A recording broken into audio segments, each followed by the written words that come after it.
Ellery Queen's Crookbook, 25 Stories from Ellery Queen's Mystery Magazine. Edited by Ellery Queen.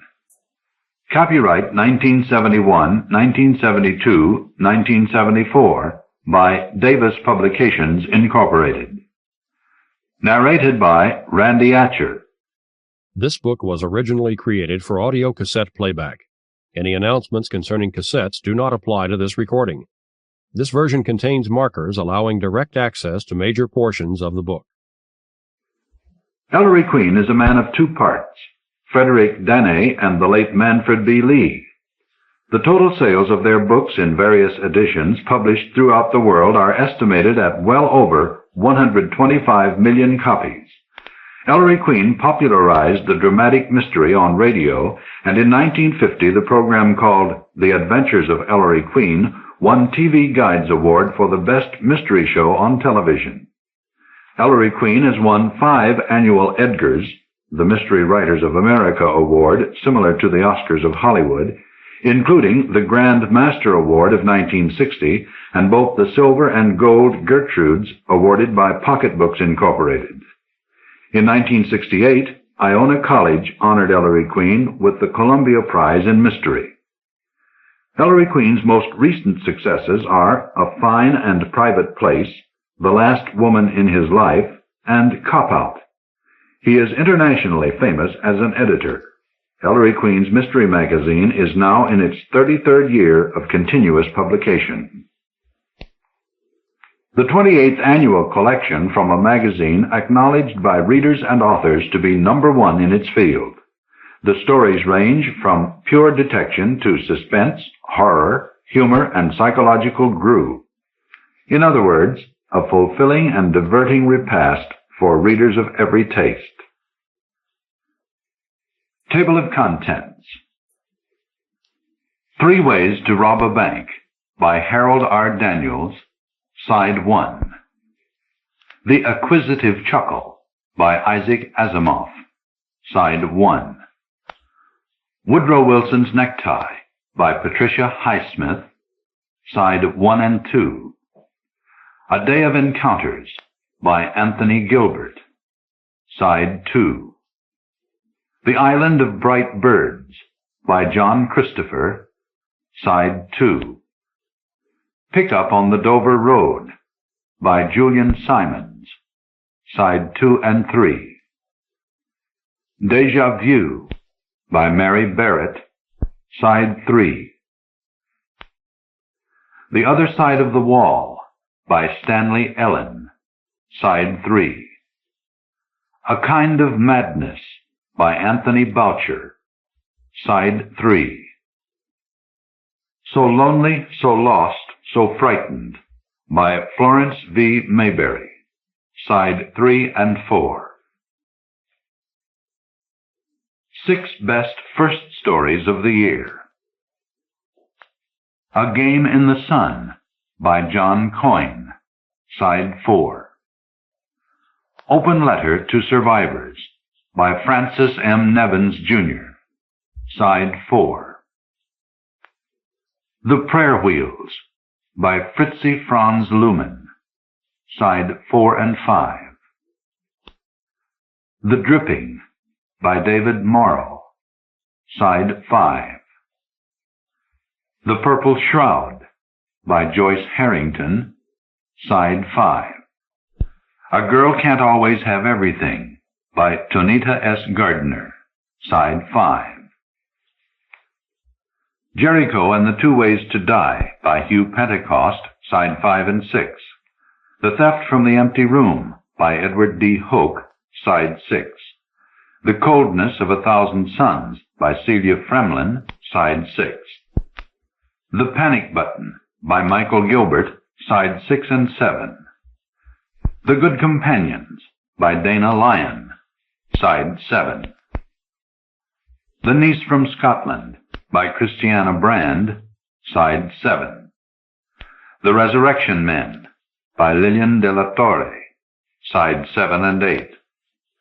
Don't Worry, Johnny by Robert L. Fish, Side 8. Winner Takes All by Patricia McGurr, Side 8. Introduction.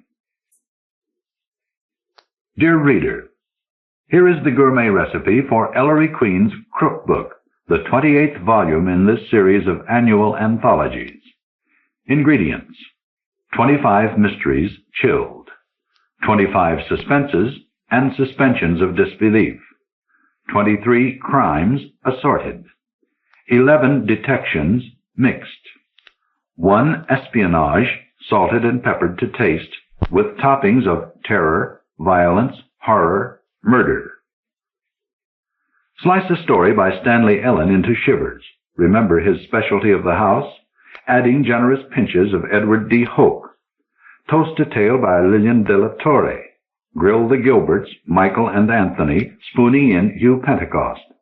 Fillet Robert L. Fish with cuts of John Christopher, moistening with Patricia McGurr, and a measure of Florence v. Mayberry, melted. After heating Patricia Highsmith, baste with Christiana Brand, then brush lightly with Mary Barrett. Ladle off Dana Lyon slowly. Stir in Isaac Asimov and let simmer. Flavor with Celia Fremlin, dot with diced Harold R. Daniels, sprinkle Julian Symons, and garnish with Anthony Boucher. Serve before midnight, and shake well after reading. Bon appétit.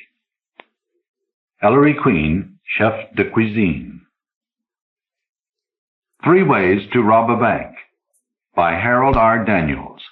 Copyright 1972 by Harold R. Daniels. It is more than 6 years since Harold R. Daniels has written a story for Ellery Queen's Mystery Magazine. Welcome back to the fold, Mr. Daniels, with a decidedly unsheepish story, with, indeed, as impudent and amusing a story as we've read in perhaps 6 years. The manuscript was neatly typed. The cover letter could have been copied almost word for word from one of those Be an Author publications, complete with the pro forma, submitted for publication at your usual rates. Miss Edwina Martin, assistant editor of Tales of Crime and Detection, read it first. 2 things about it caught her attention. One was the title, 3 Ways to Rob a Bank, Method 1. The other was the author's name, Nathan Waite. Miss Martin, who knew nearly every professional writer of crime fiction in the United States and had had dealings with most of them, didn't recognize the name. The letter lacked the usual verbosity of the fledgling writer, but a paragraph toward the middle caught her eye. You may want to change the title because what Rawlings did wasn't really robbery. In fact, it's probably legal. I am now working on a story which I will call 3 Ways to Rob a Bank, Method 2. I will send this to you when I finish having it retyped. Method 2 is almost certainly legal.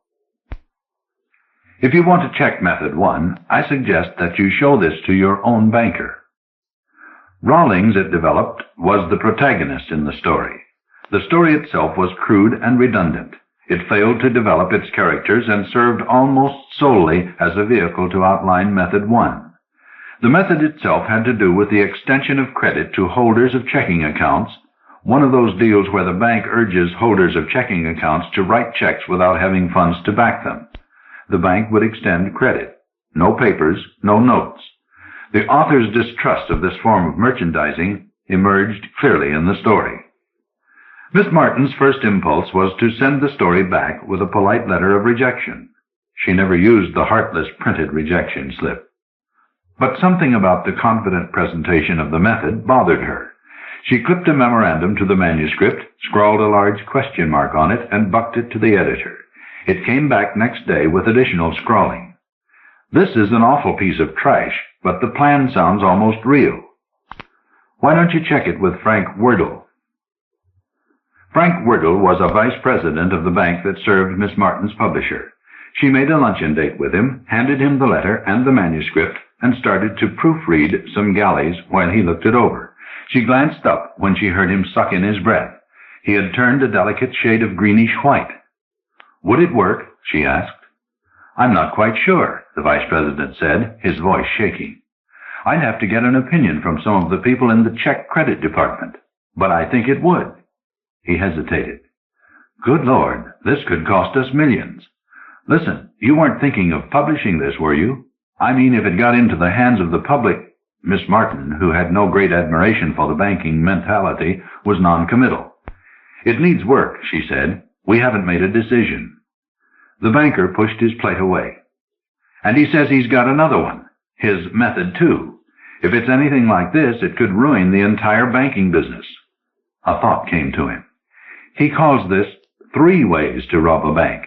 That means there must be a method 3. This is terrible. No, we can't let you publish this, and we must see this man at once." This was an unfortunate approach to use with Edwina Martin, who reached out her hand for the letter and manuscript. "That is our decision to make," she told him coldly. It was only after he had pleaded the potential destruction of the country's economy that she let him take the papers back to the bank. He was so upset that he neglected to pay the luncheon check. He called her several hours later. "We've held an emergency meeting," he told her. "The check credit people think that method 1 would work. It might also be legal, but even if it isn't, it would cost us millions in lawsuits. Listen, Miss Martin, we want you to buy the story and assign the copyright to us. Would that protect us against him selling the story to someone else?" "In its present form," she told him, "but there would be nothing to prevent him from writing another story using the same method." Remembering his failure to pay the luncheon check, she was not inclined to be especially cooperative. "And we don't buy material that we don't intend to publish." But after an emergency confrontation between a committee of the City Banking Association, called into extraordinary session, and the publisher, it was decided to buy Nathan Waite's story and to lock the manuscript in the deepest vault of the biggest bank, in the interest of the national economy. Economy, Miss Martin decided, was an appropriate word. During the confrontation, a saurian old capitalist with a personal worth in the tens of millions brought up the subject of payment to Nathan Waite. "I suppose we must buy it," he grumbled. "What do you pay for stories of this type?" Miss Martin, knowing the author had never been published and hence had no name value, suggested a figure. "Of course," she said, "since it will never be published, there is no chance of foreign income or anthology fees, let alone possible movie or TV rights." The saurian visibly shuddered. "So I think it would be only fair to give the author a little more than the usual figure." The saurian protested. No, couldn't think of it. After all, we won't ever get our money back, and we'll have to buy method 2 and method 3. Think of that. Besides, we've still got to figure out a way to keep him from writing other stories using the same methods. The usual figure will have to do. No extras." Since there were 30 banks in the association, and since the assessment for each would be less than $10 per story, Miss Martin failed to generate any deep concern for the saurian. That same day, Miss Martin forwarded a check and a letter to Nathan Waite. The letter explained that at this time no publication date could be scheduled, but that the editor was very anxious to see the stories explaining the 2nd and 3rd ways to rob a bank. She signed the letter with distaste. To a virgin author, she knew, the check was insignificant compared with the glory of publication. Publication that was never to be. A week later, a letter and the manuscript for 3 Ways to Rob a Bank, Method 2, arrived. The story was a disaster, but again the method sounded convincing. This time it involved magnetic ink and data processing. By prearrangement, Miss Martin brought it to Frank Werdle's office. He read it rapidly and shivered. "The man's a genius," he muttered. "Of course, he's had a lot of background in the field." "What was that?" "How would you know about his background?" Edwina asked. He said in an offhand manner, "Oh, we've had him thoroughly checked out, of course. Had one of the best detective agencies in the business investigate him. Ever since you showed me that first letter. Couldn't get a thing on him." Miss Martin's voice was ominously flat. "Do you mean to tell me that you had Mr. Waite investigated? A man you only learned of through his correspondence with us?" "Of course." Werdle sounded faintly surprised. "A man that has dangerous knowledge like he has couldn't just trust to luck that he wouldn't do something with it besides write stories. Oh, no, couldn't let it drop. He worked in a bank for years and years, you know. Small town in Connecticut. They let him go a year ago. Had to make room for the president's nephew. Gave him a pension, though, 10% of his salary." "Years and years, you said. How many years?" "Oh, I don't remember. Have to look at the report. 25, I think. Then, naturally, he wouldn't hold any resentment over being let go, she said dryly. She put out her hand. Let me see his letter again.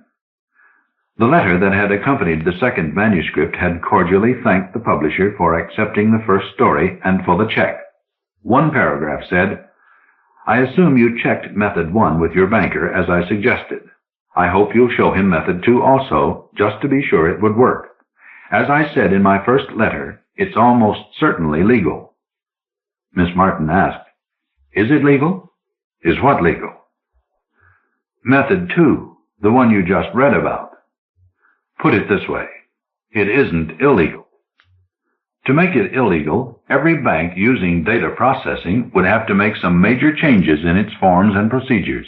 It would take months, and in the meantime it could cost us even more millions than Method 1. This is a terrible thing, Miss Martin, a terrible thing. Method 2 caused panic in the chambers of the City Banking Association. There was general agreement that the second story must also be bought immediately and sequestered forever. There was also general agreement that since Method 3 might be potentially even more catastrophic, there could be no more waiting for more stories from Mr. Waite. Miss Martin, who was present, asked if the price of the second story could be raised in view of the fact that Mr. Waite was now, having received one check, a professional author. Saurian pointed out that Waite hadn't actually been published, so the extra expense was not justified. A plan was adopted. Miss Martin was to invite Mr. Waite to come up from Connecticut, ostensibly for an author-editor chat. Actually, he would be brought before a committee chosen by the City Banking Association. We'll have our lawyers there, Saurian said. We'll put the fear of the Lord into him. Make him tell us about that Method 3. Pay him the price of another story if we have to. Then we'll work out some way to shut him up. With this plan, Miss Martin and her fellow editors and her publisher went along most reluctantly. She almost wished that she had simply rejected Nathan Waite's first submission. Most particularly, she resented the attitude of the bankers. In their view, Nathan Waite was nothing more than a common criminal. She called Nathan Waite at his Connecticut home and invited him to come in. The City Banking Association, she resolved to herself, would pay his expenses, whatever devious steps she might have to take to manage it. His voice on the phone was surprisingly youthful and had only a suggestion of Yankee twang. Guess I'm pretty lucky selling 2 stories one right after the other. I'm sure grateful, Miss Martin. And I'll be happy to come in and see you. I suppose you want to talk about the next one. Her conscience nipped at her. Well, yes, Mr. Waite. Methods 1 and 2 were so clever that there's a lot of interest in Method 3. You just call me Nate, miss. Now, one thing about Method 3. There's no question about it being legal. The fact is, it's downright honest. Compared with 1 and 2, that is. Speaking about 1 and 2, did you check them with your banker? I figured you must have shown him Method 1 before you bought the story. I was just wondering if he was impressed by Method 2. She said faintly, Oh, he was impressed, all right. Then I guess he'll be really interested in Method 3. They concluded arrangements for his visit in 2 days and hung up. He showed up at Miss Martin's office precisely on time. A small man in his 50s with glistening white hair combed in an old-fashioned part on one side. His face was tanned and made an effective backdrop for his sharp blue eyes. He bowed with a charming courtliness that made Miss Martin feel even more of a Judas. She came from behind her desk. Mr. Waite, she began. Nate. All right, Nate. I'm disgusted with this whole arrangement, and I don't know how we let ourselves be talked into it. Nate, we didn't buy your stories to publish them. To be honest, and it's about time, the stories are awful. We bought them because the banks, I should say, asked us to. They're afraid if the stories were published, people would start actually using your methods. He frowned. Awful, you say? I'm disappointed to hear that. I thought the one about Method 2 wasn't that bad. She put her hand on his arm in a gesture of sympathy and looked up to see that he was grinning. Of course they were awful, he said. I deliberately wrote them that way. I'll bet it was almost as hard as writing good stuff. So the banks felt the methods would work, eh? I'm not surprised. I put a lot of thought into them. They're even more interested in Method 3, she told him. They want to meet you this afternoon and discuss buying your next story. Actually, they want to pay you not to write it, or write anything else," she added. "It won't be any great loss to the literary world. Who will we be meeting? The City Banking Association? An old fellow who looks like a crocodile?" Miss Edwina Martin, with the feel for a plot developed after reading thousands of detective stories, stepped back and looked at him. "You know all about this," she accused him. He shook his head. "Not all about it, but I sort of planned it, and I felt it was working out the way I planned when they put a detective agency to work investigating me." "They had no business doing that," she said angrily. "I want you to know that we had nothing to do with it. We didn't even know about it until afterwards, and I'm not going to the meeting with you. I wash my hands of the whole business. Let them buy your next story themselves." "I want you to come," he said. "You just might enjoy it." She agreed on condition that he hold out for more money than her publisher had ostensibly been paying him. "I sort of planned on charging a bit more," he told her. "I mean, seeing they're that much interested in Method 3. At lunch, he told her something of his banking career and a great deal more about his life in a small Connecticut town. This plain-speaking, simple man, she learned, was an amateur mathematician of considerable reputation. He was an authority on cybernetics and a respected astronomer. Over coffee, some of his personal philosophy emerged. "I wasn't upset when the bank let me go," he said. "Nepotism is always with us. I could have been a tycoon in a big city bank, I suppose, but I was content to make an adequate living, and it gave me time to do the things I really liked to do. I'm basically lazy. My wife died some years after we were married, and there wasn't anybody to push me along harder than I wanted to go.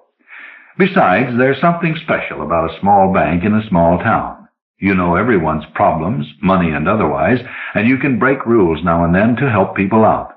The banker, in his way, is almost as important as the town doctor." He paused. "It's not like that anymore. It's all regimented and computerized and dehumanized. You don't have a banker in the old sense of the word. You have a financial executive who's more and more just a part of a large corporation, answerable to a board of directors.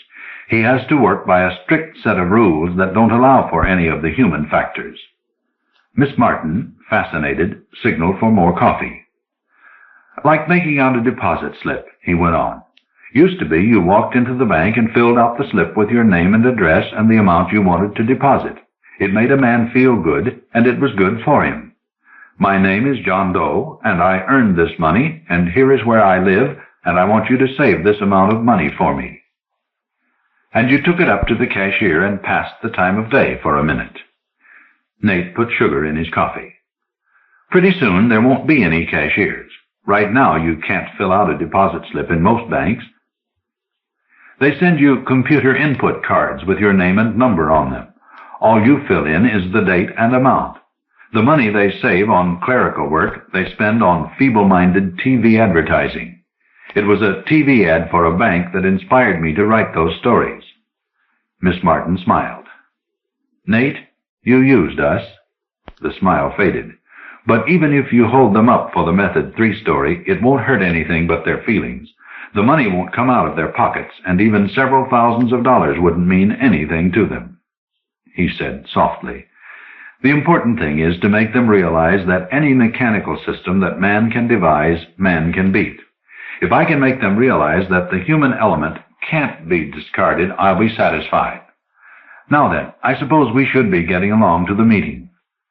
Miss Martin, who had felt concern for Nathan Waite, felt suddenly confident. Nate could emerge as a match for a dozen saurians. A committee of 12 members of the City Banking Association, headed by the saurian and flanked by a dozen lawyers, awaited them. Nathan Waite nodded as he entered the committee room. The saurian said, "You're Waite?" Nate said quietly, "Mr. Waite." A young lawyer in an impeccable gray suit spoke out. "Those stories that you wrote and that we paid for, you realize that your so-called methods are illegal?" "Son, I helped write the banking laws for my state, and I do an odd job now and then for the Federal Reserve Board.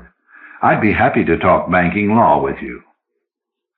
An older lawyer said sharply, Shut up, Andy. He turned to Nate. Mr. Waite, we don't know if your first two methods are criminal or not. We do know it could cost a great deal of money and trouble to conduct a test case, and in the meantime, if either method 1 or 2 got into the hands of the public, it would cause incalculable harm and loss.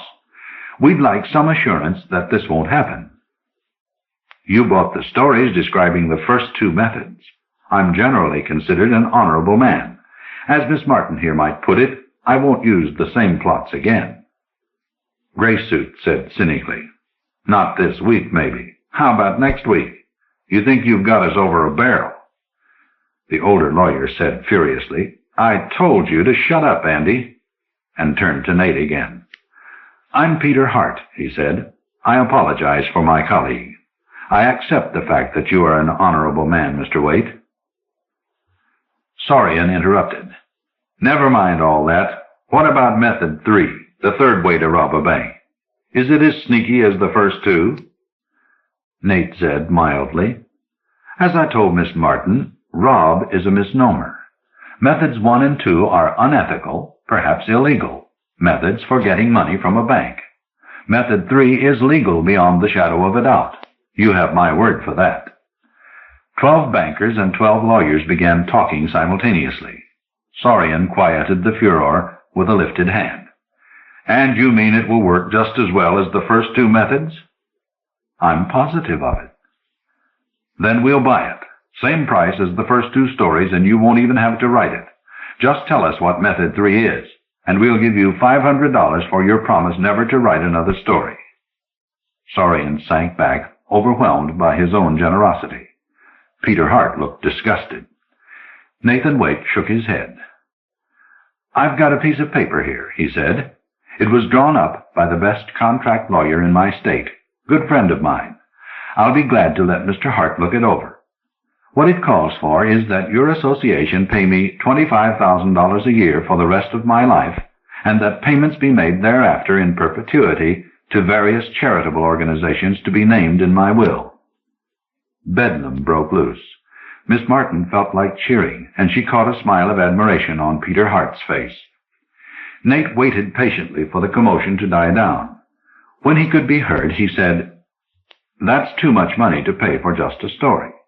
So, as the contract specifies, I'll serve as consultant to the City Banking Association. Call it Consultant in Human Relations. That's a nice-sounding title. Being a consultant, of course, I'll be too busy to write any more stories. That's in the contract, too. Graysuit was on his feet, yelling for attention. What about Method 3? Is that explained in the contract? We've got to know about Method 3. Nate nodded. I'll tell you about it as soon as the contract is signed. Peter Hart held up his hand for quiet. If you'll wait in the anteroom, Mr. Waite, we'd like to discuss the contract among ourselves. Nate waited with Miss Martin. You were tremendous, she said. Do you think they'll agree? I'm sure they will. They might argue about Clause 7. Gives me the right to approve or disapprove of all TV bank commercials. His eyes twinkled. But they're so scared of Method 3, I think they'll agree to even that. 5 minutes later, Peter Hart called them back to face a subdued group of committee members. We have decided that the association badly needs a consultant in human relations, he said. Mr. Graves, he nodded toward a deflated Sorian, and myself have signed in behalf of the City Banking Association. By the way, the contract is beautifully drafted. There's no possibility of a legal loophole. You have only to sign it yourself. Graysuit was on his feet again. Wait a minute, he shouted. He still hasn't told us about Method 3. Nate reached for the contract. Oh, yes, he murmured after he had signed it. 3 ways to rob a bank. Method 3. Well, it's really quite simple. This is Method 3.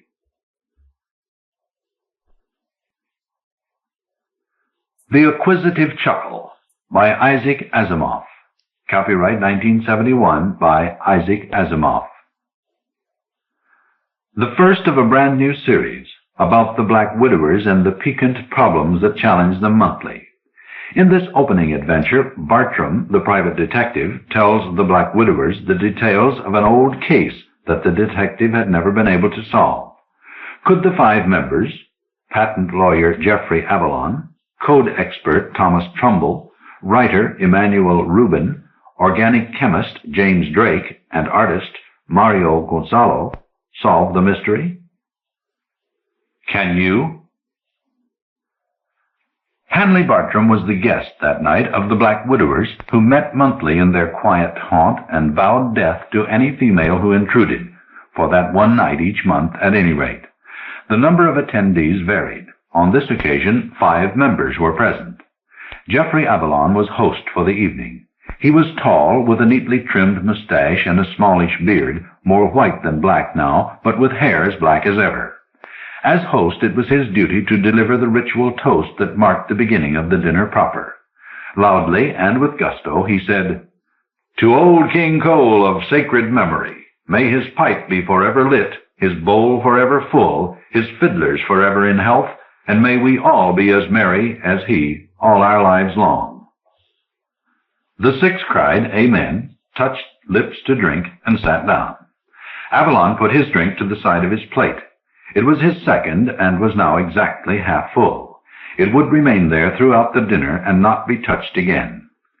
He was a patent lawyer, and he carried over into his social life the minutiae of his work. 1 1/2 drinks was precisely what he allowed himself on these occasions.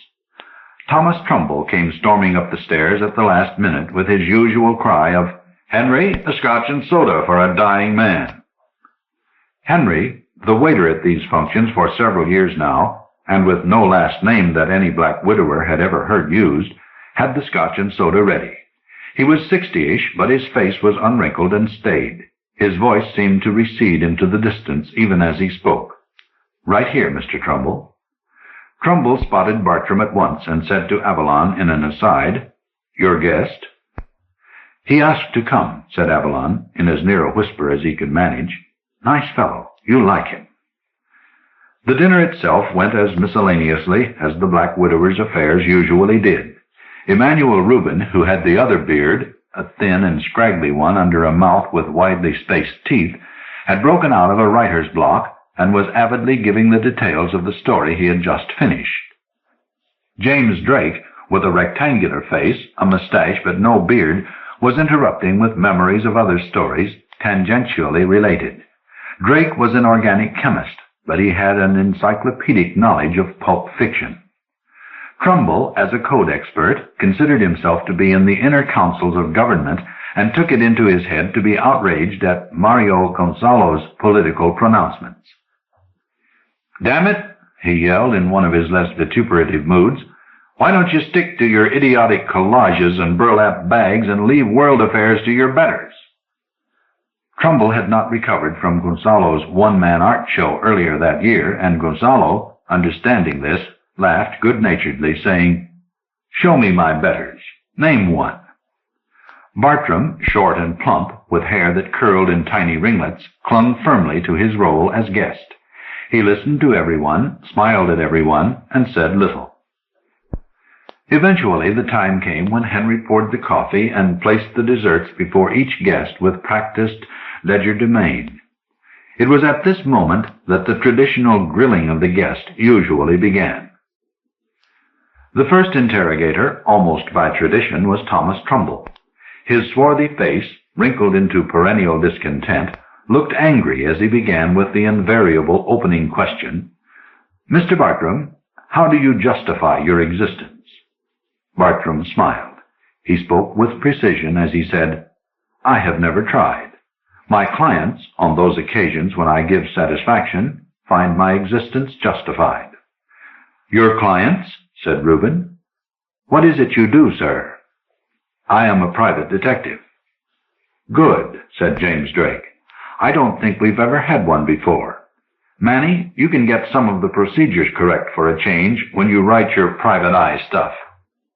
"Not from me," Bartram said quickly. Trumbull scowled. "If you don't mind, gentlemen, as the appointed grillster, please leave this to me. Mr. Bartram, you speak of the occasions on which you give satisfaction. Do you always give satisfaction?" "There are times when the matter can be debated," said Bartram. "In fact, I would like to speak to you this evening concerning an occasion that was particularly questionable. It may even be that one of you might be useful in that connection. It was with this in mind that I asked my good friend, Jeff Avalon, to invite me to a meeting once I learned the details of your organization. He obliged, and I am delighted. Are you ready now to discuss this dubious satisfaction you gave, or did not give, as the case may be?" "Yes, if you will allow me." Trumbull looked at the others for signs of dissent. Gonzalo's prominent eyes were fixed on Bartram as he said, "May we interrupt?" Quickly, and with an admirable economy of strokes, he was doodling a caricature of Bartram on the back of a menu card. It would join the others which memorialized guests and which marched in brave array across the walls. "Within reason," said Bartram. He paused to sip at his coffee and then said, "The story begins with Anderson, to whom I shall refer only in that fashion. He was an acquisitor." "An inquisitor?" Gonzalo asked, frowning. "An acquisitor. He acquired things. He earned them. He bought them, he picked them up, he collected them. The world moved in one direction with respect to him. It moved toward him, never away. He had a house into which this flood of material, of varying value, came to rest and never moved again. Through the years it grew steadily thicker and more amazingly heterogeneous. He also had a business partner, whom I shall call Jackson." Trumbull interrupted, frowning, not because there was anything to frown about, but because he always frowned. He said, "Is this a true story?" "I tell only true stories," Bartram said slowly and precisely. "I lack the imagination to lie." "Is it confidential?"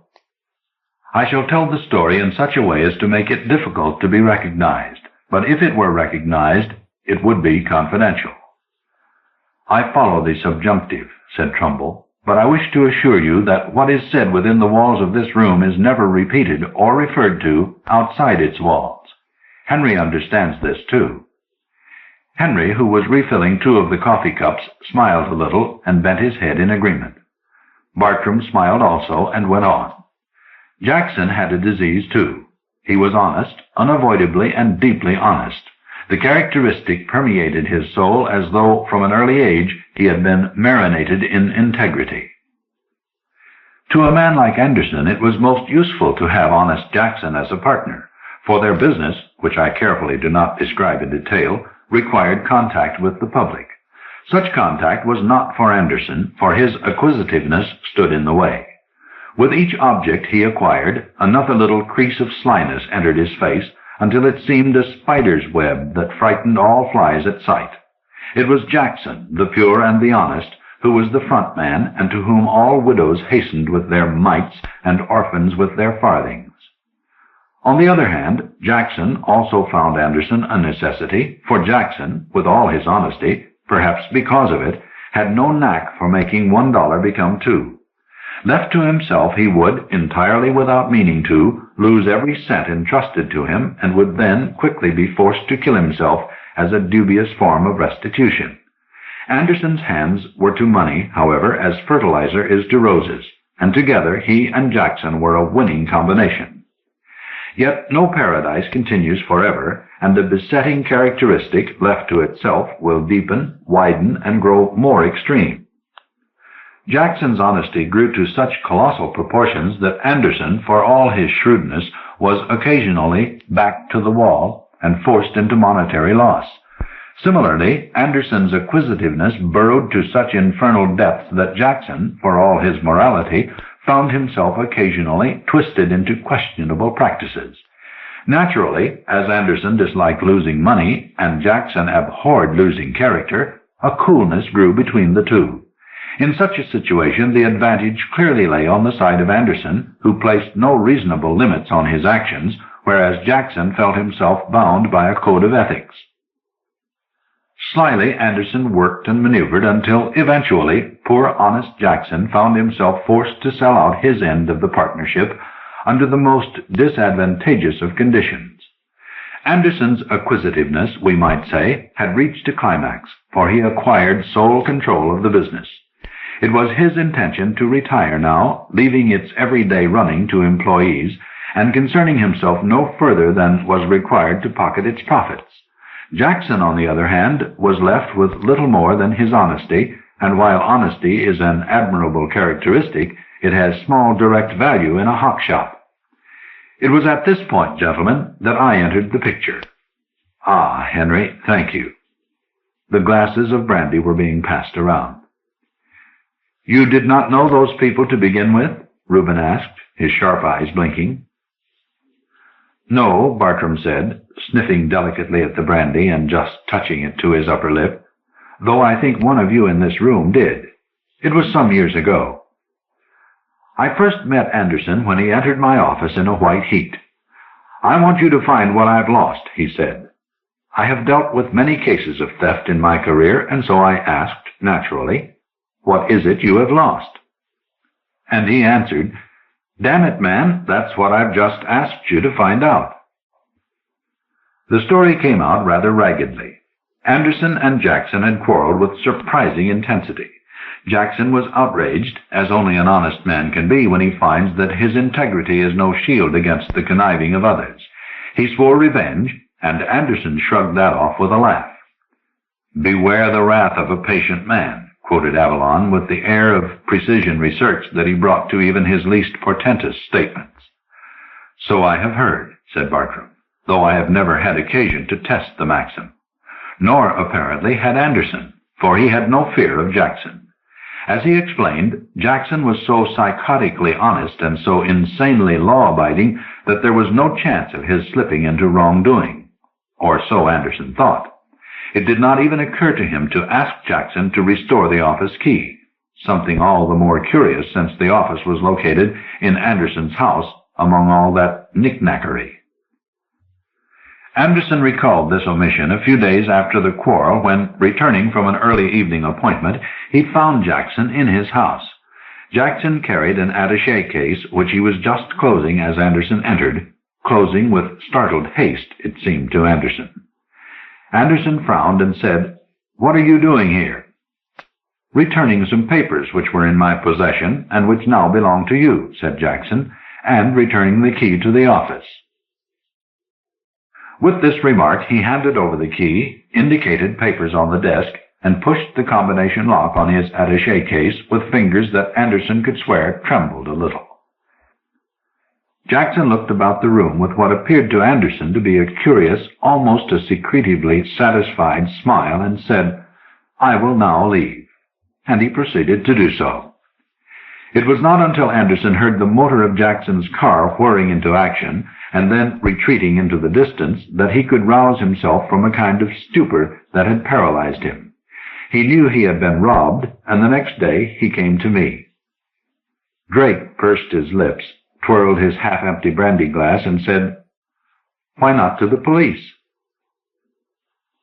"There was a complication," said Bartram. "Anderson did not know what had been taken. When the certainty of theft dawned on him, he naturally rushed to the safe. Its contents were secure. He ransacked his desk. Nothing seemed to be missing. He went from room to room. Everything seemed to be intact as far as he could tell." "Wasn't he certain?" asked Gonzalo. "He couldn't be. The house was inordinately crowded with every variety of object, and he didn't remember all his possessions. He told me, for instance, that at one time he collected antique watches. He had them in a small drawer in his study, 6 of them. All 6 were there, but he was nagged by the faint memory of having had 7. For the life of him, he could not remember definitely. In fact, it was worse than that, for one of the 6 present seemed strange to him. Could it be that he had had only 6, but that a less valuable one had been substituted for a more valuable one? Something of this sort repeated itself a dozen times over in every hideaway and with every sort of oddment. So he came to me. "Wait a while," interrupted Trumbull, bringing his hand down hard on the table. "What made him so certain that Jackson had taken anything at all?" "Ah," said Bartram, "that is the fascinating part of the story. The closing of the attaché case, and Jackson's secretive smile as he looked about the room served to rouse Anderson's suspicions, but as the door closed behind him, Jackson chuckled. It was not an ordinary chuckle, but I'll let Anderson tell it in his own words as nearly as I can remember them. "Bartram," he said, "I have heard that chuckle innumerable times in my life. I have chuckled that way myself 1,000 times. It is a characteristic chuckle, an unmistakable one, an unmaskable one. It is the acquisitive chuckle. It is the chuckle of a man who has just obtained something he wants very much at the expense of someone else. If any man in all the world knows that chuckle and can recognize it, even behind a closed door, that man is myself. I cannot be mistaken. Jackson had taken something of mine and was glorying in it." There was no arguing with the man on this point. He virtually slavered at the thought of having been victimized, and, indeed, I had to believe him. I had to suppose that for all Jackson's pathological honesty, he had finally been lured, by the once-in-a-lifetime snapping of patience, into theft. Helping to lure him must have been his knowledge of Anderson. He must have known Anderson's intent hold on even the least valued of his belongings, and realized that the hurt would extend far deeper and far beyond the value of the object taken, however great that value might have been. There you have the problem. Anderson wanted me to find out what had been taken, for until he could identify a stolen object and show that that object was or had been in the possession of Jackson, he could not prosecute, and he was most intent on prosecution. My task, then, was to look through his house and tell him what was missing. "How would that be possible if he himself couldn't tell?" growled Trumbull.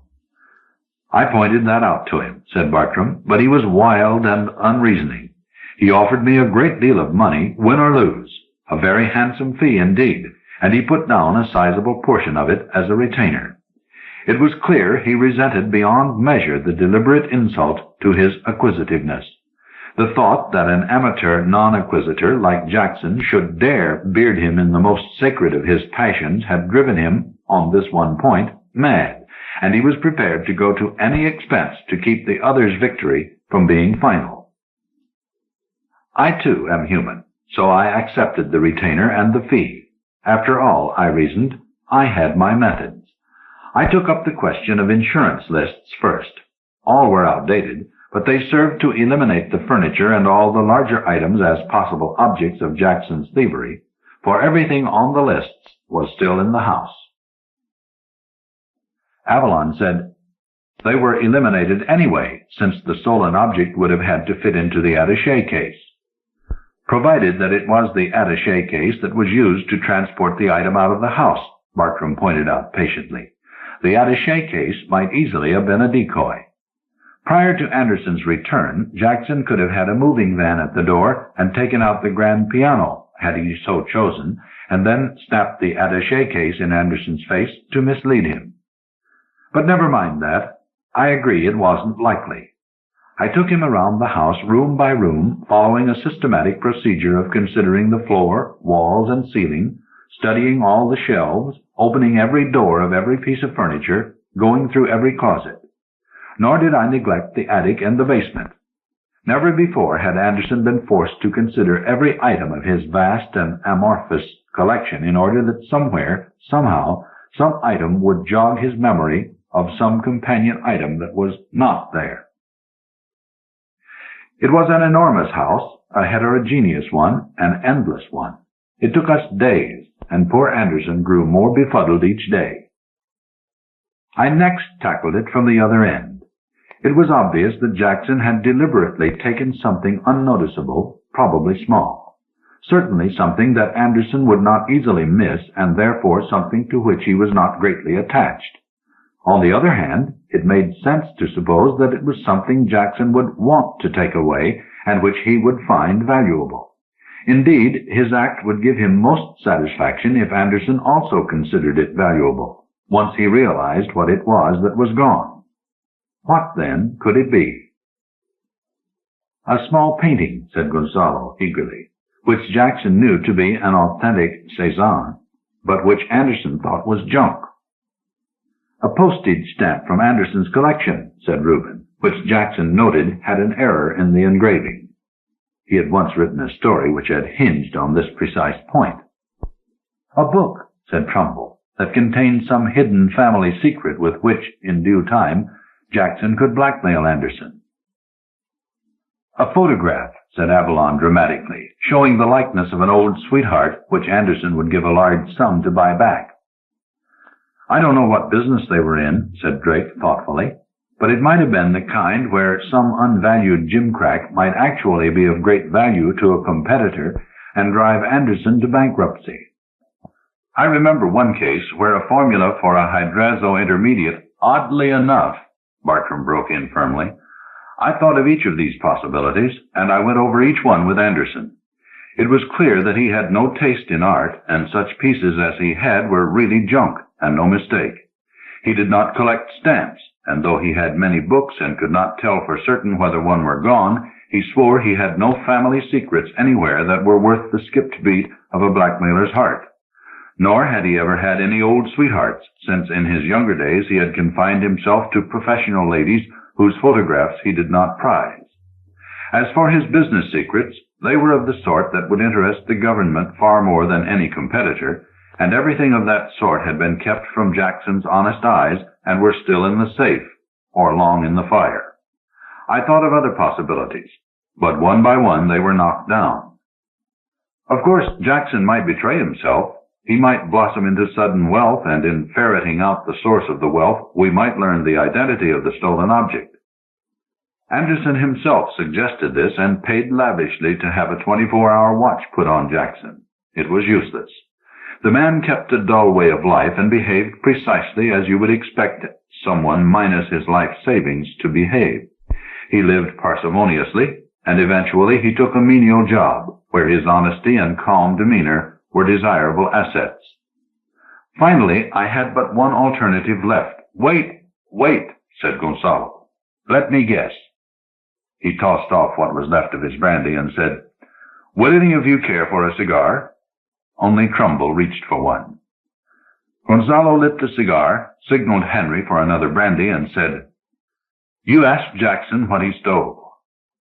I was strongly tempted to, said Bartram ruefully, but that would scarcely have been feasible. It doesn't do in my profession to even hint at an accusation without evidence of any sort. Licenses are too fragile, and in any case he would simply deny theft if accused, and be put on his guard against any self-incrimination. Well then, Gonzalo said blankly, and petered out. The other four furrowed their brows, but only silence ensued. Bartram, having waited politely, said, You won't guess, gentlemen, for you are not in the profession. You know only what you read in romances, and so you think gentlemen like myself have an unlimited number of alternatives and invariably solve all cases. I myself, being in the profession, know otherwise. Gentlemen, the one alternative I had left was to confess failure. Anderson paid me, however. I'll give him that much credit. By the time I said goodbye to him, he had lost some 10 pounds. There was a vacant look in his eyes, and as he shook hands with me, they moved round and round the room he was in, still looking, still searching. He muttered, I tell you, I couldn't possibly mistake that Chuckle. He took something from me. He took something from me. I saw him on 2 or 3 later occasions. He never stopped looking. He never found the missing object. He went rather downhill. The events I have described took place nearly 5 years ago, and last month he died. There was a short silence. Avalon said, Without ever finding the missing object? Without ever finding it. Trumbull said, with disapproval, Are you coming to us for help with the problem? In a way, yes. The occasion is too good to miss. Anderson is dead, and whatever is said within these walls will go no further, we all agree, so that I may now ask what I could not ask before. Henry, may I have a light, please? Henry, who had been listening with a kind of absent-minded deference, produced a book of matches and lit Bartram's cigarette. Let me introduce you, Henry, to those you so efficiently serve. Gentlemen, may I introduce to you Henry Jackson. There was a moment of clear shock, and Drake said, "The Jackson?" "Exactly," said Bartram. "I knew he was working here, and when I heard it was at this club that you met for your monthly meetings, I had to beg, rather shamelessly, for an invitation. It was only here that I could find the gentleman with the acquisitive chuckle, and do so under conditions of both bonhomie and discretion." Henry smiled and bent his head. Bartram said, "There were times during the course of the investigation when I could not help but wonder, Henry, whether Anderson might not have been wrong, and whether there might possibly have been no theft at all. Always, however, I returned to the matter of the acquisitive chuckle, and I trusted Anderson's judgment." "You did right to do so," Henry said softly, "for I did steal something from my one-time partner, the gentleman you have referred to as Anderson, and I never regretted the act for a single moment." "It was something of value, I assume." "It was of the greatest value, and no day has passed without my thinking of the theft and rejoicing in the fact that the wicked man no longer had what I had taken away." "And you deliberately roused his suspicions in order that you might experience the greater joy." "Yes, I did." "And you did not fear being caught?" "Not for a single moment." "By God," roared Avalon suddenly, "I say it again. Beware the wrath of a patient man. I am a patient man, but I am tired of this endless cross-examination. Beware my wrath, Henry. What was it you carried off in your attaché case?" "Why, nothing," said Henry. "The attaché case was empty." "Heaven help me. Where did you put whatever it was you took from him?" "I didn't have to put it anywhere." "Well, then, what did you take?"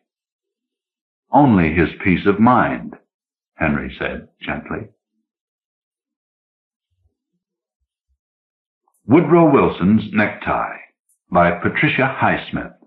Copyright 1972 by Patricia Highsmith. A rare type of story nowadays, contemporary American grand guignol. Shocking, sensational, horrifying, a story you won't forget, even if you try to, even if you try very hard to. Patricia Highsmith's newest crime story is destined, we believe, to be an anthology favorite for years to come. The facade of Madame Thibault's waxwork horrors glittered and throbbed with red and yellow lights, even in the daytime. Knobs of golden balls, the yellow lights, pulsated amid the red lights, attracting the eye and holding it. Clive Wilkes loved the place, the inside and the outside equally. Since he was a delivery boy for a grocery store, it was easy for him to say that a certain delivery had taken him longer than had been expected. He'd had to wait for Mrs. So-and-so to get home because the doorman had told him she was due back any minute, or he'd had to go 5 blocks to find some change because Mrs. Smith had had only a $20 bill. At these spare moments, and Clive managed 1 or 2 a week, he visited Madame Thibault's waxwork horrors. Inside the establishment, you went through a dark passage, to be put in the mood, and then you were confronted by a bloody murder scene on the left. A girl with long blonde hair was sticking a knife into the neck of an old man who sat at a kitchen table eating his dinner. His dinner consisted of 2 wax frankfurters and wax sauerkraut. Then came the Lindbergh kidnapping scene, with Hauptmann climbing down a ladder outside a nursery window. You could see the top of the ladder out the window, and the top half of Hauptmann's figure clutching the little boy. Also there was Marat in his bath with Charlotte nearby, and Christie with his stocking throttling a woman. Clive loved every tableau, and they never became stale. But he didn't look at them with the solemn, vaguely startled expression of the other people who looked at them. Clive was inclined to smile, even to laugh. They were amusing, so why not laugh? Farther on in the museum were the torture chambers, one old, one modern, purporting to show 20th century torture methods in Nazi Germany and in French Algeria. Madame Thibault, who Clive strongly suspected did not exist, kept up to date. There were the Kennedy assassinations and the Tate massacre, of course, and some murder that had happened only a month ago somewhere. Clive's first definite ambition in regard to Madame Thibault's Waxwork Horrors Museum was to spend a night there. This he did one night, providently taking along a cheese sandwich in his pocket. It was fairly easy to accomplish. Clive knew that 3 people worked in the museum proper, down in the bowels, as he thought of it, though the museum was on street level, while a 4th, a plumpish middle-aged man in a nautical cap, sold tickets at a booth in front. The 3 who worked in the bowels were 2 men and a woman. The woman, also plump and with curly brown hair and glasses and about 40, took the tickets at the end of the dark corridor where the museum proper began. One of the inside men lectured constantly, though not more than half the people ever bothered to listen. Here we see the fanatical expression of the true murderer captured by the supreme wax artistry of Madame Thibault, and so on. The other inside man had black hair and black-rimmed glasses like the woman, and he just drifted around, shooing away kids who wanted to climb into the tableaus, maybe watching for pickpockets, or maybe protecting women from unpleasant assaults in the semi-darkness. Clive didn't know. He only knew it was quite easy to slip into one of the dark corners or into a nook next to one of the iron malls, maybe even into one of the iron malls. But slender as he was, the spikes might poke into him, Clive thought, so he ruled out this idea. He had observed that people were gently urged out around 9:15 p.m., as the museum closed at 9:30 p.m.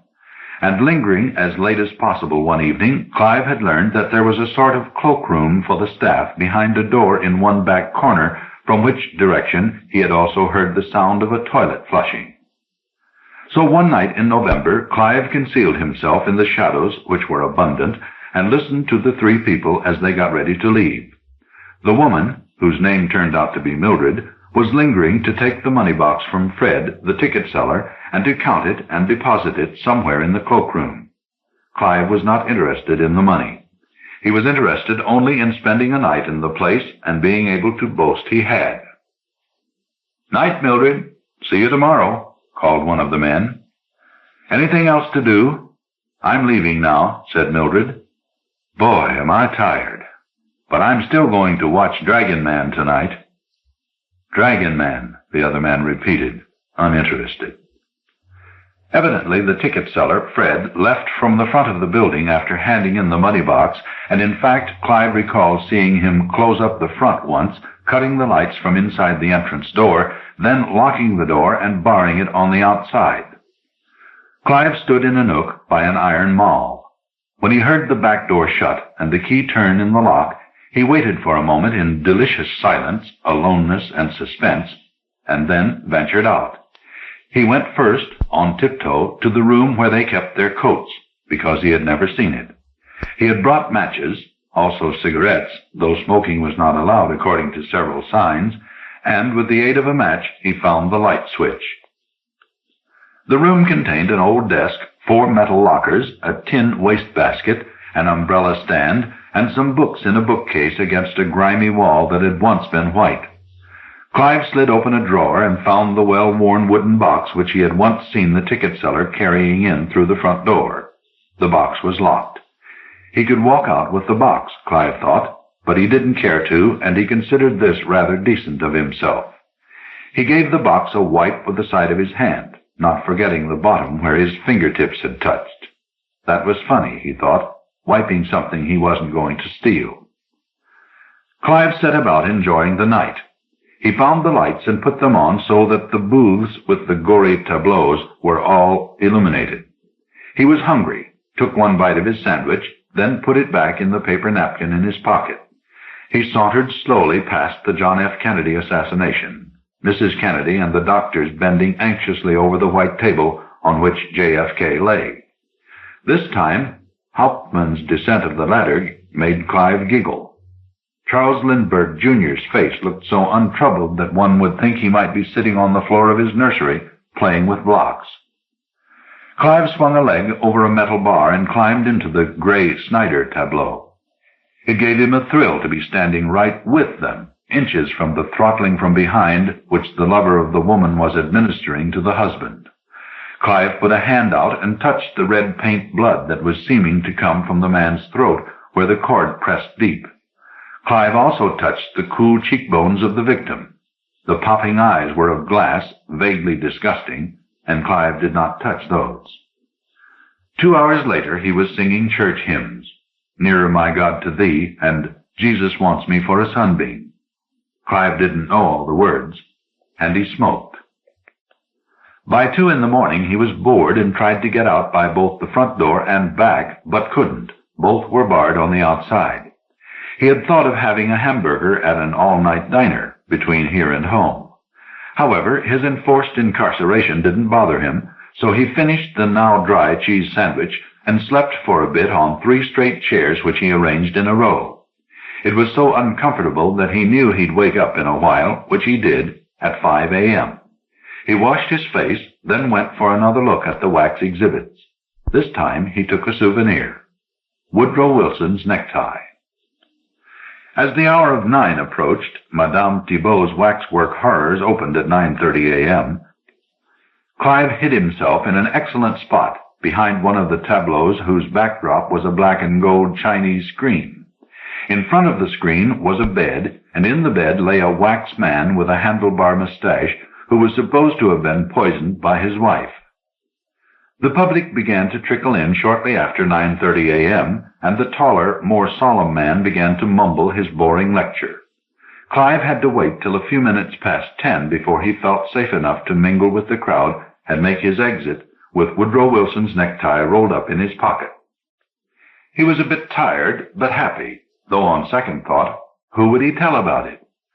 Joey Vrasky, that dumb cluck who worked behind the counter at Symons' grocery? Ha! Why bother? Joey didn't deserve a good story. Clive was half an hour late for work. "I'm sorry, Mr. Symons, I overslept," Clive said hastily, but he thought quite politely, as he came into the store.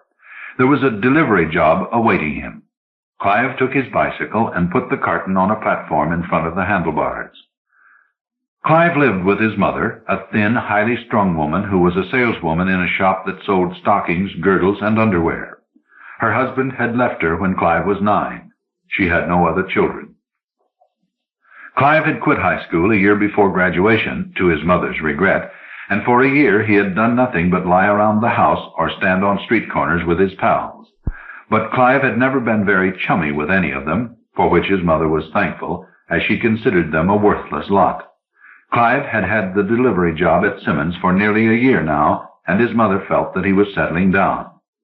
When Clive came home that evening at 6:30 p.m., he had a story ready for his mother. Last night he had run into his old friend Richie, who was in the army and home on leave, and they had sat up at Richie's house talking so late that Richie's parents had invited him to stay over, and Clive had slept on the couch. His mother accepted this explanation. She made a supper of baked beans, bacon, and eggs. There was really no one to whom Clive felt like telling his exploit of the night. He couldn't have borne someone looking at him and saying, "Yeah, so what?"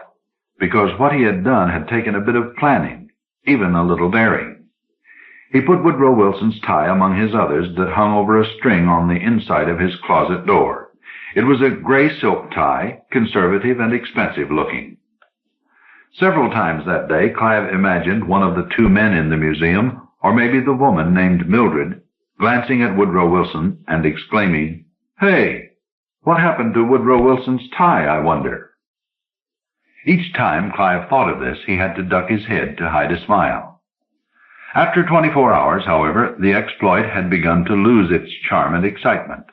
Clive's excitement only rose again, and it could rise 2 or 3 times a day whenever he cycled past the twinkling facade of Madame Thibault's waxwork horrors. His heart would give a leap, his blood would run a little faster, and he would think of all the motionless murders going on in there and all the stupid faces of Mr. and Mrs. Johnny Q. Public gaping at them. But Clive didn't even buy another ticket, price 65 cents, to go in and look at Woodrow Wilson and see that his tie was missing and his collar button showing. His work. Clive did get another idea one afternoon, a hilarious idea that would make the public sit up and take notice. Clive's ribs trembled with suppressed laughter as he pedaled toward Symons, having just delivered a bag of groceries. When should he do it? Tonight? No, best to take a day or so to plan it. It would take brains, and silence, and sure movements, all the things Clive admired. He spent 2 days thinking about it. He went to his local snack bar and drank beer and played the pinball machines with his pals. The pinball machines had pulsating lights too. More than one can play, and it's more fun to compete. But Clive thought only of Madame Thibault's as he stared at the rolling, bouncing balls that mounted a score he cared nothing about. It was the same when he looked at the rainbow-colored jukebox whose blues, reds, and yellows undulated, and when he went over to drop a coin in it. He was thinking of what he was going to do in Madame Thibault's waxwork horrors. On the second night, after a supper with his mother, Clive went to Madame Thibault's and bought a ticket. The old guy who sold tickets barely looked at people. He was so busy making change and tearing off the stubs, which was just as well. Clive went in at 9 p.m. He looked at the tableaus, though they were not so fascinating to him tonight as they had been before. Woodrow Wilson's tie was still missing, as if no one had noticed it, and Clive chuckled over this.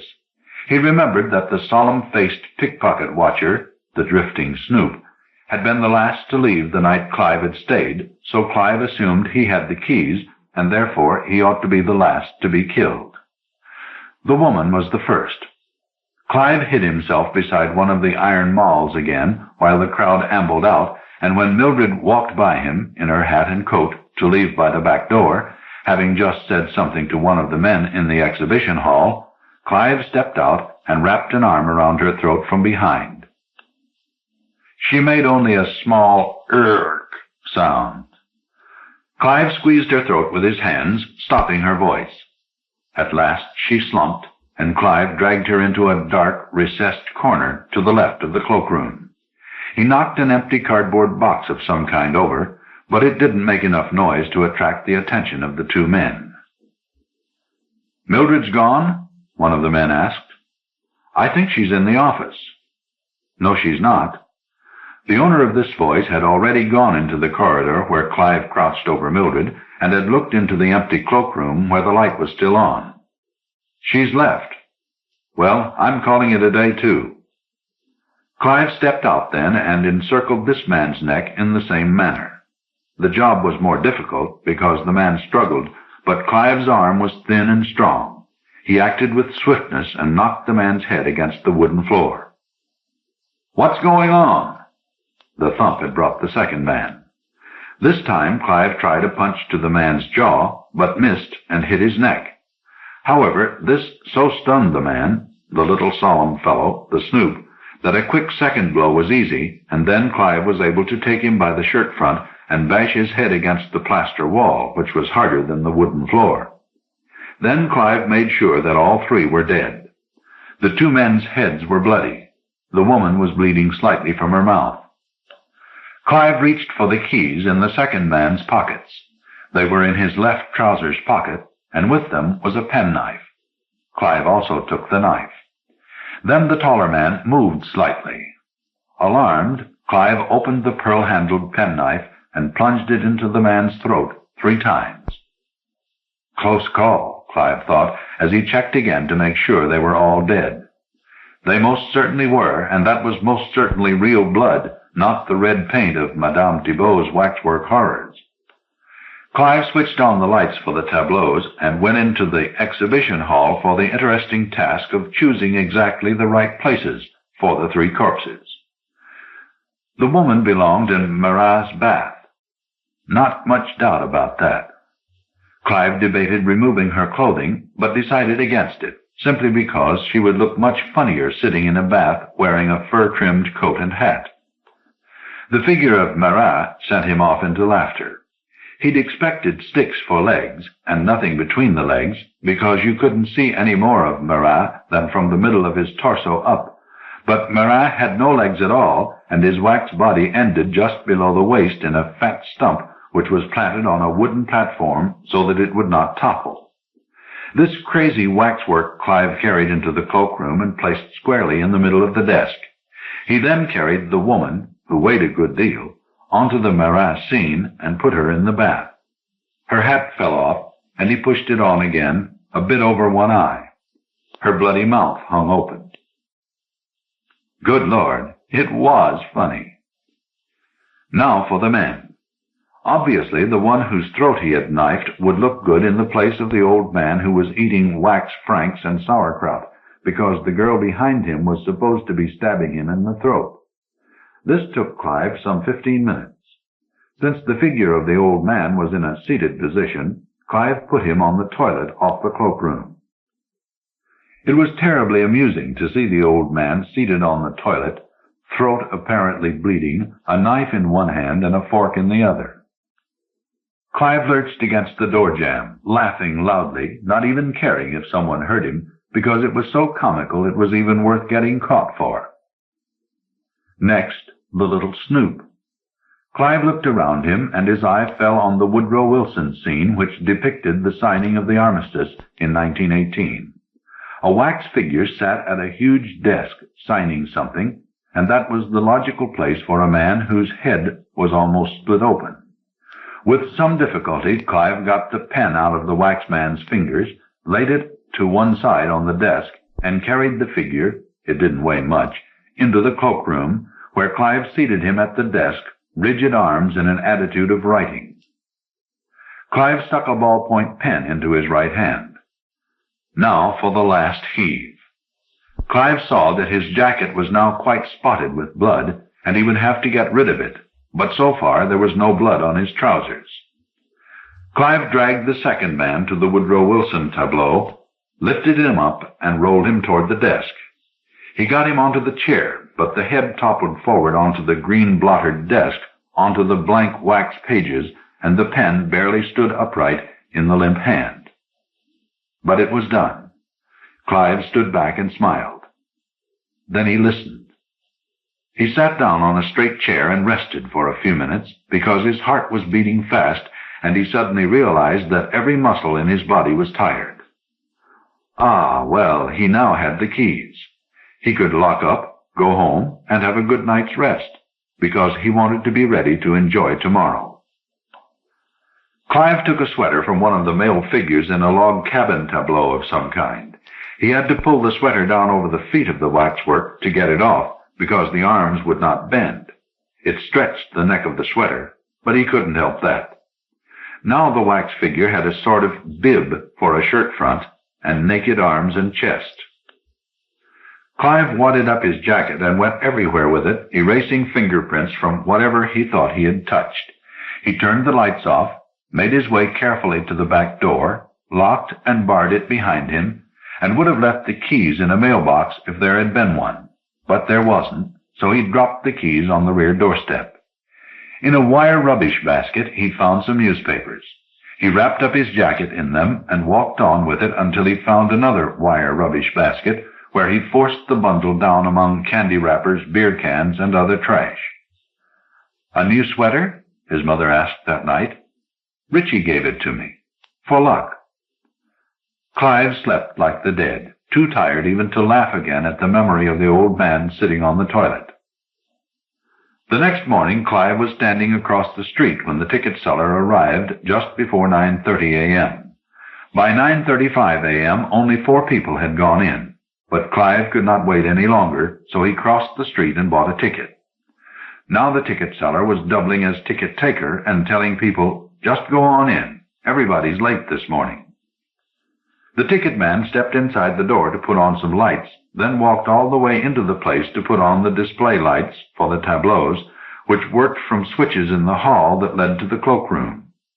And the funny thing, to Clive, who was walking behind him, was that the ticket man didn't notice anything odd. Didn't even notice Mildred in her hat and coat, sitting in Marat's bathtub. The other customers so far were a man and a woman, a boy of 14 or so in sneakers, alone apparently, and a single man. They looked expressionlessly at Mildred in the tub as if they thought it quite normal, which would have sent Clive into paroxysms of mirth, except that his heart was thumping madly and he could hardly breathe for the suspense. Also, the man with his face in franks and sauerkraut brought no surprise either.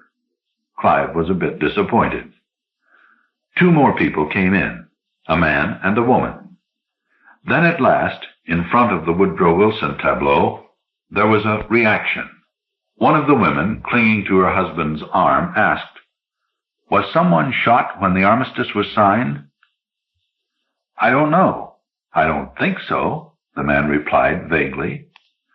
Clive's laughter pressed like an explosion in his chest. He spun on his heel to control himself, and he had the feeling he knew all about history, and that no one else did. By now, of course, the real blood had turned to a rust color. The green blotter was now splotched, and blood had dripped down the side of the desk. A woman on the other side of the room, where Mildred was, let out a scream. A man laughed, but only briefly. Suddenly, everything happened. A woman shrieked, and at the same time a man yelled, "My God, it's real!" Clive saw a man climbing up to investigate the corpse with his face in the Frankfurters. "The blood's real! It's a dead man!" Another man, one of the public, slumped to the floor. He had fainted. The ticket seller came bustling in. "What's the trouble here?" "Couple of corpses. Real ones." Now the ticket seller looked at Marat's bathtub and fairly jumped into the air with surprise. "Holy Christmas! Holy cripes! It's Mildred! And this one! And the one here!" "My God! Got to call the police," said the ticket seller. One man and woman left hurriedly, but the rest lingered, shocked, fascinated. The ticket seller had run into the cloakroom where the telephone was, and Clive heard him yell something. He'd seen the man at the desk, of course, the wax man, and the half-body of Marat on the desk. Clive thought it was time to drift out, so he did, sidling his way through a group of people peering in the front door, perhaps intending to come in because there was no ticket seller. That was good, Clive thought. That was all right. Not bad at all. He had not intended to go to work that day, but suddenly he thought it was wiser to check in and ask for the day off. Mr. Symons was, of course, as sour as ever when Clive said he was not feeling well, but as Clive held his stomach and appeared weak, there was little old Symons could do. Clive left the grocery. He had brought with him all his ready cash, about $23. Clive wanted to take a long bus ride somewhere. He realized that suspicion might fall on him if the ticket seller remembered his coming to Madame Thibault's often, or especially if he remembered Clive being there last night. But this really had little to do with his desire to take a bus ride. His longing for a bus ride was simply, somehow, irresistible. He bought a ticket westward for $8 and change one way. This brought him, by about 7 p.m., to a good-sized town in Indiana, whose name Clive paid no attention to. The bus spilled a few passengers, Clive included, at a terminal where there was a cafeteria and a bar. By now Clive was curious about the newspapers, so he went to the newsstand near the street door of the cafeteria. And there were the headlines. "Triple murder in waxworks. Mass murder in museum. Mystery killer strikes. 3 dead in waxworks." Clive liked the last one best. He bought the 3 newspapers and stood at the bar with a beer. This morning at 9:30 a.m., ticket man Fred J. Carmody and several of the public who had come to see Madame Thibault's waxwork horrors, a noted attraction of this city, were confronted by 3 genuine corpses among the displays. They were the bodies of Mrs. Mildred Veery, 41, George P. Hartley, 43, and Richard K. McFadden, 37, all employed at the Waxworks Museum. The 2 men were killed by concussion and stabbing, the woman by strangulation. Police are searching for clues on the premises. The murders are believed to have taken place shortly before 10 p.m. last evening, when the 3 employees were about to leave the museum. The murderer or murderers may have been among the last patrons of the museum before closing time at 9:30 p.m. It is thought that he or they may have concealed themselves somewhere in the museum until the rest of the patrons had left. Clive was pleased. He smiled as he sipped his beer. He hunched over the papers as if he did not wish the rest of the world to share his pleasure, but this was not true. After a few minutes, Clive stood up and looked to the right and left to see if anyone else among the men and women at the bar was also reading the story. 2 men were reading newspapers, but Clive could not tell if they were reading about him because their newspapers were folded. Clive lit a cigarette and went through all 3 newspapers to see if any clue to him was mentioned. He found nothing. One paper said specifically that Fred J. Carmody had not noticed any person or persons entering the museum last evening who looked suspicious. Because of the bizarre arrangement of the victims and of the displaced wax figures in the exhibition, in whose places the victims were put, police are looking for a psychopathic killer. Residents of the area have been warned by radio and television to take special precautions on the streets and to keep their houses locked. Clive chuckled over that one. Psychopathic killer. He was sorry about the lack of detail, the lack of humor in the 3 reporters' stories. They might have said something about the old guy sitting on the toilet, or the fellow signing the armistice with the back of his head bashed in. Those were strokes of genius. Why didn't they appreciate them? When he had finished his beer, Clive walked out onto the sidewalk. It was now dark and the streetlights were on. He enjoyed looking around in the new town, looking into shop windows. But he was aiming for a hamburger place, and he went into the first one he came to. It was a diner made up to look like a cracked railway car. Clive ordered a hamburger and a cup of coffee. Next to him were 2 Western-looking men in cowboy boots and rather soiled, broad-brimmed hats. Was one a sheriff, Clive wondered. But they were talking in a drawl about acreage somewhere. Land. They were hunched over hamburgers and coffee, one so close that his elbow kept touching Clive's. Clive was reading his newspapers all over again, and he had propped one against the napkin container in front of him. One of the men asked for a napkin and disturbed Clive, but Clive smiled and said in a friendly way, "Did you read about the murders in the waxworks?" The man looked blank for a moment, then said, "Yep, saw the headlines." "Someone killed the 3 people who worked in the place. Look." There was a photograph in one of the papers, but Clive didn't much like it because it showed the corpses lined up on the floor. He would have preferred Mildred in the bathtub. "Yeah," said the Westerner, edging away from Clive as if he didn't like him. "The bodies were put into a few of the exhibits, like the wax figures. They say that, but they don't show a picture of it," said Clive. "Yeah," said the Westerner, and went on eating. Clive felt let down and somehow insulted. His face grew a little warm as he stared back at his newspapers. In fact, anger was growing quickly inside him, making his heart go faster, as it always did when he passed Madame Thibault's waxwork horrors, though now the sensation was not at all pleasant. Clive put on a smile, however, and turned to the man on his left again. "I mention it because I did it. That's my work there." He gestured toward the picture of the corpses. "Listen, boy," said the Westerner casually, "you just keep to yourself tonight, okay? We ain't bothering you, so don't you go bothering us." He laughed a little, glancing at his companion. His friend was staring at Clive, but looked away at once when Clive stared back. This was a double rebuff, and quite enough for Clive. He got out his money and paid for his unfinished food with a $1 bill. He left the change and walked to the sliding door exit. "But you know, maybe that guy ain't kiddin'," Clive heard one of the men say. Clive turned and said, "I ain't kiddin'." Then he went out into the night. Clive slept at a YMCA. The next day, he half expected he would be picked up by a passing cop on the beat, but he wasn't. He got a lift to another town, nearer his hometown. The day's newspapers brought no mention of his name and no mention of clues. In another cafe that evening, almost the identical conversation took place between Clive and a couple of fellows his own age. They didn't believe him. It was stupid of them, Clive thought, and he wondered if they were pretending or lying. Clive hitched his way home and headed for the police station. He was curious as to what they would say.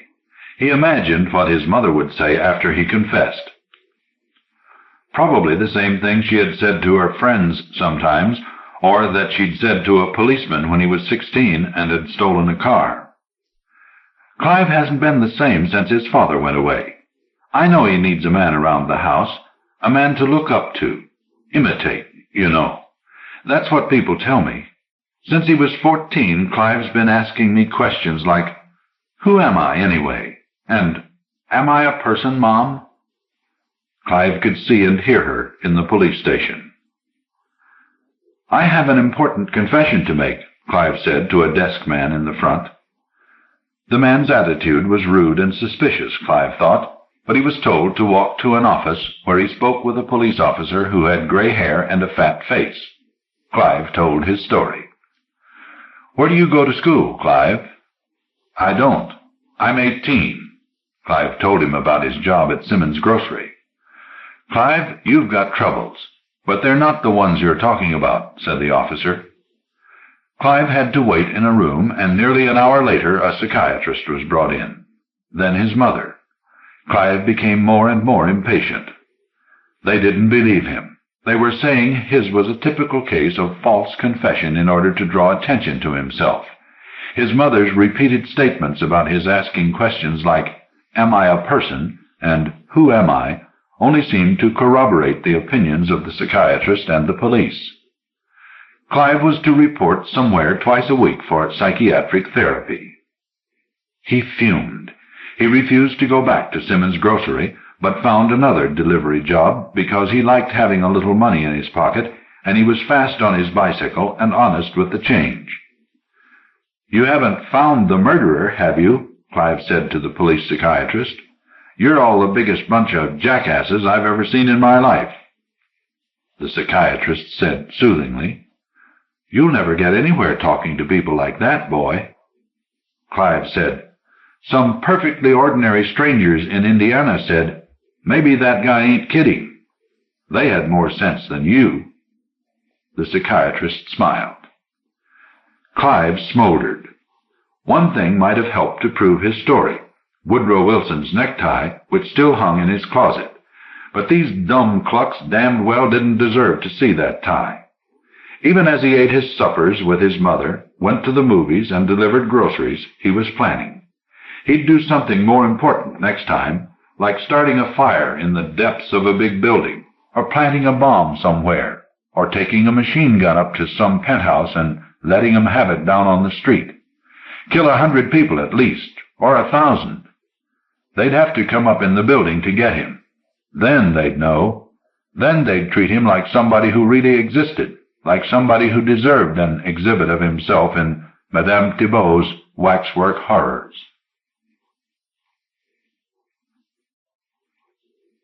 A Day of Encounters by Anthony Gilbert.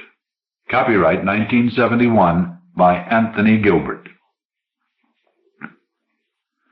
Two women, complete strangers to each other, meet in the waiting room of St. Barnabas Eye Clinic, and thereby hangs a tale. And is there anyone in the mystery field who can write more convincingly about certain types of women than Anthony Gilbert? Always there was that special touch. I noticed the woman the minute she came into the clinic, St. Barnabas Eye Clinic, where I go every 6 weeks about a little trouble I have. I'm Martita Brown, and you've probably seen my books all over the place. Eggheads despise them, but I consider myself a benefactress. Even in the affluent society, lots of women lead pretty dreary lives, so my books are like a magic mirror that reflects them as they see themselves, not as they appear to husbands or families. Beautiful, loyal, courageous, even though they may scream at the sight of a mouse, and above all, irresistible to men, and, naturally, only to be had at the cost of a wedding ring. Services like that are worth paying for, and, to do my readers justice, they pay at the rate of substantial royalties to me every year. This newcomer, I realized at once I'd never seen her before, you get to know the regulars, didn't resemble my heroines in any way. For one thing, she was past 40, not good-looking, though she had a lively face that was somehow demure, too, which wasn't without attraction. But though her clothes were good, her crocodile bag alone had set someone back about 60 pounds, her scarf was pure heavy silk, and her shoes handmade, she lacked something, a kind of vitality perhaps. There was a man with her, presumably her husband, a fair, quiet sort of fellow, but not living on the bread line, far from it. An expensive house in the suburbs, I thought, with central heating, a double garage, storm windows, at least one trip abroad every year, and not a package tour at that. I usually sit in a sort of alcove that holds only 3 or 4 chairs, and hardly anyone else ever chooses them. The patients have an idea that if they sit in the middle of the room they'll be seen sooner, but, of course, it doesn't help. It's all poppycock. You're seen when the doctor's ready for you and not before. I'd brought the proofs of my new book with me, not wooed but won, and I thought I might get quite a lot of work done while I waited. I could see it was going to be a busy clinic this afternoon. I was a bit surprised when the newcomer came to sit beside me. "Is it always as crowded as this?" she asked. "Willie said he'd be back in an hour, and he does hate waiting." Then, before I could reply, she saw the proofs on my lap. I hadn't begun, so the title page was on top. "Are you Martita Brown?" she asked. "Did you write that?" I knew what was coming, of course. She'd always longed to write, but there'd never been time. Her life story would make a wonderful plot, and since she'd never use it, and of course I'd disguise the names. If I've heard that once, I've heard it 100 times. I was wondering how I could suggest that none of my readers would be interested in a woman in her 40s when she gushed on. "People say that sometimes your heroes are too good to be true, but of course that's nonsense. I know because, well, you might say I married one of them. You might have taken Victor for your model." "I thought you said his name was Willie," I murmured. "Victor was my first husband. Willie's as different as chalk from cheese. Victor had everything. Good looks, a marvelous figure, tall, dark, alluring. It wasn't surprising all the women were after him. I'm sure they must all have gasped when they heard it was me he was going to marry. I wasn't even young, 28. You'd never have a heroine of 28, would you, Miss Brown?" Well, she knew I wouldn't. My readers never see themselves as more than 25 at the very most. "I wasn't in the least like one of your heroines," the voice babbled on. "My father, he was a minister with a great sense of fun, everyone said so, used to call me Miss Brains Before Beauty. Count your blessings, he'd say. Brains are often a better investment. And I put mine out to usury like that man in the Bible whose 10 talents turned into 20 talents. I never really thought I'd get married." "But there was Victor?" I remarked. "Yes. He came into this office where I was working. Actually, it was my own business, and it was like the sun coming in. He was a bit younger than me, but he said he preferred mature women. Girls never had any conversation except hairdos and what he called parish pump subjects." "What was his job?" I asked. It was quite automatic. I couldn't have even a minor character in a story without knowing his background, and obviously Victor wasn't going to be minor. "Oh." For the first time she sounded evasive.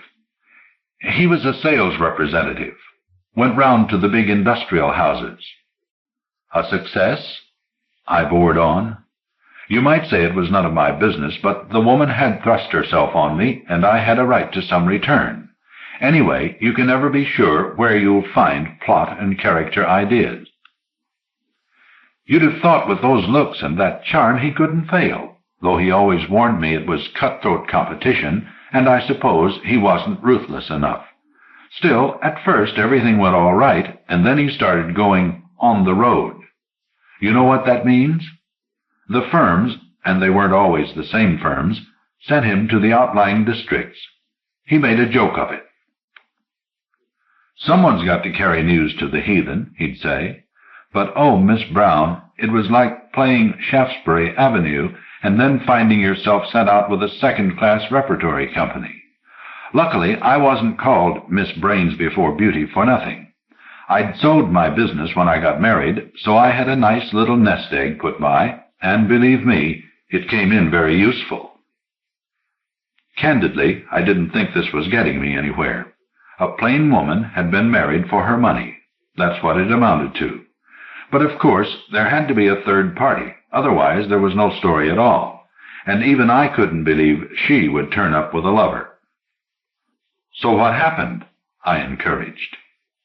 Her reply startled me. "Oh, he died." "Victor died?" "Yes. It was a bit sudden." I had a fresh idea. Sudden enough to attract the attention of the police? She took off her handsome gloves and folded them carefully on her knee. Her rings would have paid my rent for a year. "Anyone could tell you are a writer. You know all the answers." But did I? There'd been an odd note in her voice when she said, "Oh, he died." Not grief, not relief either, but a sort of lack of confidence, as if she couldn't be certain. But that was nonsense. You either know your husband's dead or you don't. Or perhaps she knew he wasn't, and he was blackmailing her. It seemed pretty obvious she'd struck it rich in her second marriage. I was so deep in calculations that I missed the next few sentences, but what I did hear nearly blew me out of my chair. "You couldn't call it murder, could you?" the voice pleaded. "I've waited 8 years to hear someone say that, only there was never anyone to tell. I don't even have a sister." "And wouldn't tell her if you had," I thought grimly. "Not if you've got the sense you were born with." I realized now, of course, that she had no doubts about dear Victor's death.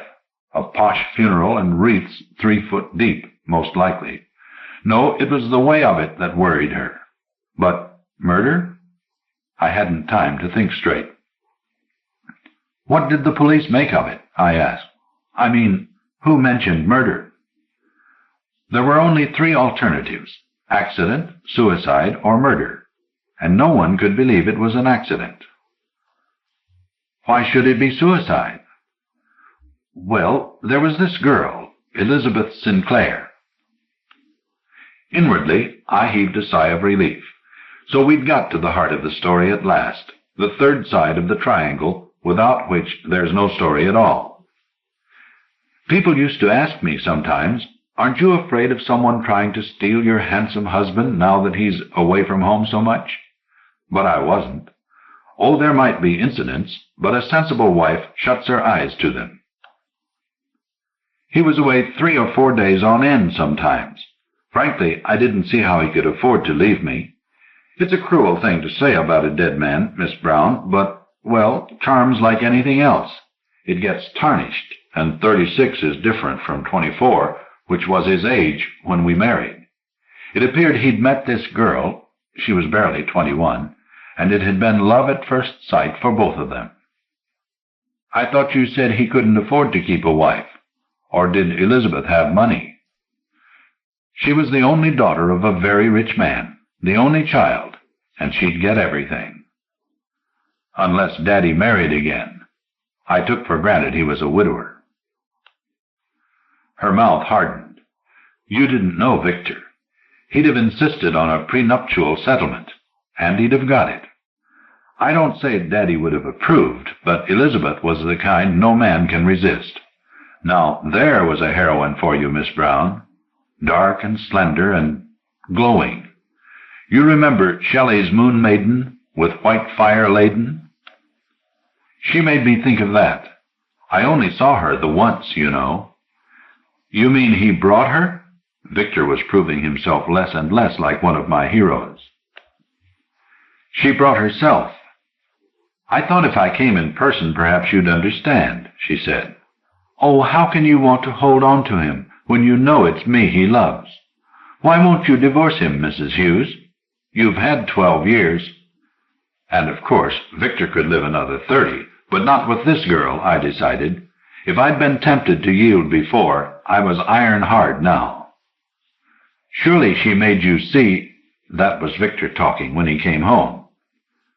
"So it was your idea," I said. "I might have guessed it. You must be mad if you think I'd make it possible for you to ruin that girl's life," I said warmly. "She's made for better than second-hand goods." "I won't give her up," Victor said. There's no law to stop your setting up house, I agreed. But would Daddy like that? He raged, but he didn't move me. You'll only marry her over my dead body, I said.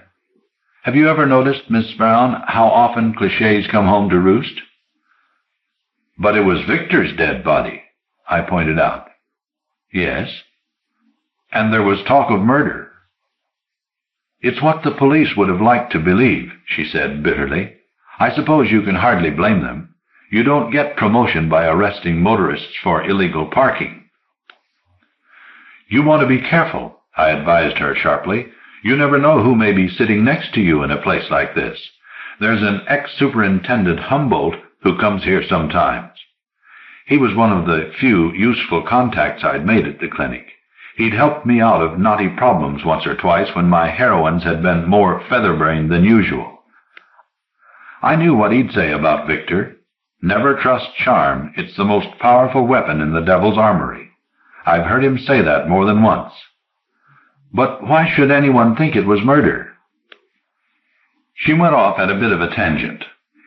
If you saw someone who cheated you sitting on a balcony, say, and a chimney pot started to topple, and you knew it would hit him, and you didn't yell out, would that make you a murderer? It wasn't the sort of problem I've ever been called on to solve. Murder's taboo in my kind of tale.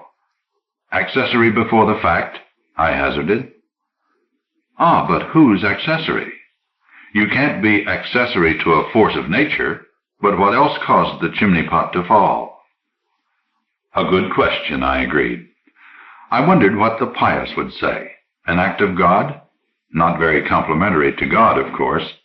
Not that I supposed a chimney pot had actually played any part in this story, and of course it turned out to be just an analogy. But talk about clichés, the truth was almost as incredible. The truth as she told it, that is. It seems that it was Victor's custom to make their after-dinner coffee. And you let him do it, even after you'd refused him a divorce? My most addlepated heroine would have had more sense than that. If he'd meant to do away with me, he'd never have chosen anything so obvious. Sometimes the most obvious thing is also the most subtle. Anyway, that night, it was a few days after our conversation about Elizabeth, and I thought he was accepting the situation. He'd just brought in the coffee pot and tray when the phone rang. I went to answer it, expecting it to be for me, but it was for Victor. When I came in, he'd just poured out the coffee. Well, that was quick, he said. Or was it a wrong number? It's for you, I told him. Chaps do choose the most inconvenient times, he grumbled, looking at his coffee. He might have waited another 5 minutes. It'll take 5 minutes to cool. Or are you afraid I might lace it with arsenic while you're out of the room? I said. He stared. That's a nice thing for a wife to say to her husband. He jammed the cup down. Don't let yours grow cold. I poured it out. And he went off, shutting the door behind him. It's funny, Miss Brown, how trifles can hold your attention. I hadn't thought anything about his pouring out both cups till he called my attention to it, and it made me wonder.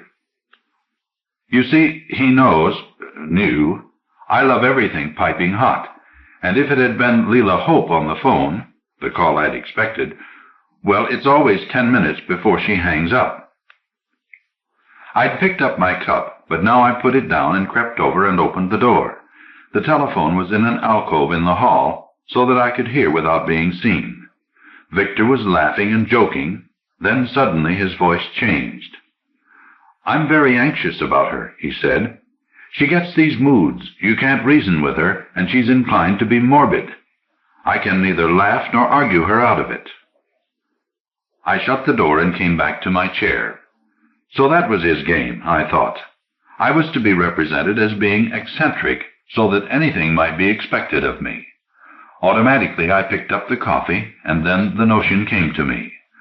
I'm not a writer, Miss Brown, though I'm quite a reader, and being alone so much I'd had time to think, and I wondered why he'd been so anxious that I drink my coffee hot. It wasn't like him to worry about things like that. And then his saying I was morbid. I interrupted rather brutally. So you decided he'd poisoned the coffee and then gone off to telephone. But how did he know it was going to ring then? He could have arranged it, knowing I'd probably answer. Oh, I didn't think he intended murder. He knew the surviving partner would be the first suspect, and there was no one but ourselves in the house. But don't you see, that meant he could tell any story he liked. I thought he'd put in enough of whatever it was to make it necessary to call a doctor, who'd say it was attempted suicide, and then later, if, for instance, I fell under a subway train or something — I don't drive a car — everyone would remember the first time. Why didn't you pour the coffee out of the window? I suggested sensibly. I didn't think of that, only of upsetting the table, and that would have meant breaking the cups. But then I'm not clumsy, so I'd have aroused his suspicions at once. Besides, I didn't see why he shouldn't be, what's the phrase? Hoist on his own petard? That's it. Biter bit. So, oh, Miss Brown, I switched the cups. I thought it would serve a dual purpose, make him uncomfortable and let him see I knew what he was up to. I thought of it as a self-protective measure. And when he came back, I'd finished my cup and he drank his. Well, mine, really. Then we each had a refill, and soon after he said he was tired, and how about bed? Happy dreams, he said. Those were the last words I ever heard from him. When I went in next morning with a cup of tea — we had separate rooms by then, since I'd found out about Elizabeth — oh, it was clear he wasn't going to be interested in tea any longer. The doctor said he must have been dead for quite some time, and he couldn't give a death certificate. He'd have to inform the coroner. That's when the horror suddenly became real. You're very clever, Miss Brown, not to have crimes in your books. People who like violence can get it in the newspapers. The police were in and out of that house like mites in a cheese. What was it he'd taken? One of the barbiturates. I don't understand about medicine. I'm never ill. Neither of us ever was. I hardly take an aspirin 6 times a year. Of course, they searched everything, almost took the paper off the walls, but they couldn't find even an empty vial. And seeing that I practically never went to a doctor, they couldn't have traced the stuff to me, however much they'd wanted to. Where did they think he got it from? No one knows, but he did travel for a firm of pharmaceutical chemists at one time.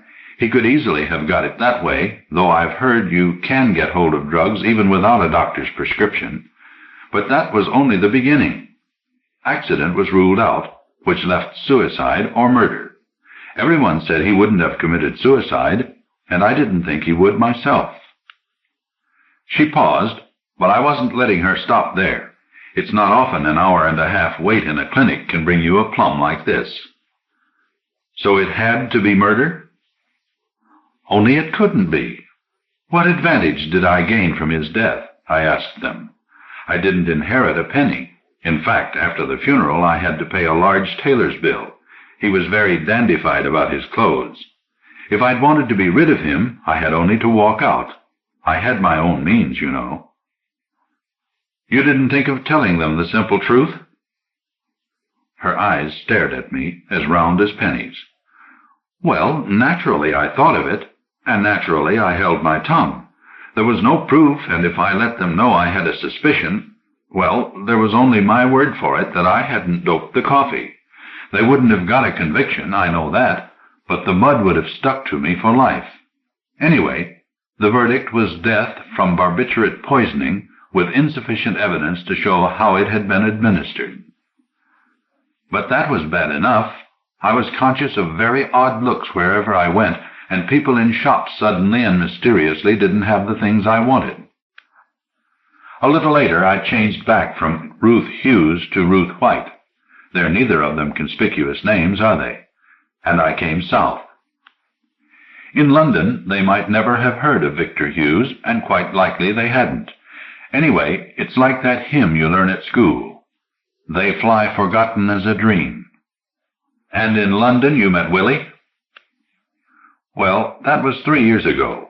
I still had my capital, and I went into partnership with a woman who ran an agency. I supplied the competence, and she supplied the charm, which seemed to me quite a fair division of labor.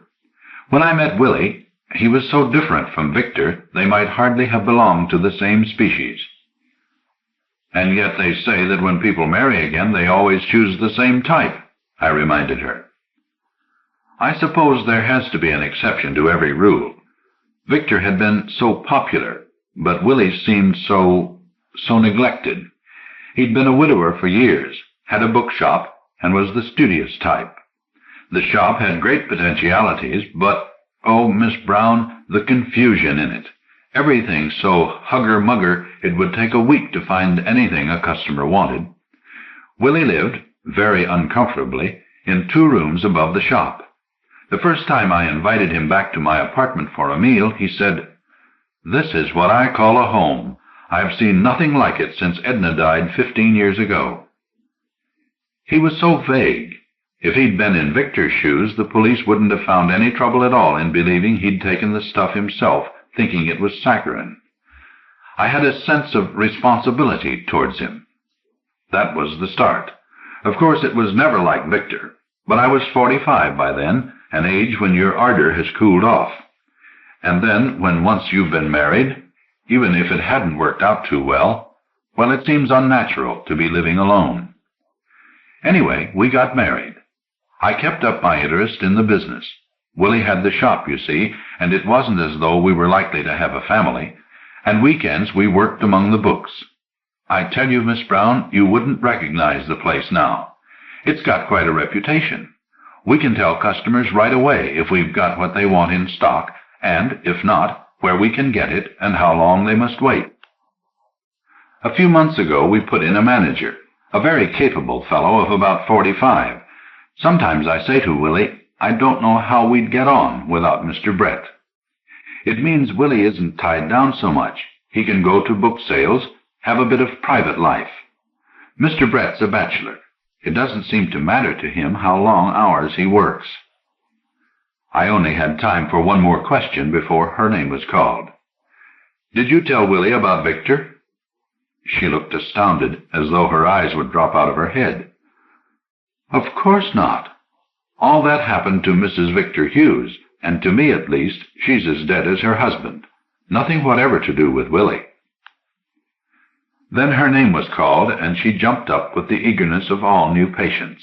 I saw that she'd left her umbrella leaning against the chair, but I supposed she'd come back for it. I got down to my proofs at last. A while later I heard a creak as some heavy body descended alongside mine. A voice said, "Well, Miss Brown, still at it, I see." I looked up, and there was my old friend, ex-superintendent Humboldt, though he doesn't insist on his former title anymore. Pulling rank, he calls it. "This is a day of encounters," I said. "I haven't seen you for a long time." "Come for my semi-annual checkup," he told me. "Fact is, my sight's not what it used to be. There's one disease none of the doctors can cure, and that's Anno Domini. And a good thing for the race it can't. We'd all be living in trees like chimps. There wouldn't be anywhere else to live." "Oh, come on," I jollied him. "You're not that old. I was wondering if you could give me some advice." "I knew it," he said mournfully. "All you ever want of me is a chance to pick my brains." "It's a point arising from a story," I explained, carefully not saying it was one of mine. "If you'd been married to a man who tried to murder you, and later on you decided to marry again, would you tell husband number 2 about number 1?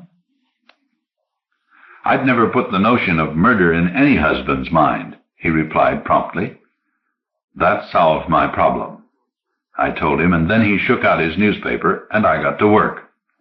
A bit later, a rather diffident voice said, "I was looking for my wife, and I believe this is her umbrella." And I looked up to see the rather vague-looking man who'd come with the late Mrs. Victor Hughes. "It's quite a relief," he told me. "I thought I'd lost her." An odd sound, like a bear chuckling to itself in a sardonic sort of way, came from behind the open newspaper. You want to be careful you don't make a habit of it, Willie." The newspaper was lowered. Ex-Superintendent Humboldt might appear to be grinning, but his voice was the voice of Jehovah. "This'd be the third, wouldn't it? It never pays to overdo things. People get such strange ideas. Funny, you know." "I don't call that very funny," said Willie. "I'm surprised at you, Mr. Humboldt." "Your wife's seeing one of the doctors," I intervened quickly. "I don't suppose she'll be long." "Don't want to get caught up in the rush hour on the Underground," Humboldt went on, and Willie said, "I've got the car. We live out at Sheepshot now, and Ruth doesn't drive. Still, it's a nice house and a big garden. My wife enjoys gardening." "Nothing wrong with gardening so long as you don't dig too deep." I had never thought that Humboldt could be so malicious. And then she came hurrying back, saying, "Oh, Willie, did I keep you long? I had to wait, and the doctor thinks I should come again in 6 weeks." "It'll be Harley Street for you next time, my dear," said Willie. "You must meet Miss Brown, Martita Brown, the famous writer. You know." She didn't pay any attention to Humboldt. After all, she'd never set eyes on him before. "Why did you say that about losing wives?" I demanded, as soon as the couple was out of earshot. I simply had to know. If an angel had summoned me with a trumpet at that moment, I wouldn't have heard. "The object of the police is to try and prevent crime," Humboldt said in his deceptively quiet way. "Poor Willie. He's lost a couple of wives already. Such a careless fellow. Or could I be wrong? I mean, no doctors, no deathbeds. Number 1 was drowned in the south of France. They'd only been married 2 years. Something went wrong. The boat overturned. He kept swimming around and diving for her. They saw him from the shore, but he couldn't find her. She was under the boat, and they said she must have hit her head on something that knocked her out. Then, about 3 years later, he married again. It was the Costa Brava this time, and he was miles away sunbathing. She'd taken the car. She brought that and some other very nice bits of goods you'd not turn your nose up at, Miss Brown, to the marriage, and had gone to visit friends. When she didn't come back, he got anxious, phoned the friend's house, but she'd never arrived. Then he called the authorities, but you know how it is in Spain. Mañana. He looked at me questioningly. "I understand," I assured him. "Never do today what you can put off till tomorrow." She'd been dead for hours when they found her under the wreck of the car. One of the Spanish police said, "What a waste. Such a beautiful motor." Nothing about the lady, but I dare say when they found her she wasn't so beautiful. What did they think had happened? No one could tell for sure, the car being in the state it was. Something gone wrong with the steering, perhaps. Only she had been proud of that car, had had it completely overhauled only the week before when they left England. Still, there were no witnesses, and a car can't talk. The advantage of coming to a sticky end in a warm foreign climate is you can't hang about waiting for relatives. You mean she was buried in Spain? Both wives were buried abroad. Good sense, really. The authorities make a lot of hoo-ha about shipping a corpse home. Much less trouble and, of course, much more economical to have it buried on the spot. Wonder if the new Mrs. Willie likes to travel. I don't think she said, just that she'd met him by way of business, gone to his shop to buy a book, I suppose. That surprised me. She looked the sort who would expect to get her reading from the public library. Humboldt shook his head. They met at her place of business, not his. She said she ran some sort of agency with another woman. That's right. Marriage Bureau. Fact, Miss Brown. They'll tell you there's one born every minute, and you don't have to be a policeman to know it's true. Convenient for chaps like Willie. You get all the statistics about the lady, age, looks. They have to supply a photograph, and not one taken 20 years ago at that. Financial position. The agency does all your homework for you. It's my belief if a chimp walked into one of those places, they'd match him up with a woman chimp. He thought a moment, then went on. I suppose it occurred to Willie he could hardly do better than to marry the boss. To my way of thinking, he's no matinee idol, but somehow he gets the women. That quality called charm, I suppose. She kept on with her interest in the agency, and he had the shop. Got a very good name now, I understand. Quite a little gold mine. I thought you were retired, I remarked maliciously. Once a copper, always a copper. I'll retire when they start ringing the church bell for me. Still, as you say, no skin off my nose. It proves one thing, I said. Women do always go for the same type. Willie may not look remotely like Victor, but they're chips from the same block. I saw I'd really got his attention now. Who's Victor?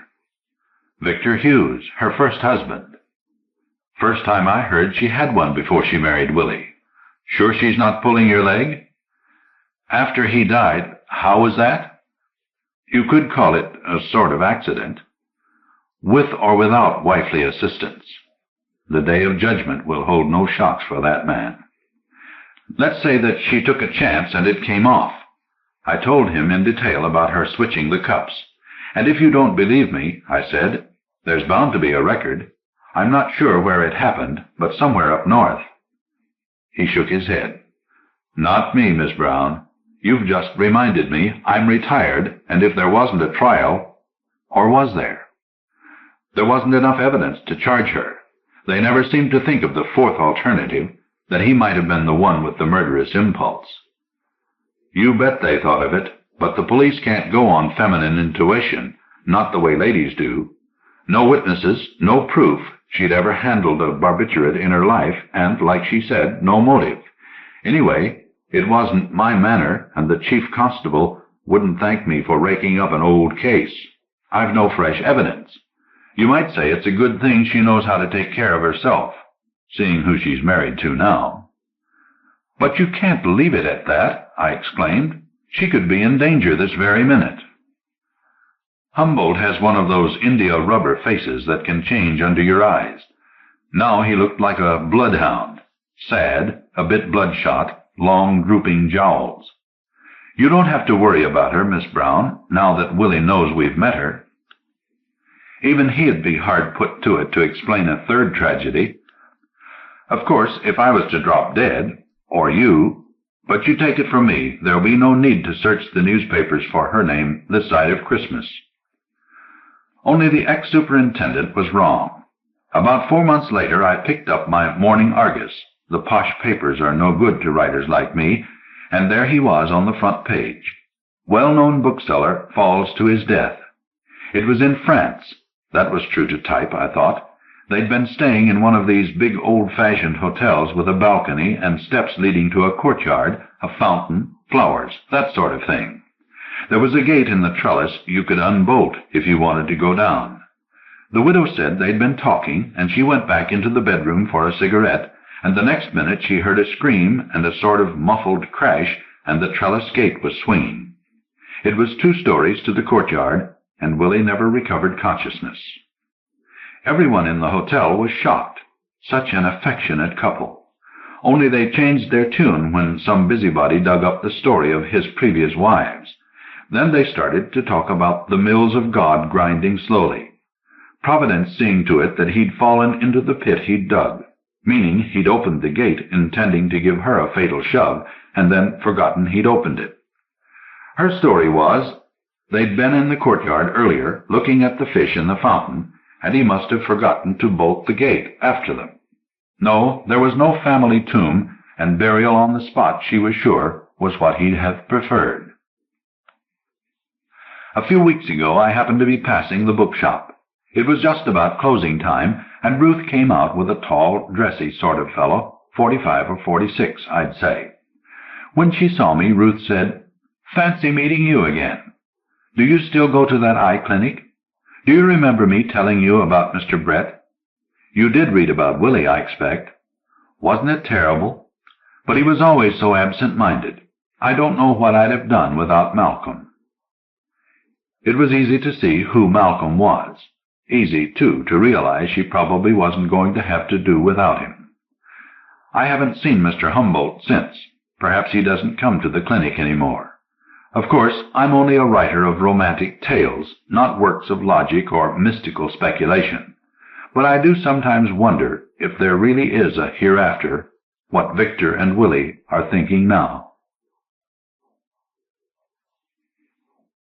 The Island of Bright Birds by John Christopher. Copyright 1971 by John Christopher. Quotes from reviews of John Christopher's novels. Strange, though always believable. Terrifying story. Written with fluency, color, and elegance. Sensitive character development. Insights often alarming. Special kind of excitement. For best effects, read after midnight. And if the H.G. Wells of the fantastic stories has any true successor, it is fellow Englishman John Christopher. We think you will find The Island of Bright Birds moving and disturbing and chillingly neo-Gothic. The first time she heard him speak, he was describing how he made his own bread, a fairly ordinary subject for a Chelsea party of this kind. But there was something in the voice, a strength which was not so usual, and she half turned from her own group to identify him. He was a short, slenderly built man who yet contrived to look powerful. He was about 50, she thought, with silver-gray hair and a clipped silver-gray mustache, and it was plain that he kept himself in good physical condition. He moved his head as though conscious of her gaze, and their eyes met. His were very blue and direct, and she was the first to look away. Later he spoke to her, catching her skillfully between groups and getting her to himself. "My name's Marinish, Adrian Marinish," he said. "Friend of John's. We knew each other in the war." John and Helen Warrington were their hosts. "I'm Angela Blake," she said. "I wanted to talk to you," he said, "because you are so beautiful, but also because you are happy. I should think you are in love." His sentences were short, but not clipped. Rather, they carried an implication of flow, a wave-like hypnotic quality. What he said surprised but also pleased her. She said, laughing, "The last part's true." "Is he here?" She pointed. "Over there, the tall one with the fair curly hair." He nodded in appraisal. "You make a handsome pair." Peter and her love for him were the supremely important things in her life at that time. "We are to be married next month," she said, "as soon as he has finished his present job up in the wilds of Scotland. He's a development engineer." Marinish said, "A development engineer? It sounds like an exciting profession. I don't do anything but live on an island full of bright birds. Someday you must visit it." She laughed again, glorying in a world that could offer islands and bright birds and her own true love. "We'd love to," she said. She spoke of him to Peter as they went home together. "Yes, I know," Peter said. "A rather interesting chap." "Did he talk to you about his island?" "Not much. He talked about my job, mostly." He paused, considering this. "I suppose that's why I thought him interesting." "He goes to the root of things," she said. "He told me I was happy because I was in love." Peter bent down to her as a gust of breeze from the river ruffled the early summer leaves of the embankment trees. With his mouth against her hair, he asked her, "True?" She squeezed his arm with her two hands. "So true." Marinish called on her 2 weeks after the funeral. She opened the door, saw and recognized him, and remembered what he had said at their first meeting. There was no danger, she thought bitterly, of anyone saying that now. She did not look much in mirrors these days, but she knew her hair was lank and untidy, her skin blotched from crying. "What is it?" she said stiffly. "May I come in?" "If you like." He carried a great bunch of chrysanthemums and roses. She stood aside, and he came in and put them on the hall table. He had the discreet solemnity of a professional mourner, she thought, but his blue eyes were still direct, seeking and holding. "I saw John, and he told me," he said. "I'm sorry." "Thank you. For the flowers." She stared at them, hoping she would not cry again. "Can I get you a drink?" She was sure he would say no, but he said yes, and took the seat she offered him. He sat there, watching patiently while she got the drink, and afterward. He was waiting for her to talk. She had run from all company, even her family, since it happened, but now she felt it growing in her, the urge to tell her misery as once she had told her happiness. She said, conscious of the dryness of her voice, "I don't know how much John told you. It was a hit-and-run accident. There was a good trout stream near where he was working, and he used to go fishing in the evening. They found him dead by the side of the road. No one saw it happen. No one even saw the car. There was a bend in the road. No footpath, of course. The police said the car must have come round very fast and hit from behind." She paused, seeing it again as she had seen it so often. Marinish said, "Go on," in a gentle voice, and the tears came. She was alone again in a melting universe of weeping, an ocean of which she could not remember the beginning or imagine the end. At one point he gave her a handkerchief, but he might have been a robot serving her. When the outburst came to a sobbing, gasping end, she was almost surprised to find him still sitting there. He waited until she was breathing steadily and said, "Now go and get yourself ready, and I will take you out to dinner." She shook her head. "No, it's kind of you, but no, I want to stay here." She added petulantly, "I'm not hungry." "Come all the same," he said. "Have a glass of wine while I eat. It will do you good not to be alone." She thought about that for a moment and knew it was true. Obediently, she got up and went to her bedroom to make up her face. She learned things about herself during the next weeks and months, and about grief. The bouts of wild, angry misery were fewer, but as time stretched between them, she became aware of a new horror that in some ways was worse. The nearest description she could put to it was boredom, but it was boredom of a kind new to her, a yawning, listless pointlessness that staled and fouled her very being. In it she contemplated suicide for the first time, but knew she could not command the energy even for that nihilistic resolve. She had an overpowering need of something, anything, to distract her ears and eyes. She watched television in lethargic and fascinated irritation, and sometimes when the programs had ended she found herself staring for long periods at the empty screen. Marinish returned 2 weeks later, and after that at more or less weekly intervals. He would come up to London one day and go back the next. He would not leave his island for longer than that at one time. She was guarded at first, but soon was simply glad of his kindness and attention, his unfailing patience with her. She was becoming aware again of other people in the world, but with more irritability than pleasure. They talked when she did not want them to talk, and were silent or vapid when she needed speech and comfort. Marinish was the remarkable exception. He sensed her moods and responded to them, talking at the right time and listening with the right unobtrusive attention. From being apathetic about his visits, she grew to welcome them, and at last began to count the days between them. Autumn blurred into winter, and there were times when, because of bad weather and rough seas, he was late in visiting her. Thrown back on the unsatisfactory others, and on contemplation of the wound of grief, which still could bleed, she found herself missing him quite sharply. The great reassuring thing, of course, was that nothing that could remotely be called sexual came between them. If there had been the slightest hint of desire in his attitude, she would have been repelled and would have turned him away. But there were only kindness and patience.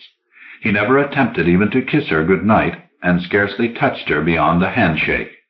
Once or twice she wondered about this, seeking a motive behind his kindness, but for the most part she was content to accept it, and to let it nourish her. He talked a lot about the island, and a picture of it grew in her mind. Rose-pink granite rocks, lulled by blue or lashed by gray-green seas, rabbit-cropped grass burnt by long days of sun, a wood sparkling with rain after a shower and echoing with birds, a place of peace and beauty, remote from the world's miseries, armored by the waves against shock and change. And yet, she realized one day with a small tremor of surprise, she really knew very little about the island. His descriptions had been general, not particular. The thought whetted her curiosity. The next time he came, she would ask him questions. But the answers she got were vague, and the picture remained as it had been, a mosaic of impressions, more a description of dream than reality. She could not be sure if it was a failure of communication or a deliberate evasiveness on his part. She even toyed with the idea that the island might not exist, might merely be some fantasy he had created for himself. One day, on the telephone to Helen Warrington, she asked her about it, as tactfully as she could. Helen's reply was not helpful. No, she said, she did not know much about it. She and John had never been there. There had been talk of their going, but somehow it had never happened. And Angela, putting down the telephone, realized that, although Marinish had talked of the place so much, he had never, since that first encounter, spoken of her visiting it. It was spring again, the days lengthening and brightening, the earth stirring from its sleep, new green budding from old brown. She decided she would not ask him any more, kept to her resolve, and as soon as he had gone away, regretted it. There were spring storms, and it was nearly 3 weeks before he came again. Almost as soon as she saw him, she said, "The island. I would like to see it." He smiled at her. "Of course." "How soon?" "In the summer." He brushed the silver-gray mustache down with the side of his finger. "The summer is the best time to visit the island." As the train gathered speed leaving the station, she asked curiously, "Do you always travel down by train?" He nodded from the facing seat in the first-class compartment, which they had to themselves. "Invariably. Motoring is no longer a pleasure. Except for one occasion, I haven't driven since the war." She looked out of the window. The sky was blue and empty over the sweltering city. "It's a good day," she said, "to be leaving London." "Yes, a good day to be going to the island." "Tell me about it." "No, seeing is best, and you will see it soon." "How soon? How long is the journey by boat?" "Not much more than half an hour. We can do better than 20 knots on a day like this." "You have a speedboat?" "A twin-engine diesel. Hermes." "Do any other boats go to the island?" "There's a young fisherman who brings over any heavy stuff I need. No one else." "Might people not go there while you're away?" "It's unlikely. We're too far out for the small boats, and there's only one landing place, and that's a tricky one. Some nasty rocks, and the whole area's due for recharting." "So you preserve your isolation?" "Yes, and hope to go on doing so." In the late afternoon there was some cloud in the sky, but it was still hot. England was a haze on the horizon. The sea was smooth and glassy except for the bubbling, widening furrow of their wake. She stared at the island, which now lay full ahead. A hummock of pink and green rising out of the calm blue waters, the pink of rock, the green of trees and grass. So it was true. It existed. She had not been sure till now. "It's strange," she said. "What?" She raised her voice to be heard above the roar of the diesels. "I don't see any gulls." "There are none." "Why is that?" "You'll see." The landing place was round the other side and, as he had said, tricky. There was a tortuous and not very wide channel through rocks, and a short concrete jetty concealed behind a prow of granite. He handled the boat with a skill and confidence, bringing her in to bump her rubber fenders gently against the jetty wall. There was an iron ladder by which they climbed ashore. He tied up, and they climbed the hill to the house. It was built of the island's granite, and had been scarcely noticeable from the sea. As they approached, she realized it was larger than she had expected, a rambling place with more than a dozen windows on this side. The immediate approach was through a garden, and one in surprisingly good heart for land which, in rough weather, would probably be touched by the salt spray blowing up from the inlet. She saw roses and honeysuckle and a cabbage palm bursting into white spiky flower. They entered the house through a terrace where there were various flowering shrubs and ropes of clematis dropping their large blue blossoms from a covering lattice. The house, undistinguished from outside, was beautifully appointed within. The furniture was good, of several different periods, but in harmony, and the decor was in quiet, splendid taste.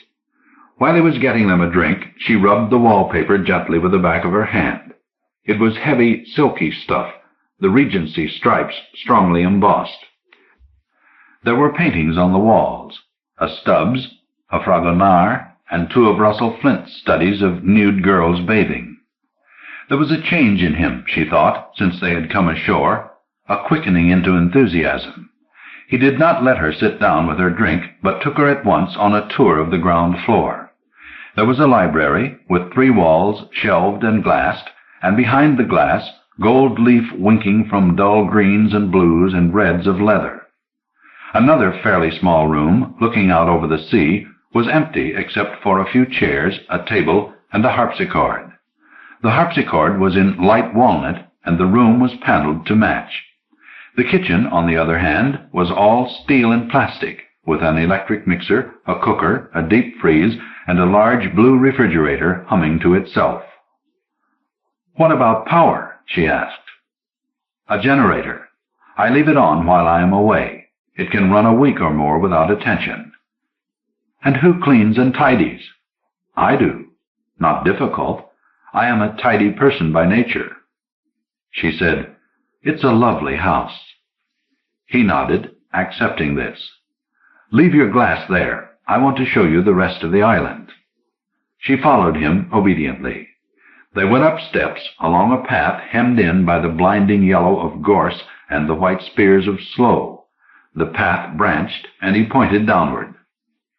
"My pool." It was a tiny cove with a minuscule beach of golden sand. A wall which had been built between the 2 enclosing arms of rock, held in the water, full tides would wash over and refresh it. It looked very blue. Beyond it, higher land seemed to have been cut away in an inverted saddle. "It is open to the setting sun," he said, "but I wanted the sun in the morning as well.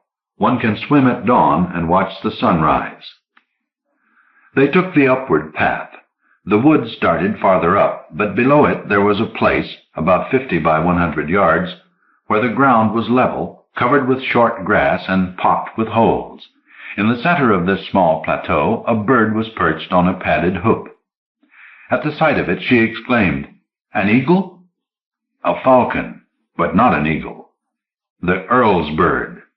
An eagle for an emperor, a peregrine for an earl, a tiercel." "Tiercel?" "The male of the species, a third smaller than the female, but more powerful." "And you go away and leave him tethered?" "His rein takes him to the edge of the wood." He gestured toward the holes, which he saw were littered with droppings. "He gets at least 1 fat rabbit morning and evening." "But why?" she asked. "Why a falcon here?" "For protection," he said simply. "To guard my bright birds." As they approached the wood, she saw them, flashes of emerald, of blue, of yellow. She did not recognize them at first, but then their harsh chatter identified them. They were grass parakeets, budgerigars. She saw more and more, of many different colors and combinations of colors: turquoise, opaline, pearl gray, mauve, olive, cobalt. "They live here wild?" "Yes. I have put up nesting boxes, and I give them seed. Apart from that, they are on their own. The losses were heavy at first. Some died, some stupidly flew out to sea. I brought in more, and they adapted."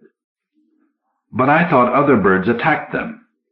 "There are no other birds." She realized that she had not seen any, that she had heard only the parakeets. "They were attacked at the beginning," he explained. "That was when I brought the peregrine in. I tamed and trained him. He cleared the sky in a couple of months, and I restocked. Some gulls come in from time to time, and he kills them." They were in the wood, the path still winding up. The colored birds flashed overhead. You killed them all? She said in horror. It was the only thing to do. The wood was a tonsure round the island. Its summit and center were open. They came out into meadow grass. The birds were here, too, hanging on to the long grass and pecking at the seeds. There was a summer house, quite substantially built, with a veranda. When he opened the door, she saw that it was furnished with cushioned wicker chairs, a couch, a low table. He pressed a button just inside the door, and to her amazement there was music, the precise ecstasy of a piano. "The art of fugue," he said. He smiled. "No magic. A landline to a tape recorder in the house. I switched it on before I left." He looked at her searchingly. "Do you like my island?" She said, "It's magnificent. It wants one thing." Their eyes were locked still. "A mistress." She looked away. After a pause, he said, "There is something else to show you." But the enthusiasm had gone. His voice was cold. "Over here." She followed him. It emerged suddenly from the high grass which had concealed it. It was roughly square, its sides precipitously steep, a hole chiseled out of the rocky core of the island. About 20 feet across, perhaps 15 feet deep on the far side, 25 on this. The walls, like the floor, were granite. "They got the stone from here," he said, "to build the house. Not long after Waterloo. The man who owned the island was a sea captain, and he had the use of French prisoners. Quite a few died." Imagining the past, she averted her head. "There is another story, something that happened 50 years later. The owner is said to have been in love with a beautiful girl. He brought her here by a trick, and when she defied him, he had his servants put her down there. The story goes that, since she still would not yield, he sent down drugged wine, and when she was senseless, he climbed down a rope ladder and violated her. If so, he was a crude and stupid man. Patience would have brought him to a better end. Privation, exposure, the place itself, would have tamed her." She stared into the barren granite hole. A little rainwater had collected in a hollow at one point. She could visualize the degradation of sucking at it on hands and knees, with a face watching above, and the music of Bach faint on the air. He said, "The moment I saw you, I knew you would crown the island." She could not look at him. She thought of his patient, hideous resolution. A hillock carved to let him see the dawn while he swam. Bird life destroyed to make way for his parakeets. Bach brought up to the island's crest for his pleasure. And so he had seen a woman and wanted her. What was it he had said in the train? "Except for one occasion, I haven't driven since the war." One occasion. A hunting down, a waiting, and a car driven into a defenseless man on a lonely road. And then the slow, sexless wooing of a girl crazed by grief. She turned to him, smiling, opening her arms. For a moment he was surprised, and then triumphant. He took her in his arms, felt her body melt toward his, and tried to guide her back to the summer house. She shook her head. "No, here," she whispered. "Here. Now." They lay in the grass, a foot or two from the lip of the granite hole. The sun slanted through the tops of the trees. "Sleep," she crooned. "Be at rest, my darling. Sleep. Sleep." He was about 25, dark, strong, with a stubble of beard, the local fisherman who had brought oil for the generator. "Lucky there was plenty of food in the place," he said. "Of course, if you'd known how to handle the boat. But better not, I reckon. These are nasty waters for those that don't know them." She had led him up to the crest, and they stood by the edge of the granite hole. Looking down, he said, "It's a long enough drop to kill anyone. You wouldn't think he would miss his footing, would you, knowing the place so well? But that's how it happens. You get overconfident." In 3 weeks the sun had bleached it, and rain had rotted it. One could see the white gleam of bone. "Funny that," he said, "the way he's fallen. He looks as though he's trying to climb out. Well, there's nothing we can do, I reckon. He looked around at the waving empty grass, at the silent wood. Used to be full of budgies, this place, he said. Lovebirds, you know. Hundreds of them. They're dead. He looked at her, puzzled. Dead? It was the falcon, she said. I could not bear to see him tied, so I cut the tether. He killed them all the bright birds. Suddenly, uncontrollably, she began to weep. Sobbing, she turned her face up toward the sky's bright blue. High up, almost invisible, the patient falcon hung, waiting.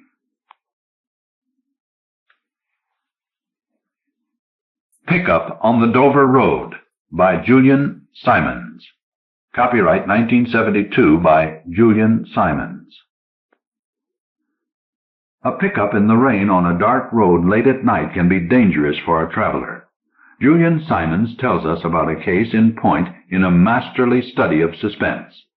Now, join Donald en route to a gay holiday in France when suddenly he becomes involved in a deadly battle of wits. The milestone, just visible in the rain, said Dover 41. Donald's mouth pursed, and he began to whistle, the song of the sky boatman. Speed, bonny boat, like a bird on the wing, over the sea to sky. Carry the man who was born to be king over the sea to sky. Not to Skye, but to Calais. In a light, pleasant voice he fitted words to the tune. Carry the man who was born to be young over the sea to France. To be young, he thought, to be young and happy.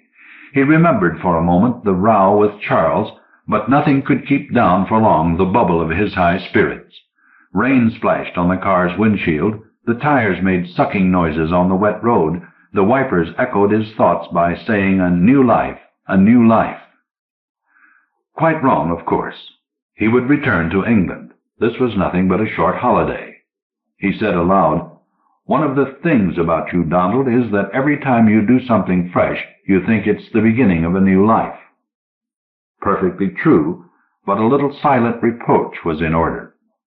He knew that talking to himself was a bad habit, so he turned on the radio and found the plum-voiced announcer halfway through the news. Yet another government scandal. Mr. Michael Foote called on the government to resign. Pause, slight change of tone. A murder in Kent. An elderly woman, Mrs. Mary Ford, was found murdered this evening in her house on the outskirts of the village of Ostley in Kent. She had been brutally attacked and beaten, and the house had been ransacked.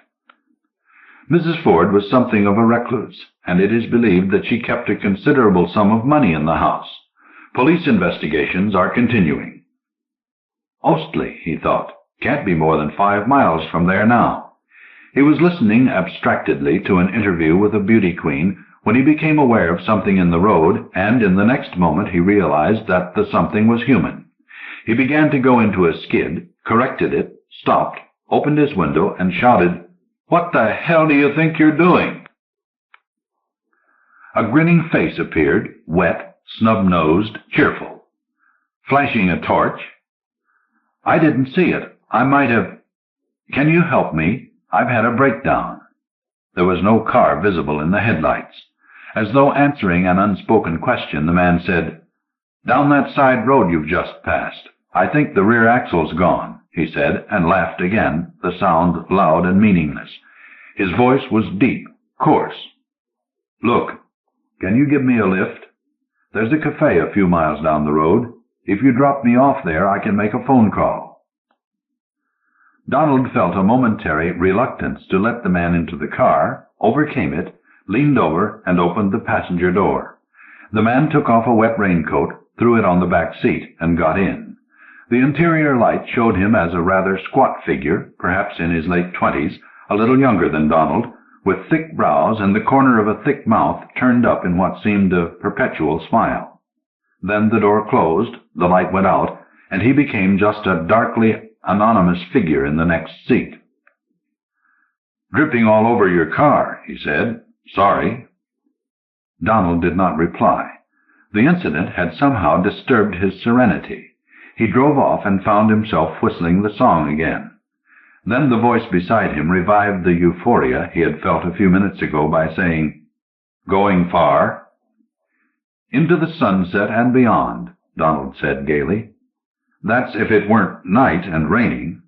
Dover, then across to France, driving off the quay in another country. That's a wonderful feeling." "Must be. Never done it myself. You can do with a bit of a change in this weather." Sheer pleasure in what lay ahead made Donald talk. "You know, in England we always talk about the weather. I do it myself. It shows what a boring nation we are. In France, that sort of thing simply couldn't happen. There are 1,000 better things to talk about. God, I shall be pleased to get out of this smug country." As soon as the words had been spoken, he regretted them. "Not that I'm unpatriotic, mind you. This is just a holiday. Still, I shan't be sorry to get out of England in March. It's just that I know everything will be different in France. Hotels, food, even the weather." "I know what you mean. Wish I was coming with you. Haven't been abroad for 5 years, and then it was just for the firm to a sales conference in Frankfurt. Trouble is, when you've got a wife and 2 kids, it comes expensive going abroad. So it's Littlehampton instead, every year. Relatives there. You married?" "No," Donald said, a trifle sharply. "Lucky man." Again that laugh, loud and meaningless and somehow unlikable. "Why lucky?" "Don't know, really. It's just when I think of you single chaps with a flat in London, time your own, do what you like, go where you like, I feel envious sometimes." "I didn't say I had a flat in London." Again Donald spoke more sharply than he had intended. "And I work, too. I'm a writer, a freelance journalist." "Freelance, there you are. Freelance, freedom." A smell of drying clothes pervaded the air. Donald could almost feel them steaming. "This breakdown's serious for me, I can tell you. I'm a knight of the road." "What's that? I didn't quite—" "Commercial traveler, old man, and the bus is my steed, as you might say. Without it, I'm sunk. Point is, I've got to get to Folkestone tonight. Got an appointment there in the morning. If they can get my car going, well and good, but I doubt it, and if not, I'm in trouble. I was wondering—" Donald sensed what was coming. "I was wondering if you could drop me off at Folkestone.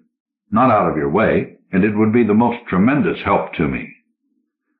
There was something about the man that did not seem genuine, and instinct told Donald to refuse, but that seemed churlish. "I suppose if your car's still out of action—" "Well, all right." "Very, very decent of you, old man. We'll just look in at that cafe for 5 minutes so I can phone a garage. Must go through the motions." Something was troubling Donald, and suddenly he realized what it was. "What do you travel in?" "Woolens. All sorts of woolens." A flurry of rain blurred his vision. Headlights loomed up dazzlingly and were gone. "Samples?" Donald asked. "How do you mean?" "You've got no samples." The pause was fractional. "Left my case in the car. Overnight bag, too. Didn't want to drag 'em up the lane. You get used to traveling light, you know, in my game." Another pause, a longer one this time. Then, as though to divert Donald's attention from the missing sample case, the stranger said, "Shocking business, that murder." For a moment, Donald could not believe his ears. "What murder?" "Just a few miles away, place called Ostley. Old woman had her head bashed in. Nasty business from the sound of it. They'll get the chap, though. I wouldn't mind betting somebody saw him leaving the house, and then we shall get— Police are anxious to interview Joe Dokes, and we all know what that means." Donald said absently, "You seem to know a lot about it." "Only what I've heard, but I'm interested. I'll tell you why. Murder is easy." He gave that mechanical laugh, then said in a different tone, almost of alarm, "What are you stopping for?" "You should keep your eyes open." Donald could not keep a tinge of malice out of his tone. There was a sign that said single-lane traffic, part of the roads under construction. "Oh, is that all? Well, as I say, murder's easy. I mean, look at the two of us. You give me a lift, you don't know me from Adam. Nobody sees me get in. I put a gun in your ribs, tell you to pull over and stop. I shoot you, toss you out of the car, drive off, leave the car somewhere, take 2 or 3 train and bus rides to get rid of the fuss, and I'm away. With whatever's in your wallet, of course. Don't worry, old man. His loud bark sounded like the rattling of keys. But it's been done, you know. Think of that A6 job. Hanratty, you mean? They caught him? If he was the one who did it. The laugh again, but this time it was only a chuckle. Then Donald felt a pressure on his arm from which he jerked away. Sorry, am I putting you off your stroke? Every murderer makes a mistake. Fingerprints, footprints. I ought to have put my gloves on. The laugh now was like a donkey's bray. You've got to forgive me. It's just my sense of humor. That cafe's round the next bend, if I remember right, on the left. Stands back a bit. But murder is fascinating, don't you agree? Donald did not reply. I want to get the night ferry, he told himself. Whatever he says, I must avoid becoming involved. He found himself whistling the song in an attempt to drown the other man's words. I mean the psychology of it, his passenger said. A chap goes in a house, bashes up an old woman in the hall, gets her money, 50 or 100 quid. Do you reckon it's going to worry him, what he did? I don't. Along the road to the left, lights shone. It had stopped raining. There was no sound when he switched off the wipers, except the engine's throb and the suck of the tires. Donald cut off the tune in mid-whistle. A case like that, the other man went on, it could be the good old tramp at the door who leaves his dirty paw marks or footprints over everything. Or it could be the real artist, the kind of thing that interests me. But as I say, this one doesn't impress me that way. I reckon it was just run-of-the-mill, and we'll be reading that the police want to talk to a one-eyed farm laborer from Rutland. He broke off and said in a tone of some anxiety, Hey, here it is. Here's Joe's. Donald took the car into the open space in front of the cafe. He sat with his hands on the wheel, uncertain what to do. Thought you'd missed it. His companion stepped out. Coming? Donald decided there were things wrong with the man's story. He would have to do something about it. Reluctantly, he got out. The night air was fresh, cool. As he followed the other man into Joe's, he could not help noticing his shoes. They were thickly caked with mud. Had that come just from walking up a lane? Plastic-topped tables with sauce bottles on them, a few truck drivers sitting on tubular chairs, a smell of frying food. Joe's was not the sort of place to which Donald was accustomed. His companion, however, seemed quite at home. 2 cups of tea, nice and strong. And can you do us sausages and chips? The man behind the counter had a squashed nose and a cauliflower ear. Right away. As his passenger turned, red-faced and smiling, Donald felt angry. Nothing to eat, thank you. We'll both feel better with something hot inside us. Sitting down at a corner table, smiling across it, his face was revealed as round and ingenuous. It was given a slightly sinister look by a cast in the left eye. I told you, Donald said. I don't want anything to eat. And anyway, I never eat sausages. He was dismayed to hear his own voice come out as shrill, pettish. Right, old man, don't fret.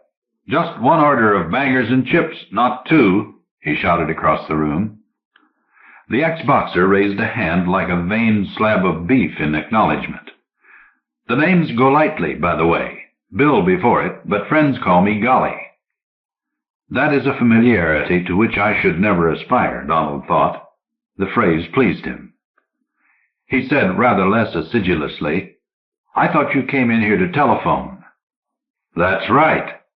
Golightly got up, but seemed reluctant to leave the table.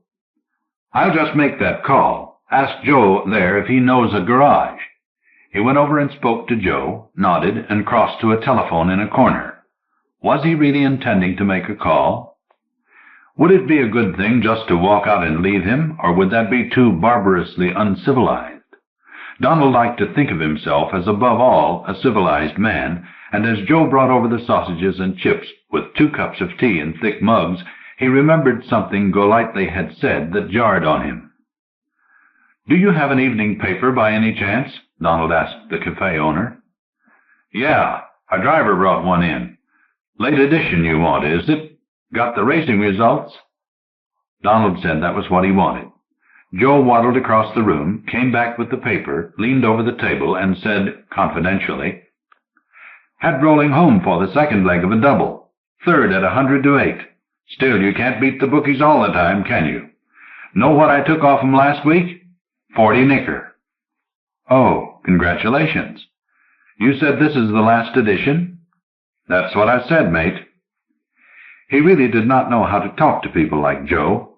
He looked through the paper carefully, then folded it, still not knowing quite what to do.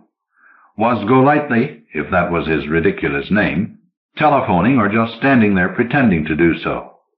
Donald pursed his mouth in thought, stopped himself from whistling, sipped his strong tea. Golightly came over, rubbing his hands and smiling. "Bangers and chips, I love you." He poured purplish sauce around and over them, began to ply knife and fork, spoke between mouthfuls. "Tried a couple of garages. The second one's going to tow my old bus away and look after it for the night. I'll go on to Folkestone with you, since you were kind enough to offer. I mean, it's going on for 11 now, and I don't want to get stranded." "What are you going to do, stay at a hotel?" "Not exactly. I've got a friend there." "Like your relatives in Littlehampton?" No. Golightly did not seem to appreciate that this was sarcasm. He closed the eye with the cast in it. "This is a lady friend. A commercial traveler's a bit like a sailor, you know, a girl in every port. As a matter of fact, that's the real reason I want to get to Folkestone tonight. And can you blame me? Why should you single men have all the fun? I suppose you've got a little bit of fluff waiting for you across the channel. Or perhaps you're not that way inclined." "What do you mean?" "Nothing. No offense meant and none taken, I hope." "Talking too much. I always do. Shan't be a couple of minutes now." There was sweat on Golightly's forehead. "I'm not taking you," Donald said flatly. "Not taking me." The knife and fork clattered on the table. The hand that held the cup shook slightly. Donald felt calm, in complete control of the situation. "Don't worry," he said. "I'm not going to do anything about it. I've thought it out, and I don't want to get involved." There was a blast of cold air as the door opened to let in 2 truck drivers in overalls. Golightly looked down at the table and spoke in a low voice. "What do you mean, involved?" "I mean you've been telling me a pack of lies. Come along now, admit it." Donald cocked one leg over the other, admired the sheen on his shoes. "How do you make that out, old man?"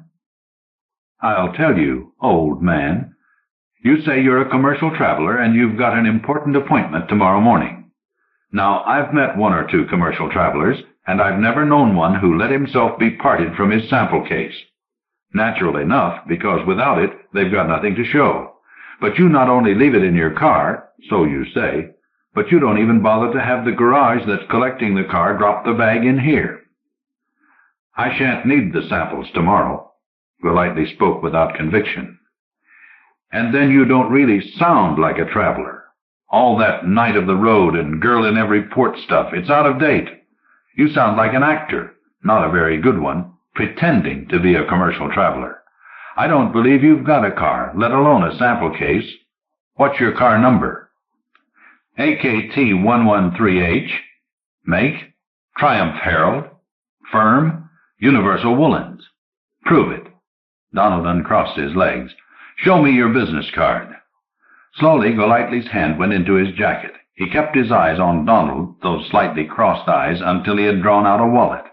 He looked through the contents, wiped his brow with his sleeve, then, "No business card." "No card. Why, without a card, a commercial traveler doesn't exist." "All right, I haven't told the exact truth, but I still want to get to Folkestone. I still need a lift." It was the moment at which Donald had planned to walk out, but something about Golightly's manner made him abruptly change his mind. "Come on, then." His reward was the other man's startled look. You're taking me? That's what it looks like, doesn't it? Golightly said nothing more. He paid the bill, and they walked to the car in silence, with Donald a couple of steps behind. The ruddiness had drained from Golightly's face, leaving it pale. Donald, as he drove away, said, "There's more to come." "How do you mean?" "About you, who you are, what you've been doing. I want an explanation." "I don't know what you're talking about." "Your shoes, the mud on them. That hasn't come from walking up a lane, more like walking or maybe running across fields." It was a muddy lane. Donald took his right hand from the wheel, felt in his jacket pocket, then took it out again. "I picked you up near Ostley, where that old Mrs. Ford was murdered. You tell me this cock and bull story about being a commercial traveler, and you talk about murder in a very queer way. How did you know about the murder?" "Read it in the paper." "No. I borrowed the last edition in the cafe, and there was nothing in it. How could there be when it didn't happen till 7 o'clock? I heard it on the 10 o'clock news on my car radio." "But how about you?"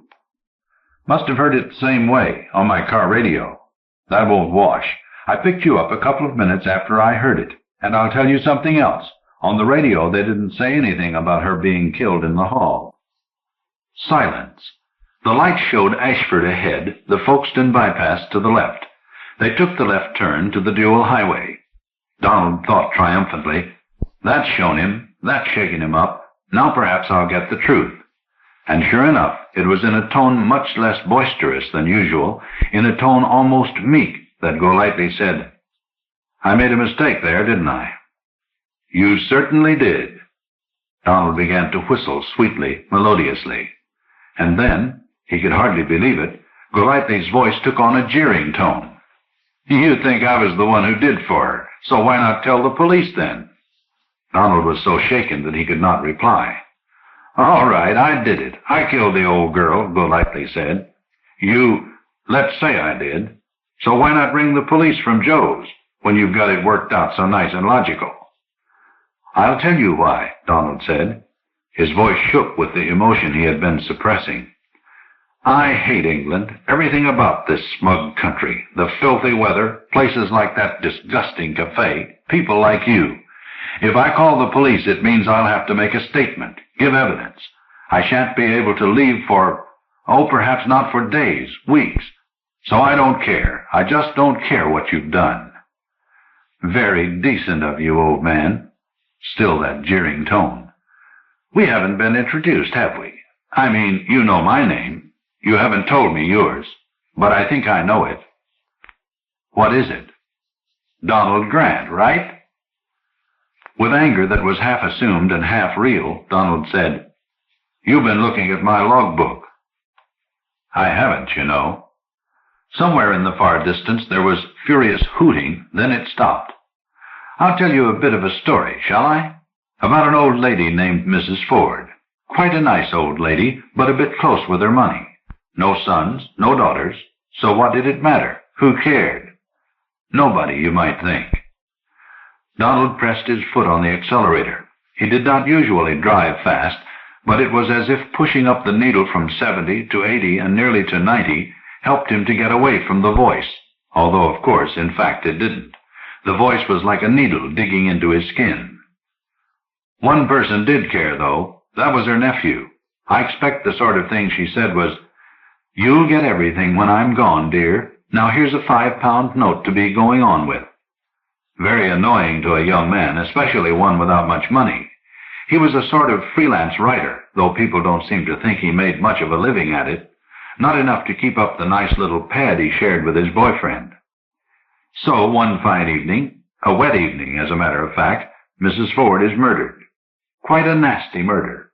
Everything turned upside down to try and make it look like a hurried job. Wasn't, though. With a sound like a sigh, he added, "I don't have to tell you the name of the nephew." Donald's mind was empty of thought, except that of the need for action. Golightly went on talking. "We found out quite a bit about you when we rang your flat, and the young man you share it with, Charles is his name? He said you'd decided to take off quite suddenly on a holiday abroad. Seemed peeved you didn't take him along, too. Quite a row you had, according to him. So we've been looking for you. You'd have done better to stay put. Didn't know which road you'd take, so there was poor golly, Detective Sergeant Golightly, as you'll have guessed by this time, getting wet. Could have taken you in for questioning, but I thought you might have a gun. Have you, by the way?" Behind were the lights of a car, flashing on, off, on again. Donald's fingers moved over the hard curves of the metal in his pocket, and he kept one comforting hand there while he said in a distressed falsetto, "Why shouldn't I go abroad? It's not a crime." "No, but you made one or two mistakes, not deliberate ones like mine. You said Mrs. Ford was killed around 7 o'clock. So she was, but it didn't say so on the radio. Your word against mine. I should deny saying it." "Something else. A witness saw you leave the cottage. Didn't know you, but gave us a description. Said he'd know you again." "One witness. A good counsel would—" "You were whistling that catchy little tune. Favorite of yours, isn't it?" The witness got it loud and clear. Golightly began to sing, loudly but in tune. "Carry the man who was born to be king over the sea to sky." Two things happened together. The car that had been flashing drew level, switched on a spotlight, began blaring away with a hooter, and Golightly, in a quite different voice, loud and angry, cried, "Give me that gun," and threw himself across the steering wheel, pinioning Donald's right arm to his pocket. Donald just had time to realize that he was not able to control the car with his left hand, and to think about the bad luck that seemed to have dogged his whole life, and then there was nothing. Golightly woke up in a hospital bed. The superintendent was glaring down at him. "You're a fool, golly. Only cuts and bruises, but you're lucky to be alive. Grant isn't." "He bought it?" "A sliver of glass through the neck when you crashed. You had no need to get into his car, no need at all. Just let us know what road he was on. That's all you had to do." "Yes, sir. It seemed a good idea at the time." "And why the hell did you have to leave that cafe with him?" "He'd have taken me along anyway, sir. I'd been needling him, and I made a slip. He was on to me." "Don't expect any medals. What was the slip?" Golightly told him. "He made one, too. Mentioned the time she was killed. But, of course, he'd have denied it. He broke when I told him we had a witness who'd seen him leave the house and heard him whistling that song. You know, Song of the Sky Boatman. One of the villagers said he was fond of it." "We had no witness." "No, sir. But he didn't know that. And he was fond of that song, kept whistling it in the car." Virtuously, Golightly said, "I don't like whistling. Bad manners, bad habit. Can get you into trouble." Déjà Vu by Mary Barrett. Copyright 1972 by Mary Barrett. In her accompanying letter, the author wrote, "My new story started out to be a women's liberation ghost story and ended up having nothing to do with either phenomenon. Now you have exactly the same head start your editor had." Mrs. Oliver was puzzled. She always liked to pay cash, not that she could, and she no longer kept in touch with anyone out of town. Therefore she received almost no mail. The package which the mailman handed her was a surprise, and, like many surprises, unwelcome. "There must be a mistake," Mrs. Oliver said uncertainly. "No mistake, lady," and the mailman walked away. Mrs. Oliver inspected the parcel. It was wrapped in brown paper and sealed with tape. Her name and address were clearly spelled out in neat block letters. The stamps were canceled with the local postmark. She put the parcel down on the dining table. For some reason she was reluctant to open it. At the edge of awareness, the sensation gnawed at her that she had experienced this same event before. Déjà vu. "Don't be a fool," Mrs. Oliver said sternly to herself. She hoped that she wasn't getting eccentric, living alone as she had been since John died. Surely a package in the mail was nothing to be so upset about. She pulled at the sealing tape. Under the paper was a plain white box bearing no identification. Its very impersonality somehow increased Mrs. Oliver's uneasiness. The box was lined with white tissue paper, Lying in the center, like a cherished treasure, was a little music box with a dainty lady dancer on top. Mrs. Oliver gasped. She picked up the box. She wound the little key. The lady dancer turned slowly, gracefully, and the music box tinkled "The Blue Danube." It was impossible. Mrs. Oliver sat down. Her hands were suddenly cold, and her heart was beating fast. It was the very first gift that John had sent to her. It came before they were married, when John was still courting her. The little Bavarian music box had arrived, then as now, in a parcel in the mail. Then, as now, it had been carefully wrapped and sealed. John was always a careful man. She looked again at the address on the wrapping paper. It told her nothing. The printed words were impersonal, unrevealing. Panic hit Mrs. Oliver like a sonic boom. She knew very well where she had last seen the music box, in Mr. Stover's store, where she had taken it to be sold. She stood up shakily and forced herself into action. "Mr. Stover, I would like to see the Bavarian music box which I sold to you." Mr. Stover had been afraid of this. How much of the truth could he tell her? He looked at her closely. No, he decided, she was too agitated. Even part of the truth would be too great a shock. "I remember it," he said. "Had a little dancing girl, didn't it?" "That was sold some time ago." Mrs. Oliver was uncertain whether to feel relief or apprehension. "Do you remember who bought it?" "No, I didn't know the man. He was a stranger who happened in, a young fellow. Didn't quibble about the price." Mrs. Oliver felt dizzy. That would have been John's style. "A young man, you said?" "That's right. In his early 30s, I'd say." Mrs. Oliver slept restlessly that night. She had distressing dreams from which she awoke, perspiring, her heart pounding, the thought of her dead husband vivid in her mind. John. He was in his early 30s when they first met. He was handsome and ambitious, already a successful lawyer. It was inevitable that he would become an important man in state politics. He was a good catch for any woman. And how persuasively he had courted her, showering her with attention and presents. He had this house built for her, and had it furnished with the finest things. She appreciated all this. There was no passion on her part, but she couldn't, finally, resist him. Her family was an old one, far more distinguished than his, but their money had long ago trickled away. She could not afford not to marry for money. So it might as well be John. If he was ever disappointed, he was too gentlemanly to let it show. She hid the music box in a drawer under the linen tablecloths and tried to forget it. It was not that simple. Whoever was manipulating Mrs. Oliver's state of mind was not only very clever, but astonishingly well informed. Only a week after the arrival of the music box, another parcel was delivered. It, too, was carefully wrapped and sealed. The box was, again, disquieting in its impersonality. Mrs. Oliver opened it and felt her knees go weak. Deep in tissue paper, the box held the exquisite emerald brooch which John had given her on the day they were married. It was a lovely thing, of superb craftsmanship. Mr. Stover had given her a very good price for it. Now it lay in her hand, as sparkling as it was the day John had pinned it so tenderly on her bridal dress. Mrs. Oliver tried to slow the beating of her heart. It wasn't good for her to be so upset. The doctor would be cross with her. If this eerie procedure continued, she would receive many packages. John had been very generous with gifts.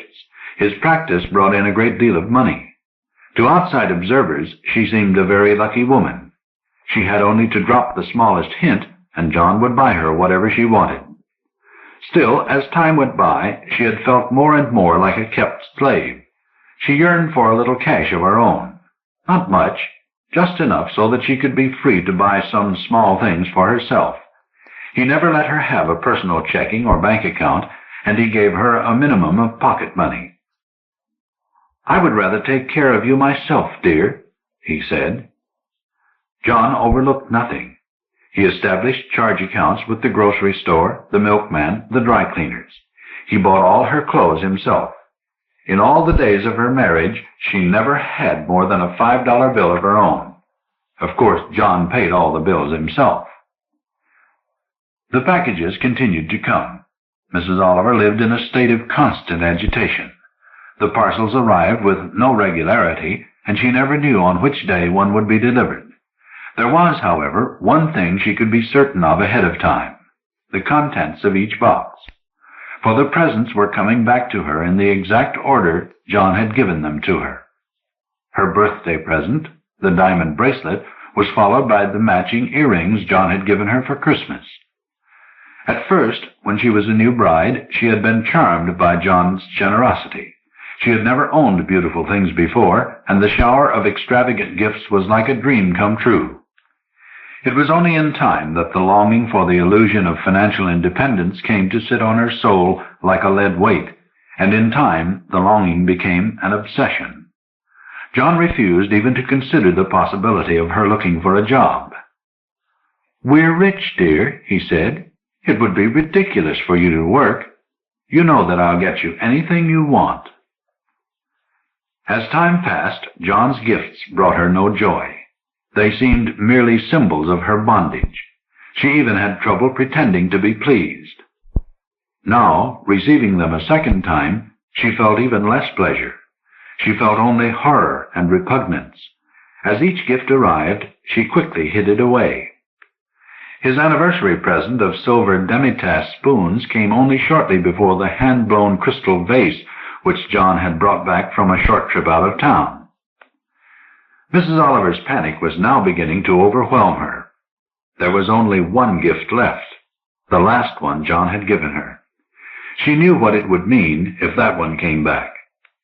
And she knew with dreadful certainty that although it had been, in life, John's last gift, it would not now be. She knew that the final gift would come to her from the grave. Mrs. Oliver, never a hardy woman, was not well. She hardly ever slept. When, finally, she did drop off, her dreams were terrifying, and she often woke up screaming. She no longer had any appetite. She had lost so much weight that her dresses hung like bags. She hardly recognized herself in the mirror. Her eyes stared back at her from sunken sockets like glass globes in a skull. The package came. John's last gift. She knew very well what the package contained even before she opened it. He had brought this gift on no special occasion. It had been a sudden whim. He had seen it in a store window and, on impulse, had gone in and bought it for her. Her hand shook. She could hardly tear off the paper. Inside the white box lay the gift. It was a beautiful little emerald pillbox, made by an expert craftsman. It was truly a work of art. Mrs. Oliver put it out of sight as quickly as she could. She tried to brace herself for what she knew was bound to come next. But what could she do? There was no way to anticipate how it would come or in what form. There was no way to protect herself. That night she went to bed early and lay there, wide awake. Her eyes were open, staring unseen at the ceiling. There was a knock at the door. It was not imperative, simply firm and sure. Mrs. Oliver stepped into her bedroom slippers and put on her robe. She went silently down the stairs. She could no more have ignored that self-assured knock than she could have left the packages unopened. She was moved by an irresistible compulsion. The knock sounded again, no louder than before, but still firm and self-confident. Mrs. Oliver went to the door. She stood there, dizzy. Her hand was on the doorknob. She was faint with panic and fatigue. Her body shook, out of control. She sank to the floor and her face pressed against the hardwood of the door. Again the knock sounded. There was a pounding in her ears. The hall seemed to tilt, first one way, then another. "John," she whispered, "how did you know?"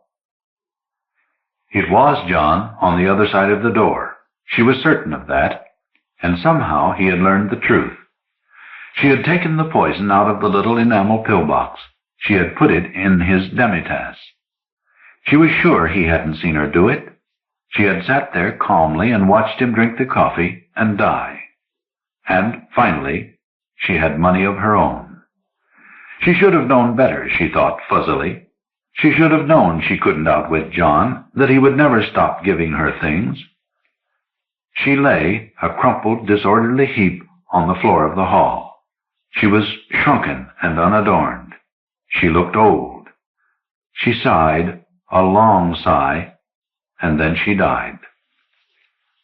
There was a final knock on the door, and then the sound of footsteps going away. Mr. Stover was disappointed.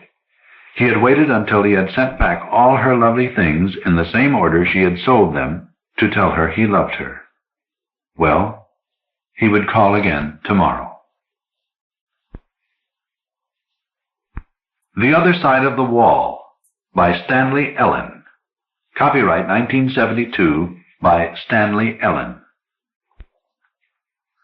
Once each year, Stanley Ellin writes a story especially for Ellery Queen's Mystery Magazine, and each year readers and critics look forward eagerly to this new story as a mystery event. This year's story is about a psychotherapist and his deeply disturbed patient. Did you never wonder, the doctor asked his patient, what lay on the other side of that wall? Was it the ultimate experience or the ultimate truth? So, Dr. Schwimmer said, so, it comes to this at last, the inevitable. Confrontation, penetration, decision-making, action. Wait. The office door was partly open. Through it could be heard the sound of a typewriter being pecked at slowly and uncertainly. The doctor rose from behind his desk, crossed the room, and closed and locked the door. He returned to the swivel chair behind the desk. The desk was long and wide, a polished slab of walnut mounted on stainless steel legs and without drawers. Arranged on it were a crystal ashtray, a cardboard box of straw-tipped Turkish cigarettes. I don't even enjoy smoking, the doctor remarked, squaring the edge of the box with the edge of the ashtray, but these help the image, you understand? The exotic, somewhat mysterious image I cultivate to impress the impressionable females in my clientele. A razor-edged, needle-pointed letter opener of Turkish design, also part of the image, naturally. Again, the exoticism of the Near East with its suggestion of the menacingly virile. A cigarette lighter, a small brass tube like a lipstick container, which did not contain lipstick but a breath deodorant that left the mouth reeking of peppermint, and a neat little tape recorder, an XJE-4 memo cord, not much larger than the box of Turkish cigarettes. So, the doctor leaned toward the tape recorder. He hesitated, then sat back in his chair. No need to put any of this on tape, Albert. Why, Doctor? Is it too intensely personal to be recorded for posterity? I am a psychotherapist, Albert. All the business transacted in this room is intensely personal. Never to this extent, though, is it? And that name, Albert, must you continually address me by it? You know how I detest it. Too bad, but I will address you as Albert. This is necessary. It is a way of establishing identities and relationships. And consider the distinguished men who bore that name. Einstein, Schweitzer. They seemed to survive it reasonably well, didn't they? I still detest it. There wasn't even a sensible reason for being saddled with it. No one in the family ever had it. Mother was enamored of the figure on the tins of tobacco Father smoked, that's all. An incredible woman. Imagine naming one's firstborn after a pipe tobacco. Or was she so viciously foresighted that she knew this was the perfect name for a child who was doomed to become a bald, pot-bellied, blobby-nosed little man with weak vision and a perpetually nagging sinus condition? So, suddenly we are faced with the ghost of the mother? Why not, Doctor? I didn't manufacture my own ugliness, did I? Albert, if I were a Freudian, we could have such a good time with this mother image. We could make it your sacrificial goat, stuff all your problems into it, and slaughter it. So, but luckily for us, I am not a Freudian. Your dead mother deserves better than to be declared guilty of your misfortunes. Consider how she made it her duty to bolster your shaky ego every day of her life. Your academic brilliance, your professional success, your devotion to her.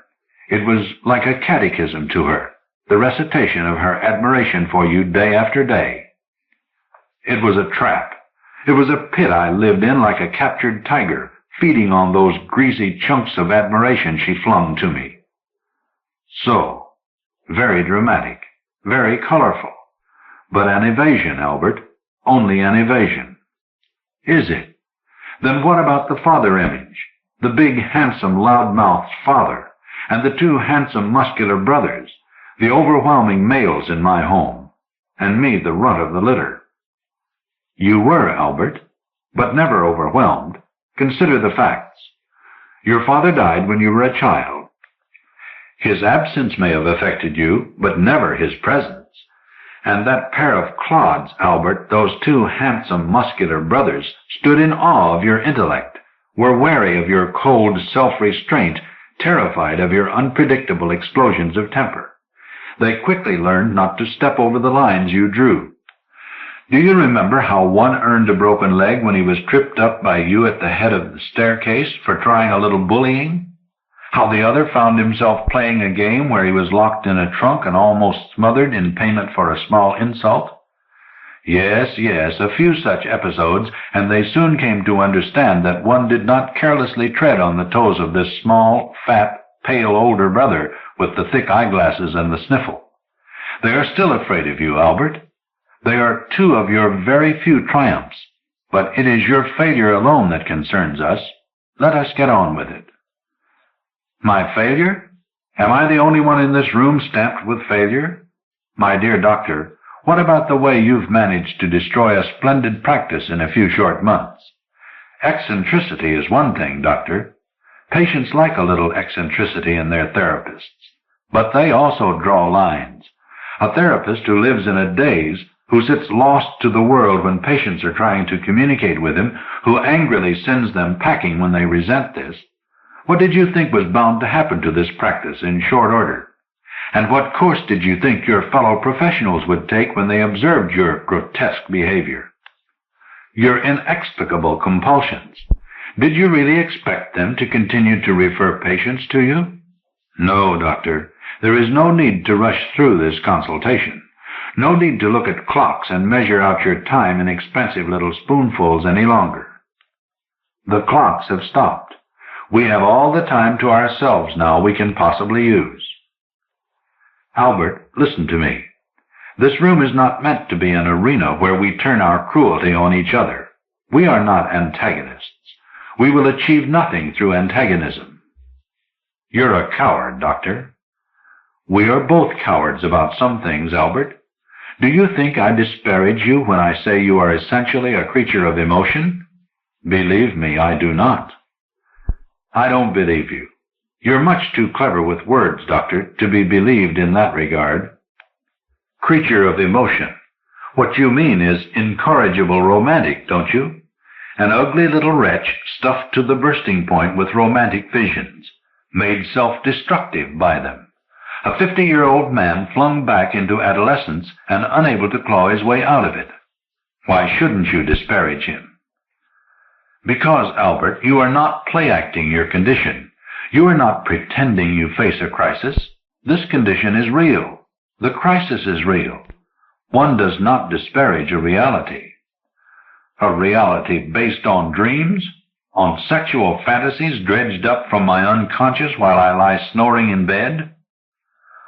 All these are realities, too. Are scientific laws and material objects the only reality? No, Albert. Your mistake from the start was in not recognizing the validity of those dreams, of the situation they depicted. But the situation was all in my own mind. In your emotions, Albert. If tests were made while you were asleep and dreaming of this woman, they would clearly indicate physiological reactions, a quickened breathing, an increase in blood pressure, sexual excitation. Just as I told you, all the symptoms of delayed adolescence, the pimply high school boy's nightly dreams of his nubile girlfriend. The only difference is that in the daylight he joins her in some noisy roost where they happily share a nauseous concoction of ice cream and syrup and hold hands under the table, while all I could do was turn night dreams into daydreams. Slowly, Albert. Confrontation, penetration, decision-making, action, each in its turn. So far we have barely begun the penetration. We have merely put aside the clichés of the possessive mother and bullying siblings and turned to the image of the dream woman herself. We have a distance to go before the decision-making. Girl, Doctor. Maiden, if you will. Not woman. So, is it important that she has not reached full womanhood? Yes. I don't like women. Something happens to a girl the instant she becomes one. In that instant she becomes too knowing, too wise, too self-sufficient to provide happiness for any man. Not any man. Perhaps only men who are afraid they don't measure up. Tell me, Albert, what kind of man were you in your first dreams of this girl? Still the small, fat, 50-year-old lump of self-hatred? Or heroic in dimensions? I don't know. It's hard to remember. Think. Penetrate. I'm trying to. Not heroic. That much I'm sure of. Beyond that, I still don't know. I wasn't aware of my body, my appearance, my deficiencies, only of my sensations when I saw her there. Ecstatic recognition. Passionate desire for her. And I remember my own astonishment that I should feel this. I hadn't ever known I was capable of such feelings. All my life I've paid for my female companionship, paid to satisfy my physical needs. There was never a suggestion of emotional involvement in the transactions. Now here I was, being drowned in emotionalism. I woke up suffocating with it. So, and you knew on waking that this dream girl was based on an actuality, that she had a flesh and blood counterpart? Not then, not the first time, only later when I realized the dream was recurrent, and then only when in one of the later dreams I realized that I knew her name, Sophia. When I woke that morning it struck me that of course she was the counterpart of a real Sophia, the inept child I had recently hired as my receptionist. She resembled her? More and more, once I knew her name. At first she was shadowy. She was only the suggestion of a beautiful Greek maiden. After I knew her name, she took on clearer and clearer definition. Still shadowy, because we always met at night in dim lighting, but now as if a veil had been removed from her face. No more chiaroscuro, but every delicate curve of feature revealed. Sophia. I can even remember the idiotic imagery, the coinage of every bad poet that crossed my mind in that dream when I stood there looking at her in full recognition for the first time. Doe-eyed, raven-haired, swan-necked. My God, I didn't even blush at my own puerile poeticizing of her. I rejoiced in it. You think this girl in the dream was aware of your feelings? She must have been. How could she help it? I tell you, Doctor, I yearned toward her with such intensity that she must have felt the current surging from me. This was before I even recognized her identity. I walked into this room, a bedroom lit by a small lamp somewhere, and she stood silent and unmoving in the middle of the room, dressed in a white gown, the classically simple Greek gown, and with what seemed like an almost transparent veil covering her hair and face. A tender, living goddess. I was stricken by the sight of her. The emptiness in me, my lifetime of emptiness, was suddenly filled with a white-hot lava of emotion. You see, again I am poeticizing like a fool, but what other way is there to describe it? In psychologic jargon? In those deadly words, I fell in love? Although, believe me, Doctor, coming from me, those words mean infinitely more than they would coming from the ordinary man. I do believe you, Albert. But are you sure you never knew such an emotion before? Never. Think, Albert. You were not born middle-aged. In your youth there must have been some woman, girl, who excited this emotion in you. Never. I never permitted myself to feel anything like this. I knew the response my size, my ugliness, my sweaty, tongue-tied ineptitude in conversation would draw from any girl I thought desirable. Why invite disaster? Better to freeze the heart into a block of ice than have it torn to pieces. And you did not experience any of this when you confronted the dream Sophia? When you let her feel the current of emotion surging from you? No. I seemed to have no room in me for anything but that aching desire. Sexual desire? That would have been later. In the early dream, all I wanted to do was touch her. Just touch her shoulder gently with my fingertips. To reassure her, perhaps, or myself. I moved toward her with my hand outstretched, and she moved away a little, barely out of my reach. Then suddenly we were someplace else. I recognized where at once. The hallway outside the room. The hallway of my brownstone house. Yes. The old brownstone. My living tomb. My office downstairs, the bedrooms on the second floor where we stood. All those empty bedrooms. I was jubilant. This lovely veiled creature was with me in my domain. I was not trespassing on hers. I looked and saw her standing now in the middle of that long, gloomy hallway. While I watched, she held out a hand, as if inviting me to clasp it in mine. She pressed her other hand against the wall there, the blank, wall-papered expanse between two doors, and an opening showed in it. She moved through the opening, it closed behind her, and she was gone. I was frantic, wild with despair. I ran to the wall and searched for some clue to the opening, but there was none. I struck my fist against the wall, but my fist had no substantiality, no strength. It moved in slow motion against the wall. It met it with hardly the impact of a feather brushing against it. That was all. I woke up drenched with sweat, weak with a sense of futility. I knew at once it had been a dream. I knew that the logical thing to do was either lie there and dispassionately analyze it, or to clear it completely from my mind. But I knew that either way would purge me of the glorious new emotions I had discovered in the girl's presence. I was in love. For the first time in my life, at the age of 50, mind you, I was willingly and hopelessly in love. I had the sense of it in my every nerve. It was dawn now.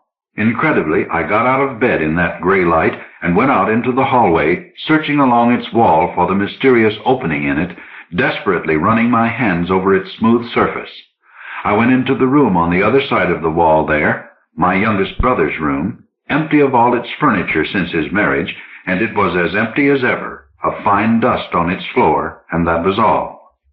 I knew then that the only thing left to me was the recurrence of the dream. A re-entry into the shadowy world where the girl might be waiting for me, would surely be waiting for me. So, Dr. Schwimmer rested his head against the back of his swivel chair and closed his eyes. Then from the very start, Albert, you surrendered to this girl completely. Completely. You asked nothing in return. You expected nothing in return. At the start, nothing, only her presence. And later? Later, as the dream recurred again and again, I wanted her response, her acknowledgement that she felt for me at least a part, a little, of what I felt for her. I wanted her not to retreat from me every time I reached toward her, but I forgave her for it each time she did. I knew it was because this experience was as strange and novel for her as it was for me. She was very young, untouched, timid. She was to be wooed gently, not taken by force. And I was willing to be patient because my fingertips came infinitesimally closer to her each time. I settled for that. So, and when you realized that this girl of the dreams was, in reality, the pretty little receptionist who sat in your outer office every working day of the week, it did not break the spell? No, because it didn't end the dreams. At night I had the Sophia of the dreams. In daylight I had the Sophia of reality, maybe where, whenever I chose, I could look at her, speak to her. And the living reality, as it turned out, made the dreams that much more exciting. Every detail of the flesh and blood Sophia was transmitted to the dream image I loved. Now that image removed its veil and showed me the glowing eyes and parted lips and curve of cheek of the enchanting child I employed in my office. The length of leg, swell of breast, everything became substantial in the dreams. But you did not transfer your emotions to this flesh and blood girl, then or ever? No. Are you sure of that, Albert? Consider this very carefully. It is important. I still say no. I didn't want to risk it. I didn't have to. It was more than enough that I had the dream Sophia to woo and win. In the daylight there were mirrors in the house where I would catch sight of myself at unexpected moments, a self that invited rejection. In the dimly lit room and hallway of the dreams there were no mirrors. I had no view of myself then. I never gave thought to what I looked like. Above all, somehow I knew that the brownstone house stood all alone in the dream world, and that there was no one else in it besides the girl and me. I was the only man in her existence. She had no freedom of choice. Ultimately, she would have to give herself to me. A quaint way to phrase it, Albert. Almost Victorian. And what does it connote? She allows you to touch her at last, to press your lips to her blushing cheek, or more? More, much more. Yes. She would be my slave, my willing slave, grateful that she could be possessed by me. She would not so much love me as worship me. So, and all this, Albert, in the light of your futile pursuit of her through dream after dream? The nightly confrontation in the bedroom, the scene in the shadowy hallway where, at the crucial moment, she disappears through that blank wall? Now tell me, did you never wonder what lay on the other side of that wall? I didn't have to. I was sure I knew what was there. Her room. The small room with carpeted walls and floor where she lay on a bed under some diaphanous covering, breathlessly waiting for me to find my way to her. Afraid of the moment when I would, but eagerly anticipating it. Her room. Her solitary, sweetly scented refuge. So there it is, Albert. That preconception was your great mistake, your tragic misjudgment. The room was there. I entered it. I found it exactly as I had imagined it. No, you did not. Otherwise, would there be this crisis, this anguish? You should have been prepared, Albert, for more than you bargained for. You should have known yesterday when you first saw your real Sophia's young man in her office, when she proudly introduced him to you, that there was a crisis brewing. Admit it. Didn't your hackles rise when you met that young man? When you took his measure? All right, yes, but I didn't make anything of it then. Why should I? All my life I've hated these hulking Adonises, these huge, handsome, brute images of masculinity. My hatred for this specimen was innate. Why should I think it had anything to do with the adoration my infatuated flesh and blood Sophia aimed at him? Hard words, Albert. But the dream Sophia is cast in the image of the flesh and blood Sophia. There was one danger signal. The other was at the instant in your dream last night when you pressed a hand against that wall, that barrier to her hidden room, and at last it opened to you.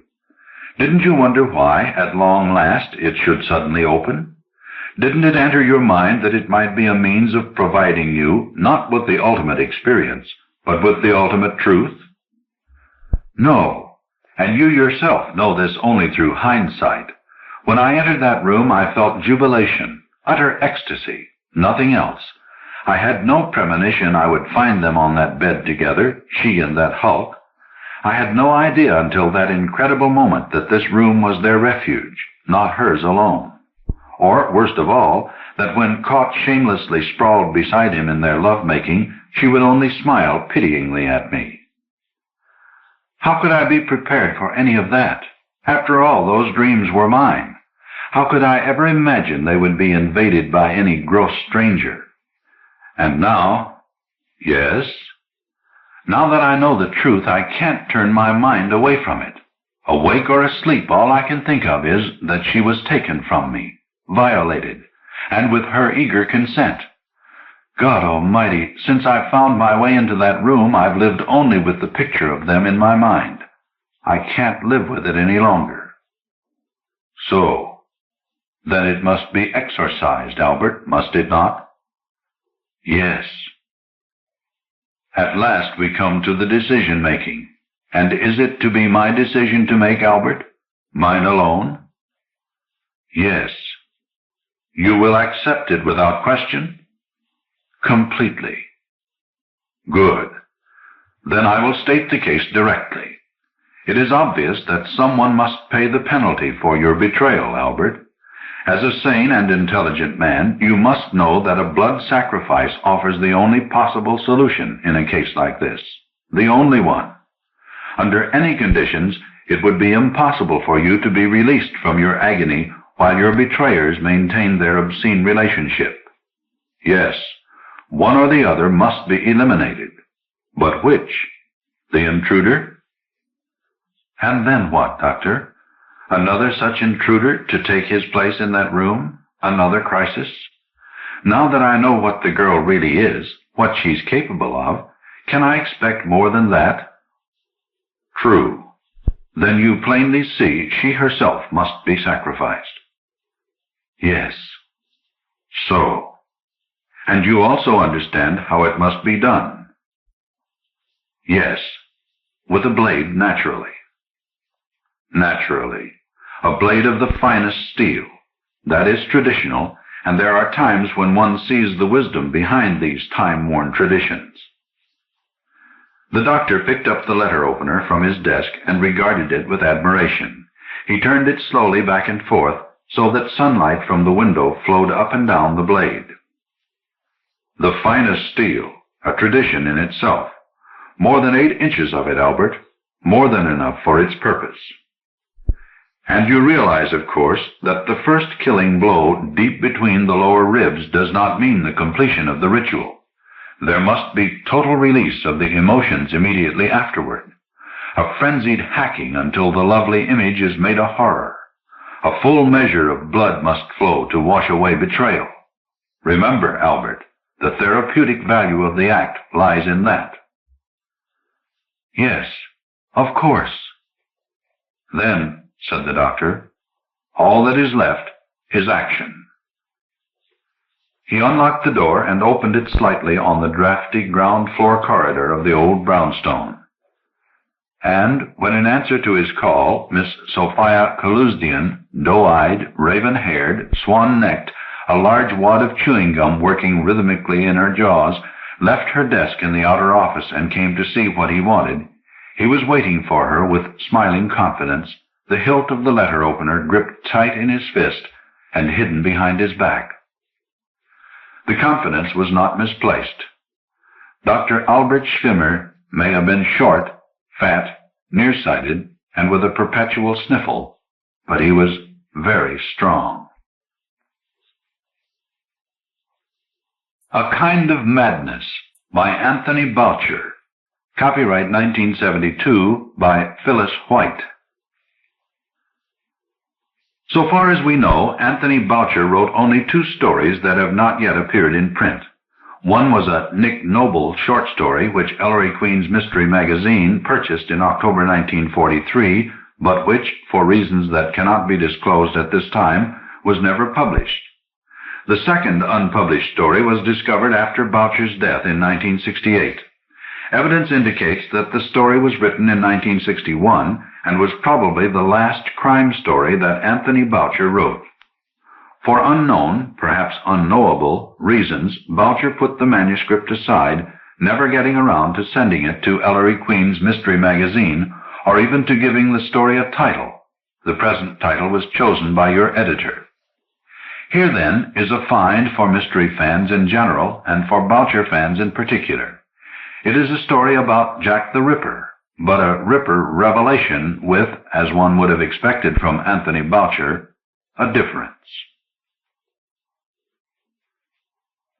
In 1888, London was terrified as no city has been before or since by Jack the Ripper, who from April through November killed and dissected at least 7 prostitutes without leaving a single clue to his identity.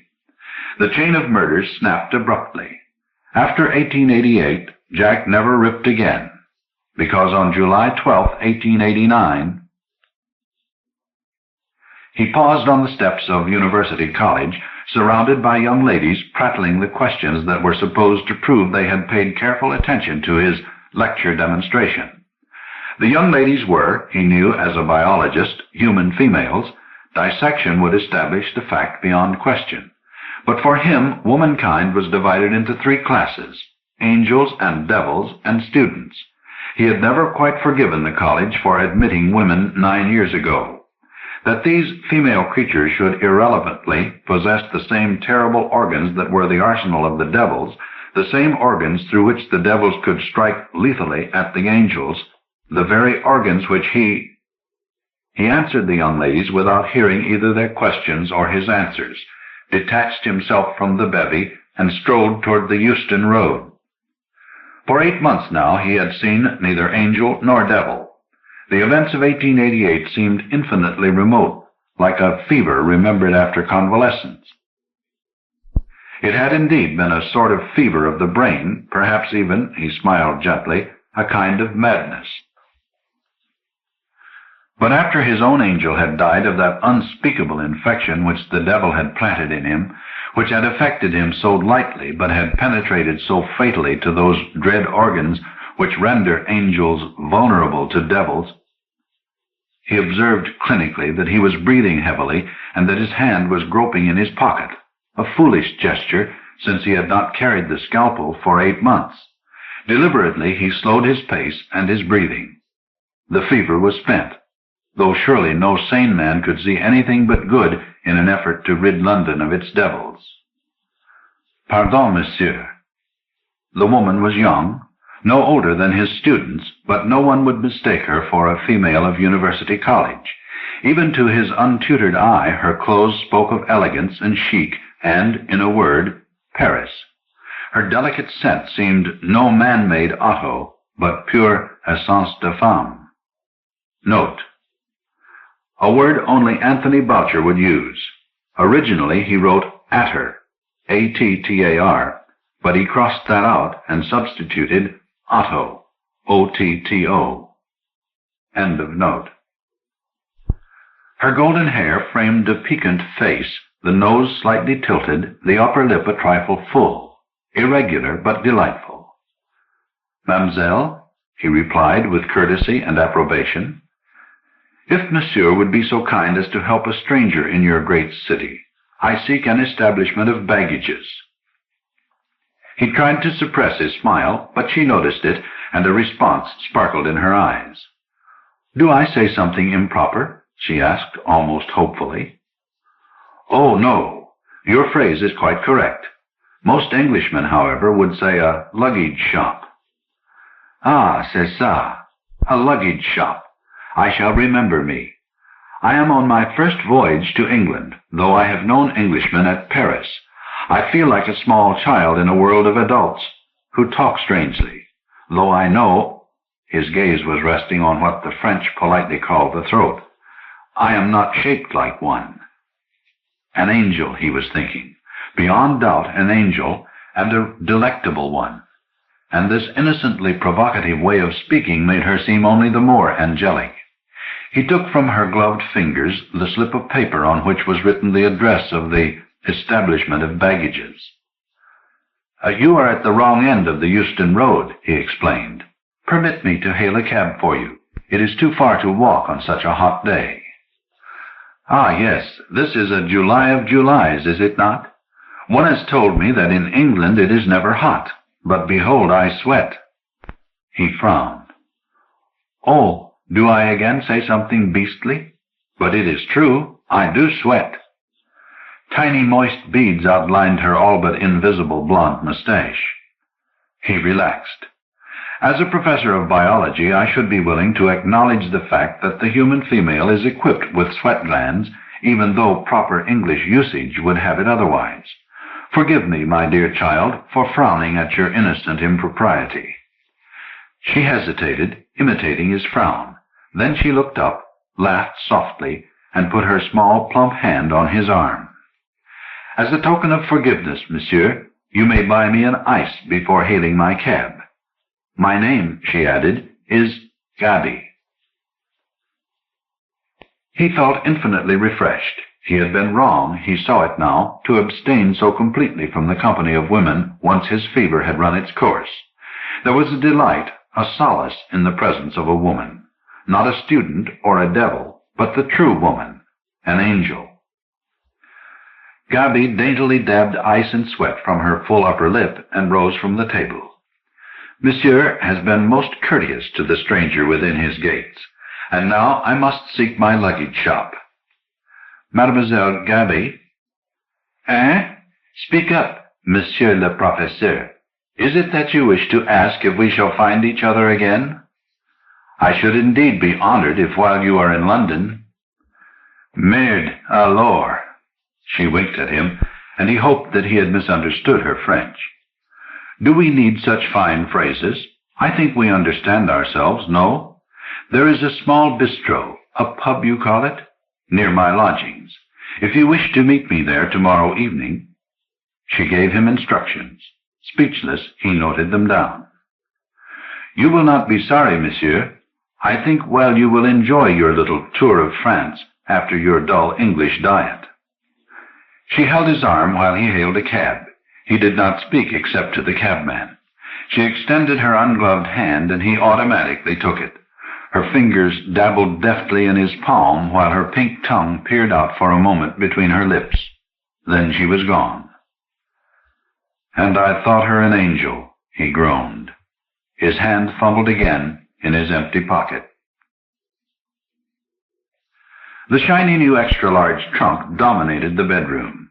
Gabrielle Bompard, stripped to the skin as soon as the porter had left, more pleased with her wink than with her tip, and perched on the trunk. The metal trim felt refreshingly cold against her flesh.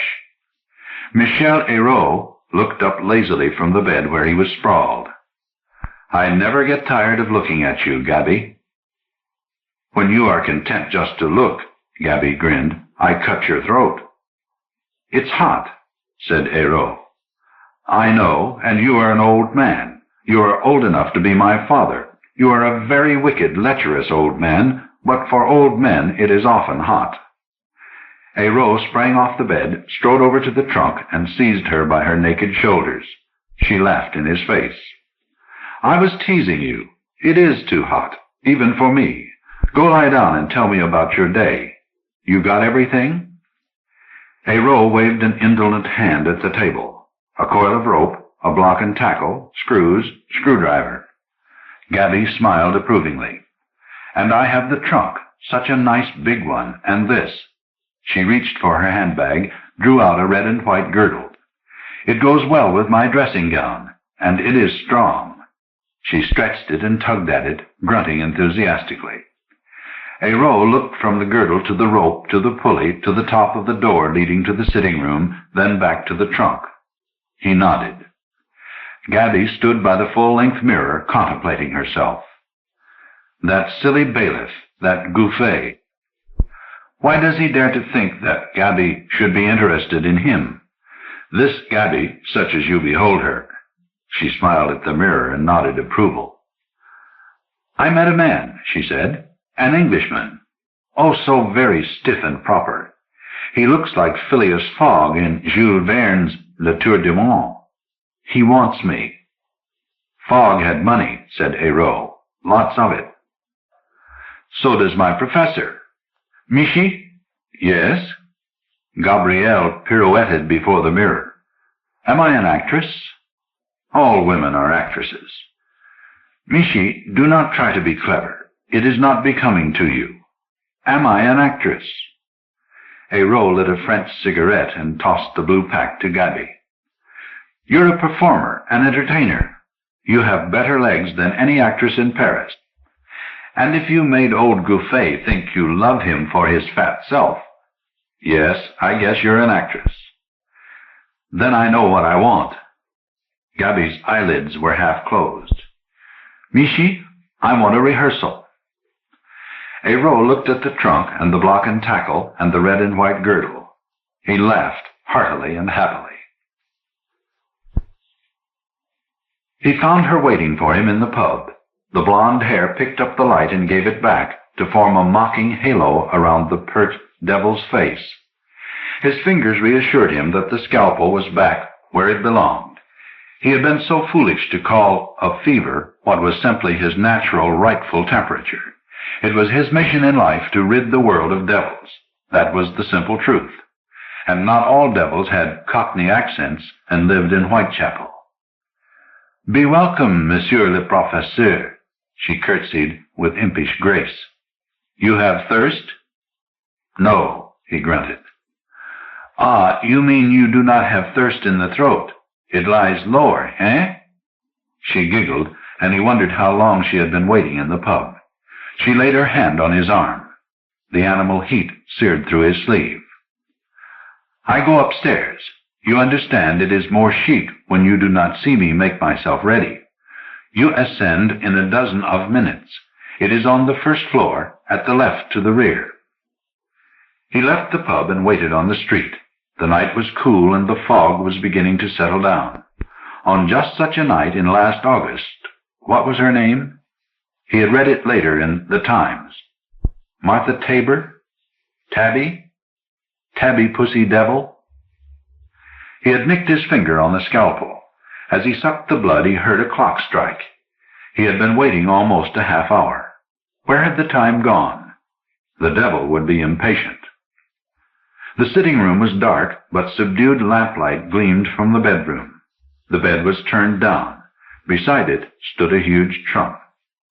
The devil was wearing a white dressing gown and a red and white girdle that emphasized its improbably slender waist.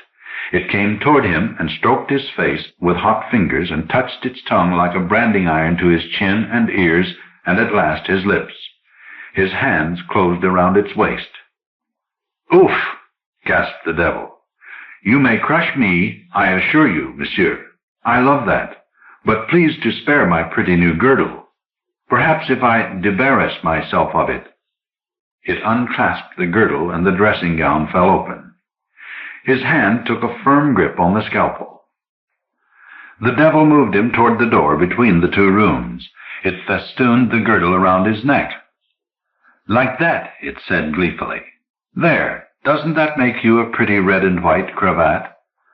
Hand and scalpel came out of his pocket. And Michel Hérault, standing in the dark sitting room, fastened the ends of the girdle to the rope running through the block and tackle and gave a powerful jerk. The rope sprang to the ceiling, the girdle followed it, and the professor's thin neck snapped. The scalpel fell from his dead hand. The rehearsal had been a complete success. Just as they planned to do with the bailiff Gouffet, they stripped the body and plundered the wallet. Not bad, said Hérault. Do actresses get paid for rehearsing? This one does, said Gabby, and they dumped the body in the trunk.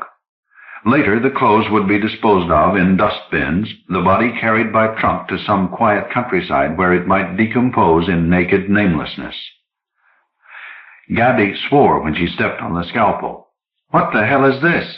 She picked it up. It's sharp. Do you suppose he was one of those types who like a little blood to heighten their pleasures?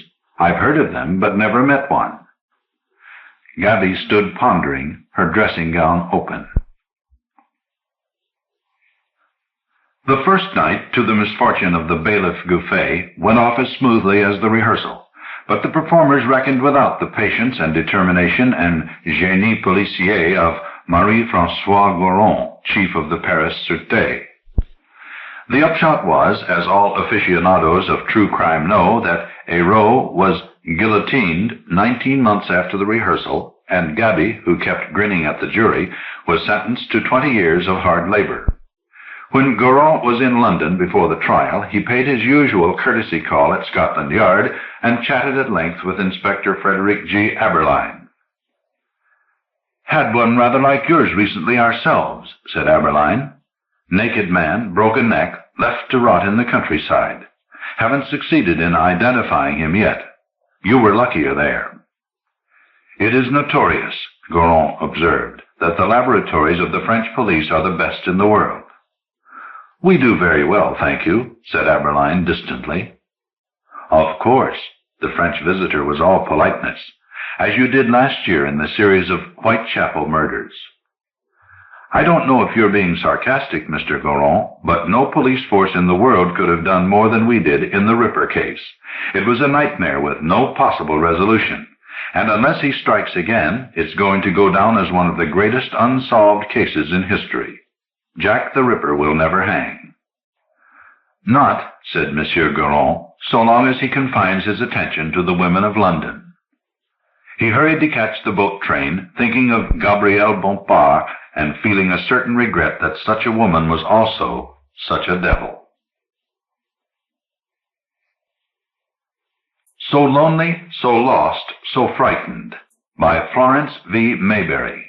Copyright 1972 by Florence V. Mayberry. The Las Vegas scene and a young divorcee, young, scared, eager, beautiful, with moonbeams for hair, still pure and innocent, her ideals untarnished. Then along came Frank, a contemporary Prince Charming, a modern knight in a white car, big, strong, perfectly tailored, wealthy. What was there to be frightened of? Hello, said this man's voice on the telephone. This is Eddie. Hey, pretty girl, how about a whirl up and down the strip tonight?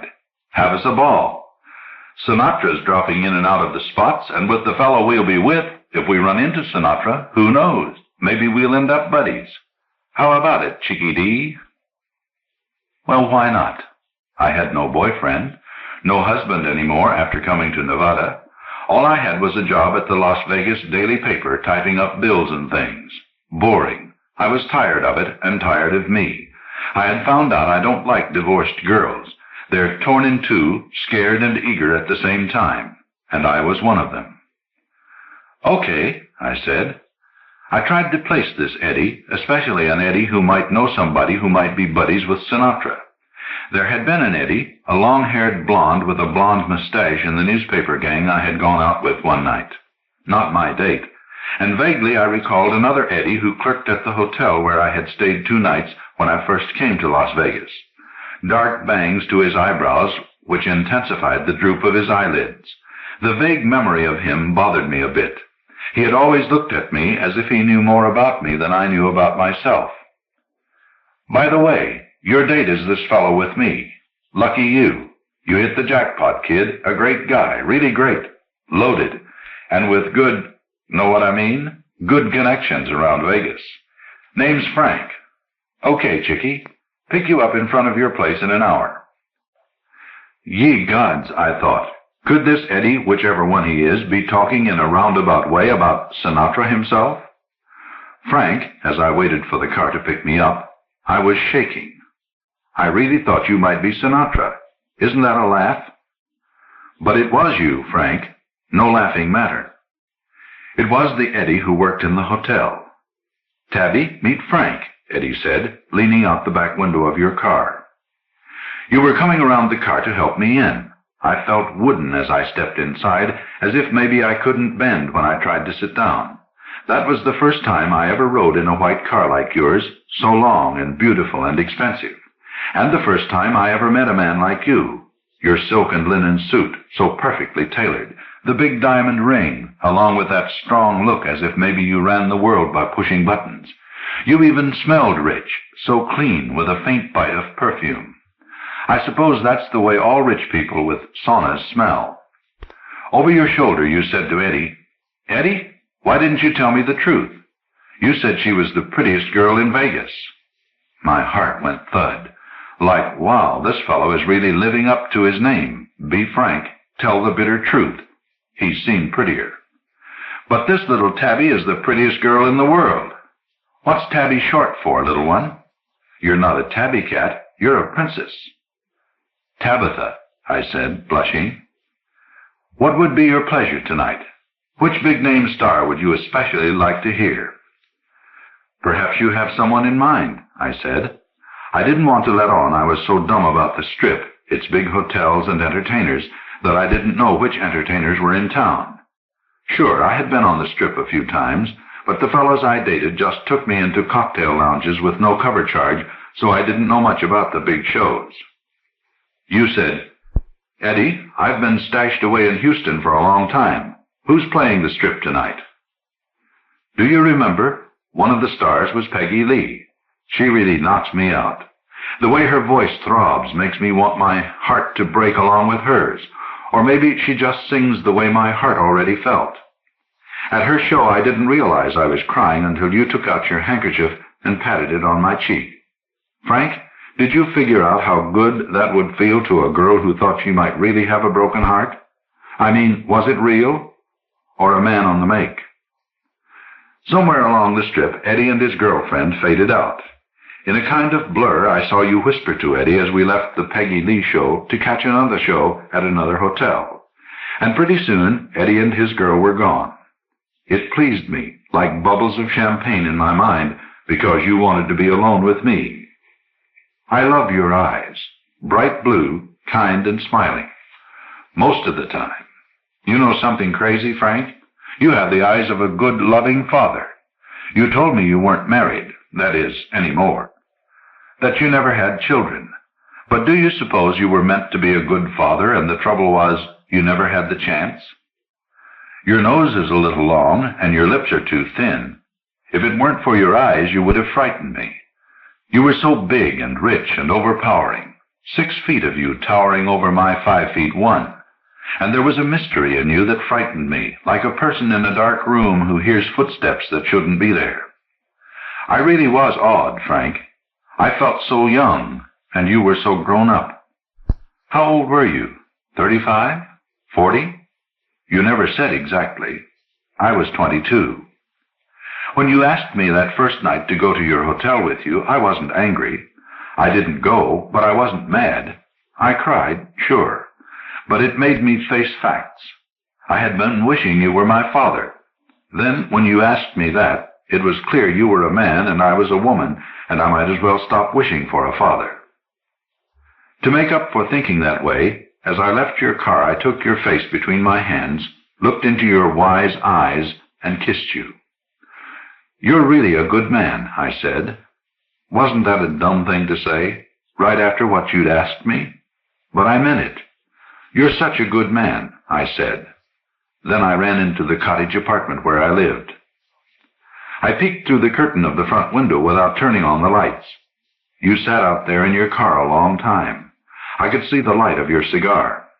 Once you got out and started toward my door. But you turned around, got back in your car, and drove away. Goodbye, I whispered. One more blind date struck out. Bye-bye. Fellows on blind dates usually don't like girls who kiss and run. You know why I ran? Not because I didn't like you. It was because of the way my grandmother, who raised me, taught me. I was kind of an orphan. My folks divorced, and then my mother died, and my father sort of disappeared. Anyway, my grandmother said, keep yourself pure for marriage. That's what God wants. I believed her. I still do. But when marriage goes wrong and one's mind and emotions feel like they've been operated on, it's harder to remember what one believes or should believe. So that night after you drove away, I wished I knew which hotel you were in, so I could telephone you and tell you to come back. Hello, little Tabby, you said. I had just come out of the newspaper office after work, wondering whether to get a hamburger and a milkshake someplace or go home first and take a shower. It was midsummer in Vegas, and midsummer in Vegas is like sitting on a hot stove in a dry frying pan. You were in your big white car calling to me. I ran to you as if you were Santa Claus, and I was about 5 years old. I never thought I'd see you again, I said. You chuckled.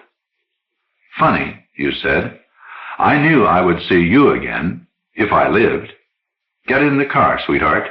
You look tired. Let's go have dinner. "Oh, please, I need to shower and change first." "What would I wear? My white pantsuit?" "No, maybe that new long pale blue lace with the ribbon around the waist."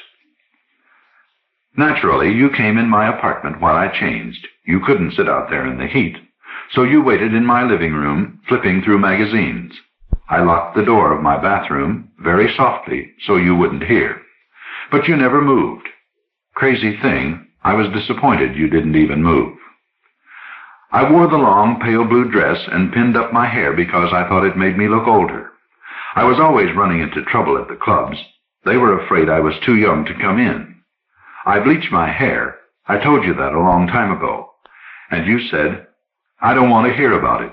All I want is to believe you have moonbeams for hair." Well, with that kind of hair and blue eyes, no, actually they're violet, and being small, I guess you took a deep breath when I came out of the bedroom ready to go. You stood up, put your hands on my shoulders, bent down, and kissed my forehead. "Honey, you're not real. Wherever we go tonight, they'll think I'm bringing my baby dolly with me." Where did we go that night? Dinner, yes. Yes, I remember.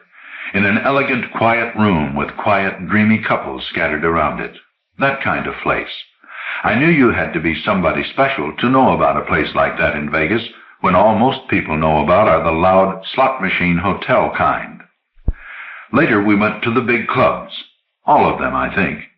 It made me giggle how the head waiters bowed so low and smiled and led us to special tables beside the dance floor. And I felt so important to be with you when executive-looking men came to our tables saying things like, "Good to have you back in Vegas. Hope you stay with us."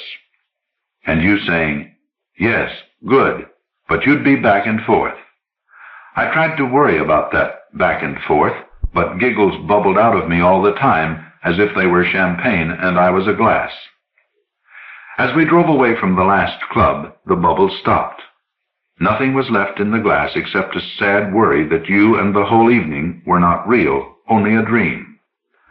I told you that night, but you said it would last forever. It wasn't a dream. It was the only real thing in your life. Later, when you insisted I quit my job, I asked what had been on my mind all along. "You mean we're going to get married?" It was pretty embarrassing. I mean, even with a man I knew as well as you, it should be the man asking the girl. "As soon as possible," you said. "Right now, I'm under heavy pressure, business, and I'm in a business where pressure isn't good. At this stage in my affairs, it's better for you to be involved as little as possible. Tabby, with a man like me, marriage takes time and caution." "What kind of business are you in?" I asked. "We won't talk about it now," you said. "Let me do the worrying and you do the playing. Little girls with moonbeam hair and violet eyes shouldn't bother about a man's business troubles. Then, if anybody asks questions, you won't know any answers." I knew you were doing the worrying. Your face had become so strained. It didn't ease up when you said we were going on a vacation to Acapulco. Your face became even more tight, and your eyes more watchful. So I knew we were leaving because of something frightening about your business, but I never asked about it, not even when you had me fly alone from Las Vegas one early morning to Los Angeles, and from there to Acapulco. Not even after those long hours of waiting for you in the Acapulco airport. But then you came, and everything was wonderful, except it wasn't a vacation. You leased a house and paid a year's rent in advance. Acapulco was so beautiful, so soothing, that I forgot to worry. Soft guitars, tropical birds singing, flowers everywhere. The Mexican people were so warm, loving, yet so exotic, their voices rising and falling in the mysterious gaiety of a foreign language. And this house you rented, high-ceilinged with wide windows and doors facing the sea. White walls, lime-colored drapes with blue-green flowers floating on them. The furniture white and gold, hand-carved. Goatskin rugs scattered over the tiled floors for me to pad over with my bare, manicured feet. Before I went to Mexico, I never dreamed manicurists came to houses just to do fingernails and toenails. A silly thing, but it made me feel so rich and beautiful, so cared for. Best of all was good, strong Mamacita, who ran the house, bossed her 2 daughters and the gardener, and taught me Spanish. I depended so much on Mamacita, especially the times you went away on business back to Las Vegas or wherever. Which place did you go to this last time, Frank? The Bahamas? New York? Or just out on some godforsaken nowhere road? Where did these terrible things happen to you? Even though this last time you were away longer than usual, I wasn't frightened until those men came to our house. 2 of them.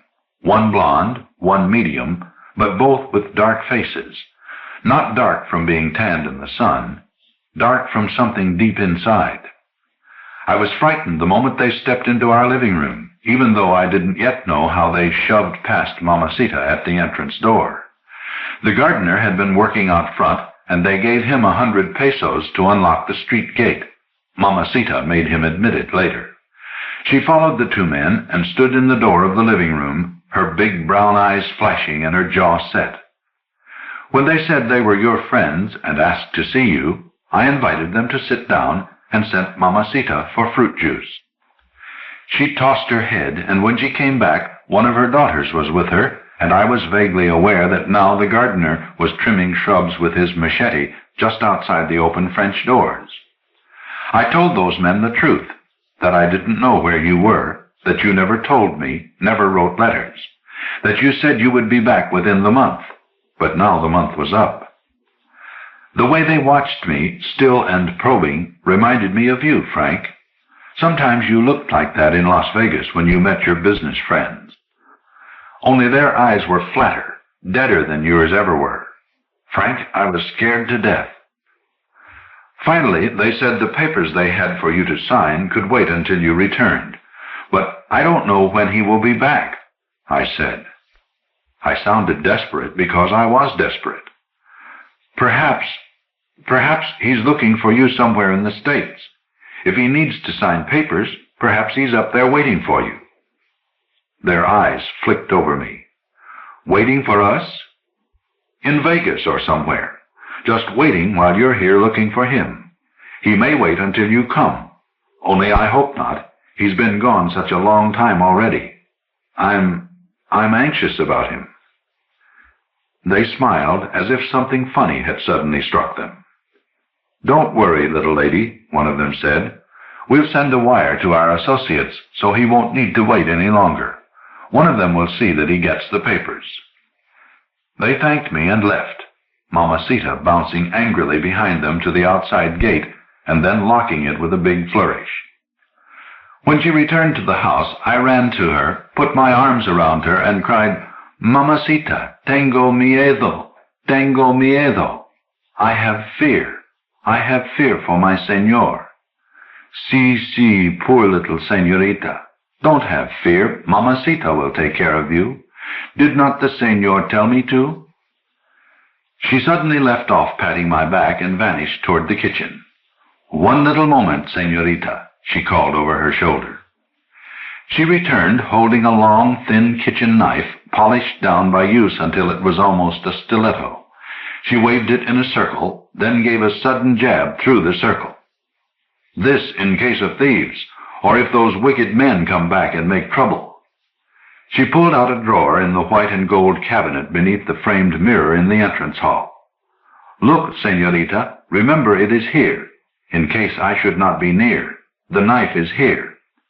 She nodded with satisfaction and walked off about her work, her lovely broad hips swaying. I could hear her flaying the gardener with fierce words because he was a scoundrel and took money to open the gate. No need to confess to the priest for that evil deed. She would take it out of his hide.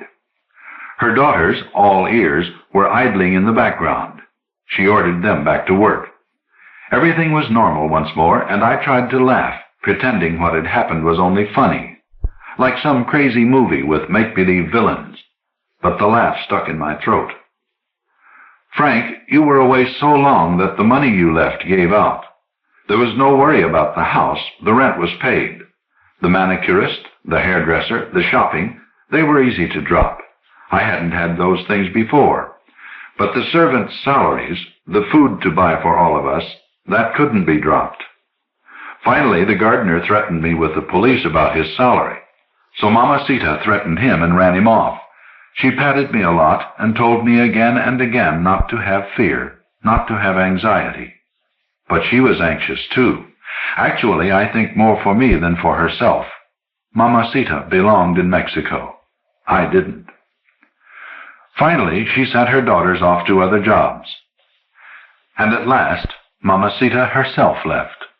Once or twice a week she came back to bring me tortillas and beans. I ate tortillas and beans for 3 months. Not that I'm complaining. I like tortillas and beans. Mexicans eat that way all the time. And there were papayas and bananas and sweet lemons in our garden. I could even have been content if I hadn't kept thinking about those 2 men, that if they found you, they meant to hurt you, or worse. I don't like to say it, Frank, but it's true.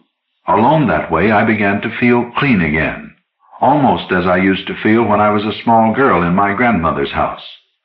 Often I forgot to think, I'm in love with a racketeer, maybe a criminal. How did someone named Tabitha and raised by her grandmother get mixed up in this? 6 months passed, and still you didn't come. It was embarrassing having the beautiful house and clothes, looking rich, and eating Mamacita's tortillas and beans. So I sold my watch, my camera, some of my clothes. I kept my beautiful diamond ring. You said it was our engagement ring. Antonio bought the camera. He heard about it through one of Mamacita's daughters.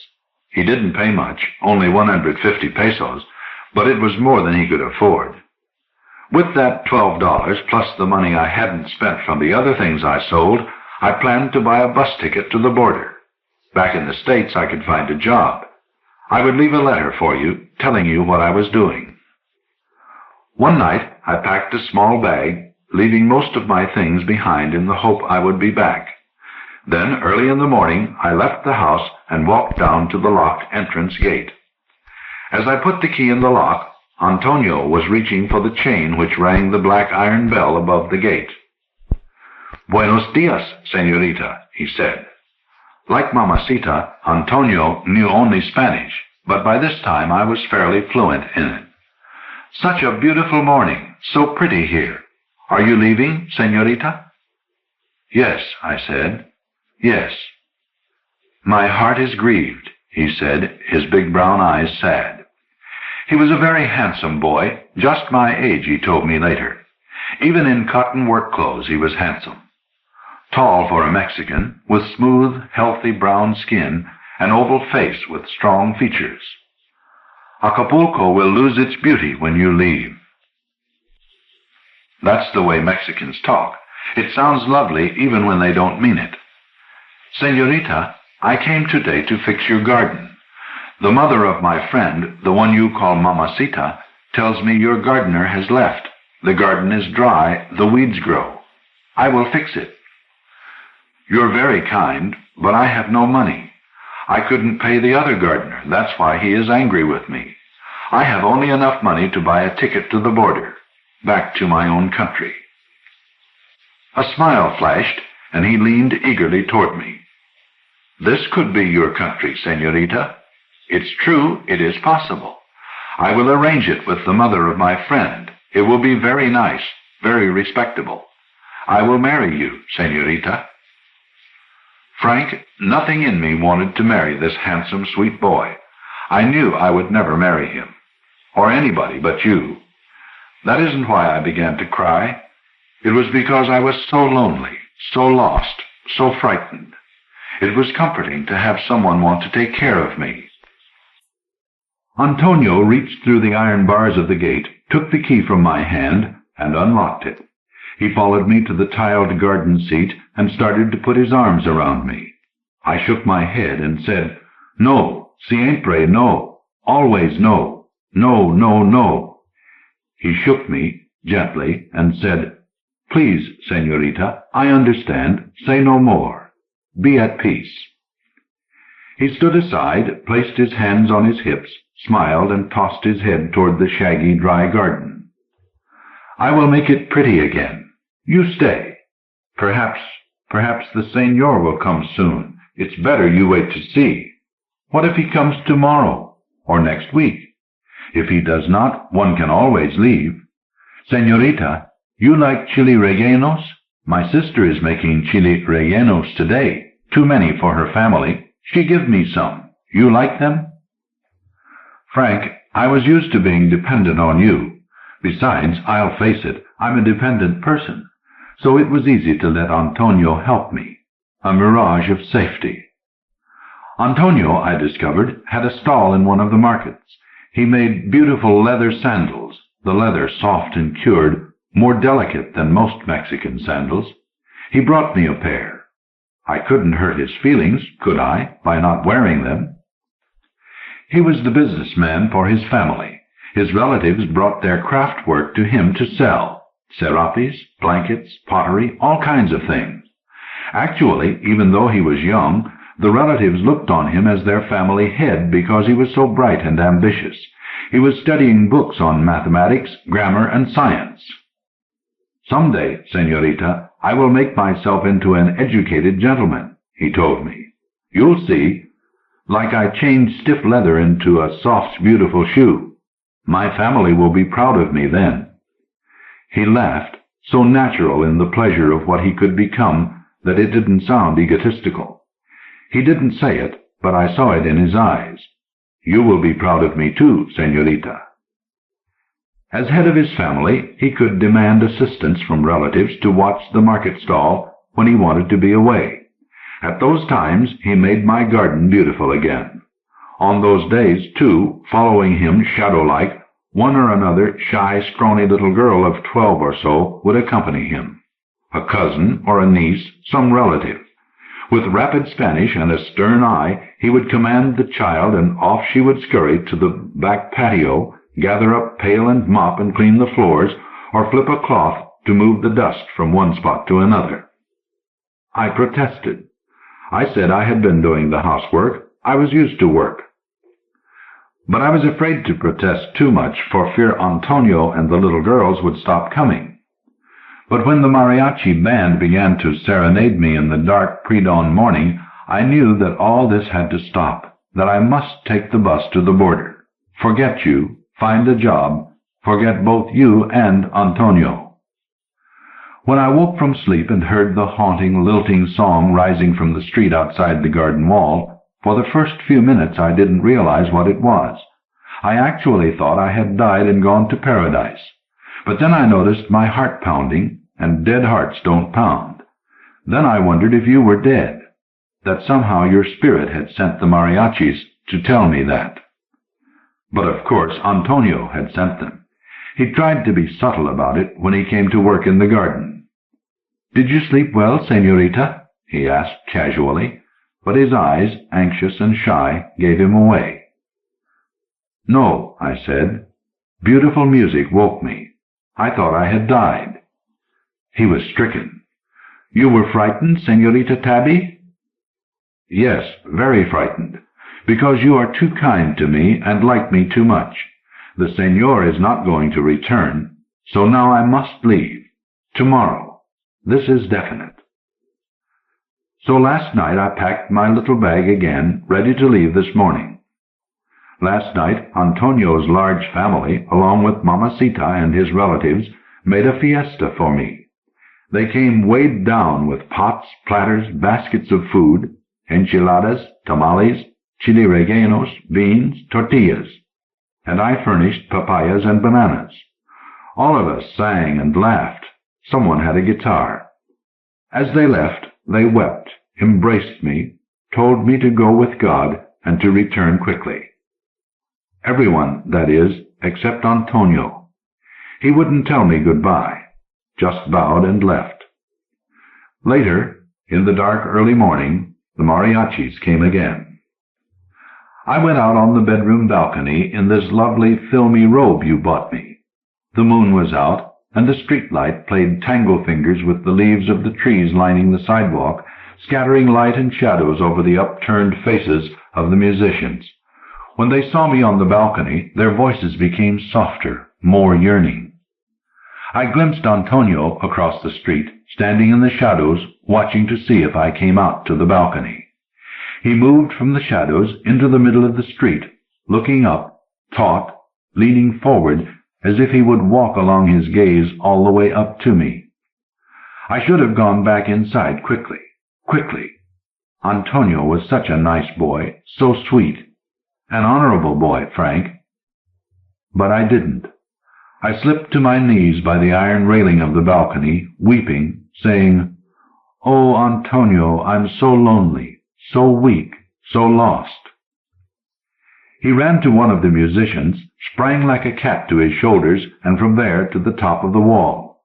He grasped the iron spikes on the wall to steady himself, then jumped down into the courtyard.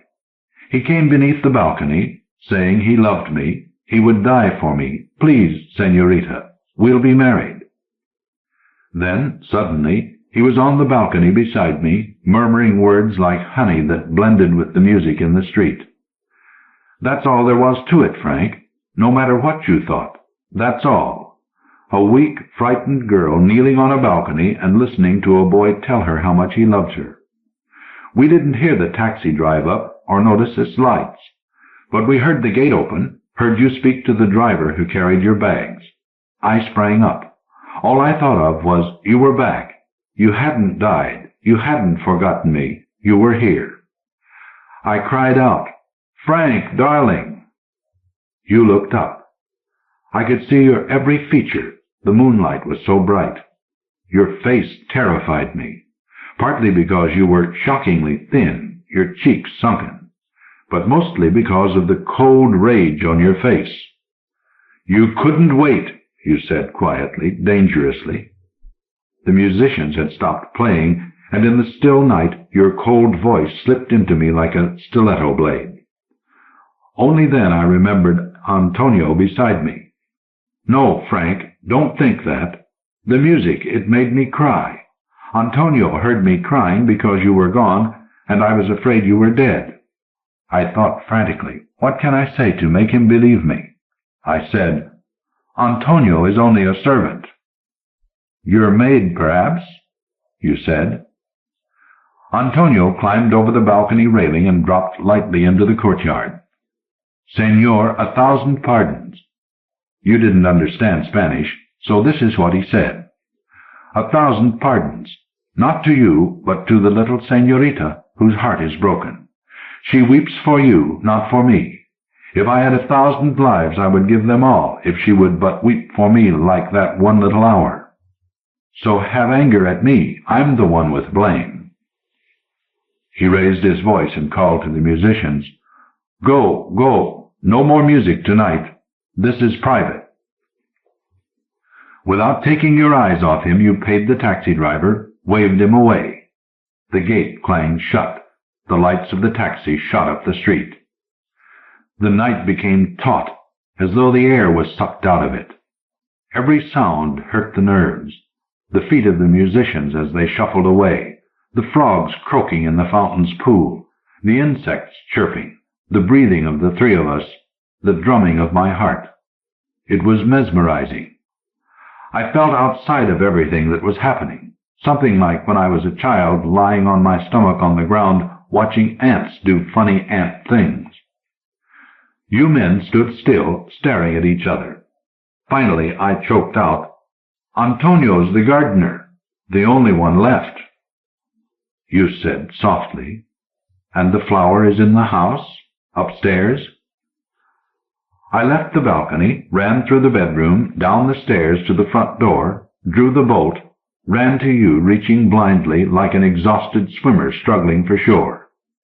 You held me off, a queer, awkward thing, struggling to touch you, my filmy robe fluttering like a moth. Finally, I gave up and stood back, begging for answers. "Frank, where were you? Why didn't you come back? Please tell me what happened." "Troubles.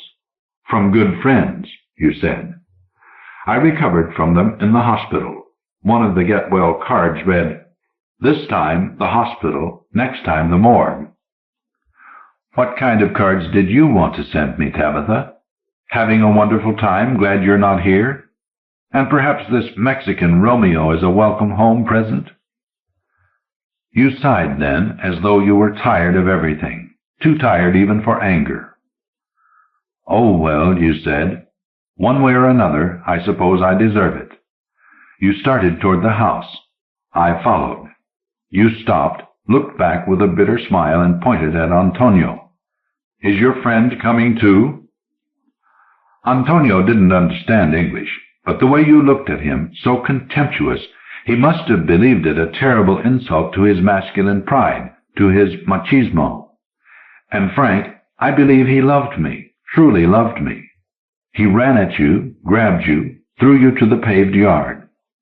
I was shocked when you didn't throw him aside. You were always so big and strong. Later I knew why. When I saw the long scars, the surgeon's stitches on your throat and chest that had not yet healed. Antonio was young and healthy. He clutched your throat, suffocating you. Once you rolled him over and were on top, banging his head on the paving stones. Then you were down again, and his fingers were at your throat again. I threw myself on him, pulled his hair, raked my fingernails across his face, screaming in Spanish, "Quítate! Leave my man alone. I love him." For all the attention he paid, I could have been a dream drifting in the night. The crack of your head on the stones came again and again. Your breathing rasped and snuffled. Then I remembered Mamacita's knife, in the hall cabinet, ready in case of trouble. I ran into the hall, felt in the drawer. For one terrible lost moment in which I saw you dead before I could help, I couldn't find it. Then I did, at the back of the drawer. I ran back. Antonio still clutched your throat, banging your head. A dark streak poured from your neck. I know now an unhealed scar had burst open. Antonio's back was to me. For a crazy, confused instant I tried to decide on which side was his heart. Then, with all my force, I struck the slim, sharp blade into his back. Please, Frank, please talk. Please breathe again. Help me. I don't know what to do. I never killed anyone before. Should I call the police tonight, or wait until daylight? Should the police see everything just as it is? 2 dead men in my front patio, and me with blood all over from pulling Antonio off you? When I rolled him away, he fell on his back, and the knife sank deeper. He gasped. He gasped once, and that was all. I never wanted anything like this to happen. How do terrible things happen to people who don't want them? How can a love story go so wrong? Please, Frank, wake up and tell me. Tell me. A Game in the Sun by John Coyne. Copyright 1972 by John Coyne. This is the 364th first story to be published by Ellery Queen's Mystery Magazine, a story of great tension, vivid, compelling, frightening. The author, John Coyne, was 32 when he submitted A Game in the Sun. With degrees from St. Louis University and from Western Michigan University, he can already claim an interesting and varied career. Caddy, golf professional, high school teacher, radio writer, foreign service officer, government employee, college administrator. But his chief ambition has always been to become a serious, full-time writer. Ever since he was 12, he has written short stories, articles, and novels, all rejected by nearly every major and minor publishing house in America.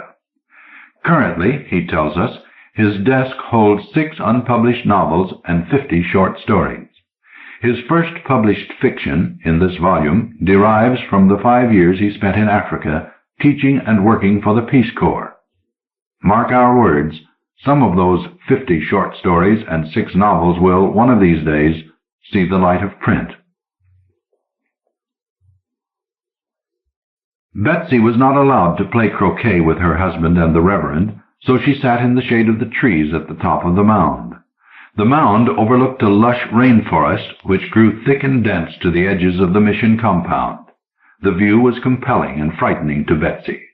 The close, steamy jungle made her feel insignificant, and as she half listened to Mrs. Shaw's chatter, she watched the bush as if it were alive. The Reverend and Mrs. Shaw had started the mission 20 years before. Landscaping woods near a village of mud and cattle-dung huts, they cut into the underbrush, leaving only the ancient acacias and gum trees for shade and planting lawns and gardens. The African laborers had instructions to keep the lawns neatly trimmed during the rainy season, well watered the remainder of the year. The Shaws had been the only white people in the district until Betsy and her husband arrived with the Peace Corps to teach in the government school. It was their second year in country, and as Betsy had calculated that morning, she had only 18 more Sundays left in Africa. "You really won't know Africa for 10 years. It takes that long to get a feel of the land," the Reverend had said when he first dropped by to say hello and welcome them to the village.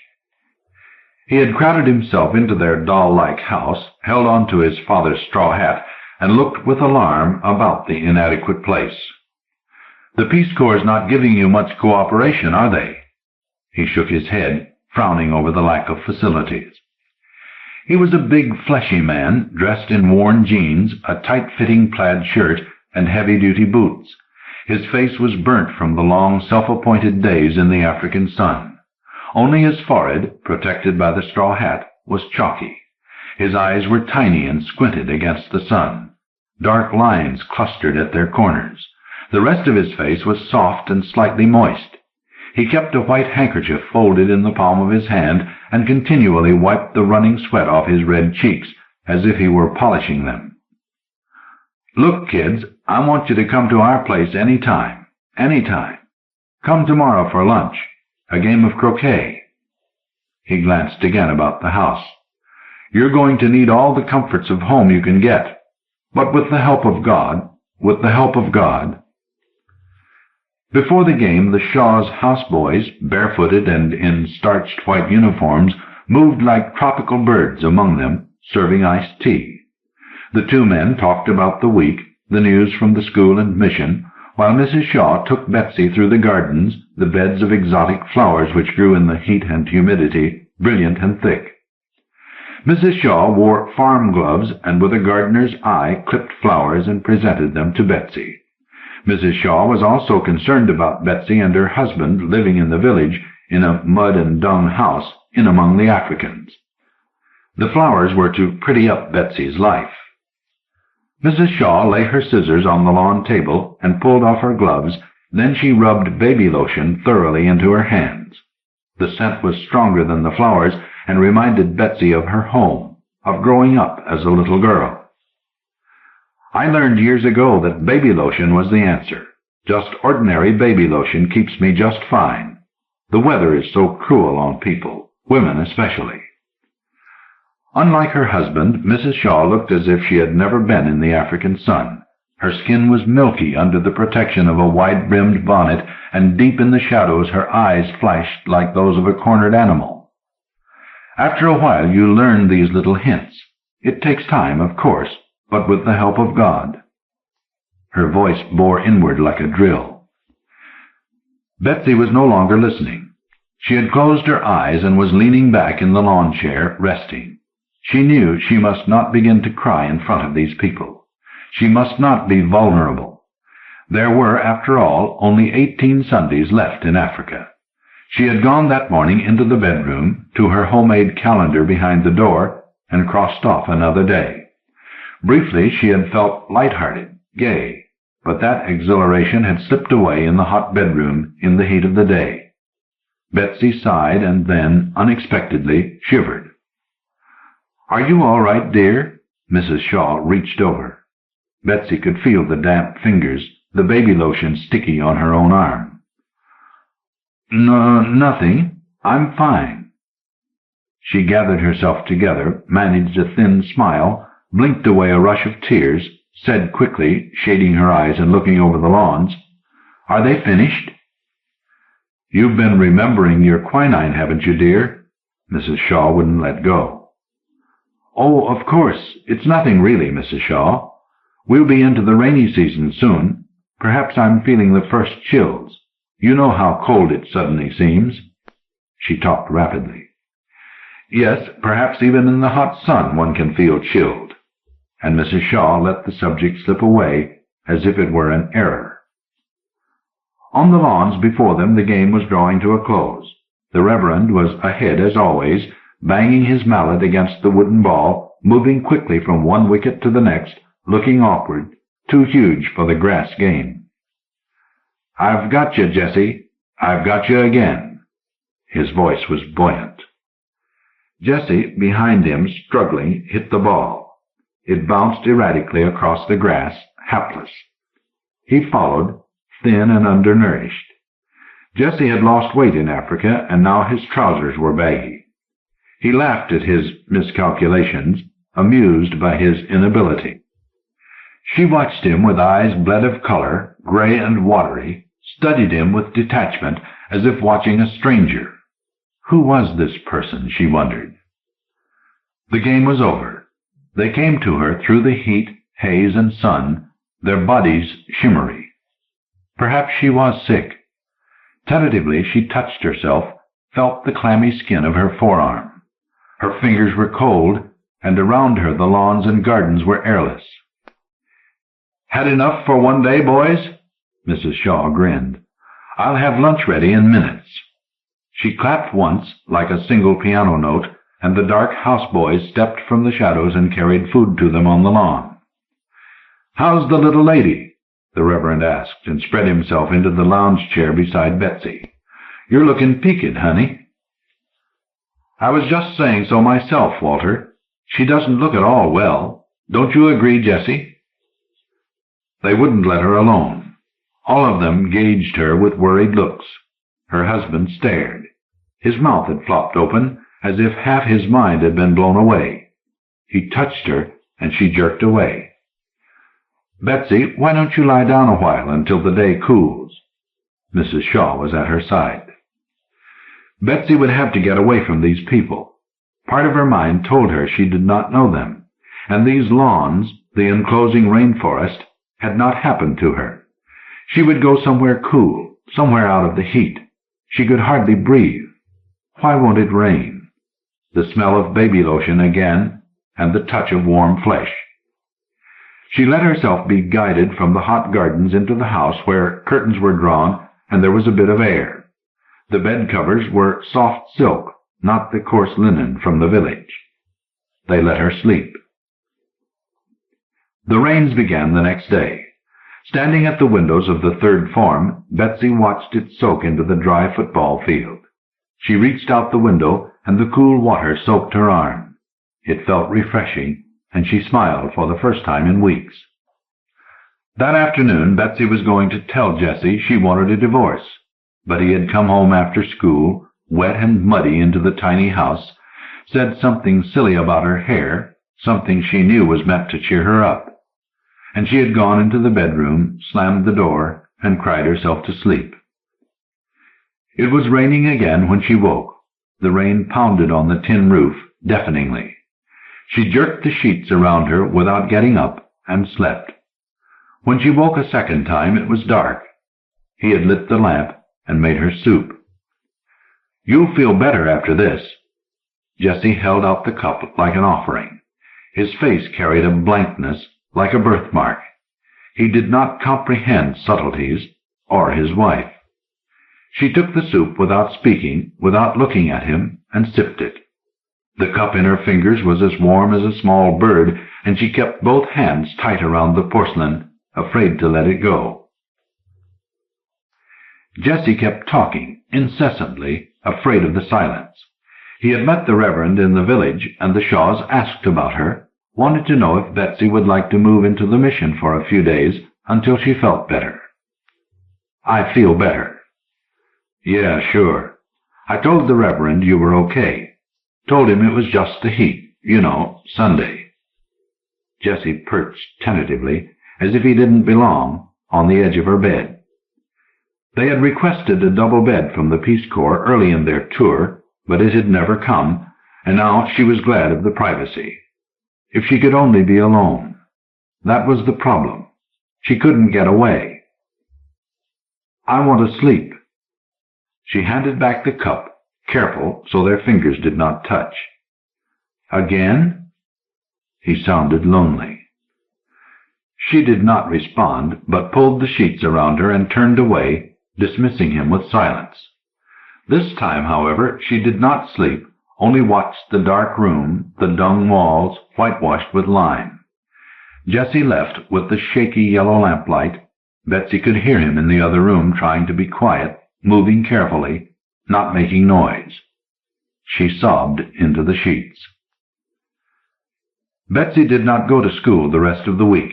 Every morning, after he left for school, she would wrap herself in a robe and, wearing boots, slip and slide through the mud to the outhouse and throw up whatever little she had eaten into the deep, smelly pit.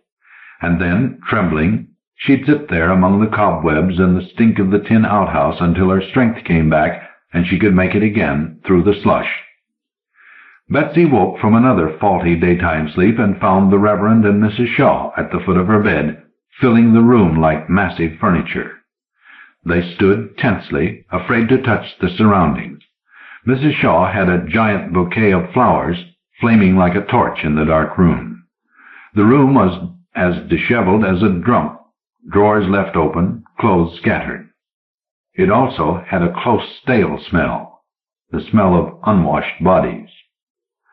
My dear, Mrs. Shaw rushed through the mess to Betsy, felt her temperature, began fussing with the linen. I'm fine. It's just the weather, that's all. I'm feeling better every day.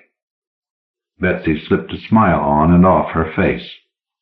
The Reverend, with one hand mopping the sweat from his red cheeks, said from the end of the bed, as if calling from a great distance, We want to see you Sunday.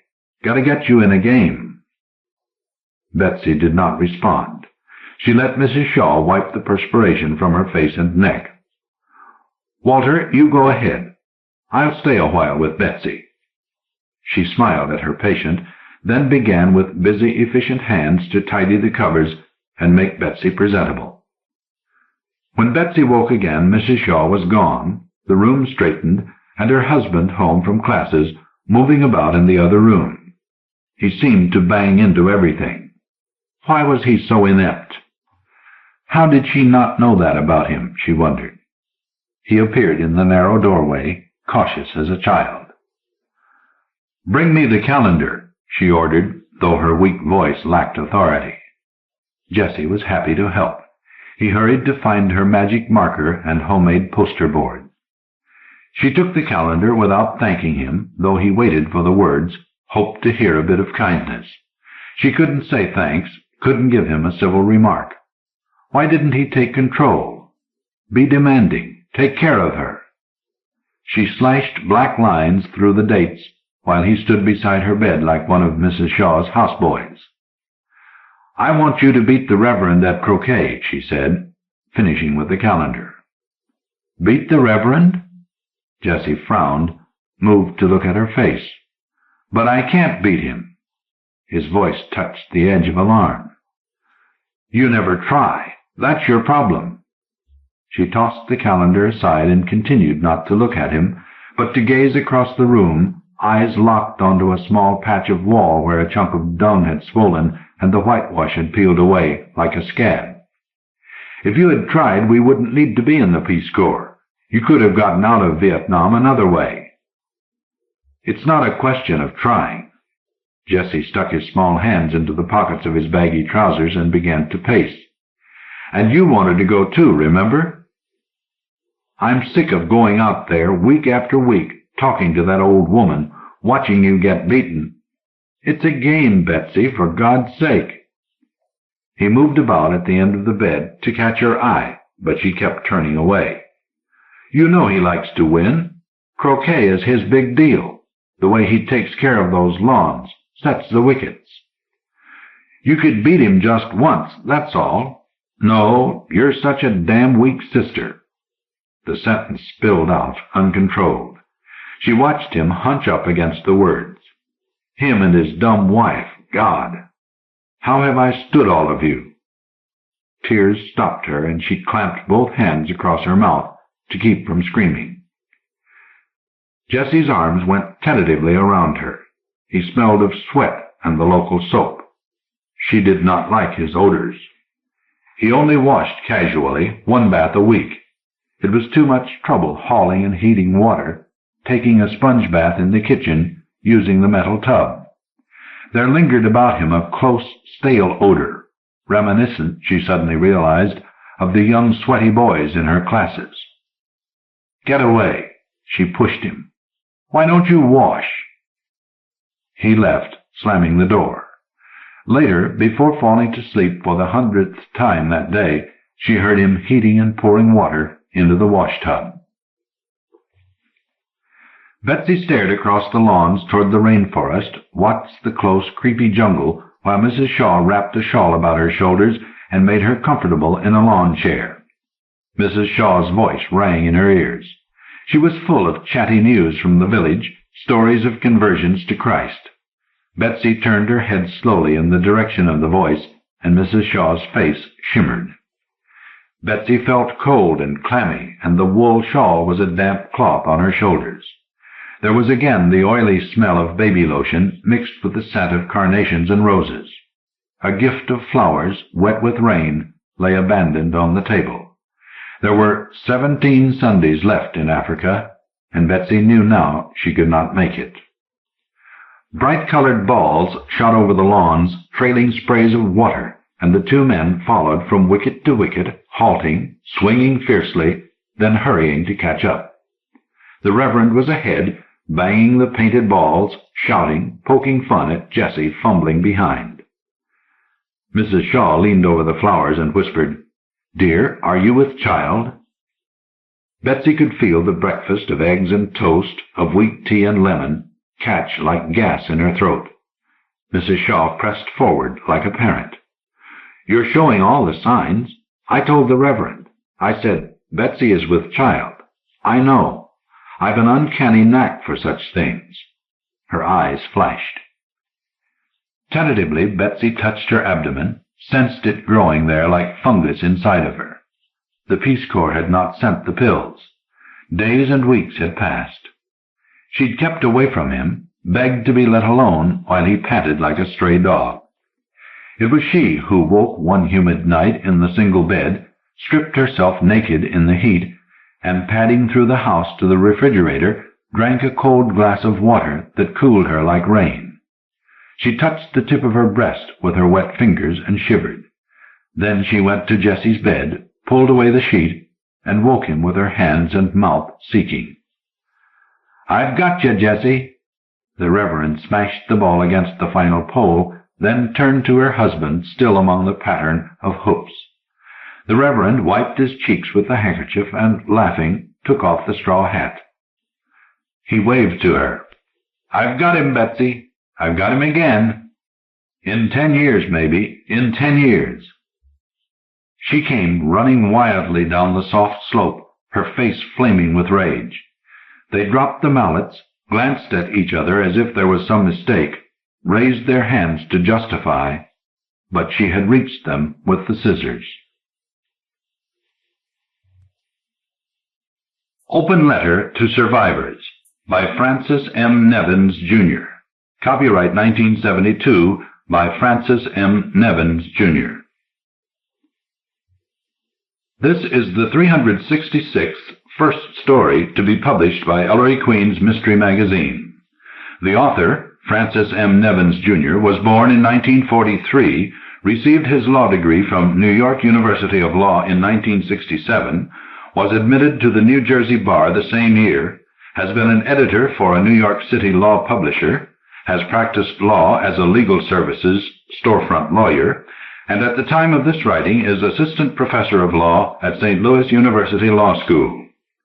Mike, as he is known to his friends, has already achieved an enviable career in non-fiction areas of the mystery field, and he is only just beginning. He has written numerous articles, including one on The Wild and Woolly World of Harry Stephen Keeler. He has edited an excellent book of essays on crime fiction, The Mystery Writer's Art, Bowling Green University Popular Press, 1971, and a collection of stories by the late Cornell Woolrich, Nightwebs, Harper and Row, 1971, which contains an indispensable Woolrich bibliography, the latter compiled in collaboration with Harold Knott and William Thayling. Recently, Mr. Nevins finished Royal Bloodline, a book-length study of the EQ opera to be published in 1974 by Popular Press, Bowling Green University. And there are other important projects in the test tubes. Now Mr. Nevins has turned to fiction.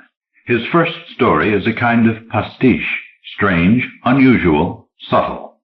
The case it explores is one of wheels within wheels, a new variant of what might be called a locked room within a locked room, a curious case full of hints, echoes, and intimations of certain books which your editor hopes are familiar to most readers of Ellery Queen's Mystery Magazine.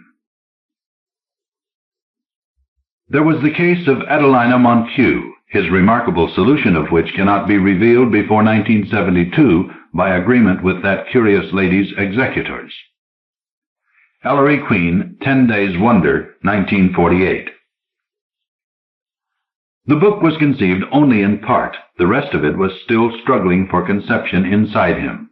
A large and vicious neighborhood cat, some lines from Young, a long wait in a subway station in the stifling post-midnight hours of a torrid summer were all parts of the organism fighting for birth.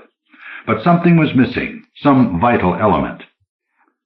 And when he realized that what he and the book needed was total immersion in the post-war international nightmare, he picked up his phone and called Bert Billings, who was his attorney, his friend, and, as he happened to know, the attorney for Adelina Montague.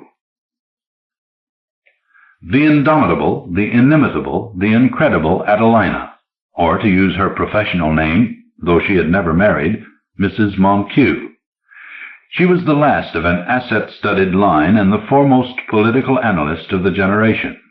Her gargoyle face with its luminously intelligent eyes had made the cover of Time 3 years earlier, soon after Hiroshima. The artist had sketched endless cameos of death within the tangles of her unkempt henna hair. The feature story in Time had chronicled her travels through Europe and Asia during the 30s and most of the war years, the disenchanted brilliance of her many books and articles on international politics, and her unrelieved pessimism about mankind. After Hiroshima and Nagasaki, she had written an essay boiling with humane fury titled God Damn Us Every One, had changed her will so that most of her wealth would be left for the care of the bomb's victims, and had retired to the family estate to brood and write. Billings called back within an hour. The great lady would talk with him the following Sunday at noon. He drove out of the city early Sunday morning, the cloudless sky like blue glass and promising thick heat before noon. He had spent Saturday rereading the Time story and leafing through some of the woman's books. He had learned that she lived on the estate with the 3 orphans of World War I whom she had adopted as her sons, and with a niece who did her secretarial work. He had learned that she had come to believe that no man can govern a modern nation-state without raining hideous atrocities on his own people and on his country's neighbors. He thought he had detected a certain oscillation in her between an idealistic anarchism in the Thoreau tradition and a Swiftian disgust with the entire race. All in all, a fascinating woman, combining a large fortune with a desolate philosophy, a dazzling mind with a dumpy body. He looked forward to the meeting with relish. At 11, he spun the new 48 Roadmaster off the Taugust Parkway, and the wheels crunched gravel up the steep slope of the drive, which was only 5 miles beyond where that gas station attendant had said the turnoff would be. Then suddenly he had crested the peak, and a lush, cool bed of forest spread below him, with a squarish block of stone seeming no larger than a child's toy in a wide clearing near the center. Fortress Montague. He descended. From the radio speaker a voice intoned headlines. Civil war in Greece. Blockade threat against Berlin. Crisis in Czechoslovakia.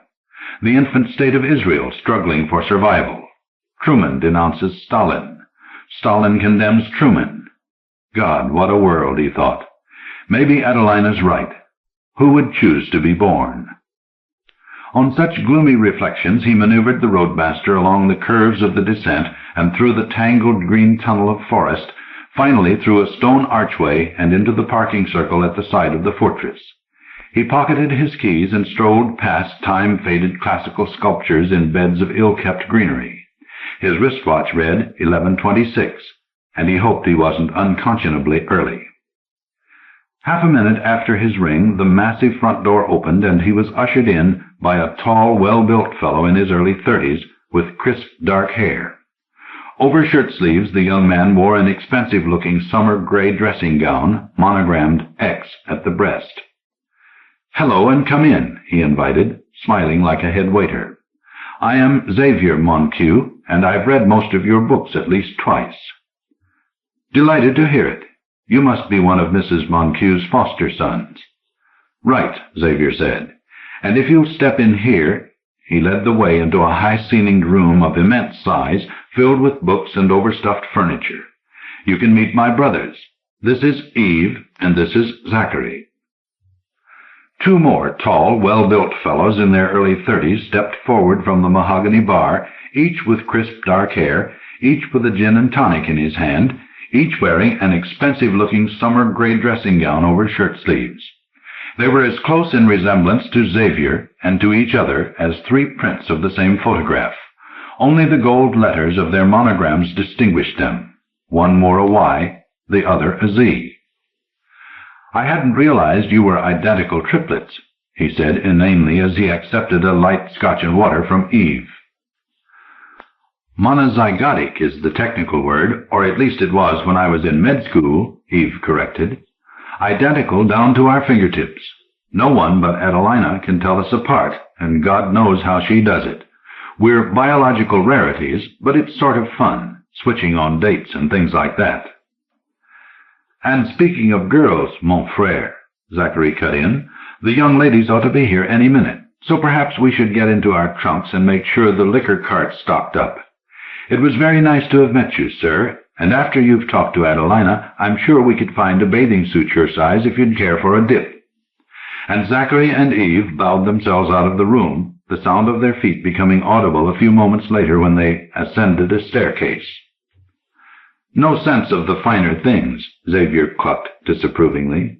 "Imagine preferring a swim to a chat with a famous mystery writer. I'm afraid bookishness has rubbed off only on me. Most of these are mine," he added, sweeping his hand to indicate the crammed shelves. "Do your brothers have any passions of their own?" "Oh, yes. We don't have to work for our keep, of course, but all of us got enough boredom in the military during the recent war to ever want to sit around doing nothing again. Eve had a year of medical school before he was drafted, and may go back someday, and he's also an amateur concert violinist. Zach is a fanatic stamp collector, and he has secret dreams of being a Hollywood star. If you'll excuse me, I'll go downstairs and tell Adelina you're here." He moved lightly out of the room. Like most writers and many readers, the guest had an insatiable urge to inspect the contents of all bookshelves that chanced within his eye. He was glancing over a large hand-rubbed cabinet devoted to the modern European novel, with Mann, Sartre, and Silone well represented, when a feminine cough behind him gave notice that he was no longer alone. A tall blonde in beige was inspecting him through heavy-rimmed glasses as though he were a signed first edition of something curious. "Aunt Adelina apologizes," she said, "but she's all tied up in a chapter of her memoirs and won't be free for another little while. I'm Marie Dumont, her niece, several degrees removed, or something like that. Also her secretary and all-around drudge. She asked me to amuse you for a few minutes." She said nothing more for about 30 seconds, as though she had no idea how to amuse a male guest. Then, "I understand you want to sort of pick her brains for political atmosphere on a book you're doing. I think you might get more mileage out of her crazy will. You know about that, don't you? When Aunt Adelina dies, the three boys each get $500,000 outright, and the income from another $500,000 held in trust. The remaining $20 million or so after taxes will build and support a hospital to take care of the children we bombed in Japan. But, and here comes the catch, If the safe in her office downstairs is opened by anyone, for any reason, sooner than 24 years after her death, all the hospital money is immediately transferred to the Flat Earth Society." "That is a strange will," he commented politely, although something about its terms had already begun to gnaw at him, and he was not sure what. "What's in the safe that would lead her to protect it that way?" "Even I'm not sure, and I've been her secretary for 12 years. It's in the manuscript of her memoirs, which she calls Open Letter to Survivors. That's all I know. She's writing it in longhand, you see. When she's not actually working on it, the manuscript is kept in that safe, and the safe is always locked whether she's working on the book or not. Only she and I and her attorney know the combination. When you think how much of the inside history of the past 30 years must be in those pages, how governments might topple if the secrets leaked out, well, you can see why she takes such precautions." "Do you inherit anything under the will?" She shrugged. "A few $100,000, I think. Not enough to make up for 12 years of stagnation in this place." "You could have left." "You can't pull yourself out of the center of a whirlpool," she said, which he cynically construed as, "You don't throw away free room and board and a guaranteed $200,000 or $300,000. "Well, I think she may be done by now. It's almost noon. Let's go down to her office and see." And she led him along a vast foyer full of Victorian statuary and ancestral portraits, and down a steep spiral staircase that ended in the center of a sort of anteroom. A functional secretarial desk, piled with papers and folders, stood against the far wall. A few comfortable chairs, occasional tables holding wrought-iron lamps and current magazines, strategically placed smoking stands. It reminded him somehow of a prosperous dentist's waiting room. Marie Dumont knocked on the door of an inner office, then poked her head in. "Ready yet?"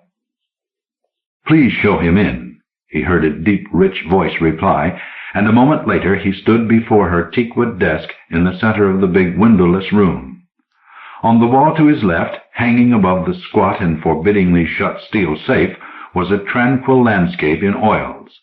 Adelina Montague was seated in a red leather armchair behind the desk, her henna hair in wild disarray, her spectacles askew on her Roman nose, looking like an intelligent gargoyle. "I'm so pleased to meet you," she said, touching a thick loose-leaf binder of tough material filled with paper, the only object on the desk except for the blotter, an old-fashioned fountain pen, a small table lamp, and a wicked-looking letter opener. "I'm through writing for the day, and my pen has gone dry anyway. It will take me just a few minutes to read my morning stint, and I will be glad to give you all the time you desire. Tell me, do you think our survivors, assuming we have any, will appreciate reading the truth about our time?" She asked the question with mixed bitterness and resignation, as if being witness to 3 decades of international politics had burned into her the inevitability of man's greed and stupidity and corruption. When she smiled at him, it was like the grin he had seen on the faces of the dead. It was only after he had closed the door gently behind him that he realized he had not said a word to her. The silence in the anteroom was oppressive, and he needed to make conversation. He turned to Marie Dumont, who was seated at her own desk. "Does she do all her writing in there?" he asked, not really concerned to know. "Ever since she inherited the house and had the basement done over. It is a perfect workroom, soundproof, no windows, no distractions, and that door is the only way in or out. Even the bathroom is outside here." She suddenly gestured up to one of the windows, and he heard the noise of splashing and gay squeals coming, he gathered, from the swimming pool. The girls must have arrived. Peaceful sounds like that drive Aunt Adelina to distraction when she's working, even though she must have been in a dozen air raids in Europe. That's why she had her office soundproofed. By the way, did you notice the English country scene above the safe? That was painted by Churchill. They both looked up as light footsteps sounded on the spiral stairs, and one of the triplets appeared, barefoot and wearing only dark blue swim trunks. He did not break stride, but went right to the inner door, tossing a casual, "Have to see Adelina for a minute," over his shoulder. The triplet gave a perfunctory knock on the inner door and entered, shutting the door behind him. The cuckoo clock on the wall above Marie Dumont's desk announced that the hour was noon. The wooden bird had just cuckooed his last and retreated behind his tiny door when the big door opened again and the triplet walked out and over to the staircase and mounted. "I wonder what that was all about." "I don't know," Marie replied, "but I think Aunt Adelina must be through by now. I'll check." She knocked lightly, stepped in, closed the door, and in less than a minute was back, her face sick white. "My God, she's dead," she kept whispering hoarsely. A wild thought seized him, and he knew what had disturbed him about the will. If she died with the manuscript still on her desk, what good is that crazy 24-year clause? It will protect not the manuscript, but just an empty safe. He rushed into the office. Adelina Montague lay sprawled in her chair, staring sightlessly through spectacles still askew. Blood ran from her heart. The manuscript of Open Letter to Survivors was not in sight, and the safe was tight shut. He breathed relief. Then he noticed that the wicked-looking letter opener was not in sight either. The cuckoo made 5 noises and popped back into its slot.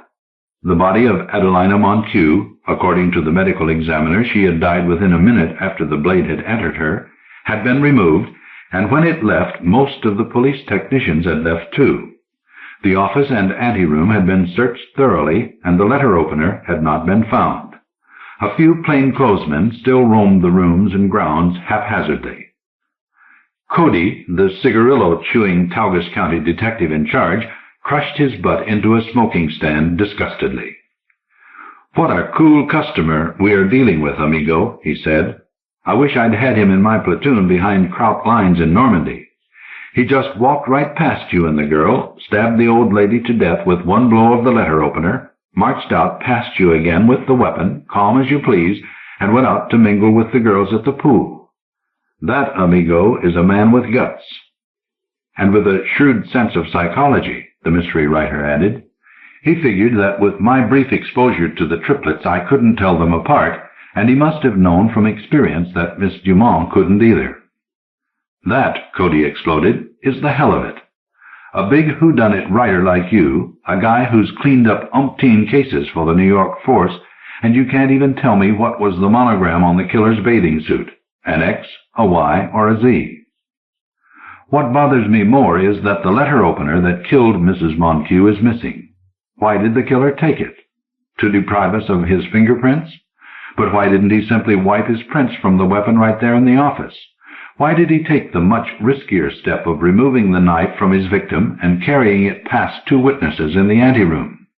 Was it impossible or impracticable for him to follow the safer course? Again, why? "Very clever, Mr. Genius," Cody snorted. "But changing the subject, don't fool me. You didn't notice what monogram the killer was wearing." "I don't think it would mean anything, even if I did. We can't assume the guilty one didn't simply get hold of a monogram belonging to one of his brothers and sew it over his own, or even wear one of his brother's bathing suits. By the way, what was the result of that test for bloodstains your technician performed on the 3 dark blue bathing suits in the household?" Cody waved a paper from the sheaf on his lap. "Absolutely no dice. My man examined them inside and out, and not a trace of a bloodstain. None of the old lady's blood splashed onto the killer's trunks. No, we can't solve this one the easy way, amigo. He killed her with 1 stab, so we'd have no bloodstains.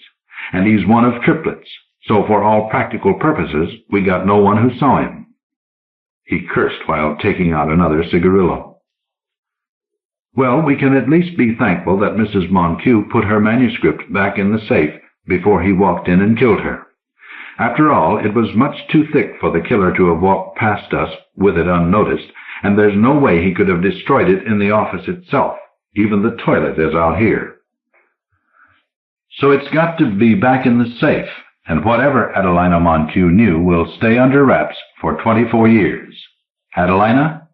Pandora would have been a better name. By the way, you will keep a guard on that safe overnight till Mr. Billings and the truck come for it." "Damn right I will. Hey, what's the matter with you?" For the distinguished litterateur across from Cody had suddenly risen and was pacing angrily. "Scars," he muttered. "Look, the brothers mentioned to me this morning that they were all in the service during the war. Didn't any of them get wounded or scratched or marked somehow, even if only in a tattoo parlor? Can't we eliminate one or even two brothers on the ground that neither Miss Dumont nor I saw any marks on the killer?" "Hell no," Cody grunted. "Those boys spent their war in a nice, safe psychological testing laboratory stateside. You see, they've got something between them that the eggheads call telepathy. Identical twins and triplets have it fairly often, so I'm told. And the Army had some crazy idea of finding out what causes it and using it to help spring Allied troops from enemy POW camps. The whole thing fell through, of course. There's no way of teaching that stuff to someone who ain't got it in the first place.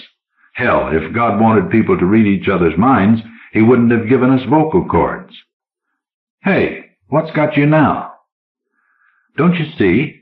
If each of the triplets can read the thoughts of the others, why can't we simply ask them who is the murderer?" "Oh," Cody rumbled. "Reading your own storybooks again, hey, amigo?" "Well, first of all, to give you the kind of reason you enjoy, we couldn't rule out that the one guilty brother and one accomplice brother weren't framing the third innocent brother. Second, that telepathy stuff can't be used in court anyway. And third, hell, except for the war, I've lived in this community for 37 years. I know those boys. I know they've done everything together their whole lives long. I know as well as I know I'm sitting here that all three of them were in on this murder. They drew straws or some such thing to see who'd do the actual dirty work. But you try to prove that in a court of law, amigo. You storybook writers don't have the first idea in the world the problems of a working cop." His respect for Cody soared once the truth of a conspiracy among the brothers had sunk home. How could he not have seen it? From the moment he had rung the bell, every word and every action of those three smiling, affable brothers had been as carefully calculated as a Broadway stage performance. Dressing identically, speaking with virtually identical modulations, each one doing or saying nothing that would stamp him as an individual in the mind of their guest. He had been manipulated like a puppet, and he didn't like it. He stoked his pipe furiously. Uselessly. As the sun set, he growled a goodbye to Cody and slunk out to his car and drove out of that monstrous valley through a tunnel of darkening forest and mocking bird cries. Next day he read of the murder in the papers, noting idly the news that Adelina Moncue's private Pandora's box had been crated up by her executors, the law firm of Billings and Krieger, and transferred to a chilled steel bank vault in the city. Open letter to survivors having been made doubly inviolable, he tried to dismiss the whole Moncue affair from his mind as a fiasco. It was not until 2 months later that he saw what he should have seen while Adelina's body was still warm. What triggered it was a piece of research. He had gone to the County Medical Association library to look up some data on childbirth that he needed for his own novel Aborning. His serendipping eye had wandered from childbirth to infants, and from infants to twins, and to the precise differences between monozygotic and fraternal twins. There it lay, buried in a mountain of medical jargon, but unmistakable as a gold nugget in a coal pile. Monozygotic twins, being genetically identical in every respect, are identical in fingerprints also. His mind took that fact and raced with it. 3 minutes later he was out of the library with a slam of the door and the glares of several peeved medicos behind him. He dashed into his apartment and dialed Billings and Krieger, demanding to speak to Mr. Billings at once on a matter 1,000 times more urgent than mere life and death. When he had the attorney on the line, he was brief and to the point. "Bert, can we use your office tonight for a conference on the Moncue case?" Billings sounded puzzled. "What's up? Why my office?" Then, after a moment, "Hey, you haven't solved the murder by any chance, have you?" "In one way I think I have. In another way, no. I'm sorry, Bert. That's all I can say now. 8 o'clock all right with you? I'll need both you and Mr. Krieger in your capacity as executors. And I'm going to have Cody there, too. You remember him. Thanks a million, Bert. See you at 8. He hung up and placed a call to Cody, who agreed to attend the meeting. Shortly after dinner, he made an excuse to go out, leaving the dishes to his long-suffering father, and paced the neon-washed streets, marshalling his thoughts until 7:45, when he hailed a cab. 10 minutes later, he stepped into the offices of Billings and Krieger. Bert and Cody were already present, and James B. Krieger, who looked like a starving mouse, came in shortly. Introductions were exchanged, hands shaken, chairs pulled up to the conference room's long table. He began by explaining the fact of identical fingerprints in monozygotics.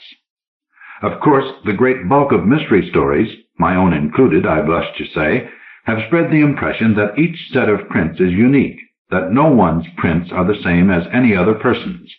The man in the street accepts without question that every man's prints are exclusively his own, but, as I've indicated, it's just not so. Therefore, we must conclude, of course we can verify this with no trouble at all, that Xavier, Eve, and Zachary Montague have identical fingerprints. Now, what follows from that?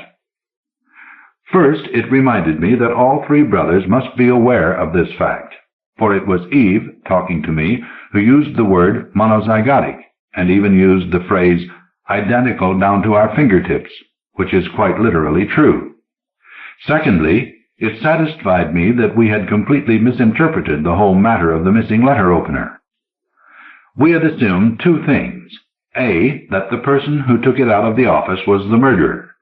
B, that possibly his motive was to deprive us of his fingerprints, which for some unknown reason he could not simply wipe off on the spot. We now know that B is a completely false assumption. All three brothers know their prints are identical and know, therefore, their prints would be of no use to us. So the killer's reason for taking away the knife could not have been what we thought it was. Gentlemen, can any of you suggest another reason? Silence. Cody chewed his cigarillo. Nor can I. In fact, and I kick myself for missing this 2 months ago, not only had he no reason, but it was physically impossible for the killer to have taken the letter opener with him. Marie Dumont and I observed the killer walk out of his victim's office, and he certainly wasn't holding the opener in his hands. Could he have concealed it in his clothes? Well, he was wearing only a bathing suit. The letter opener might have been slipped inside the suit. But you told me, Cody, that there was not the slightest trace of a bloodstain on any of the 3 dark blue pairs of trunks that could possibly have been worn by the murderer, inside or out. Certainly, if he had carried out that bloody weapon inside his trunks, you would have found traces. Conclusion: the murderer did not, because he could not, take the weapon away. Then what happened to it? Cody demanded. Because my men searched that office with a fine-tooth comb, and it sure as hell wasn't there. Patience, Cody, patience. Now, let's tackle the problem from another direction. Who had the opportunity to hide or remove the opener between the time I spoke to Mrs. Montague a few minutes before her death and the time Marie Dumont and I entered the office shortly after her death and learned that the opener was missing? When I phrase it that way, you can't miss it. Only one person set foot in the office during that brief interval, and that was Marie Dumont, who you'll recall was alone in there for almost a minute before she stumbled out to announce that her aunt was dead. Now, can the wings of reason bear us any higher? Yes, indeed, he assured his listeners. Let's go back to your question, Cody. What did she do with the weapon? With me standing right outside the door, would she have concealed it in her clothes and taken a chance she could safely get rid of it later, with the police shortly to invade the premises? Not if she had a safer option, she wouldn't. Was there a safer option in that enclosed office? Yes, there was. A safer option, if you'll pardon the pun. Your men searched the entire office, Cody, but in view of the Montague will and of your plausible but false conclusions that the killer had taken the opener away with him, you didn't dare tamper with the safe, to which, I remind you, only Mrs. Montague and Miss Dumont and you, her attorney, Bert, know the combination. And since that safe was under police guard until your truckers removed it to the bank vault, Bert, I'll wager that letter opener is in the safe right now." "My God," Billings muttered. "But why would she have hidden the murder weapon like that?" James B. Krieger squeaked. "If you mean her motive, whether she's in love with the murderer or hopes to extort money or marriage out of him, I don't know, and its exact nature doesn't affect my analysis. But in a general way, her motivation is clear. She intended to protect the murderer. Now, what is presupposed by such intent?" Again, silence. "Don't you see that it presupposes she knew which of the triplets is the murderer?" "Now, did she know prior to the murder itself?" "Hardly, or she would never have revealed as much information to me as she did. Then she must have learned the truth after the murder. But then she had less than a minute alone in that office to see the truth, to make a decision, to hide the letter opener in the safe, to return to the doorway. It must have been something instantaneously apparent that revealed the truth to her. At this point, gentlemen, we are driven to speculation, but speculation solidly based on facts. Fact. Your medical examiner told us, Cody, that Adelina Montague lived for perhaps a minute after being stabbed. Fact. Mrs. Montague's fountain pen had gone dry shortly before her death, so there was no usable writing implement on her desk. Fact. We don't know that it was Mrs. Montague herself who put away the manuscript of Open Letter to Survivors. Hypothesis. In the last moments of her life, Adelina Montague, the only person on earth who could tell those brothers apart, pulled the knife from her body and slashed into the tough material of the binder of that manuscript the initial, that's all it would take to identify him, of her murderer, X, Y, or Z. This is what Marie Dumont saw when she entered the room, and to protect the murderer she had to conceal that manuscript cover. And being forced to open the safe to place the damning manuscript cover inside, she decided it would be safer to conceal the opener there also. She was counting on being able to remove both objects from the safe later, but circumstances and your truckers, Bert, frustrated her. Any questions, gentlemen? Cody was now sweating, as if from the strain of following the analysis. Thank God you lawyers moved that safe to where we can still get at the evidence. Billings stared at him, as if he had mumbled baby talk. But you can't get at it, he pointed out. Mrs. Montague's will provides that the safe cannot be opened for any reason until the 24th anniversary of her death. If you violate that provision, the hospital for atom bomb victims will not be built. How many lives is it worth to you to procure your evidence, your hypothetical evidence? Cody went down fighting. Can't that will be broken? Hell, this isn't the kind of a situation the old lady had in mind when she made that crazy will. You can try to break it in the courts, Krieger said. My considered opinion is that you won't succeed. And our duty as executors under the will and as human beings is to stop you. Billings nodded. Something even worse, Cody. Suppose the courts did rule that the opening of the safe by the police would not defeat the hospital bequest. If the analysis we've just heard is correct, the opening of the safe would disclose proof positive that the safe had already been opened immediately after our client's death, and that prior opening would be beyond the court's power to ignore. The end result being God knows how many dead war orphans and a windfall for the Flat Earth Society. Cody leveled a long series of curses at the law. No one in the room was hypocrite enough to contradict him. Well, as a professional writer, ventured the only professional writer present, my hands aren't tied by that will. Why can't I publish my analysis of the case and at least let them know that I know, and maybe make them do something insane like attempting to silence me? You want $1 million libel suit slapped against you? Billings boomed. You forget you've got no solid evidence, not a shred. They sat in silence. When he could take no more of it, he rose, stretched his drained and aching body, and trudged wearily to the door. I'm not in my dotage yet, he said, and neither are they. I can wait, and after all, by waiting, we make sure the great bulk of the Montague estate goes to a decent cause. But I swear, Bert, that I will be there when you or your successor opens that safe 24 years from now. I'm going to see with my own eyes whether or not I was right. Gentlemen, I'll see you in 1972. The Prayer Wheels by Fritzi Franz Lumen. Copyright 1972 by Fritzi Franz Lumen. This is the 367th first story to be published by Ellery Queen's Mystery Magazine, Mystery and Oriental Subtlety in Tibet, in the high small world of the Lama Thich Sang, an unusual first story. No, let's not be parsimonious in praise. An unusual story whether it happened to be a first, a fifth, or a 15th.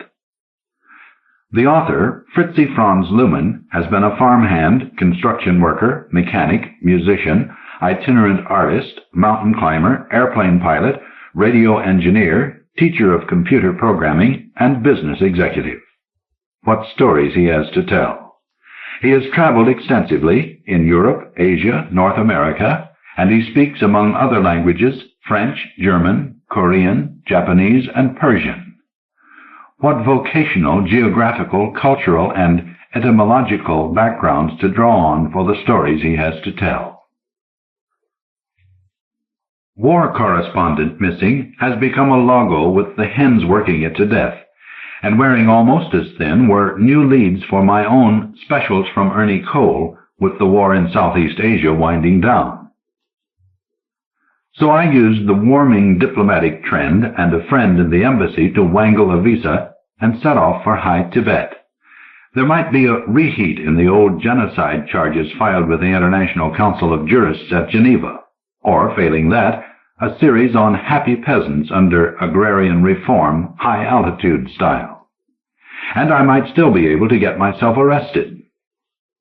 50 miles in, I was detained at a CP and taken before a painfully polite but positive little Chinese captain.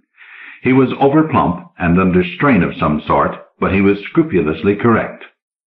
Arrested? Oh, no, sir. No, indeed, Mr. Cole. Only delayed, shall we say, until your papers can be confirmed. It is for your own protection, sir. This is a treacherous people, and surly, as you shall see. His English was excellent, no comic page clichés of flied lice. But what Oriental officers is not these days? All of them have studied at Fort Ord or Hood or Benning. Even the enemy, whoever currently he may be. I was warily respectful. A tense fat man always frightens me. The next morning found me staring from an unglazed window in a tumble of temple buildings, my pre-breakfast bowl of salted and buttered tea cooling on the rough stone sill. Around me hulked the mud mortar and fieldstone walls of a lamasery. Across from it, the Gyangtze Road had at this point no shoulder at all. It fell away sheer to the floor of a narrow and arid valley that was little more than a mile-deep crevasse. It was inhabited, though. At its bottom I had glimpsed, while coming in, a scraggle of thatched roof huts. They were the only evidence of humanity other than the monastery complex itself.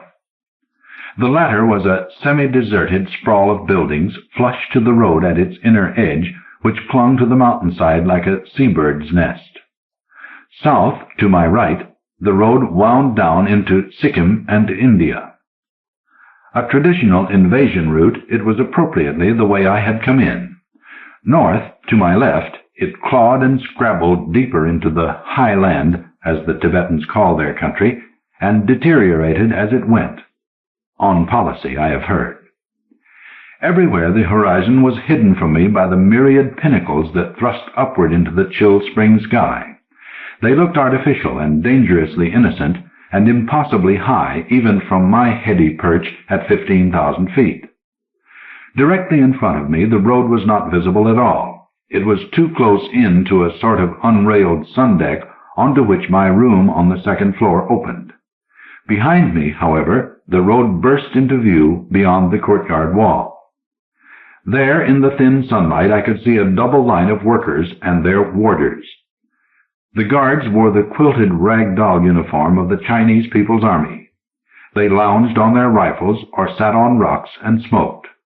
The laborers were native villagers, probably brought up from the hut-side scene. All on the road were males, stooped or sitting to the tedious task of hand-breaking and scattering new roadbed stones. These were brought to them by their cloth-booted and faded women in flat, head-held baskets from the slopes above. There was no talk except an occasional guttural command. 3 of the Chinese guards, however, were exceptionally active. They formed a team which moved along the inner ditch, slashing and smashing downward at something with their rifle butts. I couldn't make out what. They were shouting, gesticulating, jeering mechanically. The Tibetans seemed to pay no attention to this nameless vandalism, as though they were too tired to protest. They had undoubtedly been at their drudgery from dawn on this day and for many days before, and were bone-weary. Even so, as they crouched there, they were proudly tall and thin in their tattered robes, and their gaunt Highland grace made the Chinese look squat and ugly. Then I started to sense something else under their listlessness at the pounding monotony. It appeared from those nearer to me that the Tibetans were far from aggrieved, and might even be gratified at what was going on. They would glance up furtively from under their bat-wing hats at the 3-man demolitions team, then smirk and grin at their nearer neighbors.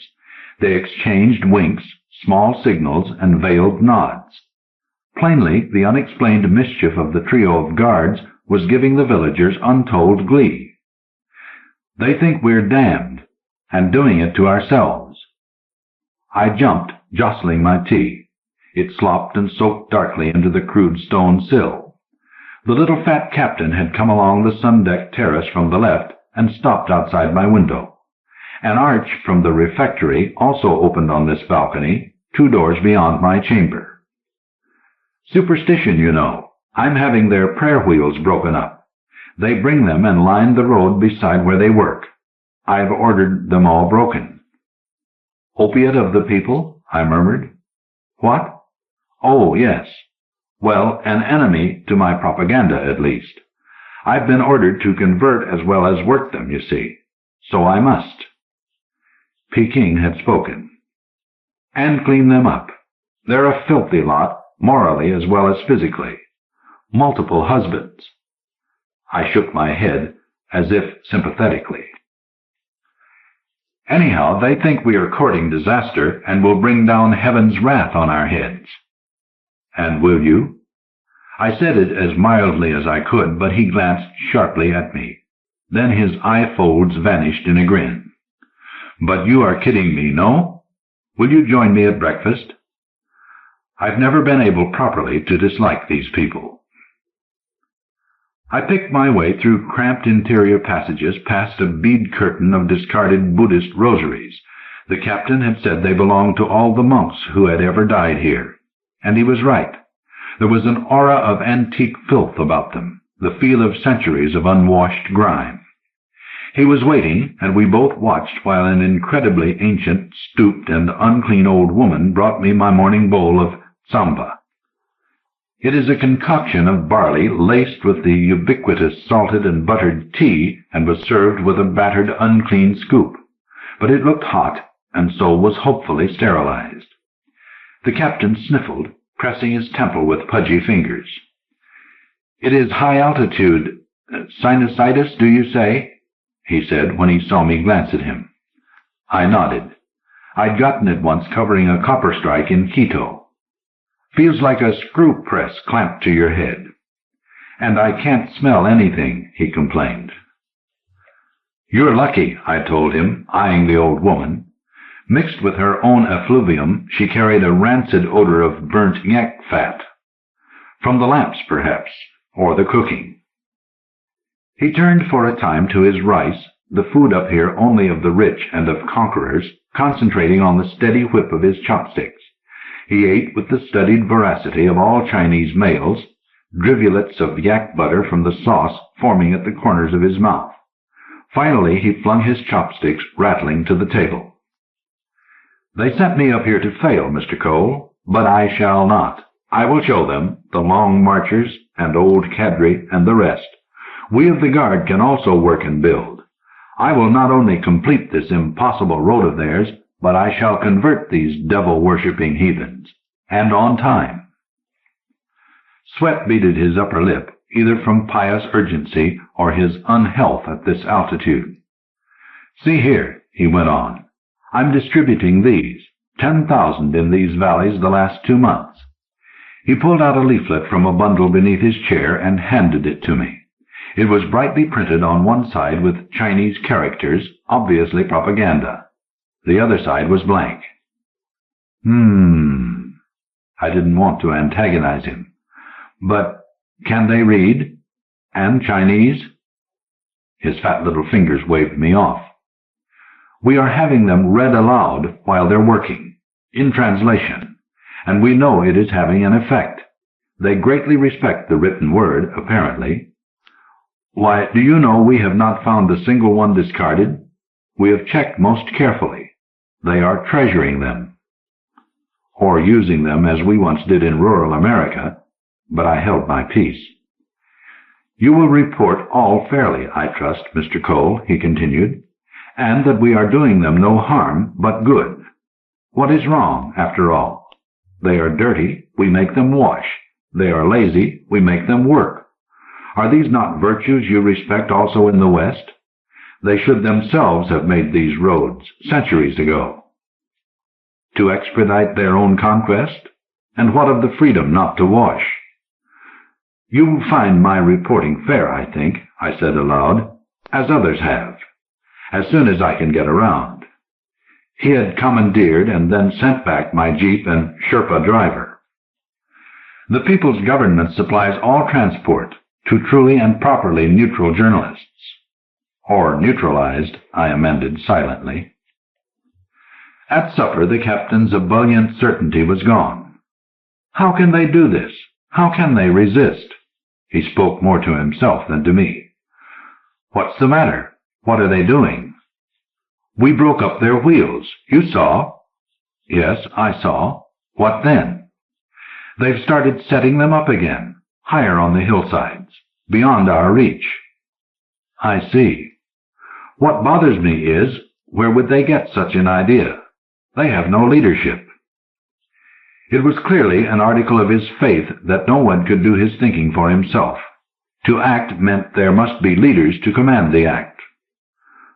"What about their llamas, or whatever you call them?" "The jack priests?" He was contemptuous.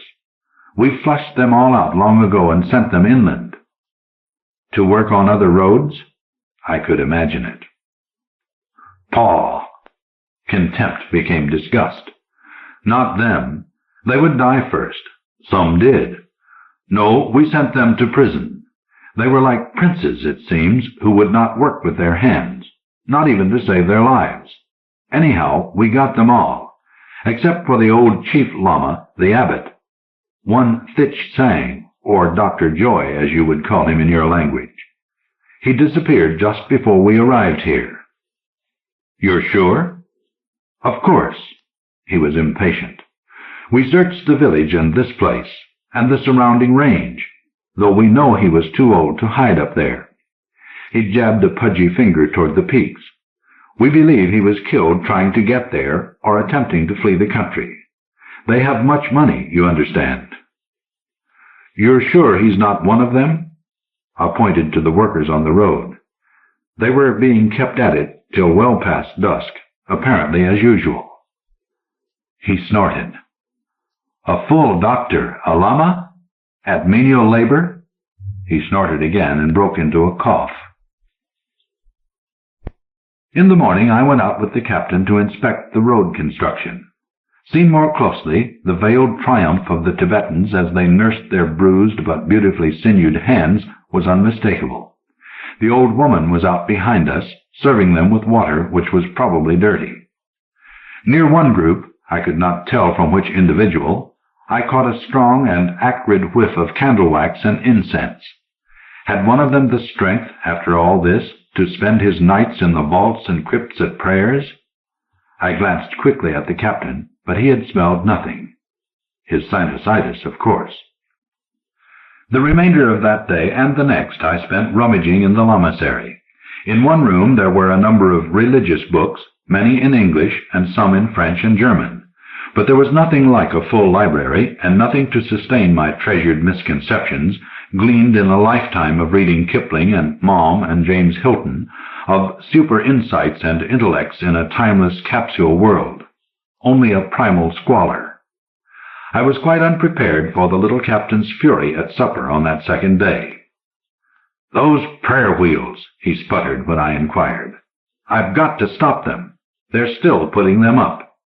He bounced and quivered with impotent fervency. "I know. I'll show them. I'll have them shot away." He spun and shook his finger at the road outside in malicious exultation. "I'll blast away their wheels as they are blasting my career. And if some of the Lama's precious parishioners happen to be shot by accident, why, that will teach them not to impede the course of history." I shuddered, thinking of Far East marksmanship. Early the next day I was at my window when the firing began. The initial random shots and bursts soon steadied into the dead rhythm of firing for effect, which I recognized all too well from Vietnam and the decade of little wars that had preceded it. The captain's whole company was out. Some of the ragdoll soldiers had taken off their padded jackets and stood firing in their droopy breeches. By craning to the right, I could just make out a few of the slender targets. They were prayer wheels of the wind-driven type, larger than the others, but more lightly built. Even as I stared, I saw one shatter and another leap from its propping and spin down the slope toward the road. They would roll and roll until they were caught in a rut or stopped by an obstruction. Many of the marksmen were missing, and I detected several duds. Down along the road, the Tibetans continued their work. They were almost complacent, seemingly paying no attention. Yet that same secret smugness pervaded their entire attitude. Were not the wheels still spinning? The set of their backs and shoulders said. At noon the captain did not bother to come in. He went without eating, or perhaps ate with his men for their morale's sake. My own samba wanted to stay not upon the order of its going down, so I spent the afternoon prone and did without supper. But I listened, and all day the firing went on. At dusk it became desultory, then tapered off. I fell asleep. In the brightness of dawn I awakened, curiously refreshed. There is wine in the high air once you are used to it. The hard trestle bed and the rough yak wool blankets were suddenly restful, and I had slept myself out. I felt extraordinarily well. The captain was already at his rice in the refectory, and also in fine fettle. "I missed you at dinner, Mr. Cole." "Well, you see, that did it. It's settled. I've given the villagers a free day from the road to celebrate. There'll be no more of this—" He stopped abruptly to listen, but there was no need. There was no way to avoid hearing it. A rattling roar, clearly audible through the heavy mudstone walls that rose even as we paused. It swelled perceptibly from an insistent clatter to a din like a giant telling his rosary or shaking an abacus. The volume and momentum of the noise increased, surrounding and pressing in on us. I looked over at the old woman. She was calmly scooping out my samba. The captain hurried out onto the balcony. He stood transfixed, staring around to the right and then up behind the buildings, obviously frightened. "What is it?" I shouted. There was no answer. I went as far as the arch. Nothing was visible from there but a few guards who had apparently run out to look. They were now scurrying back to shelter behind the building and courtyard walls. I edged around to the outer corner of the balcony and looked up. It was like peering into the maw of an enormous peppermill. The entire flank of the mountain was alive with tumbling stones ranging from the size of a fist to a big man's head. They jumped and jounced down the side of the hill like huge hail in a jumbling royal. With them ran or followed more rocks and gravel and the loose pebbles they dislodged like progeny. Individual stones sailed through the air with a kind of elephantine grace or bounded ponderously from ledge to ledge. The barrage was being constantly renewed. It originated high in a series of crevices near the crest, and each rock appeared to have been wrapped in a separate paper covering. These coverings were twisted at the two ends as one would tissue oranges for crating. As the stones skittered down the long slope, some of them lost their wrappings. The loose papers flew free in the dust above the slide, looking like strange origami birds. The players of these bizarre bowls were all invisible against the gray-blue of the granite crags. The blue robes, I reasoned. And the Tibetan women and children must all be up there with their men. This incessant rain of rocks argued many more hands than I had seen so far. By now the captain had recovered the rudiments of locomotion. He staggered forward, his normally gamboge skin so pale it verged on green. Then his round face darkened to maroon with rage. He went jerkily to his hands and knees and peered below into the shadow of the sheltering overhang.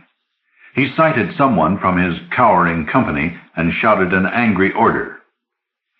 His answer was a stone the bulk of a coffee mug, still in its paper wrapper. It arced up over the eaves to the flat of the roof, rolled a few feet, and bumped to a stop. The captain pounced, still ridiculous, on all fours. He squatted back, removed the paper, and examined it carefully on both sides. He put it down at his side, appeared to meditate for a time, then lifted the wrapper to look at it again. At last he let his hand, with the paper in it, fall limply away and stared vacantly out at the valley opposite. Finally he stumbled to his feet. The paper slipped from his nerveless, stubby fingers. He tottered to the arch, through the dining hall, and out the bead curtains on the other side. I picked up the wrapper. It was one of the captain's propaganda leaflets, one side battered but intact. On the other side, it was a prayer sheet, like those which are put inside the wheels. Someone had meticulously scrawled over it from edge to edge in intricate Burmo-Tibetan script that turned it irrefutably into prayers, carefully, painfully, on every last square centimeter. I looked back up the mountain. There were thousands of these flying sheets and stones. Someone had gathered every pamphlet the captain had issued. Someone else had written and written and written through the weeks, until now every insane rolling bowl on that slope was itself a prayer wheel, spinning and whirling on its long, mad plunge. Then came a subtle change in the continuum of tumult. A muted rumbling grew under the clacking clatter and threatened to swallow it. The new, fuller tone developed into a swollen and earth-shaking counterbass. As I stared, a whole vast sheath of the hillside began to slip and shudder. It looked as though the mountain itself was starting to detach and slide, beyond the knoll that protected the lamasery. Awe-stricken, I watched an entire layer of rocks and shale, gathering strength and speed with each passing demisecond, pour ponderously down and across the road. And where it passed, no road was left, only a great gaping gout, making the mountain continuous with the floor of the valley. At the center was simply a gouged spout which had carried away the roadbed and its supporting shelf for 100 yards on either side. In the after-clatter of trickling, clicking pebbles, I held my breath. My God! The villagers down there, the huts. I am no Catholic, but I think I crossed myself. Then I remembered. No, the Tibetans were safe. They were all up here. Someone had thought of that too. Now, through the loudness of the sudden silence, lit by shafts of sun through the puffs of dust, there came a new sound. A squeaking, as of a boxed rat trying to clamber out, and with the squeaking, a scrabbling. It was the captain. He came into view below the balcony overhang. He was again on all fours, whimpering in a hysterical tremolo that no longer sounded human. He scrambled up the slope to the right, avoiding the area where the Tibetans had been hidden and angling toward the higher ledges and the peaks beyond. He was beginning to pant and sweat. I could hear the interruptions to his whinnying cry and see the glinting in the sun. The pale light caught on flecks of drool that the rising wind whipped from his lips. How long I watched and listened, I don't know. It was hard to take one's eyes from the figure of the frenzied little fat man, shrinking as it mounted ever higher. He climbed and climbed until he was a fly, a specimen insect pinned to the vertical starkness, and still he climbed. A moment or a millennium later, there was a touch on my arm. The old woman was beckoning me inside. Ranged behind the table were a number of the older villagers, indistinguishable from each other in their faded, dull blue robes. At the outer door stood a shaggy drachpa herdsman. One of the old men made signs. Was I now willing to go home? Ah, yes. Why not? There was nothing for me here, an intruder. For the first time in many years I felt like a sneak or snoop, and was faintly ashamed of my profession. Very well. He pointed. The tough-looking tribesman would guide me up and around the slide and south to Sikkim. I nodded. The old woman offered me my passport and other papers retrieved from the captain's effects, and my heart clutched in my chest like a clenched fist. Just how had she held them out to me? And that odor of candle wax and incense and burning oil from yak-fat lamps. It reeked from her. But there must be proof. Proof. I was surprised to find the written-over propaganda sheet still in my left hand. I offered it to her. Here. This is yours. I let it slip deliberately, maneuvering so that it planed underneath the table. When she bent to recover it, I knew. I had the proof. You. It was you, in the crypts at night. It was you who wrote those prayers. She did not answer immediately, but slowly straightened, the crooked back unwarped, and there was a twinkle in her delicately acanthic eyes. Come now, I persisted. Your people. How many among them can read at all, much less English, or write? The old woman was now a man, as aged as before, but perceptibly more youthful, taller than the others, erect and spare, with the look of the mountaineer. He sighed. It is true, as you say. Unfortunately, few are literate. Tell me, how did you know? I didn't until you gave me my passport right side up. Courtesy is difficult to disguise, or to discard.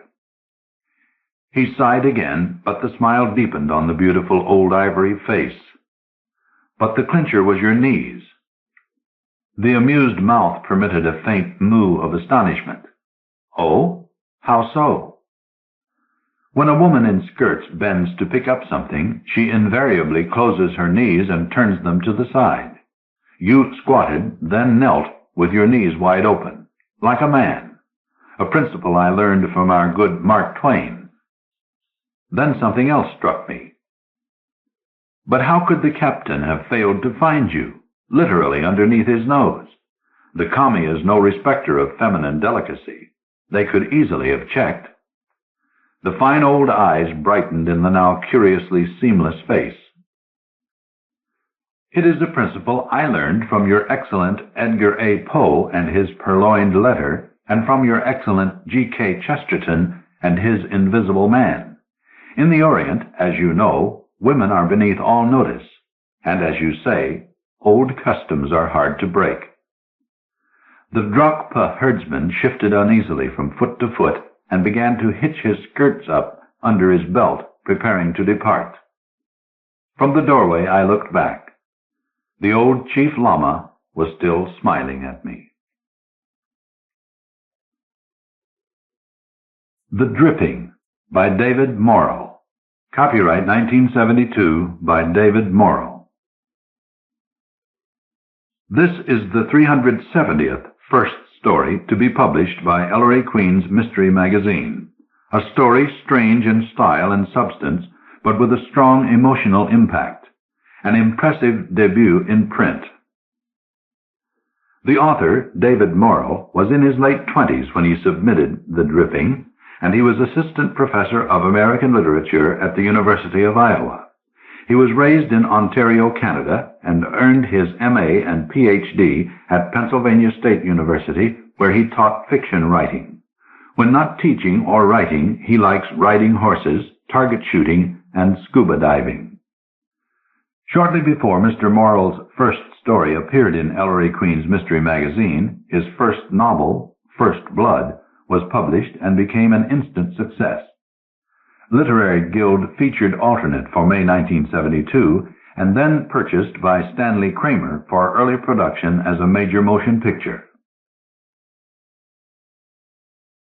That autumn we live in a house in the country, my mother's house, the house I was raised in. I have been to the village, struck more by how nothing in it has changed, yet everything has, because I am older now, seeing it differently. It is as though I am both here now and back then, at once with the mind of a boy and a man. It is so strange a doubling, so intense, so unsettling, that I am moved to work again to try to paint it. So I study the hardware store, the grain barrels in front, the twin square pillars holding up the drooping balcony onto which seared wax-faced men and women from the Old People's Hotel above come to sit and rock and watch. They look the same aging people I saw as a boy. The wood of the pillars and balcony looks as splintered. Forgetful of time while I work, I do not begin the long walk home until late, at dusk. The day has been warm, but now in my shirt I am cold, and a half-mile along I am caught in a sudden shower and forced to leave the gravel road for the shelter of a tree, its leaves already brown and yellow. The rain becomes a storm, streaking at me sideways, drenching me. I cinch the neck of my canvas bag to protect my painting and equipment, and decide to run, socks spongy in my shoes, when at last I reach the lane down to the house and barn. The house and barn. They and my mother, they alone have changed, as if as one, warping, weathering, joints twisted and strained, their gray so unlike the white I recall as a boy. The place is weakening her. She is in tune with it, matches its decay. That is why we have come here to live, to revive. Once I thought to convince her to move away, but of her 65 years she has spent 40 here, and she insists she will spend the rest, what is left to her. The rain falls stronger as I hurry past the side of the house, the light on in the kitchen, supper time, and I am late. The house is connected with the barn the way the small base of an L is connected to its stem. The entrance I always use is directly at the joining, and when I enter out of breath, clothes clinging to me, cold and wet, the door to the barn to my left, the door to the kitchen straight ahead, I hear the dripping in the basement down the stairs to my right. "Meg, sorry I'm late," I call to my wife, setting down the water-beaded canvas sack, opening the kitchen door. There is no one. No settings on the table. Nothing on the stove. Only the yellow light from the 60-watt bulb in the ceiling. The kind my mother prefers to the white of 100. It reminds her of candlelight, she says. "Meg," I call again, and still no one answers. Asleep, I think. Dusk coming on, the dark clouds of the storm have lulled them, and they have lain down for a nap, expecting to wake before I return. Still the dripping. Although the house is very old, the barn long disused, roofs crumbling, I have not thought it all so ill-maintained, the storm so strong that water can be seeping past the cellar windows, trickling, pattering on the old stone floor. I switch on the light to the basement, descend the wood stairs to the right, worn and squeaking, reach where the stairs turn to the left the rest of the way down to the floor, and see not water dripping. Milk. Milk everywhere. On the rafters, on the walls, dripping on the film of milk on the stones, gathering, speckled with dirt, in the channels between them, from side to side and everywhere. Sarah, my child, has done this, I think. She has been fascinated by the big wood dollhouse that my father made for me when I was quite young, its blue paint chipped and peeling now. She has pulled it from the far corner to the middle of the basement. There are games and toy soldiers and blocks that have been taken from the wicker storage chest and played with on the floor, all covered with milk, the dollhouse, the chest, the scattered toys, milk dripping on them from the rafters, milk trickling on them. Why has she done this, I think? Where can she have gotten so much milk? What was in her mind to do this thing? Sarah, I call. Meg. Angry now, I mount the stairs into the quiet kitchen. Sarah, I shout. She will clean the mess and stay indoors the remainder of the week.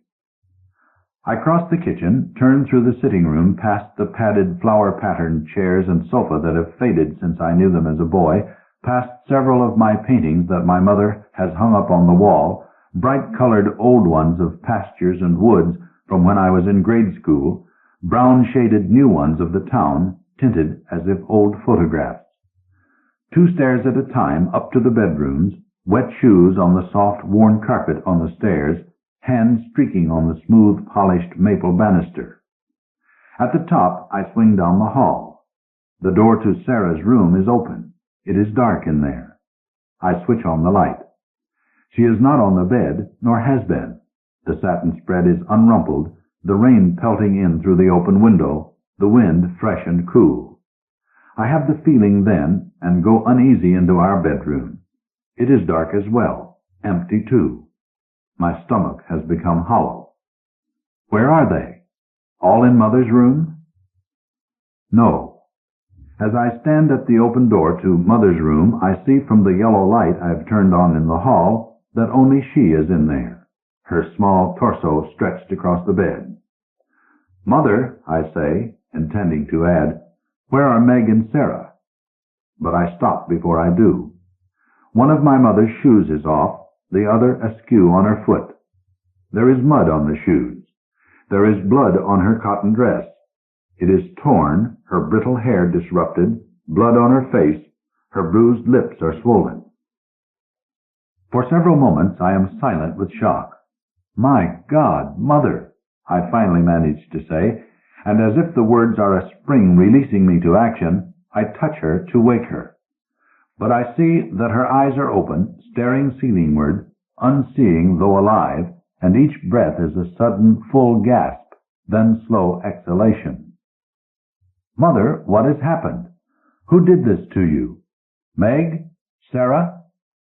But she does not look at me, only constant toward the ceiling. For God's sake, Mother, answer me. Look at me. What has happened? Nothing. Eyes sightless. Between gasps, she is like a statue. What I think is hysterical, disjointed, contradictory. I must find Meg and Sarah. They must be somewhere, beaten like my mother. Or worse. Find them. Where? But I cannot leave my mother. When she comes to consciousness, she too will be hysterical, frightened, in great pain. How did she end up on the bed? In her room there is no sign of the struggle she must have put up against her attacker. It must have happened somewhere else. She crawled from there to here. Then I see the blood on the floor, the swath of blood down the hall from the stairs. Who did this? Where is he? Who would beat a gray, wrinkled, arthritic old woman? Why in God's name would he do it? I shudder. The pain of the arthritis as she struggled with him. Perhaps he is still in the house, waiting for me. To the hollow sickness in my stomach now comes fear, hot, pulsing, and I am frantic before I realize what I am doing, grabbing the spare cane my mother always keeps by her bed, flicking on the light in her room, throwing open the closet door and striking in with the cane. Viciously, sounds coming from my throat, the cane flailing among the faded dresses. No one. Under the bed. No one. Behind the door. No one. I search all the upstairs rooms that way, terrified, constantly checking behind me, clutching the cane and whacking into closets, under beds, behind doors, with a force that would certainly crack a skull. No one. Meg! Sarah! No answer. Not even an echo in this sound-absorbing house. There is no attic, just an overhead entry to a crawl space under the eaves, and that opening has long been sealed. No sign of tampering. No one has gone up. I rush down the stairs, seeing the trail of blood my mother has left on the carpet, imagining her pain as she crawled, and search the rooms downstairs with the same desperate thoroughness. In the front closet, behind the sofa and chairs, behind the drapes. No one. I lock the front door, lest he be outside in the storm waiting to come in behind me. I remember to draw every blind, close every drape, lest he be out there peering at me. The rain pelts insistently against the window pane. I cry out again and again for Meg and Sarah. The police. My mother. A doctor. I grab for the phone on the wall by the front stairs, fearful to listen to it, afraid he has cut the line outside.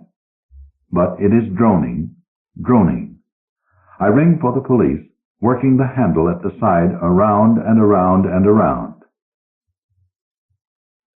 They are coming, they say. A doctor with them. Stay where I am, they say. But I cannot. Meg and Sarah, I must find them. I know they are not in the basement where the milk is dripping. All the basement is open to view. Except for my childhood things, we have cleared out all the boxes and barrels and the shelves of jars the Saturday before. But under the stairs, I have forgotten about under the stairs, and now I race down and stand dreading in the milk. But there are only cobwebs there, already reformed from Saturday when we cleared them. I look up at the side door I first came through, and as if I am seeing through a telescope, I focus largely on the handle. It seems to fidget. I have a panicked vision of the intruder bursting through, and I charge up to lock the door, and the door to the barn. And then I think, if Meg and Sarah are not in the house, they are likely in the barn. But I cannot bring myself to unlock the barn door and go through. He must be there as well, not in the rain outside, but in the shelter of the barn, and there are no lights to turn on there. And why the milk? Did he do it? And where did he get it? And why? Or did Sarah do it before? No, the milk is too freshly dripping. It has been put there too recently. By him. But why? And who is he? A tramp? An escapee from some prison? Or asylum?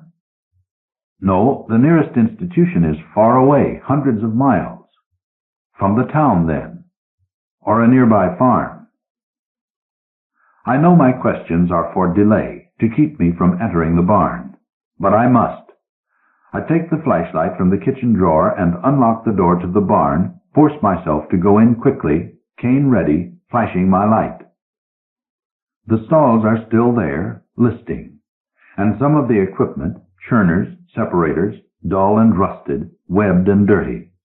The must of decaying wood and crumbled hay, the fresh wet smell of the rain gusting through cracks in the walls. Once this was a dairy, as the other farms around still are. Flicking my light toward the corners, edging toward the stalls, boards creaking, echoing, I try to control my fright, try to remember as a boy how the cows waited in the stalls for my father to milk them, how the barn was once board tight and solid, warm to be in, how there was no connecting door from the barn to the house because my father did not want my mother to smell the animals in her kitchen.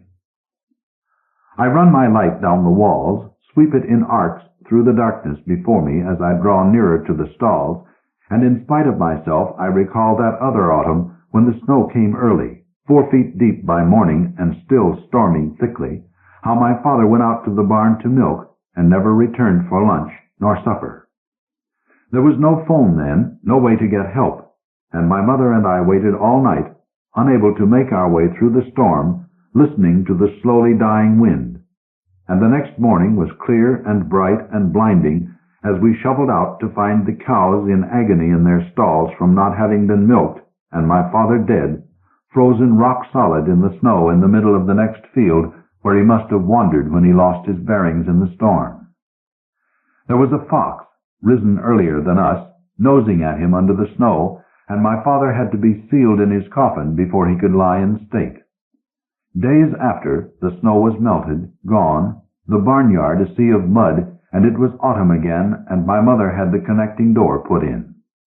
My father should have tied a rope from the house to his waist to guide him back in case he lost his way. Certainly he knew enough, but then he was like that, always in a rush, when I was 10.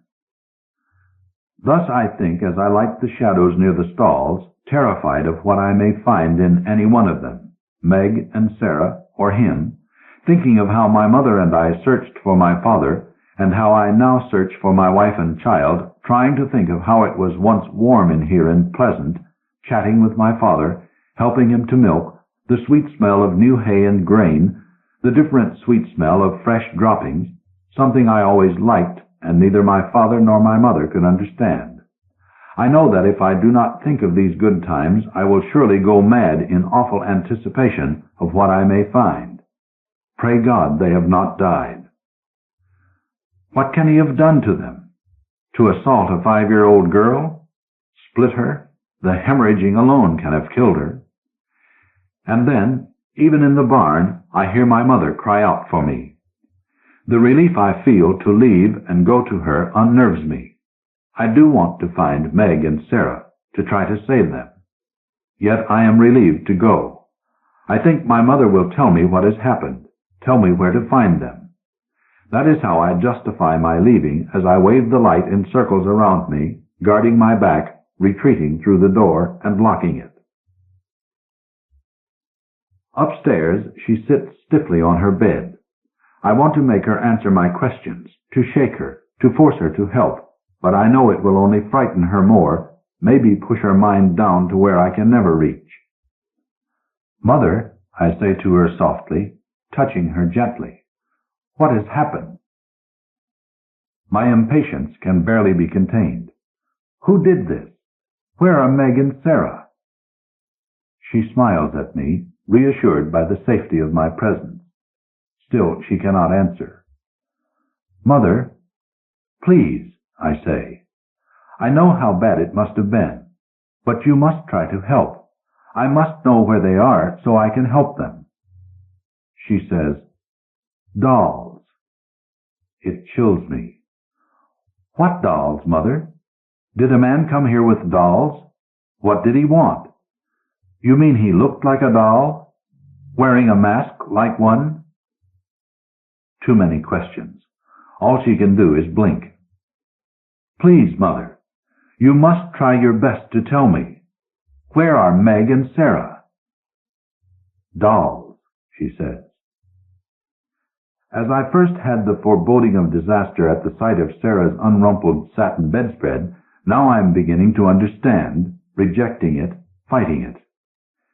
Yes, Mother, the dolls, I say, refusing to admit what I know. Please, Mother, where are Meg and Sarah? You are a grown boy now. You must stop playing as a child. Your father. Without him you will have to be the man in the house. You must be brave. No, Mother. I can feel it swelling in my chest. There will be a great deal of work now, more than any child should know, but we have no choice. You must accept that God has chosen to take him from us, that you are all the man I have left to help me. No, Mother. Now you are a man, and you must put away the things of a child. Eyes streaming, I am barely able to straighten, leaning wearily against the door jamb, tears rippling from my face down to my shirt, wetting it cold where it had just begun to dry.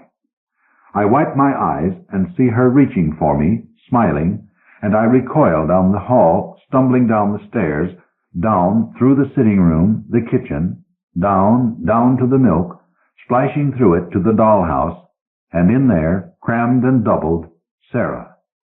And in the wicker chest, Meg. The toys not on the floor for Sarah to play with, but taken out so Meg could be put in, and both of them, their stomachs slashed, stuffed with sawdust, their eyes rolled up like dolls' eyes. The police are knocking at the side door, pounding, calling out who they are, but I am powerless to let them in. They crash through the door, their rubber raincoats dripping as they stare down at me.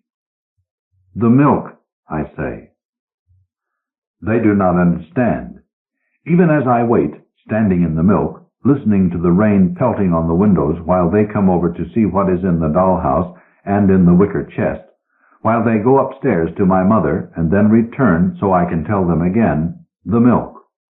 But they still do not understand. She killed them, of course, one man says. But I don't see why the milk. Only when they speak to the neighbors down the road and learn how she came to them, needing the cans of milk, insisting she carry them herself to the car, the agony she was in as she carried them, only when they find the empty cans and the knife in the stall in the barn can I say, the milk, the blood. There was so much blood, you know. She needed to deny it, so she washed it away with milk, purified it, started the dairy again. You see, there was so much blood. That autumn, we live in a house in the country, my mother's house, the house I was raised in. I have been to the village, struck even more by how nothing in it has changed, yet everything has, because I am older now, seeing it differently. It is as though I am both here now and back then, at once with the mind of a boy and a man.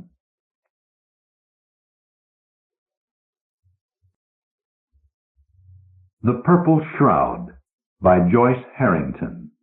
Copyright 1972 by Joyce Harrington. This is the 371st first story to be published by Ellery Queen's Mystery Magazine, the kind of story that the late Anthony Boucher would have called lovely, except that you had to hear him pronounce the word to realize its full meaning. The author, Joyce Harrington, admits her age is no terrific secret, but let's just say I've been around a while. At the time we accepted The Purple Shroud, she had been married for 12 years to former look photographer Phil Harrington. The Harringtons have two sons, Christopher and Evan. Mrs. Harrington has worked at many jobs in many places, from a doorknob factory to the U.S. Army Quartermaster Corps. She doesn't have any hobbies as such. Rather, she does the things that interest her. She climbs mountains, paints pictures, weaves on a loom in her attic. As you can imagine, she wrote, I sometimes meet myself coming and going. Mrs. Moon threw the shuttle back and forth and pumped the treadles of the big four-harness loom as if her life depended on it. When they asked what she was weaving so furiously, she would laugh silently and say it was a shroud. No, really, what is it? My house needs new draperies. Mrs. Moon would smile, and the shuttle would fly, and the beater would thump the newly woven threads tightly into place.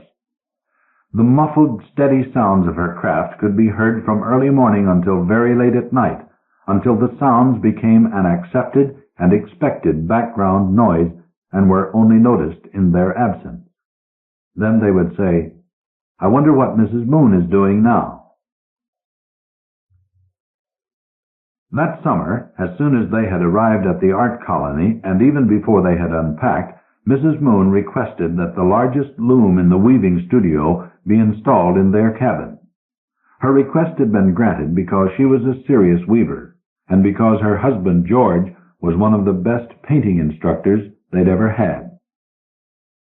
He could coax the amateurs into stretching their imaginations and trying new ideas and techniques, and he would bully the scholarship students until, in a fury, they would sometimes produce works of surprising originality. George Moon was, himself, only a competent painter. His work had never caught on, although he had a small, loyal following in Detroit and occasionally sold a painting. His only concessions to the need for making a living and for buying paints and brushes was to teach some 10 hours a week throughout the winter and to take this summer job at the art colony, which was also their vacation. Mrs. Moon taught craft therapy at a home for the aged. After the loom had been set up in their cabin, Mrs. Moon waited. Sometimes she went swimming in the lake, sometimes she drove into town and poked about in the antique shops, and sometimes she just sat in the wicker chair and looked at the loom. They said, What are you waiting for, Mrs. Moon? When are you going to begin? One day Mrs. Moon drove into town and came back with 2 boxes full of brightly colored yarns. Classes had been going on for about 2 weeks, and George was deeply engaged with his students. One of the things the students loved about George was the extra time he gave them. He was always ready to sit for hours on the porch of the big house just outside the communal dining room or under a tree and talk about painting or about life as a painter or tell stories about painters he had known. George looked like a painter. He was tall and thin, and with approaching middle age he was beginning to stoop a little. He had black, snaky hair, which he had always worn on the long side, and which was beginning to turn gray. His eyes were very dark, so dark you couldn't see the pupils, and they regarded everything and everyone with a probing intensity that evoked uneasiness in some and caused young girls to fall in love with him. Every year George Moon selected one young lady disciple to be his summer consort. Mrs. Moon knew all about these summer alliances. Every year, when they returned to Detroit, George would confess to her with great humility and swear never to repeat his transgression. "Never again, Arline," he would say. "I promise you, never again." Mrs. Moon would smile her forgiveness. Mrs. Moon hummed as she sorted through the skeins of purple and deep scarlet, goldenrod yellow, and rich royal blue. She hummed as she wound the glowing hanks into fat balls, and she thought about George and the look that had passed between him and the girl from Minneapolis at dinner the night before. George had not returned to their cabin until almost 2 in the morning. The girl from Minneapolis was short and plump, with a round face and a halo of fuzzy red-gold hair. She reminded Mrs. Moon of a teddy bear. She reminded Mrs. Moon of herself 20 years before. When Mrs. Moon was ready to begin, she carried the purple yarn to the weaving studio. "I have to make a very long warp," she said. "I'll need to use the warping reel." She hummed as she measured out the 7 feet and a little over, then sent the reel spinning. "Is it wool?" asked the weaving instructor. "No, it's Orlon," said Mrs. Moon. "It won't shrink, you know." Mrs. Moon loved the creak of the reel, and she loved feeling the warp threads grow fatter under her hands until at last each planned thread was in place and she could tie the bundle and braid up the end. When she held the plaited warp in her hands, she imagined it to be the shorn tresses of some enormously powerful earth goddess whose potency was now transferred to her own person. That evening after dinner, Mrs. Moon began to thread the loom. George had taken the rowboat and the girl from Minneapolis to the other end of the lake, where there was a deserted cottage. Mrs. Moon knew he kept a sleeping bag there and a cache of wine and peanuts. Mrs. Moon hummed as she carefully threaded the eye of each heddle with a single purple thread, and thought of black widow spiders and rattlesnakes coiled in the corners of the dark cottage. She worked contentedly until midnight, and then went to bed. She was asleep and smiling when George stumbled in 2 hours later and fell into bed with his clothes on. Mrs. Moon wove steadily through the summer days. She did not attend the weekly critique sessions, for she had nothing to show and was not interested in the problems others were having with their work. She ignored the Saturday night parties where George and the girl from Minneapolis and the others danced and drank beer and slipped off to the beach or the boathouse. Sometimes, when she tired of the long hours at the loom, she would go for solitary walks in the woods and always brought back curious trophies of her rambling. The small cabin, already crowded with the loom and the iron double bedstead, began to fill up with giant toadstools, interesting bits of wood, arrangements of reeds and wild wheat. One day she brought back 2 large black stones on which she painted faces. The eyes of the faces were closed, and the mouths were faintly curved in archaic smiles. She placed 1 stone on each side of the fireplace. George hated the stones. "Those damn stone faces are watching me," he said. "Get them out of here." "How can they be watching you? Their eyes are closed." Mrs. Moon left the stones beside the fireplace, and George soon forgot to hate them. She called them Apollo 1 and Apollo 2. The weaving grew, and Mrs. Moon thought it the best thing she had ever done. Scattered about the purple ground were signs and symbols which she saw against the deep blackness of her closed eyelids when she thought of passion and revenge, of love and wasted years, and the child she had never had. She thought the barbaric colors spoke of these matters, and she was pleased. "I hope you'll finish it before the final critique," the weaving teacher said when she came to the cabin to see it. "It's very good." Word spread through the camp, and many of the students came to the cabin to see the marvelous weaving. Mrs. Moon was proud to show it to them, and received their compliments with quiet grace. "It's too fine to hang at a window," said one practical Sunday painting matron. "The sun will fade the colors." "I'd love to wear it," said the life model. "You," said a bearded student of lithography. "It's a robe for a pagan king." "Perhaps you're right," said Mrs. Moon, and smiled her happiness on all of them.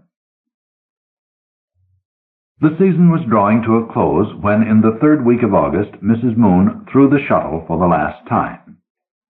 She slumped on the backless bench and rested her limp hands on the breastbeam of the loom. Tomorrow she would cut the warp. That night, while George was showing color slides of his paintings in the main gallery, the girl from Minneapolis came alone to the Moon's cabin.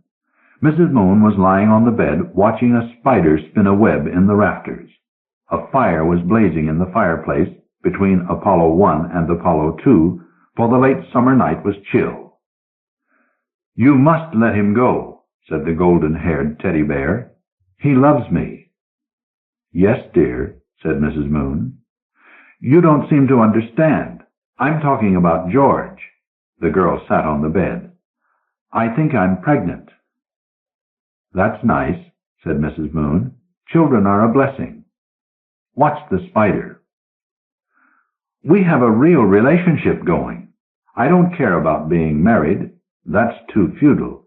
But you must free George to come and be a father image to the child." "You'll get over it," said Mrs. Moon, smiling a trifle sadly at the girl. "Oh, you don't even want to know what's happening," cried the girl. "No wonder George is bored with you." "Some spiders eat their mates after fertilization," Mrs. Moon remarked. "Female spiders."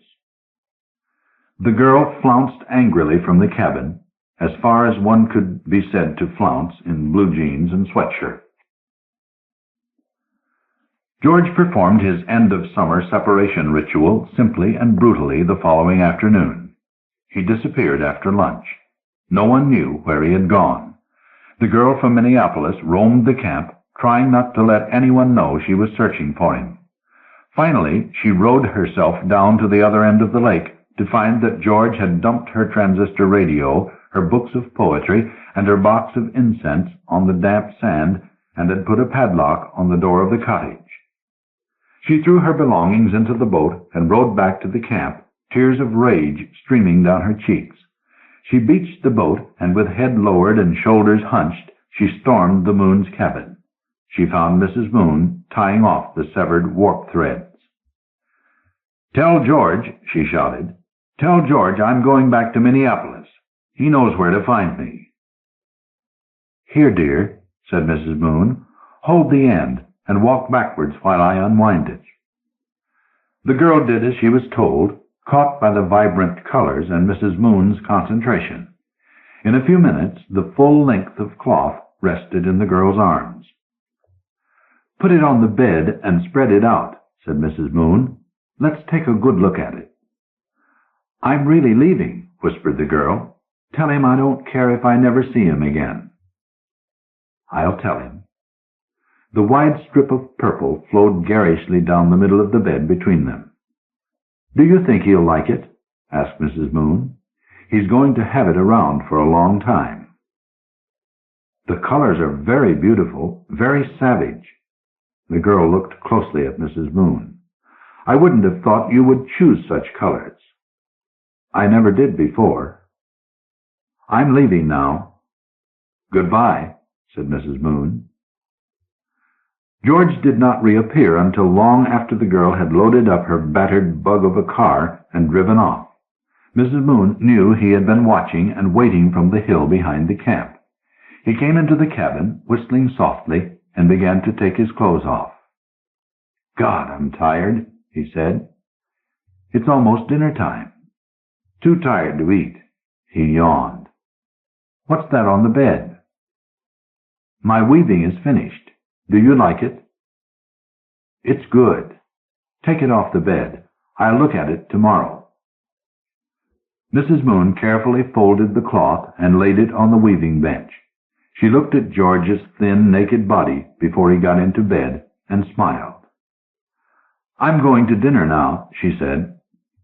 "Okay, don't wake me up when you get back. I could sleep for a week."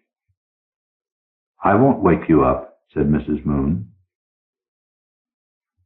Mrs. Moon ate dinner at a table by herself. Most of the students had already left. A few people, the Moons among them, usually stayed on after the end of classes to rest and enjoy the isolation. Mrs. Moon spoke to no one. After dinner, she sat on the pier and watched the sunset. She watched the turtles in the shallow water and thought she saw a blue heron on the other side of the lake. When the sky was black and the stars were too many to count, Mrs. Moon went to the tool shed and got a wheelbarrow. She rolled this to the door of her cabin and went inside. The cabin was dark, and she could hear George's steady, heavy breathing. She lit 2 candles and placed them on the mantel shelf. She spread her beautiful weaving on her side of the bed, gently, so as not to disturb the sleeper. Then she quietly moved the weaving bench to George's side of the bed, near his head. She sat on the bench for a time, memorizing the lines of his face by the wavering candlelight. She touched him softly on the forehead with the pads of her fingertips and gently caressed his eyes, his hard cheeks, his raspy chin. His breathing became uneven, and she withdrew her hands, sitting motionless until his sleep rhythm was restored. Then Mrs. Moon took off her shoes. She walked carefully to the fireplace, taking long, quiet steps. She placed her shoes neatly side by side on the hearth and picked up the larger stone, Apollo 1. The face of the Kuros, the ancient god, smiled up at her, and she returned that faint, implacable smile. She carried the stone back to the bench beside the bed and set it down. Then she climbed onto the bench, and when she stood, she found she could almost touch the spider's web in the rafters. The spider crouched in the heart of its web, and Mrs. Moon wondered if spiders ever slept. Mrs. Moon picked up Apollo 1 and with both arms raised took careful aim. Her shadow, cast by candlelight, had the appearance of a priestess offering sacrifice. The stone was heavy, and her arms grew weak. Her hands let go. The stone dropped. George's eyes flapped open, and he saw Mrs. Moon smiling tenderly down on him. His lips drew back to scream, but his mouth could only form a soundless hole. "Sleep, George," she whispered, and his eyelids clamped over his unbelieving eyes. Mrs. Moon jumped off the bench. With gentle fingers, she probed beneath his snaky locks until she found a satisfying softness. There was no blood, and for this Mrs. Moon was grateful. It would have been a shame to spoil the beauty of her patterns with superfluous colors and untidy stains. Her moth-like fingers on his wrist warned her of a faint, uneven fluttering. She padded back to the fireplace and weighed in her hands the smaller, lighter Apollo 2. This time she felt there was no need for added height. With 3 quick, butter-churning motions, she enlarged the softened area in George's skull and stilled the annoying flutter in his wrist. Then she rolled him over, as a hospital nurse will roll an immobile patient during bed-making routine, until he rested on his back on one half of the purple fabric. She placed his arms across his naked chest and straightened his spindly legs. She kissed his closed eyelids, gently stroked his shaggy brows, and said, "Rest now, dear George." She folded the free half of the royal cloth over him, covering him from head to foot with a little left over at each end. From her sewing box she took a wide-eyed needle and threaded it with some difficulty in the flickering light. Then, kneeling beside the bed, Mrs. Moon began stitching across the top. She stitched small, careful stitches that would hold for eternity. Soon the top was closed, and she began stitching down the long side. The job was wearisome, but Mrs. Moon was patient, and she hummed a sweet, monotonous tune as stitch followed stitch past George's ear, his shoulder, his bent elbow. It was not until she reached his ankles that she allowed herself to stand and stretch her aching knees and flex her cramped fingers. Retrieving the twin Apollos from where they lay abandoned on George's pillow, she tucked them reverently into the bottom of the cloth sarcophagus and knelt once more to her task.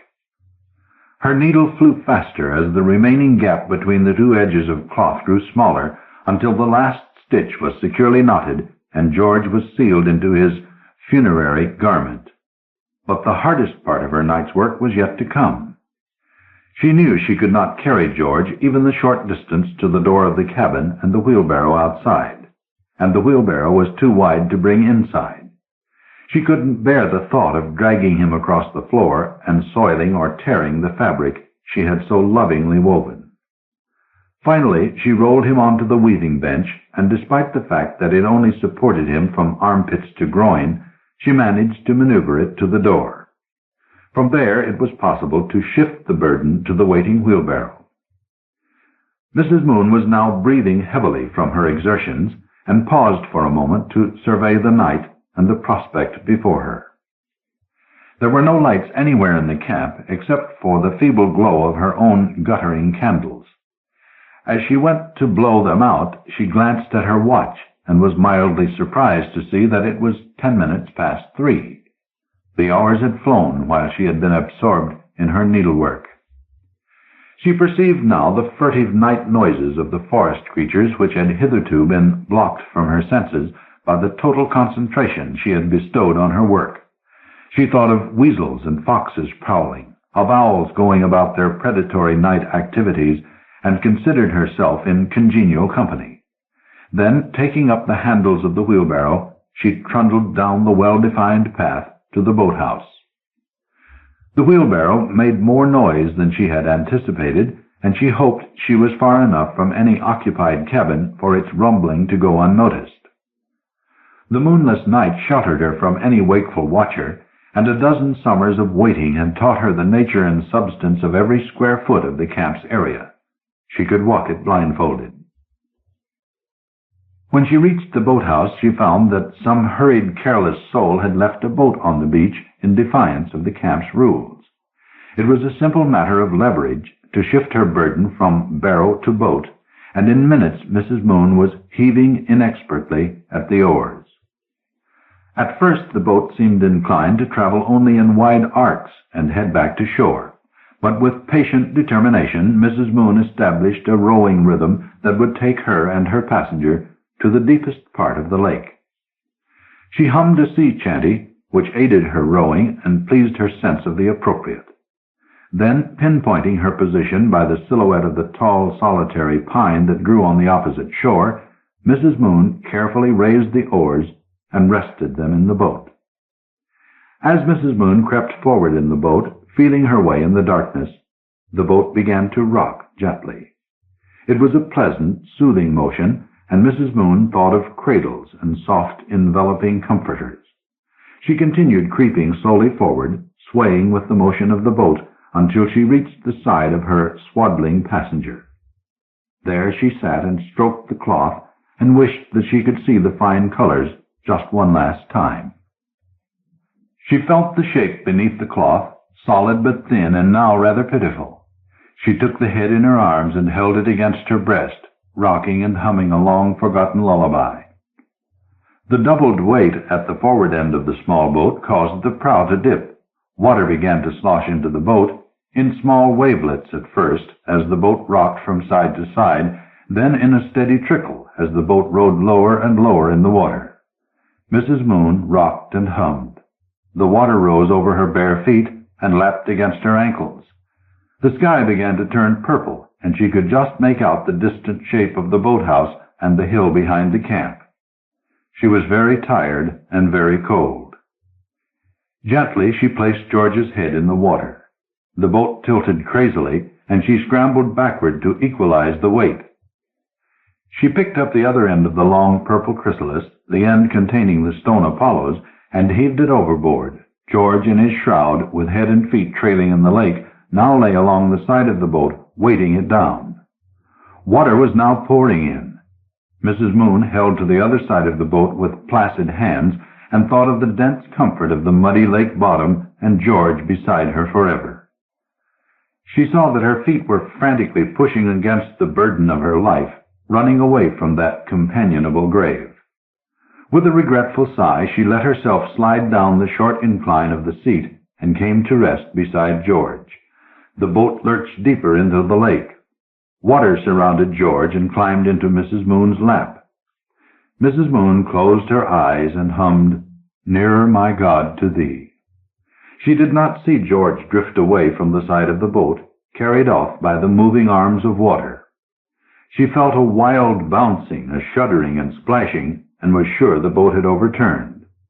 With relief, she gave herself up to chaos and did not try to hold her breath. Expecting a suffocating weight of water in her lungs, Mrs. Moon was disappointed to find she could open her eyes, that air still entered and left her gasping mouth. She lay in a pool of water in the bottom of the boat and saw a bird circle high above the lake, peering down at her. The boat was bobbing gently on the water, and when Mrs. Moon sat up she saw that a few yards away, through the fresh blue morning, George was bobbing gently too. The purple shroud had filled with air and floated on the water like a small submarine come up for air and a look at the new day. As she watched, shivering and wet, the submarine shape drifted away and dwindled as the lake took slow possession. At last, with a grateful sigh, green water replacing the last bubble air, it sank just as the bright arc of the sun rose over the hill in time to give Mrs. Moon a final glimpse of glorious purple and gold. She shook herself like a tired old gray dog and called out, "Goodbye, George." Her cry echoed back and forth across the morning and startled forth a chorus of bird shrieks, pandemonium and farewell. She picked up the oars. Back on the beach, the boat carefully restored to its place, Mrs. Moon dipped her blistered hands into the lake. She scented bacon on the early air and instantly felt the pangs of an enormous hunger. Mitch, the cook, would be having his early breakfast and perhaps would share it with her. She hurried to the cabin to change out of her wet clothes and was amazed, as she stepped over the doorsill, at the stark emptiness which greeted her. Shafts of daylight fell on the rumpled bed, but there was nothing for her there. She was not tired now, did not need to sleep. The fireplace contained cold ashes, and the hearth looked bare and unfriendly. The loom gaped at her like a toothless mouth, its usefulness at an end. In a heap on the floor lay George's clothes where he had dropped them the night before. Out of habit she picked them up, and as she hung them on a hook in the small closet, she felt a rustle in the shirt pocket. It was a scrap of paper torn off a drawing pad. There was part of a pencil sketch on one side, on the other an address and telephone number. Mrs. Moon hated to leave anything unfinished, despising untidiness in herself and others. She quickly changed into her town clothes and hung her discarded wet things in the tiny bathroom to dry. She found an apple and munched it as she made up her face and combed her still damp hair. The apple took the edge off her hunger, and she decided not to take the time to beg breakfast from the cook.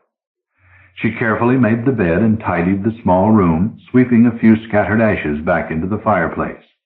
She checked her summer straw pocketbook for driver's license, car keys, money, and finding everything satisfactory, she paused for a moment in the center of the room. All was quiet, neat, and orderly. The spider still hung inert in the center of its web, and one small fly was buzzing helplessly on its perimeter. Mrs. Moon smiled. There was no time to weave now. Indeed, there was no need. She could not really expect to find a conveniently deserted lake in a big city.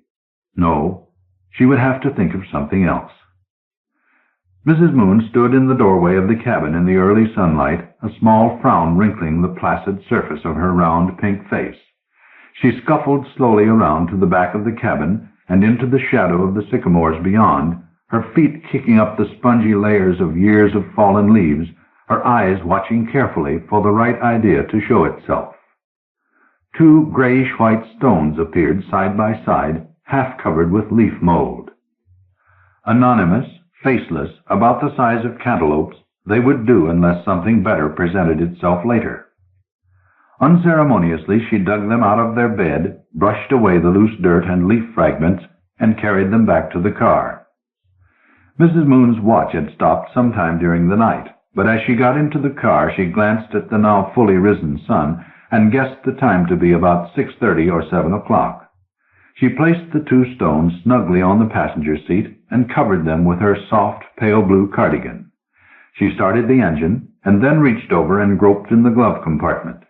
She never liked to drive anywhere without knowing beforehand the exact roads to take to get to her destination. The road map was there, neatly folded beneath the flashlight and the box of tissues.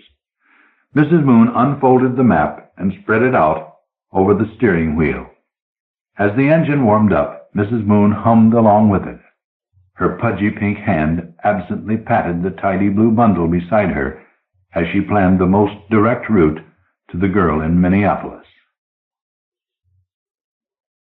Editorial Postscript. The story you have just read won the highest possible honor that can be won by a mystery short story. It was awarded the coveted Edgar by MWA, Mystery Writers of America, as the best short story in the mystery field published in American magazines and books during 1972. A Girl Can't Always Have Everything by Tonita S. Gardner. Copyright 1972 by Tonita S. Gardner. This is the 377th first story to be published by Ellery Queen's Mystery Magazine. A most amusing story, bright and breezy, sly, smart, and sophisticated. The author, Tonita S. Gardner, taught elementary school in the 1950s, and at present she alternates between being a housewife, husband, and insurance executive, 3 children, and pecking away at her portable typewriter. She has written tons of light verse, and much of it has appeared in Good Housekeeping, McCall's, The Wall Street Journal, etc. Mrs. Gardner's hobbies include writing, of course, which she calls a way of life, reading, cooking, and at infrequent intervals hopping a plane with my husband and flying off to explore some small segment of planet Earth. When Susie Millette sat down to write her suicide note, she had no intention of killing herself. She only wanted to scare her husband into taking her back. "How do you spell desperate?" she asked.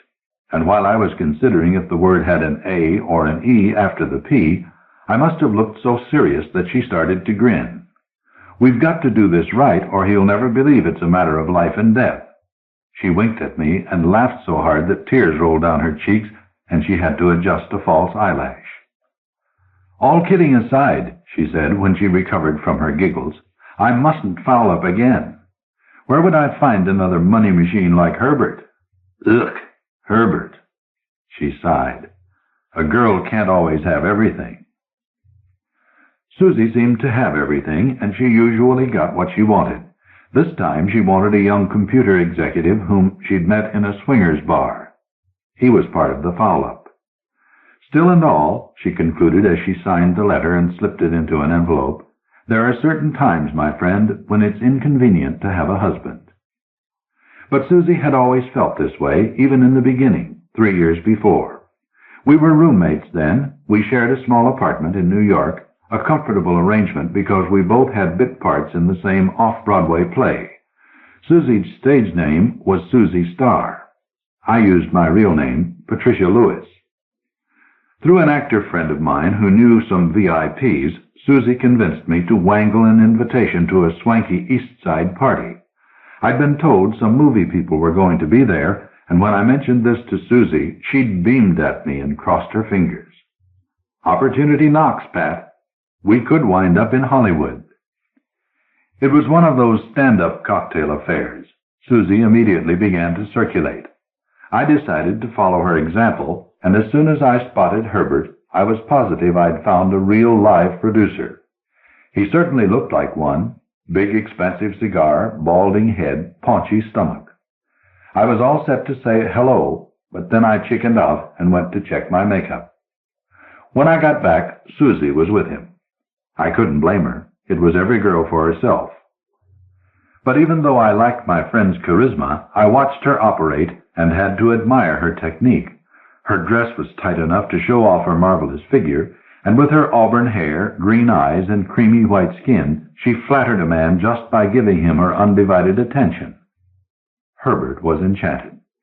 It didn't take Susie long to discover that our producer was actually a toy manufacturer, with factories in 4 states. He was also a widower and unattached. "No wonder he can't take his eyes off me," Susie confided when we met in the powder room. "He showed me a picture of his dear departed. A face like a broken-down bulldog." She flashed her brilliant smile. "But this guy is loaded, and I don't mean from drinking." When a huge bouquet of orchids arrived at our apartment the next day, Susie knew that Herbert was hooked, hers for the taking. And she took plenty. Each time she came home with something new, Patty the Pauper tried her best not to drool. At first there was a series of moderately expensive baubles, then it snowballed into a mink coat and a Thunderbird. Quite a haul for a small-time farm girl, she gleefully informed me. Susie wasn't hepped up about marriage, but not wanting to lose her golden goose, she said yes. They were married in City Hall, and I was her only attendant. Afterward, while Herbert's luxurious penthouse was being completely redecorated for his lucky bride, the honeymooners settled temporarily at the nearby Plaza Hotel, so Susie could be available in case the decorator needed her. P.S. He needed her. She was available. As soon as the honeymoon was over, Susie decided to rejoin the show, mainly because she was having an affair with the leading man. When he left for a more lucrative out-of-town offer, Susie immediately lost interest in her theatrical career. "One thing about being married to a rich man," she snickered, "it makes a girl like me lose all her ambition." "I'd be the same if I didn't have to pay rent every month," I told her, hoping she'd take the hint and spread the wealth. Instead, she gave me a pep talk. "Your turn'll come too, Pat, and when it does, milk it for all it's worth." "Sure," I said, "but I'm hardly an expert like you." "Then for heaven's sake, girl, learn from me. You're only on this earth for a few years, and if you don't grab in some goodies while you're still young enough and pretty enough, you certainly won't be able to when you're older." I nodded and made a mental note to learn from the star of the show. At this time, Herbert was 47 to Susie's 27, but like a young, passionately in love bridegroom, he confessed his longing to become a father. "Yick!" Susie relived the scene for me. "It took all my self-control just to keep from upchucking my $50 dinner." "What could you say, though?" "I'm a better actress than you think, Pat. You should have heard us gooing together about our own little itty babykins. But if he stuck it out with Dogface for 19 years and she couldn't have kids, he'll also stick it out with me when I give him the same bad news." "Suppose you become pregnant?" "Thank God for the pill. But isn't it a riot? He thinks I'm going to be a broodmare so he can have a sonny boy who looks like him."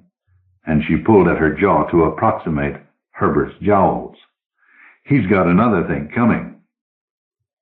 Herbert had no way of knowing this. When I called up once and found him home with the flu, he told me Susie was at her doctor's getting tested to find out why she couldn't conceive. "She wants to become a mother very badly," he said, sounding so wistful I actually felt sorry for him. Of course, he also had no way of knowing that the MD whom Susie was supposed to be consulting was really a chorus boy from a new musical on West 44th Street. As for the medical bills for her treatments, no problem. Susie knew an expensive Fifth Avenue doctor whom she'd gone out with a few times. God, he had hands like an octopus, and who, as a special favor to her, was now willing to mail huge bills to Herbert, which the latter promptly paid. But in spite of her own numerous affairs, Susie kept a shrewd eye on any attractive female with whom Herbert came in contact. Had she included me, I would have been flattered. They say the husband is always the last to know, but Susie managed so well, Herbert might never have found out. Except for one thing. It started with a business trip of his down south. Since Susie went with Herbert only on expensive vacations, she figured this was a good chance to get away to Bermuda for a secret holiday with her newest, the computer executive. No one she knew ever went to Bermuda, and Herbert thought she was expected at the family farm in Wisconsin. Too bad you can't call me there, darling. The folks still don't have a phone. She packed her bags as soon as Herbert left, and 3 hours later she and her computer exec arrived at Kennedy Airport. But unknown to them, Herbert's flight had been delayed because of a phony bomb threat, and when they entered the eastern terminal arm in arm, there was Herbert, almost ready to board his plane. Susie was so flabbergasted that for once in her life she didn't know what to say. Not that it would have mattered.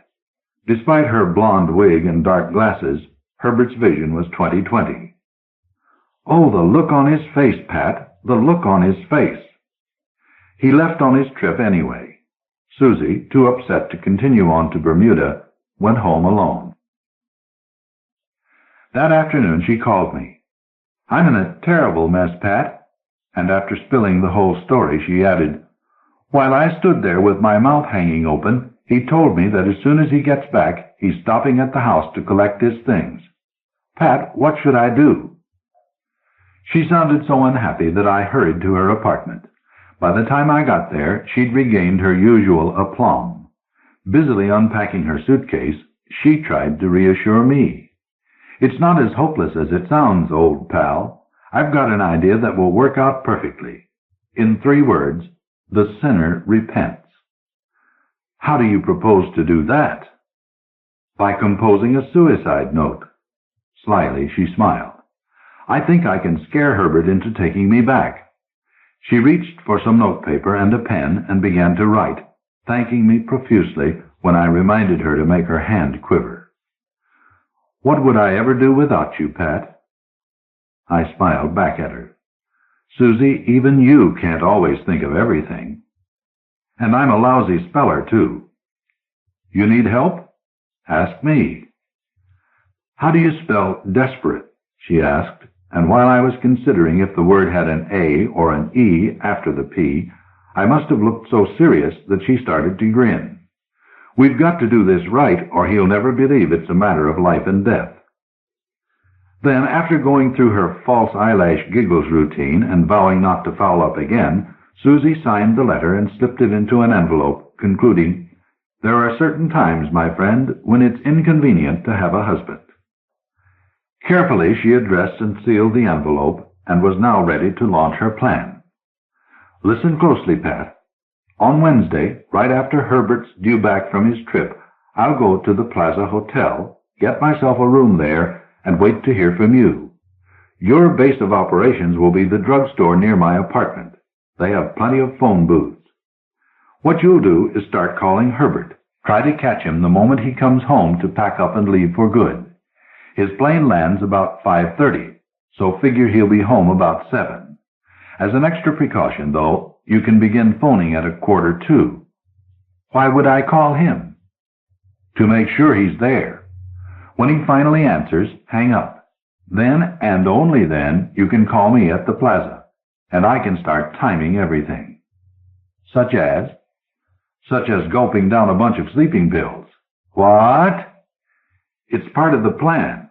If you listen, I'll explain. Susie, I'd be scared stiff if I were... I am scared. A little. Then don't take those things. Just pretend to. It's got to be as real as possible. That's why I'm working out every detail so that nothing can go wrong. Now, the moment you call me with the go-ahead signal, you immediately rush up to the apartment and give Herbert my note. Only you're not supposed to know what it says. Meanwhile, I'll wait about 10 minutes, then take the pills. What do I tell Herbert? Tell him that while you were out making your theatrical rounds, Susie must have let herself into your apartment with her old key. Because when you got home, you found this sealed letter addressed to him in Susie's handwriting, along with a memo to yourself. Dear Pat, please see that Herbert gets this letter. Of course, you'd be very puzzled by the whole business, and since you thought the letter must be important, you hurried right over to give it to him. Comprende? I'm beginning to. When he opens the letter, wham! And you'll have to pretend to be a little stunned yourself, Pat. I'm stunned already. Now, if he asks you where in the world I could be, you won't have the slightest idea. But don't ham it up, girl. This is Academy Award time. So how'll he know where to find you? Easy. You'll suddenly remember that I once talked about wanting to recapture the past, or some such goop, and if the dodo doesn't pick up the clue, you then suggest the Plaza Hotel, where he and I spent our happy honeymoon.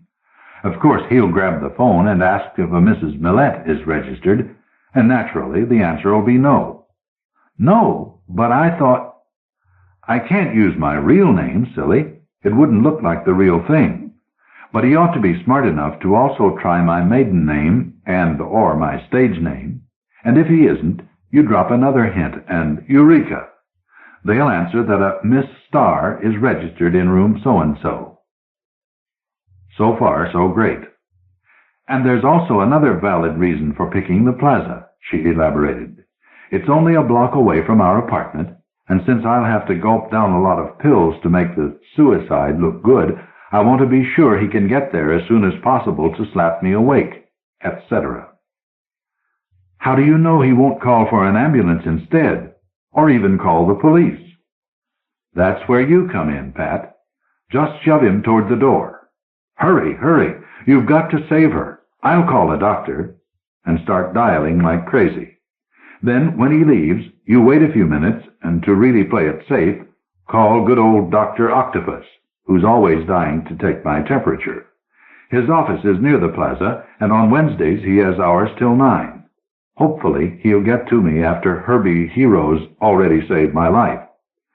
She looked pleased with herself. See? No fuss, no muss, no scandal. Susie, I enthused, it's terrific. And by the way, Pat, I also plan to leave my hair loose, the way Herbert likes it best. But do you think I should wear a sexy black lace negligee, or maybe a white silk? You know, something pure-looking. Definitely the pure-looking. Nodding her agreement, she handed me the envelope. It's going to work like a charm. Well, to make a long story short, as I said before, when Susie sat down to write her suicide note, she had no intention of killing herself. But in life, things don't always work out according to plan. Or do they? May she rest in peace. Of course, Herbert said I could have all her expensive clothes and designer furs, but I didn't want them, even though Susie would think I was a dope for not taking whatever I could get. When any opportunity comes along, Pat, just grab it, she used to say to me. And she was right. To prove it, I now have my own charge accounts at Bergdorf's and Saks Fifth under my new name, Mrs. Herbert Millette. Yes, I learned a lot from Susie, and I'm grateful. That's why I followed her instructions so carefully, right down to the letter. Or should I say right up to the letter? How clever of me to have stamped and mailed it.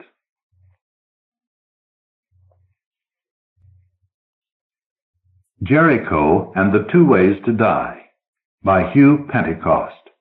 Copyright 1972 by Hugh Pentecost. Portrait of John Jericho, 6 feet 4, 240 pounds, all muscle, red hair and a flaming red beard and mustache, crusader for decency and fair play, champion of the underdog, fighter against violence who, when necessary, can use the adversary's own weapons. Painter who puts on canvas his outrage at man's inhumanity to man. The place probably had a name, Jericho thought, like Lookout Point or High View or something equally imaginative. The road wound around the side of the mountain with vertical cliffs on one side and a drop into space on the other. From this particular point there was an incredibly beautiful view of a wide valley below, farming country with fenced-in fields that made it look like a non-symmetrical checkerboard, cattle looking like tiny toys in the distance and grazing languidly. And color. Autumn glory was at its peak, gold and red and russet brown, and the dark green of pines and fir trees. Jericho had discovered this spot a few days ago, and his painter's eye had been caught and held. He'd taken a room in a motel in the nearby town of Plainville, and come here each of the last 3 days with his easel and painting gear. The town fathers of Plainville had obviously been aware of all this magnificence. The two-lane road had been widened so that visitors in cars could pull out to the very edge of the drop, guarded by a steel cable fence, park, and take in God's handiwork at their leisure. Jericho had chosen a spot above the road, above the lookout point, to do his painting. He had found a place to pull his red Mercedes off the road, had scrambled up the bank with his equipment, and set himself up for the day. Unless someone was searching for his car or craning his neck to look straight up, his presence would remain unknown. He was sitting with his back propped against a huge boulder, filling a black curved-stemmed pipe from an oilskin pouch, when he first saw the small sports car with the girl at the wheel. She was driving up from the town, hugging the inside of the road. The car's top was down, and he was attracted by the bright blonde hair of the driver that blew around her face, wondering idly if the color was real or if it came out of a bottle. While he watched, the girl stopped the car directly below him and got out. A very short skirt and very nice legs, he thought, and an exquisite figure. She was wearing a pair of amber-tinted granny glasses. She walked across the road to the lookout area, reached the steel cable of the fence, and instead of looking out at the view, she leaned forward and looked down. Some people are fascinated by dizzying heights. She stood there for a full minute, gazing down. Then she came back to the car, got in, and started the motor. She started, faster than was good for the motor or tires, swung the wheel to the left, and aimed directly at the spot where she'd been standing. Jericho pushed himself up on his haunches and his mouth opened to shout when she came to a sudden skidding stop, the front bumper of the sports car hard against the steel cable fence. "Idiot," Jericho said out loud, standing up. The girl got out of the car and went to the fence, staring down again. Slowly she came back and got into the car. She backed across the road, almost in her own tracks, and stopped where she had first parked. Then she started up again with a spray of gravel from the rear tires and once more headed straight for the fence. And once again she stopped, just in time.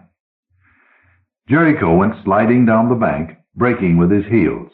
He reached the car and stood gripping the door on the passenger's side, towering over the girl. He was a giant of a man, standing 6'4" and weighing about 240, all muscle. He had flaming red hair and a buccaneer's red beard and mustache.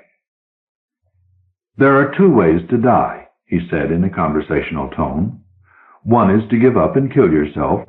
The other is to go down fighting, whatever it is that has you up a tree." He smiled. "The second way, there's a chance you won't have to die at all." The eyes behind the granny glasses were wide, frightened. He couldn't tell their color. They were shielded by the amber lenses. The mouth was wide, drawn down at the corners. The face was classic. High cheekbones, straight nose, eyes set nicely apart. She would have been beautiful if something like terror hadn't contorted the features. Her hands gripped the wheel of the car so tightly her knuckles were white knobs. "Oh, God," she said in a strangled whisper. Jericho opened the car door and got in beside her. "This isn't a very heavy car," he said. I don't know if you could plow through that steel cable or not." He took his pipe out of his pocket and held his lighter to it. "Want to talk about it?" Her head was turned away toward her target at the lookout point. "You're John Jericho, the artist, aren't you?" "How did you know?" "Plainville is a small town. You're a celebrity. Word gets around." Her voice was low and husky. She was fighting for control. "And you are Mrs. Virgil Clark," she said. She turned to him. "You've heard of my husband?" He looked at her ringless fingers. "Famous trial lawyer," he said. "You live in Plainville?" "We have a home here, an apartment in New York, an island in the West Indies." "Nobody can say that crime does not pay," Jericho said. Fragments of memory were falling into place. Virgil Clark was endlessly in the headlines. His Lincoln-esque face was as familiar as a movie star's.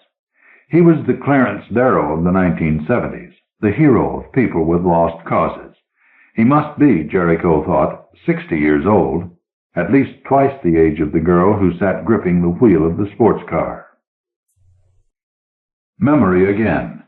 A girl charged with murder, a brilliant defense, an acquittal, a headline romance and marriage. It was the first marriage for the noted lawyer. The bride was a widow, accused and acquitted of having murdered her husband. "You've remembered," she said. He nodded, his strong white teeth clamped on the stem of his pipe. "Care to tell me why?" he asked. "Why?" "Why you were contemplating a plunge into oblivion."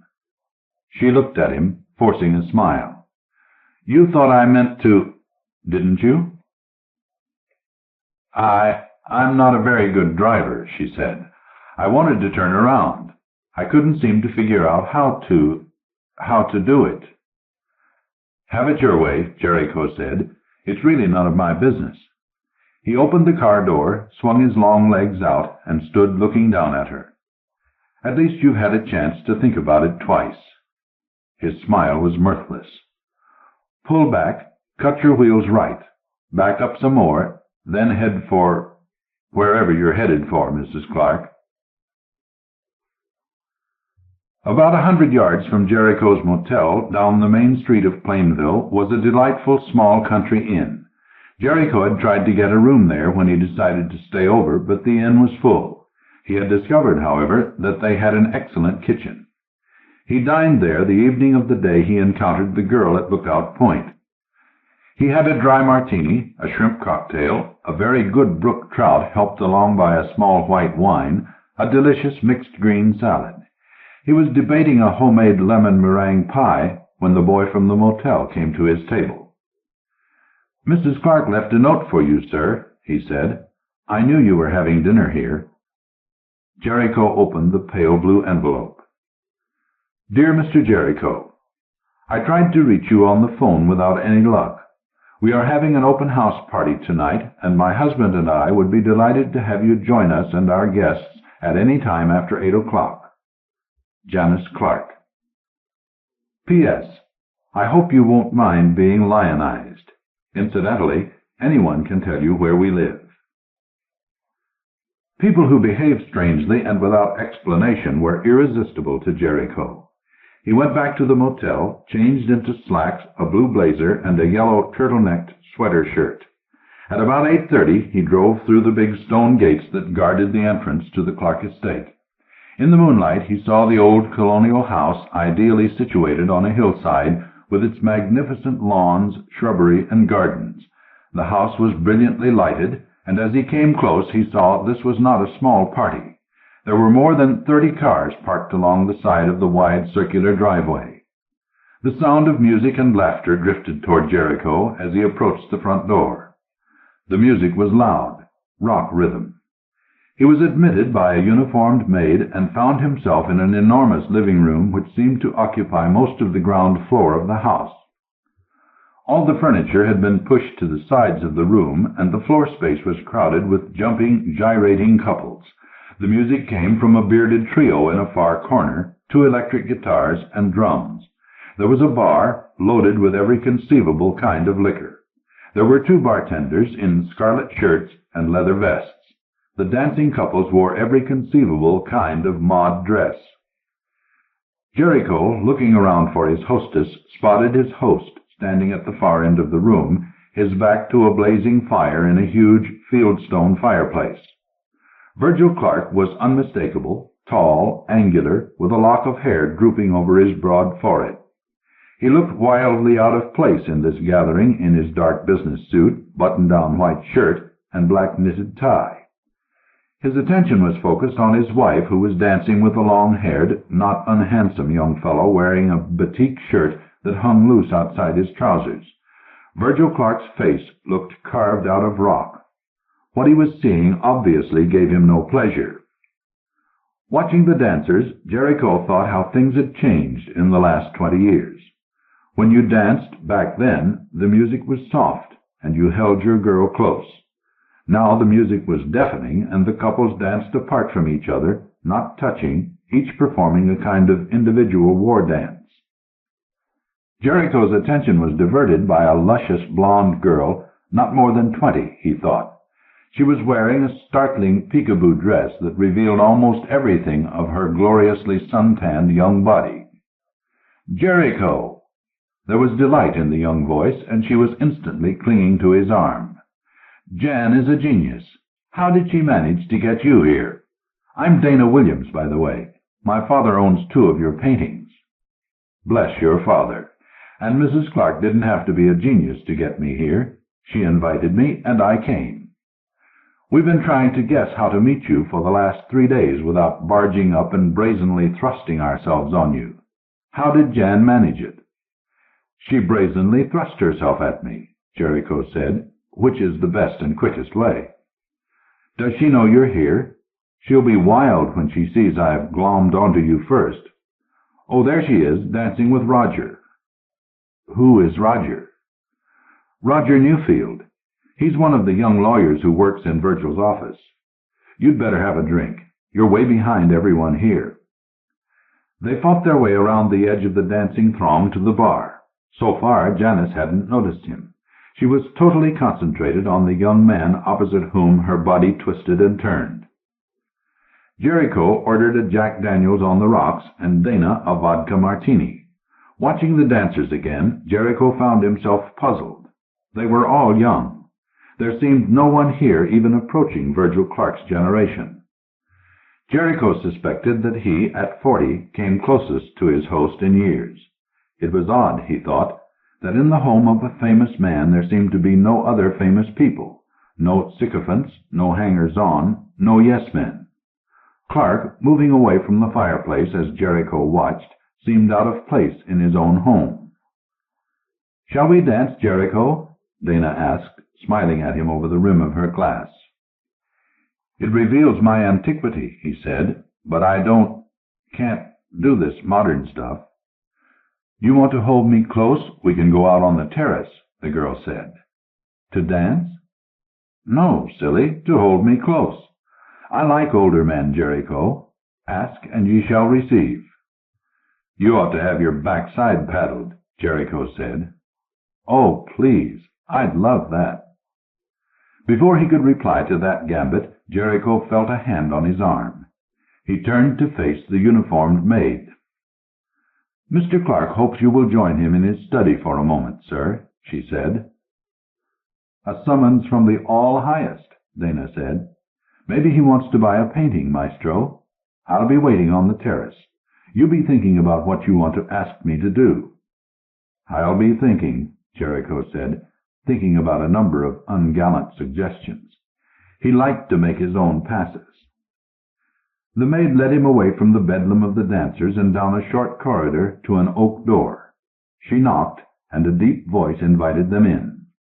Virgil Clark was standing by a far window and looking out over the moonlit lawn. "Mr. Jericho," he said as he turned. "Thank you, Millicent." The maid left, closing the door behind her. The jumping rock rhythms were suddenly silenced. Jericho realized that this room was soundproofed. "Good evening, sir," he said. At close quarters, Clark was even more impressive. The deep lines at the corners of his mouth were lines of character. The mouth was firm and uncompromising, without suggesting vanity or inflexibility. The eyes were deep and dark and somehow tragic, as if he couldn't shake the memory of 1,000 violences. Fighting against violence had been his life work. "We've never met, Mr. Jericho, but I have been an admirer of yours for some years." Jericho had noticed the absence of any art in the house. "I hadn't thought of you as being interested in painting, sir." "I'm not," Clark said. "Never had a chance to develop a taste for it. I've never seen one of your paintings to know it. I've admired you since the trial of the Faxon brothers." Jericho frowned. A good part of his own life had been devoted to traveling to the scenes of violence and trying to put on canvas his outrage at man's inhumanity to man. The Faxon brothers had murdered 2 civil rights demonstrators. Jericho had been a witness for the prosecution. "I don't recall your being connected with the case, sir," he said. "I wasn't, except as a spectator," Clark said. "I was interested in the defense counsel. I thought of asking him to become a partner in my firm. You broke his back in that case. You stood up under a damn good cross-examination, and you broke his back." "I told the truth." "You convinced the jury it was the truth." "It was." "Did you hire your man?" "I did not," Clark said. "He committed the cardinal sin of getting to admire you while trying to break you down. I would have beaten you, I think, because I wouldn't have allowed myself that luxury. But as a spectator, I admired you. There's a good honest man, I told myself, honest and strong." "A nice compliment," Jericho said, wondering. Clark gestured toward a comfortable armchair. "Can I get you a drink? I noticed you were drinking Jack Daniels out there." He had noticed from across the room. "I'll join you in fruit juice, if you don't mind. I have hours of work ahead of me tonight." "Lucky your study is soundproofed," Jericho said, smiling. "Thanks. Jack Daniels on the rocks would be fine." Clark went to a small sideboard, made Jericho's drink, and poured himself some cranberry juice. He handed Jericho his glass and said, "Why, if I may seem to be impertinent, are you here?" "Because I was asked," Jericho said. "What I would like," Clark said, "is that you, without asking for any explanation, leave this room, go out to your car, and return to your lodgings." "If you, my host, ask me to leave, I will," Jericho said. "But I damn well want to know why. I'm entitled to that, I think." "I am not your host," Clark said. "Janice evidently invited you here." "She did." "Then go," Clark said, his voice raised. "You have been asked here to be used. Janice never does anything without a purpose. If you imagine it is your maleness that attracted her, forget it. Her tastes lie in areas which I suspect would bore you. She has some other reason. I would dislike seeing you used, Mr. Jericho." "That's a rather extraordinary thing for you to say to a stranger about your wife," Jericho said. "If you were to say that in front of Janice or that little tramp Dana, you would promptly be labeled a square," Clark said. His face looked haggard, and there was a kind of frightening bitterness in his voice. Jericho felt acute embarrassment. The man was revealing some kind of deep unhealed wound without hinting how it had been inflicted. Perhaps it was just age, the inexorable process of growing old, surrounded by a desirable young wife and her young friends. But there had been Lookout Point and Janice Clark's tentative exercise in suicide. "Perhaps I should tell you how I came to meet your wife, Mr. Clark," Jericho said. So he told the lawyer about Lookout Point and the little car and the frightened girl and the preparations to die which he had been lucky enough to forestall. Clark listened attentively, and when Jericho finished, the lawyer said, "I saved her once, and I have been laughed at ever since. Betrayed and laughed at. And now, if you don't leave, you will be betrayed and laughed at too. You have already sprouted donkey's ears, Jericho. You have been deliberately made to feel that you were Sir Galahad saving the desperate princess.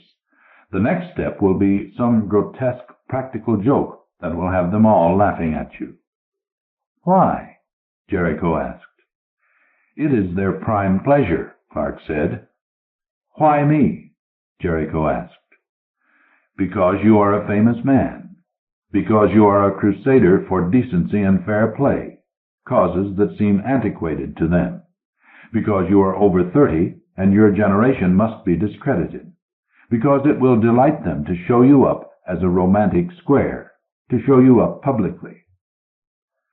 Jericho looked at his pipe, which rested, cold, in the palm of his hand. Your wife must be reaching that 30 deadline, he said. Which is why she will go to any lengths to show that she is still part of that young world. Go to any outrageous lengths, I tell you. Jericho looked at the haggard face. Why do you put up with it?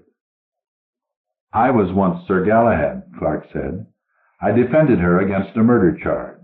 I set her free. I was bewitched by her youth, her helplessness, and I wanted to protect her forever. I persuaded her to marry me. And then I was laughed at because I couldn't begin to satisfy her needs. Everyone out there knows that, in her terms, I am an inadequate lover. I have no taste for orgies, which makes me a square. Why haven't you walked out on her? Your values are sound, and you know it.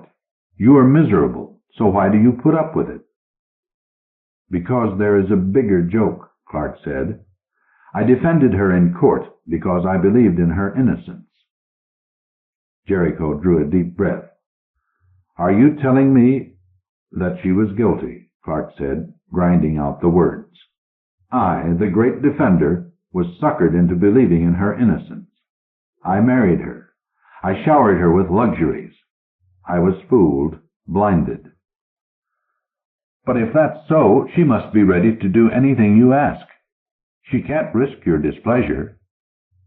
Double jeopardy, the lawyer said. There is no new evidence. She can't be tried again. I can bear to be laughed at for my personal inadequacies, but there is one area where I can't face public laughter. Your legal reputation? It's all I have, Clark said. The study door burst open and Janice Clark swept into the room. Jericho, she cried out, I've been looking for you everywhere. How selfish of you to keep our celebrity to yourself, Virgil. She appropriated Jericho, her arm linked in his. It's my turn now. Jericho glanced at the lawyer. Virgil Clark had turned away. He had revealed himself and issued his warning. Now it appeared he couldn't bear to confront his wife. Jericho was led out into the hall and instantly assailed by the cacophony of the rock group and the shouting, laughing dancers. Take me for a ride in your car, Janice Clark said. I need to get away from this for a bit. She looked up at him with a wan smile. It's been something of a day. Either Clark was a vicious liar, or this girl deserved an Oscar for her acting talent, Jericho thought. He had a deep instinct for the fake, the phony, but the instinct was blurred at the moment. Someone had lied to him, he knew, either the lawyer in his study tonight, or the girl with her performance at Lookout Point this afternoon. They walked across the lawn to where the red Mercedes was parked. She was hanging onto his arm as though terrified of being separated from him. He helped her into the car and walked around to the other side. Where to? He asked as he settled behind the wheel. Anywhere. Just away from here for a while. Won't your boyfriend miss you? She looked up at him, her eyes wide. Virgil's been talking to you. Who is alleged to be my boyfriend tonight? My own guess, Jericho said. The young man you were dancing with when I came in. Roger Newfield? She laughed, a harsh little sound. Roger is a lawyer on Virgil's staff. He's one of the family. He worships Virgil, not me. Jericho started the motor and drove the car slowly down the drive and out through the stone gates. He turned right for no particular reason. He wondered if this was part of the practical joke that Virgil Clark had warned him about. Jericho wasn't afraid of laughter, so there was no reason for him to feel uneasy. Yet he did feel uneasy. "You're too kind to ask me what you want to know," Janice said after a bit. "Oh? About Lookout Point today. What could have driven me to think of what I was thinking?" Jericho felt the small hairs rising on the back of his neck. "I was wondering," he said, looking straight ahead into the cone of light from the car. "Virgil saved my life, you know," she said. "I owed him everything. I loved him for what he had done for me. I was deeply moved and deliriously happy when he asked me to marry him. I would have married him even if I hadn't loved him. I owed him anything he asked." "And he's given you a great deal, every luxury you could desire. But not love?" "Have you never been astonished, Jericho, when the curtains are lifted and you can see inside the house? Virgil, so calm, so cool, so brilliant when he is on stage, turned out to be a sadistic monster in his private world. It is beyond endurance, and yet I owe him my life. Sometimes, and today was one of those times, it seemed I couldn't stand it any longer. If it hadn't been for you—" Jericho's foot was on the brake. "I think we'd better go back," he said. "Oh, not yet." She glanced at her little diamond-studded wristwatch. "Now," Jericho said, and swung the car in a U-turn. "Oh, please, Jericho, let me have a little time to get hold of myself." The car leaped forward, back toward the stone gates. The girl glanced at her watch again. "Please, Jericho, not just yet," she cried out over the sound of the wind and the squealing tires. They cornered through the gates and up the drive, past the parked cars to the front door. Jericho sprang out of the car and ran into the house, leaving the driveway blocked. He heard the girl call out behind him, but he paid no attention. The rock band belted at him, and the almost hysterical laughter. He ran along the passage to Virgil Clark's study and put his shoulder to the door as if he expected it to be bolted. There was a splintering sound, and he hurtled into the room. Virgil Clark was sitting at his desk, his eyes wide with astonishment. Standing beside him was Roger Newfield, the young lawyer in the mod clothes. "What in the name of—" Clark was staring at the door bolt, which hung ripped from its fastenings. "I'm afraid the joke, a very grim joke, was to be on you, sir," Jericho said, rubbing his shoulder. "Joke?" "Death is a joke played on all of us, sooner or later," Jericho said. He moved slowly toward the desk, aware that Janice Clark had come through the door behind him. She was standing there, her face a white mask, gripping the door jamb to steady herself. "Do you own a gun, Mr. Clark?" Jericho asked. "Why, yes, I do," Clark said, bewildered. "Where do you keep it?" Here in my desk. May I see it?" Clark was not a man to take orders, but something of Jericho's violence had thrown him off balance. He opened the flat drawer of his desk and fumbled inside it. Then he looked up. "It seems to be gone," he said. "I must have misplaced it." Jericho took a stride forward and was facing Roger Newfield. He held out his hand. Newfield stared at him, a nerve twitching high up on his cheek. Then Jericho stepped in and started to pat at Newfield's batik shirt. The young lawyer sidestepped and swung at Jericho. Jericho's left hand blocked the punch, and his right swung with crushing force at Newfield's jaw. The young man fell, his eyes rolling up into his head. Jericho bent down, searched the pockets, and came up with a small handgun. He dropped it on the desk. "Is that yours, Mr. Clark?" he asked. The girl in the doorway screamed and ran to the fallen Newfield, crooning his name. "Roger, Roger." Clark had picked up the gun. "It's mine," he said, in something close to a whisper. "Suicide is the name of the game," Jericho said. "A fake suicide. 2 fake suicides, in fact." "I don't understand," Clark said. His eyes were fixed on his wife, fondling the unconscious Newfield. You and the Williams girl both told me something I wasn't supposed to know, Jericho said, his voice hard. You both implied that Mrs. Clark was aware I was painting above the bank at Lookout Point. That meant the whole suicide gambit there was a fake, a setup. I was to stop her. I was to feel sorry for her. I would almost certainly be curious as to what had driven her to contemplate suicide, so I would accept her invitation to the party. You almost told me why, without knowing the reason yourself, I was to be the object of a practical joke, you said. But why me? Yes, I'm well known, but not to this crowd.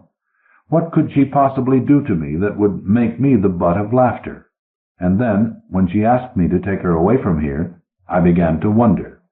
And when I suggested coming back, she instantly looked at her watch. We hadn't, it seemed, been gone long enough. Long enough for what? I don't follow you, Clark said.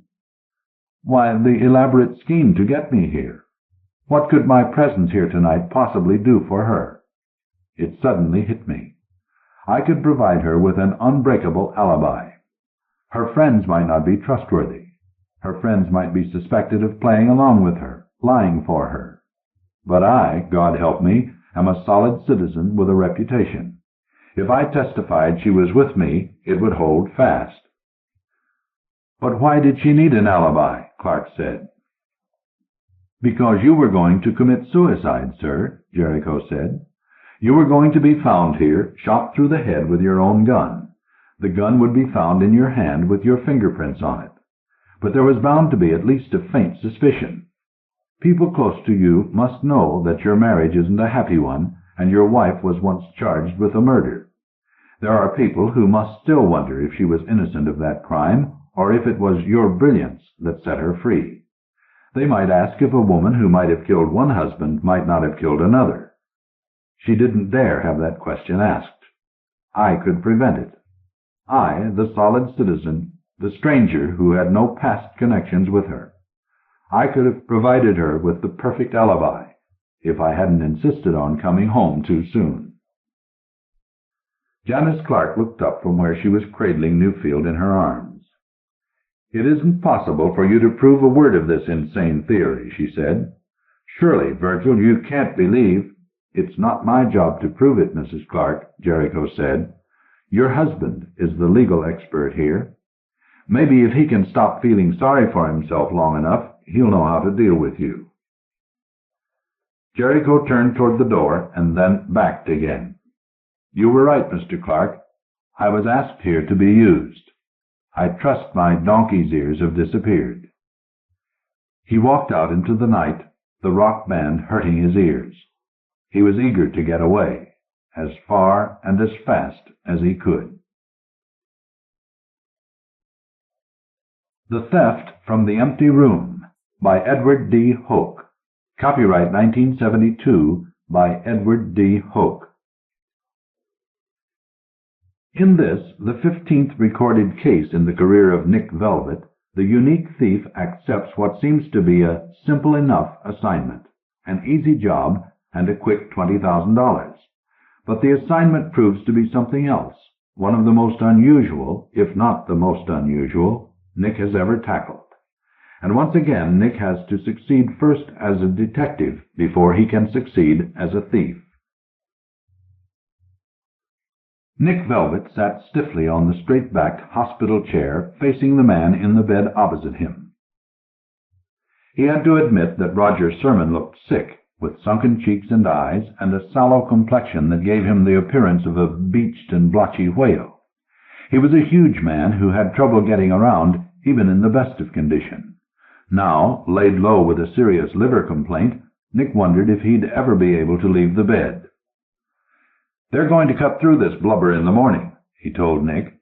I've got a bet with the doctor that they don't have a scalpel long enough to even reach my liver. He chuckled to himself, and then seemed about to drift into sleep. You wanted to see me? Nick said hastily, trying to focus the sick man's attention. That's right. Wanted to see you. Always told you if I needed a job done, I'd call on you. He tried to lift his head. Is the nurse around? No, we're alone. Good. Now, you charge $20,000, that right? Nick nodded. But only for unusual thefts. No money, jewels, art treasures, nothing like that. Believe me, this is nothing like that. I'd guess it's one of the most unusual jobs you've ever had. What do you want stolen? Nick asked, as the man's head bobbed again. First, let me tell you where it is. You know my brother Vincent? The importer? I've heard of him. It's at his country home. The place is closed now for the winter, so you won't have any trouble with guards or guests. There are a few window alarms, but nothing fancy. You want me to steal something from your brother? Exactly. You'll find it in a storeroom around the back of the house. It adjoins the kitchen, but has its own outside door. Steal what you find in the storeroom, and I'll pay you $20,000. Seems simple enough, Nick said. Just what will I find there? The sick eyes seemed to twinkle for an instant. Something only you could steal for me, Velvet. I was out there myself a few days ago, but the burglar alarms were too much for me. With all this fat to cart around, and feeling as bad as I did, I couldn't get in. I knew I had to hire a professional, so I thought of you at once. What I want you to steal is— The nurse bustled in and interrupted him. Now, Mr. Sherman, we mustn't tire ourselves. The operation is at 7 in the morning. She turned to Nick. You must go now. Velvet, Roger Sherman called. Wait. Here's a picture of the rear of the house. It's this doorway at the end of the driveway. Look it over, and then I'll tell you. Nick slipped the photo into his pocket. The nurse was firmly urging him out, and there was no chance for further conversation without being overheard. Nick sighed and left the room. The assignment sounded easy enough, although he didn't yet know what he'd been hired to steal. In the morning, Nick drove out to the country home of Vincent Sherman. It was a gloomy November day, more a day for a funeral than an operation, and he wondered how Sherman was progressing in surgery. Nick had known him off and on for 10 years, mainly through the yacht club where Nick and Gloria often sailed in the summer months. Sherman was wealthy, fat, and lonely.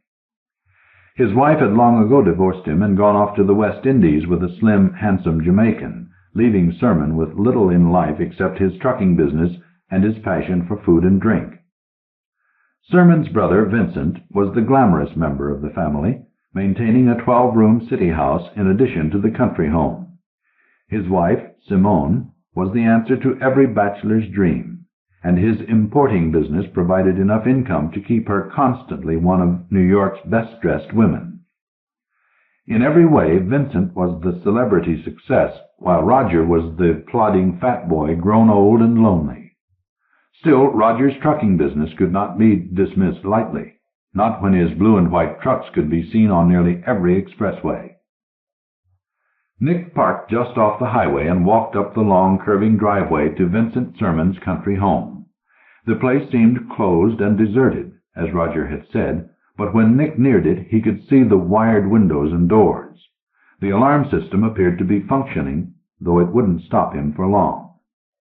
Following Roger's directions and referring to the marked photograph, he walked along the driveway to where it ended at the rear of the house. There, next to the kitchen door, was the storeroom door that Sherman had indicated. Both the door and the single window were locked, but at the moment Nick was mainly anxious to see what the room contained, what he'd been hired to steal for $20,000. He looked in the window and saw a room about 20 feet long and 14 feet wide, with an inside door leading to the kitchen. The room, with its painted red walls and white ceiling and wooden floor, was empty, completely empty. There was nothing in it for Nick Velvet to steal. Nick drove to a pay telephone a mile down the road and phoned the hospital. They could tell him only that Roger Sherman was in the recovery room following his operation and certainly could not talk to anyone or receive visitors for the rest of the day. Nick sighed and hung up. He stood for a moment, biting his lower lip, then walked back to the car. For the present, there was no talking to Sherman for a clue to the puzzle. Nick would have to work it out himself. He drove back to the country home and parked. As he saw it, there were only two possibilities. Either the object to be stolen had been removed since Roger saw it a few days earlier, or it was still there. If it had been removed, Nick must locate it. If it was still in the room, there was only one place it could be, on the same wall as the single window, and therefore out of his line of vision from the outside. Working carefully, Nick managed to bypass the alarm system and open the storeroom door. He stood just inside, letting his eyes glide across every inch of the room's walls and floor and ceiling. The wall with the window was as blank as the others. There were not even any nail holes to indicate that a picture might have once hung there. And as Nick's eyes traveled across the room, he realized something else. Nothing, and no one, had been in this room for at least several weeks. A layer of dust covered the floor from wall to wall, and the dust was undisturbed. Not a mark, not a footprint, nothing. And yet Symons had told Nick he was there only a few days ago, trying to enter the room and steal something he knew to be in it, something he obviously was able to see through the window. But what was it? "Please raise your hands," a voice said suddenly from behind him.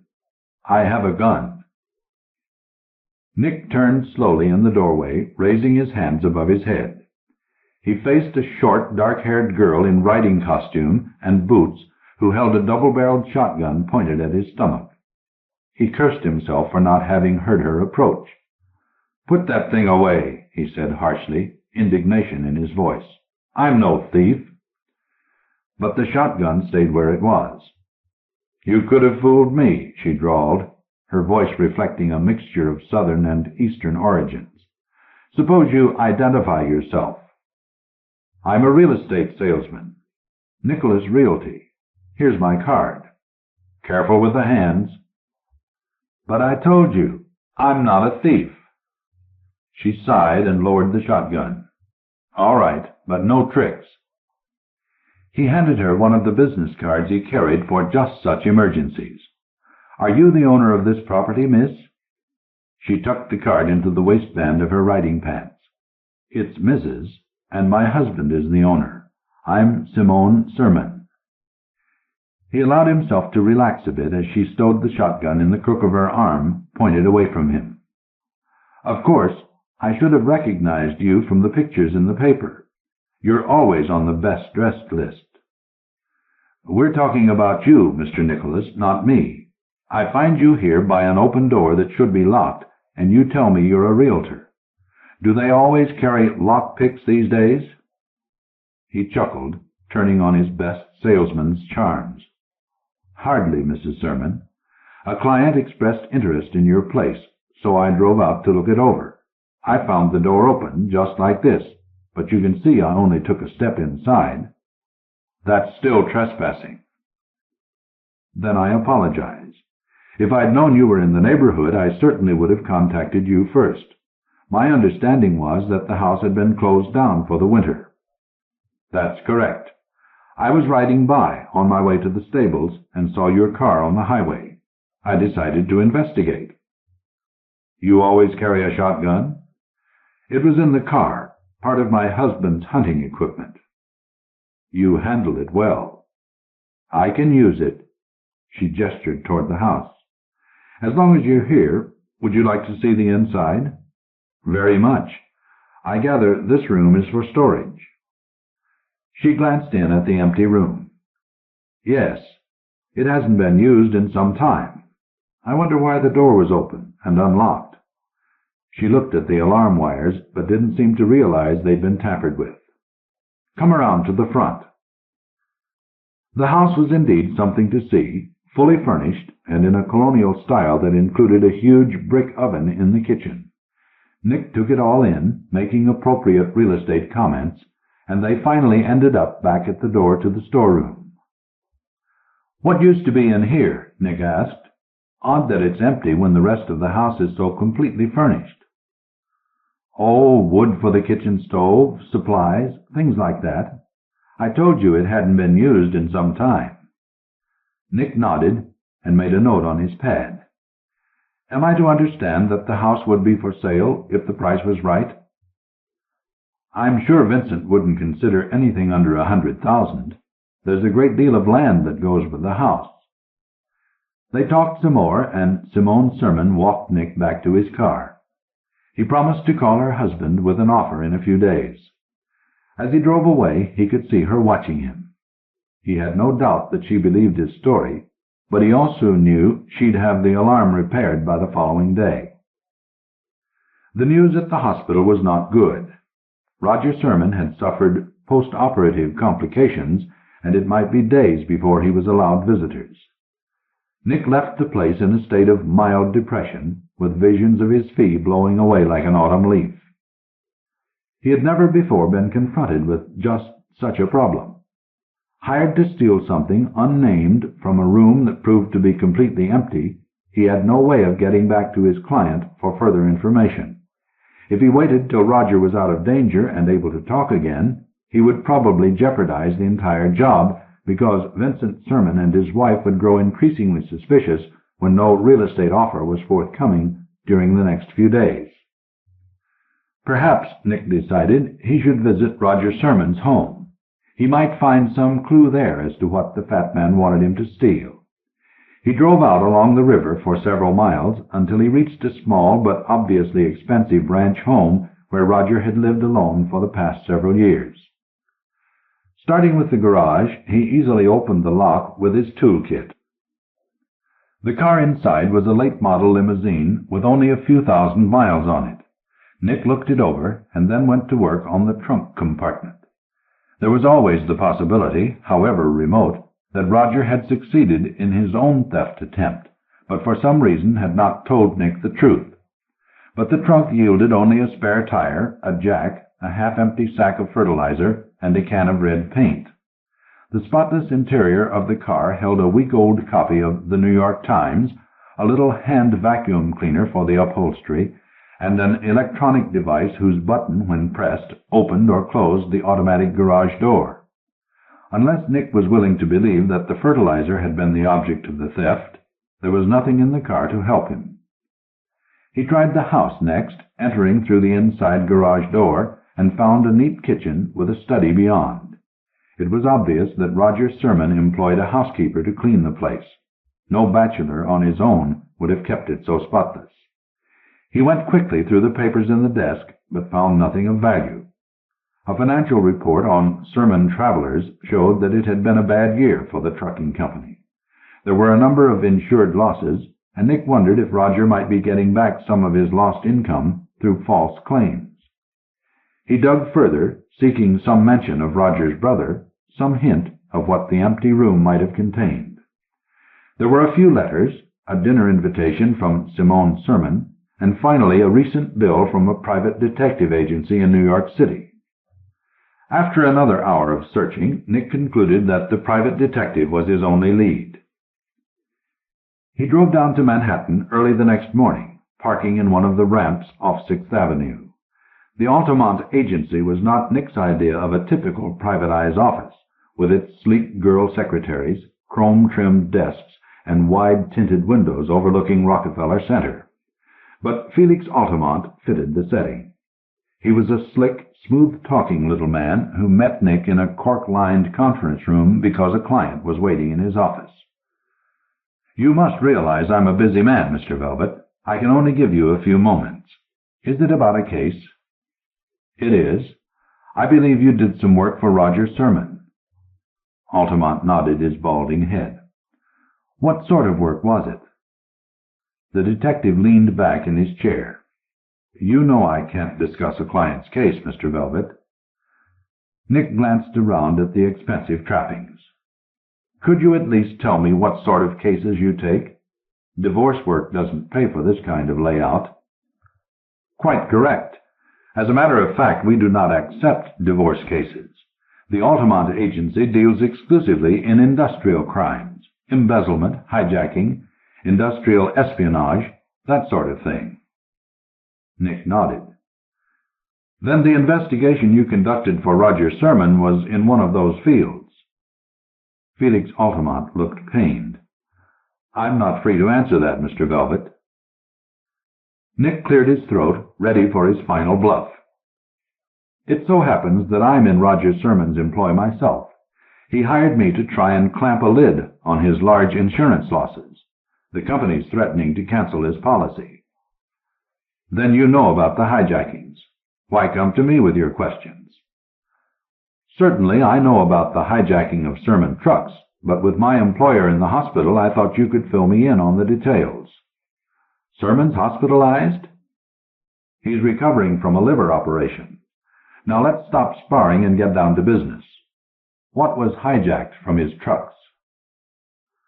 Altamont resisted a few moments longer, then sighed and answered the question. Various things. A shipment of machine tools one month, a load of textiles the next. The most recent hijacking was a consignment of tobacco leaves 3 weeks ago. In the South? No, up here. Shade-grown tobacco from Connecticut. No crop in the nation brings as high a price per acre. Very valuable stuff for hijackers. Nick nodded. Why did you drop the investigation? Who said I dropped it? If you'd been successful, Symons wouldn't need me. The private detective was silent for a moment, then said, I told you we don't touch divorce cases. Nick frowned, then brightened immediately. His sister-in-law, Simone. Exactly. Roger Symons seems intent on pinning the hijackings on his brother, apparently for the sole purpose of causing a divorce. He's a lonely man, Mr. Velvet. He'll give you nothing but trouble. I'll take my chances, Nick said. Thanks for the information.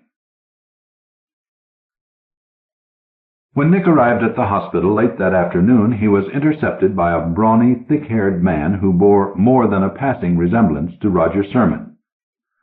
You're Velvet, aren't you? The man challenged. Correct. And you must be Vincent Symons. I am. You're working for my brother. News travels fast. You were at my country house yesterday, snooping around. My wife caught you at it. This morning you were in New York, talking to that detective my brother hired. So Altamont's on your side now. Everyone's on my side if I pay them enough. I retain the Altamont agency to do periodic security checks for my importing company. Naturally, he phoned me after you left his office. His description of you matched the one Simone had already given me. I hope it was flattering. I'm not joking, Velvet. My brother is a sick man, mentally as well as physically. Anything you undertake in his behalf could well land you in jail. That's true, Nick agreed with a smile. Whatever he's paying you, I'll double it. My work for him is just about finished. As soon as he's well enough to have visitors, I'll be collecting my fee. And just what was your work? It's a confidential matter. Vincent Symons tightened his lips, studying Nick. Very well, he said, and walked on to the door. Nick watched him head for the hospital parking lot. Then he went up to the information desk and asked for the doctor in charge of Roger Symons' case. The doctor, a bustling young man whose white coat trailed behind him, appeared 10 minutes later, and his news was encouraging. Mr. Symons had a good night. He's past the worst of it now. I think you'll be able to see him for a few minutes tomorrow. Nick left the hospital and went back to his car.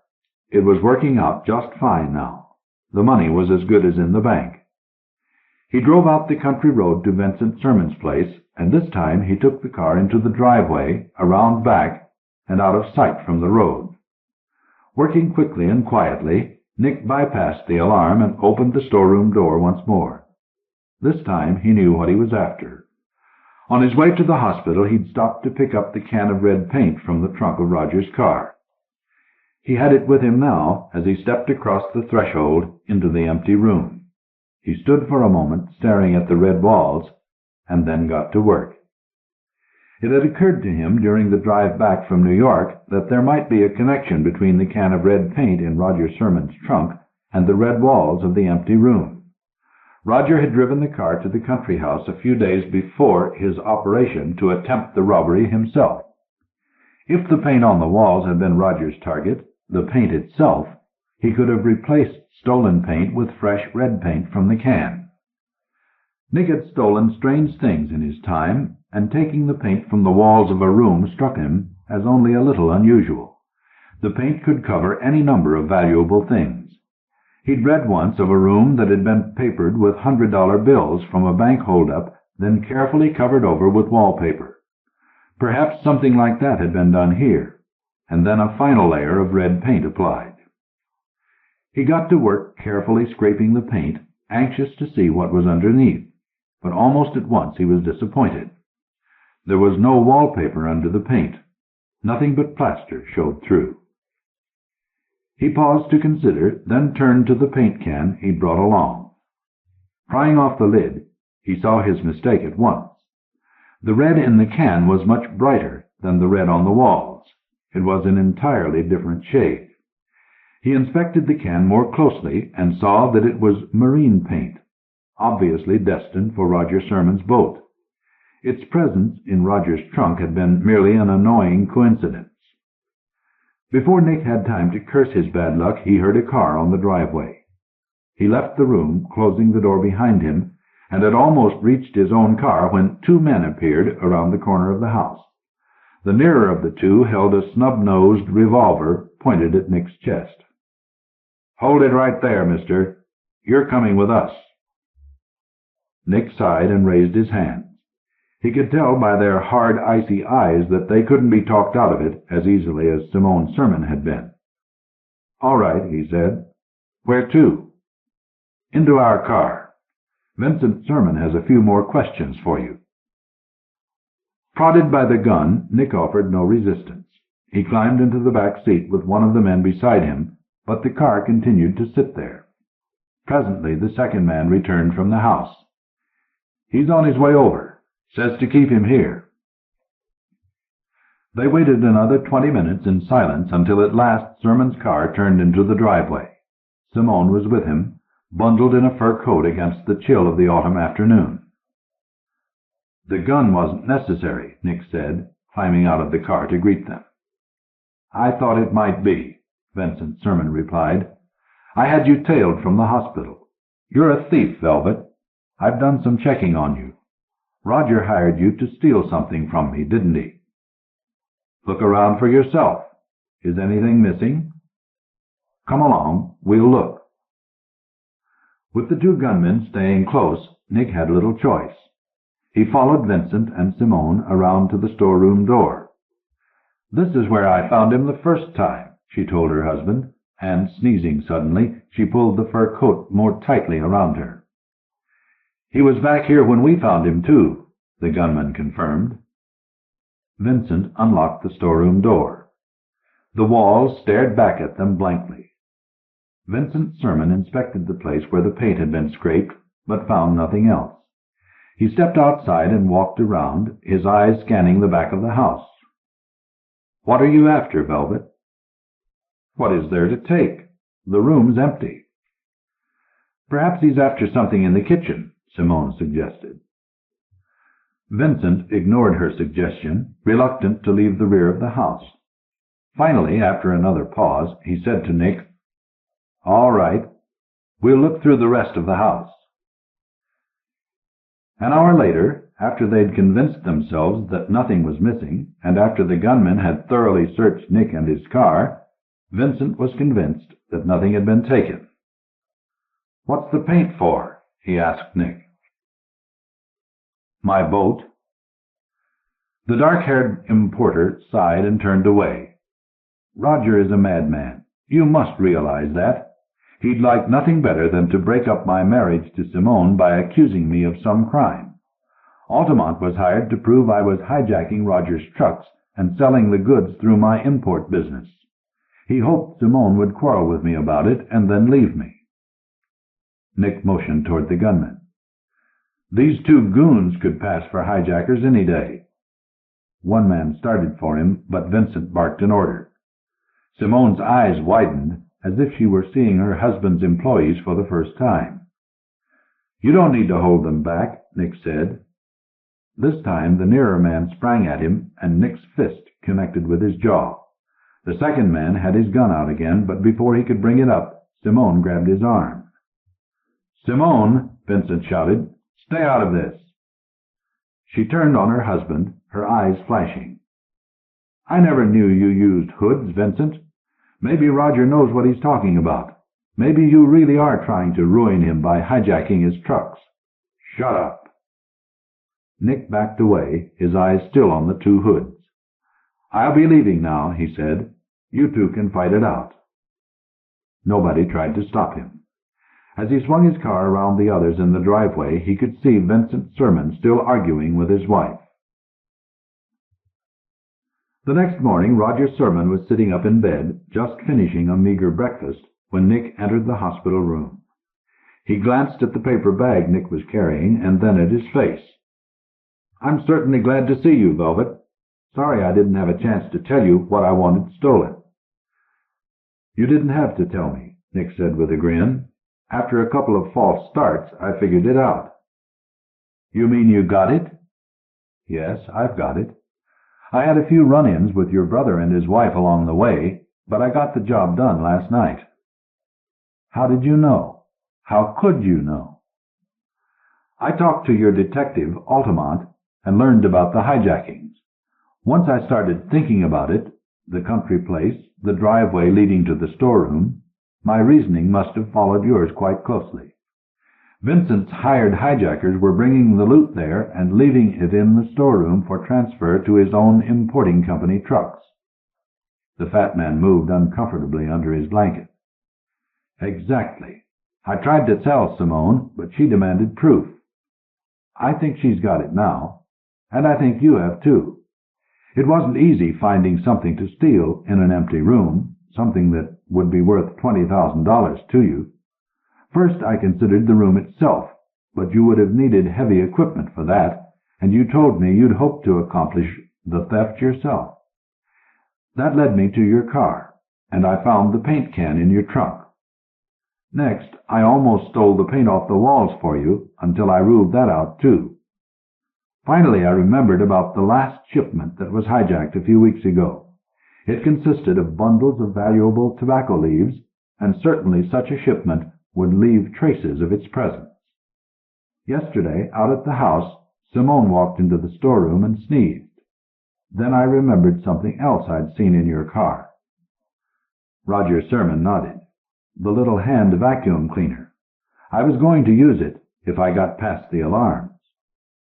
Nick Velvet nodded and opened the paper bag he was still carrying. "I used it last night to steal the dust from the floor of that empty room."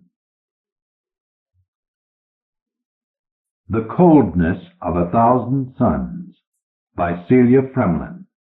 Copyright 1972 by Celia Fremlin. What a special quality Celia Fremlin has. Which do you believe in? Death in life, life in death, or in both? Another haunted and haunting story by a writer whose work is always fascinating, thought-provoking, and in the end, however elusive the deeper meaning, touching. How warm the water still was after nearly 30 years. Through the shallow pools left by the falling tide, her feet slid, white and mysterious in the starlight, like some strange new species of fish. Quiet, too, just the way fish are quiet. Scarcely a ripple stirred the stillness of the summer night as she waded softly on, across the dark sands which had once been golden in the noonday heat, as her children scampered across them all those years ago, those many years ago. "Mummy," they had shrieked. "Mummy, look! Look at my starfish! Look at my castle! It's much bigger than Janie's castle, isn't it? Mummy, look! Is this a hermit crab? Look at my shell, Mummy! It's all pink inside! Look, Mummy, look!" Oh, she had been a goddess then, dispenser of buns and knowledge and ginger beer, provider of towels for shivering little bodies, comforter of bruised toes, inventor of enchanted games. She had known then what it was to reign over sea and sand and summer. She had been Mummy. Now her fingers tightened round the bottle of pills in the pocket of the thick winter coat she had chosen, summer though it was, to come here and die in. A winter coat, and once she had worn so little and had run across the sands were their squealing children. "I can race you, Mummy. Look, Mummy, look. I can run faster than you can." And then the sandwiches and the crisps and the fizzy drinks, and after that the guessing games and the story games as they lay, drunk with sunshine, in the hot sandy hollow mid the marram grass. She remembered the feel of sand and salt drying on her skin in the benign, endless afternoon heat. She remembered how the damp, sandy little bodies pressed up closer. "Another story, Mummy. Please, Mummy, just one more." And now the voices were silent. Her children vanished, grown, long since, into mere people, as surely as if they had died. And she was Mummy no longer, and the glory had gone from her. She was an aging woman, a nuisance to her doctors who could do no more for her, and to her friends whose sympathy for her eternal aches and pains was beginning to wear thin. The pain. It was coming back now, not just the weary gnawing that went on all the time, but a heavy, bloated agony that twisted her over double, brought her to a standstill. Oh, God, no, no. Oh, please! Clutching herself in a half-hoop, she saw her white, quivering feet, with the water trembling over them, swollen, grotesque, like the intensity of pain itself. And then the spasm passed, grew weaker, and she straightened up again. Now that it had gone away, she was glad, yes, glad, that the pain had returned, if only for a minute. For it had been strange the way it had ceased completely, for a whole afternoon, once she had decided to make an end to it. Just the way a tooth stops aching the very moment you step into the dentist's waiting room. It had shaken her resolve, this eerie cessation of pain, after all the unrelenting months of it. The absence had left room for the fear of death to come flooding back, and she had sat in the cheap boarding-house lounge, her winter coat already on, and had cried with the uncertainty and the fear of it all. And then it was evening, and she didn't go in to dinner. And presently there were her landlady and the woman from the first floor back asking her what was the matter. "Nothing," she'd said, and had to turn her tear-stained face away and fuss with her handbag. Nothing at all. She was just going out to post a letter, that's all, before turning in. Under the pitying, guarded gaze of both of them, she had managed to get herself out of the front door, and then, somehow, there was no turning back. On, past the last of the dark houses, past the straggling beach huts, past the silent, salty little pleasure boats, upended under the stars. Soon her feet were gliding over the gray, glimmering sand left by the falling tide, and she had known that she would never rest now until she had reached the place. The place. Our place. The picnic place. The hollow in the sandhills sacred to us. Us? There is no such thing now. We are gone. Finished. Gone like all the summer noondays of the vanished years. There is no us now. There is only me, a dreary, middle-aged woman, riddled with death, padding through the dark, still warm shallows, dragging herself here to our place, to die. Nothing had changed. Even in the darkness of the moonless night she recognized the slope of dry sand and sea thistle that led up to the dunes. Black against the stars, she could see the spiked marram grass, could hear its dry whispering in the night air. Once it had been astir with insects, with galloping children, under the blazing August sky. All gone. The sun, the children, the insects of long ago. The dry, powdery sand, once so warm to bare, brown holiday feet, was cold now, cold like death. And the marram grass, as it stirred and rustled against her calves, was cruel in the darkness, sharp and vicious against her flabby, aging skin. And how cold, cold our place had become after 30 years. Bare, like a crater on the moon, and only 8 feet wide. The marram grass on the rim bent stiffly to her passing, then raised itself and seemed to watch, grave and hostile, as she slithered and stumbled down to the very heart and center of our place. Once there, she sat down in the darkness, and the coldness of the soft, deep sand sent a shudder of foolish dismay along her thighs. Somehow she had not thought that the warmth would be all gone, but it was. Our place knew her no more. Well, and why should it? Why had she imagined it would still welcome her after all the years? She who had once brought laughter here and delicious food and happy sunburnt children. Now she was bringing to our place only death and her pain-racked body. She was a pollution, a blasphemy, a sin against the golden days that were gone. And yet, the impulse to die in the place where one has truly lived is strong in all of us. So she stayed sitting there, right in the center of our place, just where she had once sat in her glory, dispensing chocolate and ideas for games and bottles of lemonade. Now she took from her coat pocket a bottle of plain water. It gleamed eerily in the starlight, and the water glugged and gurgled as she swallowed it, mouthful by mouthful, with one handful after another of the long blue pills. And when she had finished them all, she lay back on the same soft, deep sand where she had once basked and waited for death to come. She could hear the tide, at its lowest ebb now, murmuring far off in the darkness across the flat sands. And as the pain ebbed slowly, and for the last time, from her tormented body, she could almost imagine she heard her children's voices, far off, playing at the water's edge. And as the night breeze moaned above her, she could almost fancy beyond her closed eyelids the hot blue sky blazing. And this strange drowsy warmth stealing over her. It was like the warmth of the sun. No, of 1,000 suns, the suns of all the long dead summer days, beating down upon her from far, far away across the years. "Mummy, Mummy, wake up! We're starving! You've been asleep for so long!" Their laughter, their mock reproaches, broke through the strange light feeling in her head. Damp, eager little hands were tugging at her, urging her into a sitting position. Shrill voices clamored in her ears. Dazed, almost incredulous with joy, she shook the sleep from her eyes.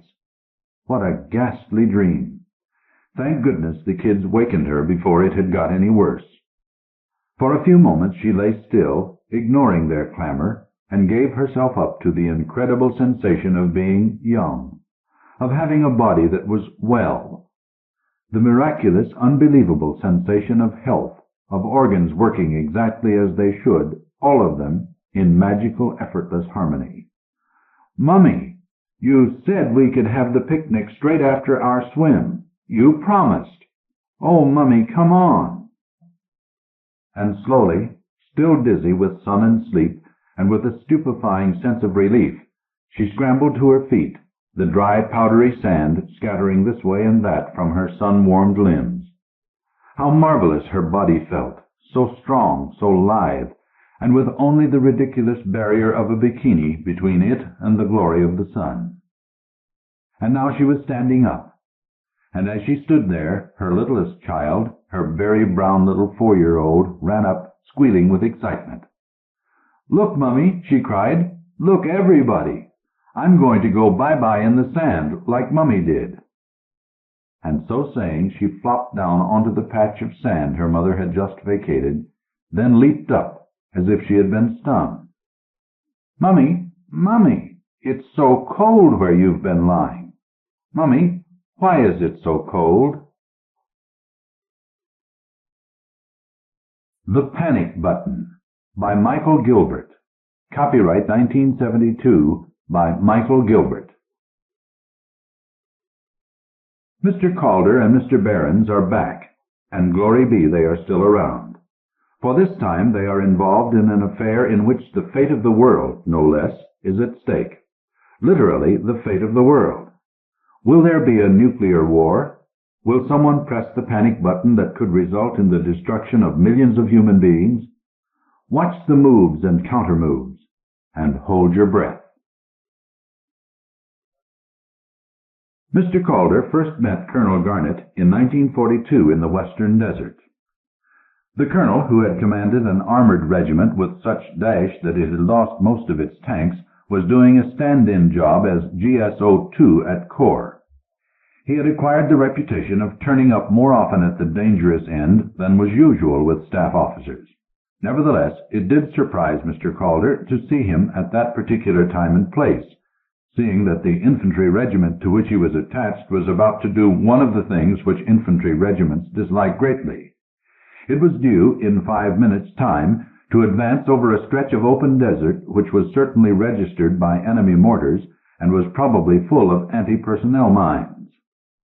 Colonel Garnett had engaged Captain Calder in a learned discussion on modern theories of artillery support, while Captain Calder kept an anxious eye on his watch.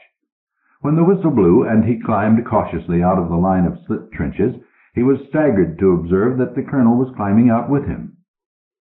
It appeared that there were some additional observations on artillery support which the colonel had not had time to finish, and that he saw no reason these contributions to military thought should be lost.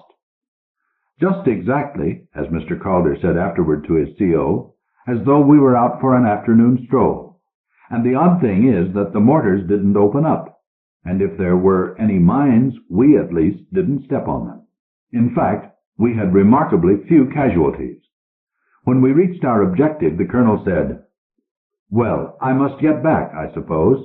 Can't stand about all day gossiping." "He's quite mad," said the CO. "That's why he's collected 2 DSOs already." Later on, Colonel Garnett went to Burma and finished up with a brigade and a second bar to his DSO. His rise after that was steady, if not spectacular, and it was generally felt that he had reached his limit as General Officer commanding Southern Command when he was unexpectedly appointed Vice Chief of the Defense Staff. This was not normally a very exacting job, but became so when his chief, Air Marshal Elvington, had to retire to a nursing home with a heart condition brought on, it was rumored, in Whitehall by his attempts to cope with a government which thought that free wigs and dentures were more important than fighter aircraft. On the other hand, the career of Arnold Littman had been a good deal less exciting. A member of the merchant banking family, with offshoots on both sides of the Atlantic, he had entered politics in the late 40s, had won a marginal seat in the 1951 election, and had risen in his party's councils by a mixture of financial shrewdness and political tact. Why he should have been made Under-Secretary for War was far from clear, but once installed in office, he had delighted his masters by abolishing several ancient and expensive regiments. His only known indiscretion had been his marriage to Rebecca, a dreamy girl with a weakness for picking up fads and a habit of discussing them with the press. In a private citizen, this would not have mattered. In the wife of a public man, it could, and did. Sue Garnett read the article first to herself and then to her father over the breakfast table. It was headed, "The Lion and the Virgin," and it started, "In a special interview given to Daily Newsman Frank Carville yesterday, Mrs. Littman, wife of recently appointed Under-Secretary for War Arnold Littman, gave it as her view that all great wars were likely to break out between late July and early September. She pointed out that it was at this period that the 2 most exciting signs in the zodiac come into conjunction, Leo and Virgo, the Lion and the Virgin. It could hardly be a coincidence, she said, that every major war in history had started at this time." The Undersecretary refused to comment on this remarkable prediction. "Bloody fool," said General Garnett. "Which?" "Both of them." "What could he have done except refuse to comment?" "Not ask the brute into his house." "I expect his wife did the asking." "I don't doubt it. She's a stupid bitch." "Daddy!" "He's not stupid, though. I'm beginning to think he's a crook." Sue Garnet was hardened to her father's methods of discourse and argument. These, as she had warned Terence Russell when he became her father's military secretary and her fiancé, resembled a machine gun firing on fixed lines interspersed with casual grenade throwing. But even she was taken aback by this last comment. She said, "You can't really mean that."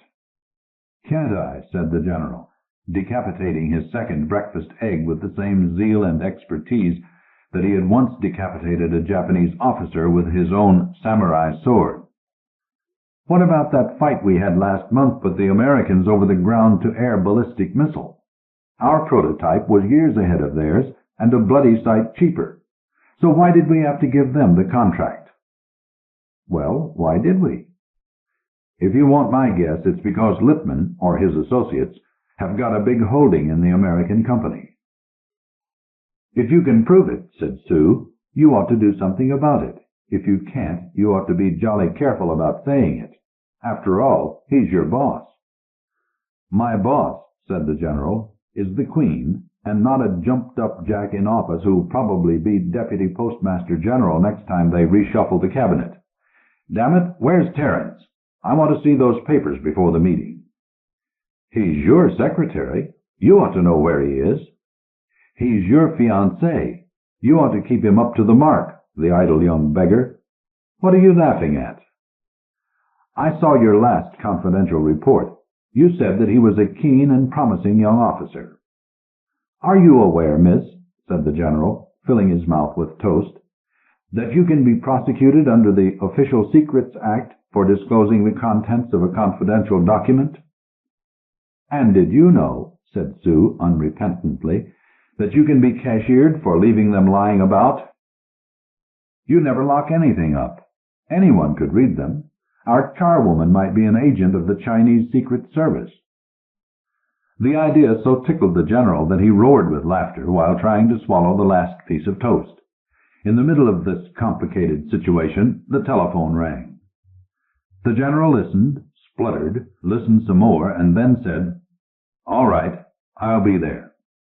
And to Captain Terence Russell, who had hurried in carrying a briefcase, "The meeting's postponed." "I heard," said Russell. He was a large, blond young man who wore his service dress with the swagger expected of a cavalry officer. "The emergency meeting's at the Foreign Office. You're to go in quietly by the Charles Street entrance, not the Downing Street one. I've ordered a car." "What the hell did they think I'd do?" bellowed the general. "Walk in with a banner saying, 'Armageddon is at hand'?" Mr. McAllister, the head cashier at the Westminster branch of the London and Home Counties Bank, greeted Mr. Calder and Mr. Behrens as old friends and explained that the manager, Mr. Fortescue, was engaged but would be free soon. "What's happened to the stock market, Mac?" said Mr. Behrens. "We've all been asking ourselves the same thing. 15 points down yesterday and 25 over the weekend.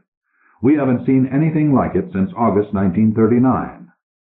Ah, there's his light. He's disposed of his visitor. Go straight in."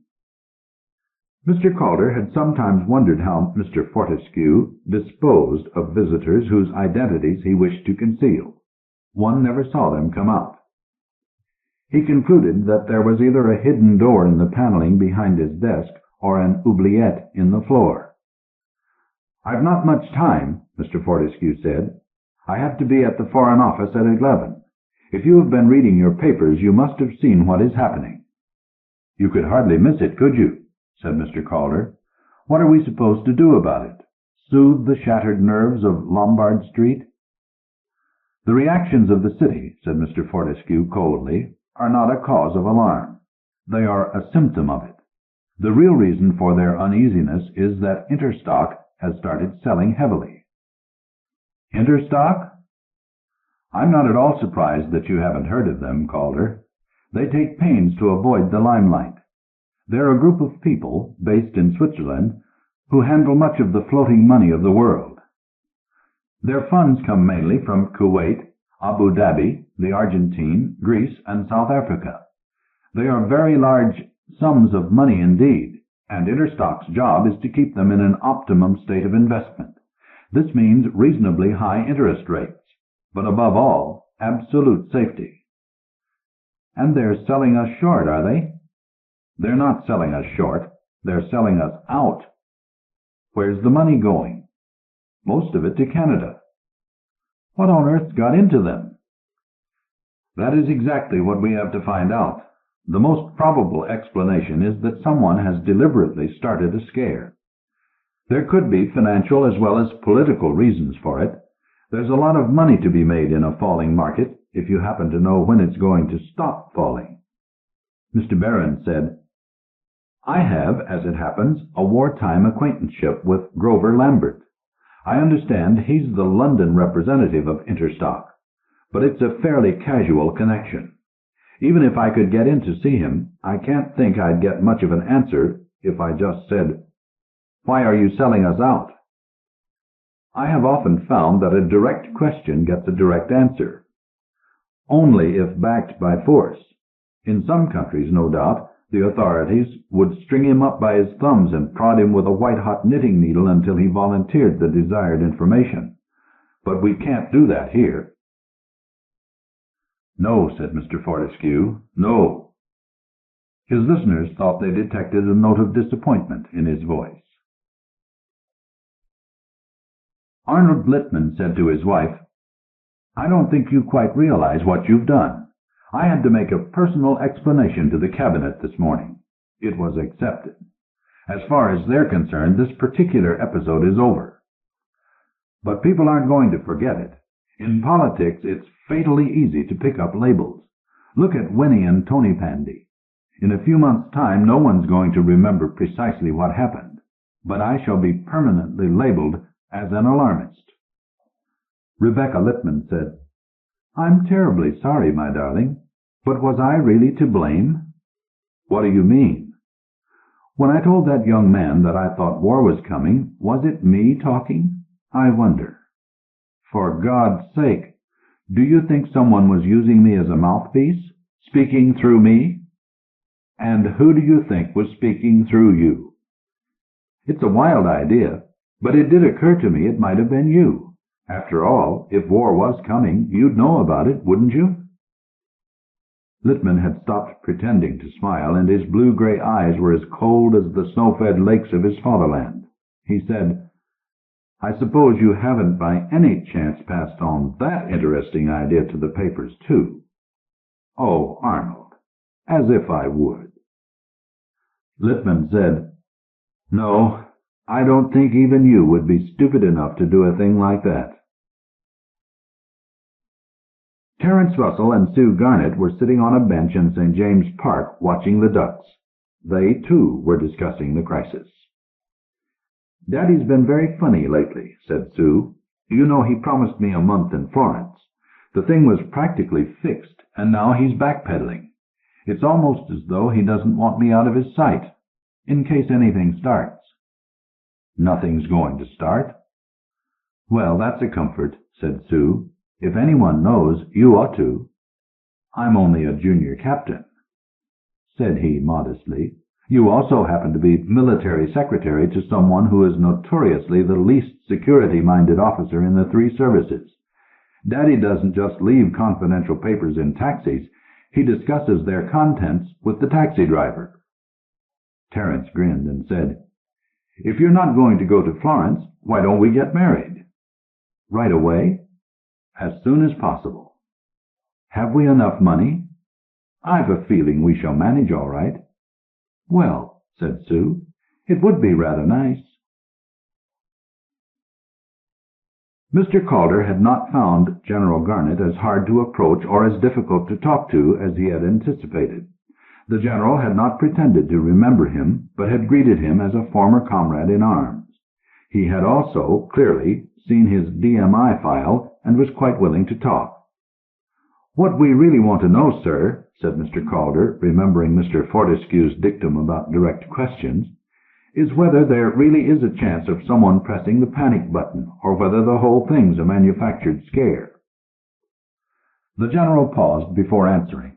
Then he said, When I was a young soldier, I was told that an ounce of demonstration was worth a pound of explanation.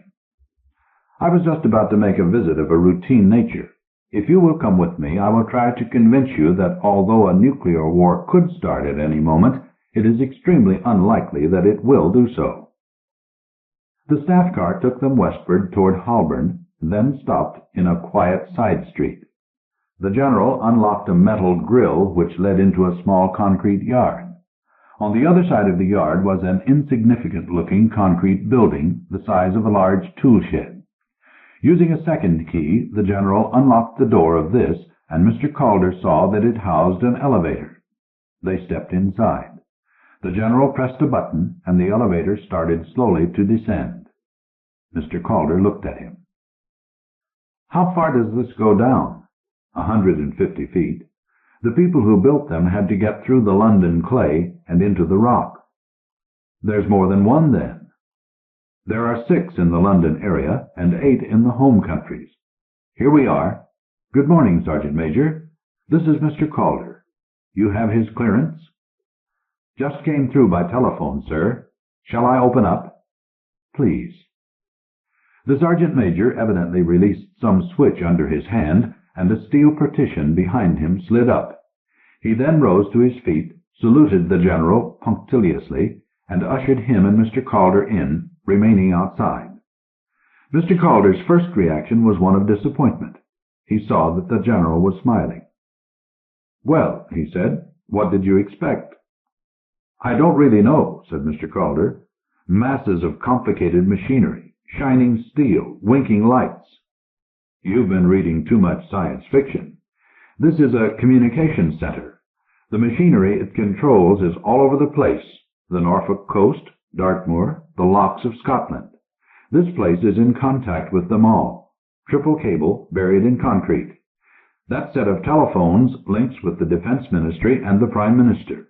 The other lines are to Service Headquarters and to Strike Force." "And the system is in operation?" "Naturally. The exchanges at the other end are permanently manned."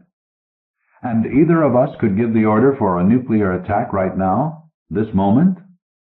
"I could. You couldn't," said General Garnett with a grin which emphasized rather than softened the fact that he was talking about the possible destruction of millions of human beings. "There's a code word which has to precede the order. It's changed every day. There are precisely 10 people at any one time who know what it is." "9 too many," said Mr. Calder. "Perhaps. It's a question of immediacy. Suppose the enemy started a conventional air raid, enough to block roads and cause confusion.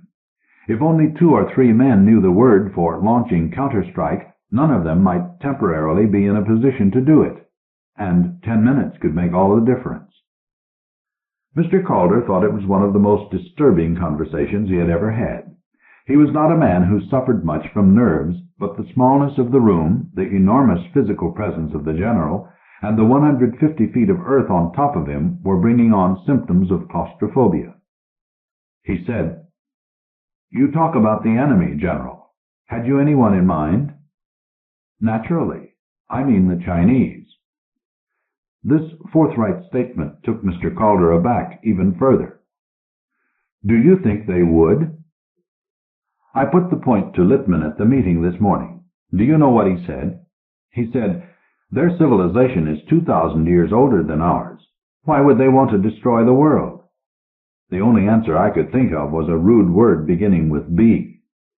The general rocked with sudden laughter at the recollection. Then he said, more seriously, "Of course they'd do it, the moment they were convinced it would pay them.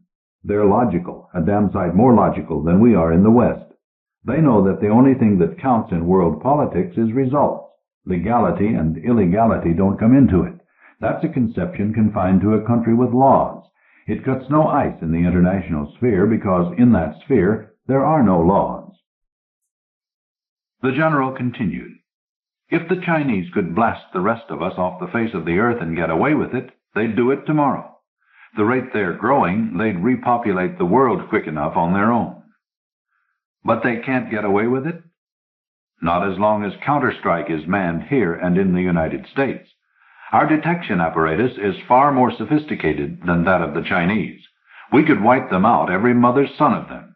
if not by direct blast, inevitably by nuclear fallout. "Do you know," said Mr. Calder, "this seems to me to be about the most dangerous thing I've ever heard of. 10 men know the code word. If one of them was a traitor, or even a fool, he could start a nuclear holocaust. He'd have to get down here first. If I had the keys, I could do it easily enough. I'd simply step out of the lift and shoot the sergeant major." "That wouldn't get you very far. Did you notice that he didn't get up when I came in?" "Yes. It seemed rather curious. He was making quite sure of our identity. He'd been given instructions from the Ministry of Defense to let the two of us in. If anyone turned up without that instruction, even me, he wouldn't let him past. And he was sitting with his hand on the spring lever. If he let it go, the door into here would have permanently locked. And I mean permanently. It would need a breakdown squad to get it open." "I see," said Mr. Calder thoughtfully. "The situation is becoming ludicrous," said Mr. Fortescue. "None of our normal intelligence agencies knows anything. The international situation generally has never been quieter." Mr. Calder said, "Things seem to be hotting up in China." "Internally, yes." "I see our legation has been attacked again. They caught the first secretary in the street and beat him up." "I'm very sorry for the first secretary, but it doesn't alter the situation. Someone, for some inexplicable reason, has made up his mind that we are going to be subjected to a nuclear attack. And, possibly by accident, but more likely deliberately, that person allowed the news to leak out, with the result that the pound is under severe pressure, the bottom has fallen out of the stock market, and now our allies are beginning to get worried. The American ambassador saw the PM yesterday." "And everyone," said Mr. Calder, "is damn certain who's responsible. If it wasn't for the law of libel, the papers would print what's being said in every club in London. That Lippman started the rumor, helped by that pea-brained wife of his, so that his friends in the city and in Wall Street could make a killing in a bear market. And it's got out of hand." "You realize that we've no option. We've got to do something about it," said the general. "I'm not sure what you mean," said Lippman. The two men were alone in the room overlooking the Horse Guards parade. The undersecretary was entrenched behind his desk, looking as though he was glad it was broad enough to afford him some physical protection. The general was standing by the window. He had not sat down since he entered the room. "You've read Foster's report, I take it," said the general. "Yes. I don't necessarily agree with it. Foster says that the attacks on British lives and property have now reached a point where it goes far beyond casual hooliganism. As I said, I've read the report. He thinks it's an organized campaign designed to provoke retaliation, which could in turn be used by the Chinese as an excuse for hostile action. I'm afraid I don't agree with him." "For God's sake," said the general savagely, "what do you know about the Chinese?" "At first hand, nothing." "Well, I do. I've fought with them as nominal allies in Burma. They're treacherous as hell. Do you realize that they, or some friend of theirs—" As the general said this, he put both hands on the desk and his knuckles showed white. "Have fixed things so that an actual date for their attack is now on everyone's lips? July 17th. Lippman said, "If this is a deliberate plot, which I don't believe, why on earth would they warn us of when to expect the blow?" "The oldest trick in war. Get your opponent's eyes fixed on one particular date, then hit him the day before. A nuclear attack on this country will start on July 16th. I am completely certain of it." When the general had gone, Arnold Lippman's hand went out to the green telephone on his desk, which carried the direct line to Downing Street. He hesitated for a long time before he picked it up. "Our instructions," said Mr. Fortescue to Mr. Behrens, "have been changed. They are now categorical and quite clear. We are to find out, by any means we choose to employ, from what source Interstock first received information that a nuclear attack was possible." He paused, then repeated, "By any means." "A few days ago," said Mr. Behrens, I contrived to run into Grover Lambert. Our acquaintanceship dates from 1940, when we worked together at Blenheim. I suggested that we might have dinner one night at the Dilly. I told him he would meet some of his old friends, Sands Douglas and Happold particularly. He jumped at the idea. Then I suggest, said Mr. Fortescue, that the reunion take place as soon as possible. Today is July 10th. We haven't a lot of time, only a few days. The university's Legal and Professional Classes Club is never referred to by that full and cumbersome title. Its members long ago rechristened it the Dons in London, abbreviated to the DIL, or the Dilly Club. It occupies 2 houses on the north side of Lord's Cricket Ground, has an unrivaled library of classical pornography, the best cellar in London, and the worst food. As old Mr. Happold explained to Grover Lambert over the port in the small private dining room, it was a very useful pied-à-terre for impoverished senior members of Oxbridge and the Bar. Having been handsomely endowed by that eccentric millionaire, Professor Goodpaster, it could afford to limit both its charges and its membership. It is open to all senior members of Oxbridge, I suppose, said Grover Lambert. In theory, said Mr. Behrens, it's open to anybody. There's only one limitation. All the existing members have to approve a new nomination. That must make it rather a close circle. It's very cozy, agreed Commander Sands Douglas. He was large, red-faced, and had a mop of snowy white hair, in curious contrast to Mr. Happold, who looked like a very old snapping turtle. The hardcore are people who worked together in intelligence during the war. Most of them came from the universities and the bar. Incidentally, it makes you eligible, if you could stand the food. It was fairly plain, agreed Grover Lambert politely, but more than compensated for by the wine.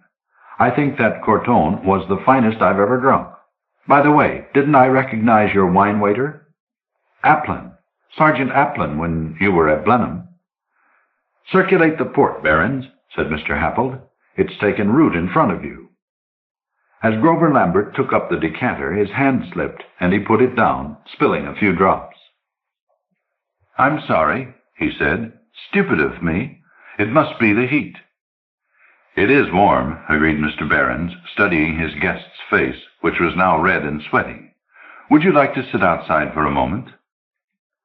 Sands Douglas said, Let me give a hand, and both men helped Grover Lambert carefully to his feet, supporting his weight between them.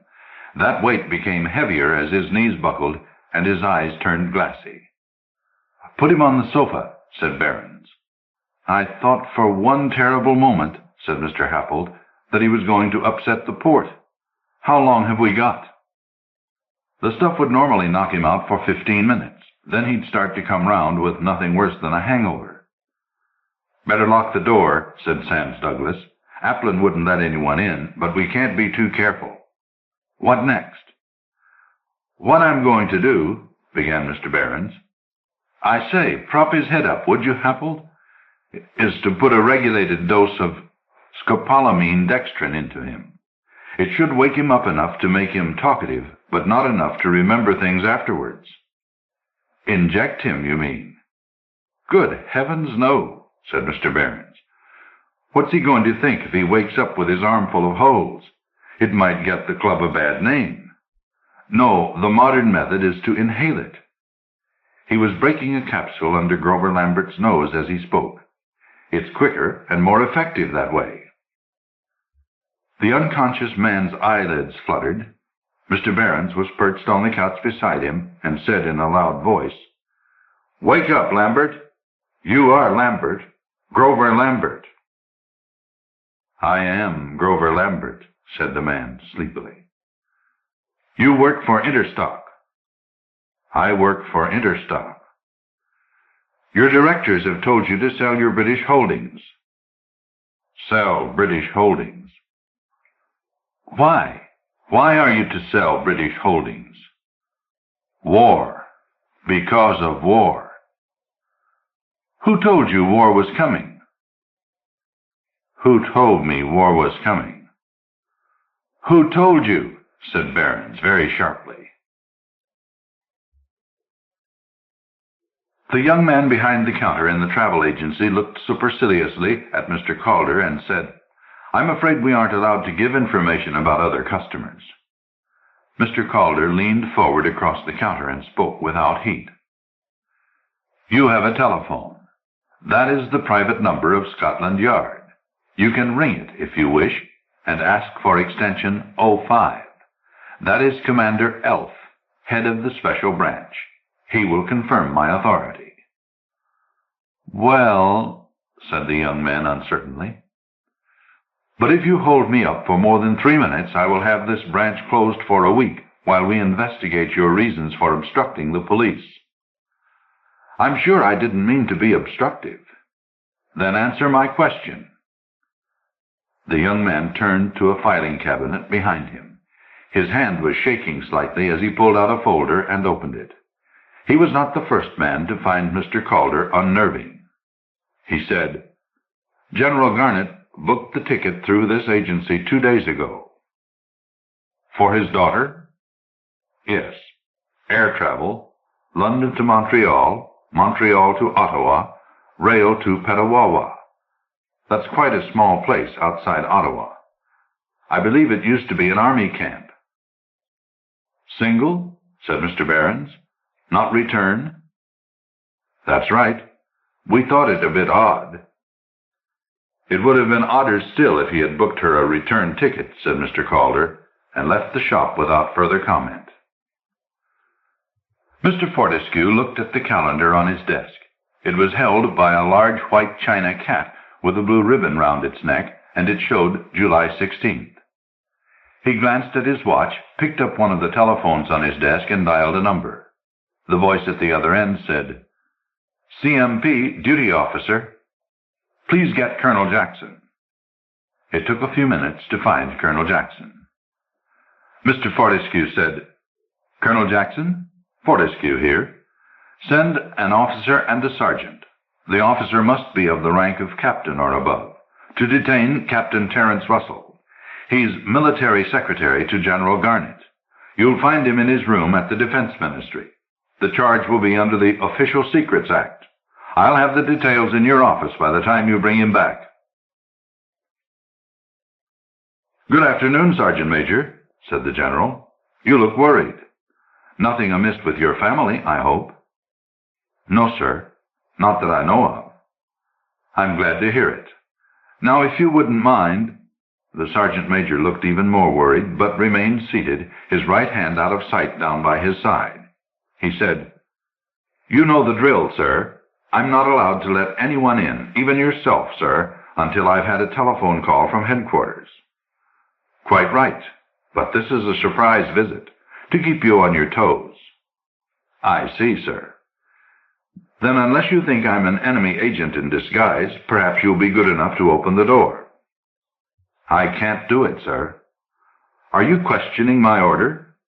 "Not without authority." The general smiled, a ferocious grin which lifted his upper lip and showed a fine pair of incisor teeth. He said, "You have a telephone by your left hand, Sergeant Major. Perhaps you'd care to ring my assistant, Captain Russell. You have his number." "Well, what is it?" "It's the lift, sir. It's just gone up. I expect this will be your authorization." The general said thoughtfully, "Ah, yes. I expect it is. That will save us all a lot of trouble, won't it?" After that, they waited in silence for what seemed to both of them to be an uncomfortably long time before the elevator reappeared and Mr. Calder stepped out of it. He said to the general, "I'm sorry I'm late. My car got held up in traffic." And to the sergeant major, "There seems to have been some break in the line between the ministry and this post. They thought the general might have some trouble getting in, so they sent me with written authority." The sergeant major read the document carefully, right through, and then said slowly, "I see, sir. Yes, that clears everything up. I'll unlock the door." "After you, General," said Mr. Calder. The door closed behind them as silently as it had opened. The general sat down on the edge of the table with his back to the door, swung one leg a couple of times as though to shake the stiffness out of it, and said, "Now, perhaps, Captain Calder, you will be good enough to tell me the truth. Since no one knew that I was coming here, how could they have sent you after me with a written authority?" Mr. Calder was standing, his feet apart, his arms hanging down at his sides. It was an attitude of apparent but deceptive relaxation. He said, "I took the liberty of following you, General. As soon as we found out you were planning to send your daughter away to Canada. Even before that, some of the things you've been doing and saying have been worrying your superiors." "My superiors are a lot of weak-kneed old women who'd be scared if you came up behind them and said boo." "They haven't got a row of medals for gallantry, I agree." "I'm not talking about gallantry. I'm talking about guts. A few years ago, we wouldn't have allowed a crowd of half-educated Chinese Reds to jump us. But then, at that time, the war machine was being run by Churchill, not by a long-haired Lithuanian gutter snipe." "What do you think Churchill would have done?" "What I'm going to do. Hit them first, and hit them for keeps. And no one is going to stop me. I take it you can see this." Mr. Calder said sadly, "Yes, General, I can see it. A .455 automatic. In my opinion, the best weapon the British Army ever produced." "You're on top-secret Defense Ministry premises. You got in here by telling lies. I should be entirely justified in shooting you. And I will if I have to. You understand?" "Perfectly, General." "Then proceed. You say I've been worrying my superiors. How?" "It wasn't only you. Your military secretary, Captain Russell, has been under arrest since midday. He has already admitted that some weeks ago he communicated to an acquaintance in the city, a Mr. Grover Lambert of Interstock, the view that this country would be at war with Communist China before the end of July." "Nonsense." "It's been confirmed by Mr. Lambert. He, happened to let it out after a very good dinner at my club." "Why would anyone listen to what a captain said?" "In the ordinary way, of course, they wouldn't. But Captain Russell was able to quote certain facts and figures in a private memorandum you had written for the cabinet. Written, but not yet, I think, delivered. You really should have been more careful with such a potentially inflammatory document." "Continue," said the General. He was smiling in a way which Mr. Calder found disturbing. "What happened then might even have been funny if it hadn't been so bloody dangerous. In the 18th century, I understand, this country went to war because a Captain Jenkins had his ear cut off. We very nearly went to war because Captain Russell wanted to get married. He was innocent enough to think that his communication to Lambert would cause a sharp but temporary fall in the market. His naive scheme was to buy at the low point and then revive the market by telling Lambert that it was all nonsense when he could sell at a handsome profit. I think he rather fancied himself as a financier. In fact, he was a babe in arms playing with high explosives. He had started a chain reaction which he had no way of stopping."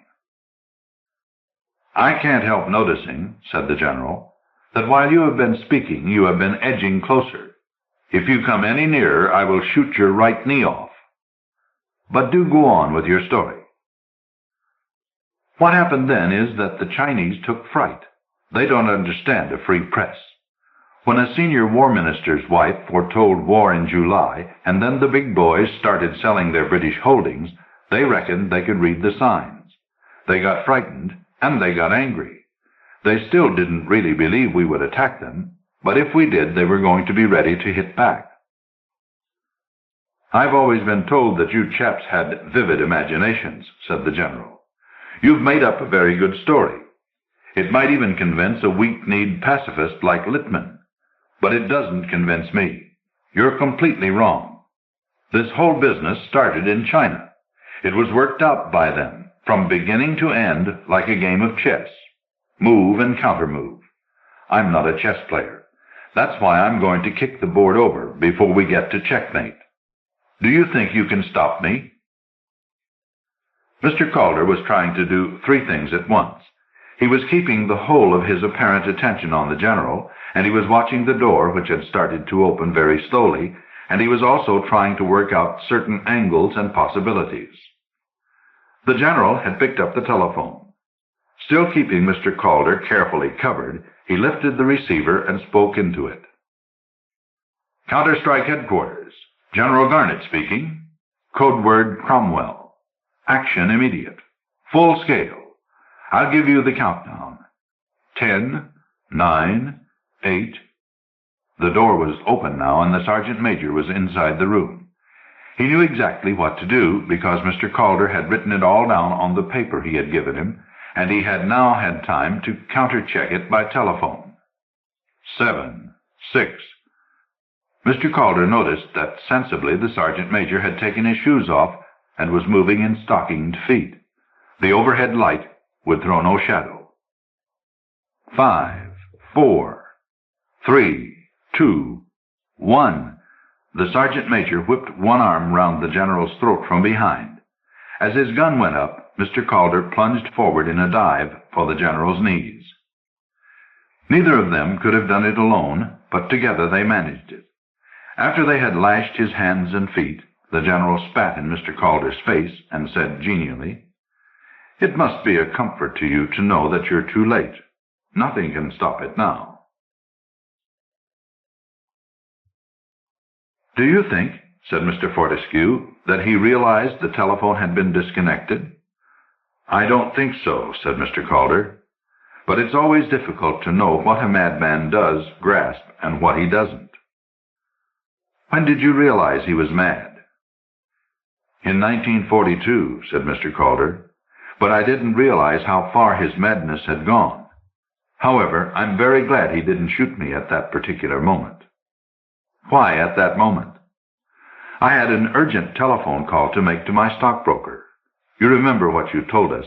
There's a good deal of money to be made in a falling market if you happen to know when it's going to stop falling." The Good Companions by Dana Lyon. Copyright 1972 by Dana Lyon. Susie was alone in the world, an embittered old maid with no friends, no relatives, no one even to talk to. She lived mostly on the pittance from her dead sister's insurance. She desperately needed a change, but of course she couldn't afford to go away. So when Anne and Greg, her former next-door neighbors, asked Susie to look after their house and two friendly dogs while they took a trip, well, Susie's loneliness tipped the scales and led her to what was waiting beyond the door. Greg and Anne Hayward were the only friends I had at the time they moved away from the city, and that left me with none. My sister Rose had been the one who made all the friends, working in an office the way she did, with me staying home and keeping house for her. But when she died last year, none of her fine friends bothered to come around and see me or invite me to their homes after they'd paid their condolence calls.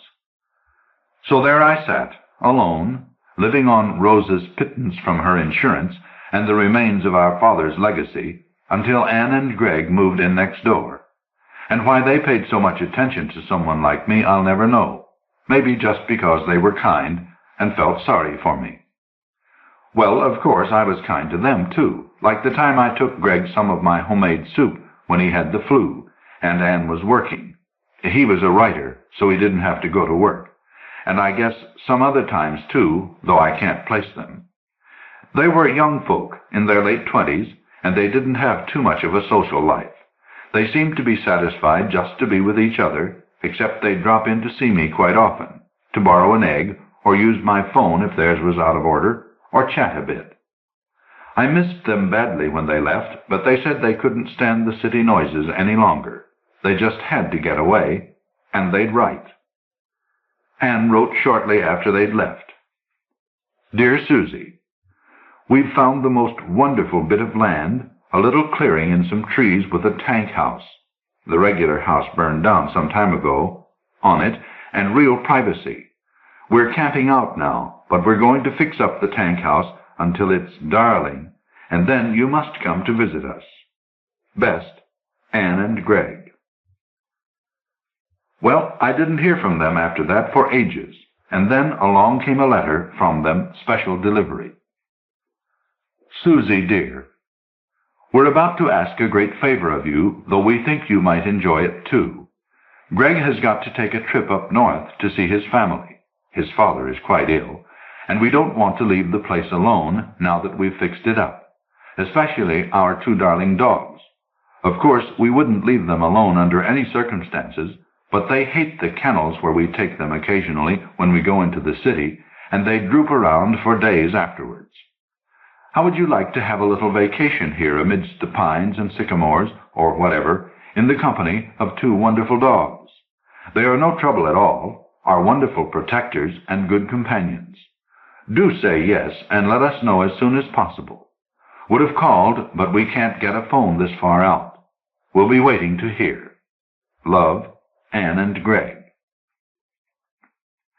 Well, of course I said yes, even though they hadn't invited me to visit until I could be of some service to them. I hadn't been away from the apartment overnight since I could remember, and I felt I needed a change, but couldn't afford to go away, of course. Besides, I was curious to see what kind of place they had. No doubt they had exaggerated, young people being what they are, always talking about their wonderful experiences and opportunities that usually boil down to nothing much. So I took a bus, and 3 hours later I was there.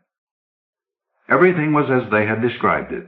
The small 2-story tank house was now painted a pale blue with white trim, with pink geraniums planted all the way around it.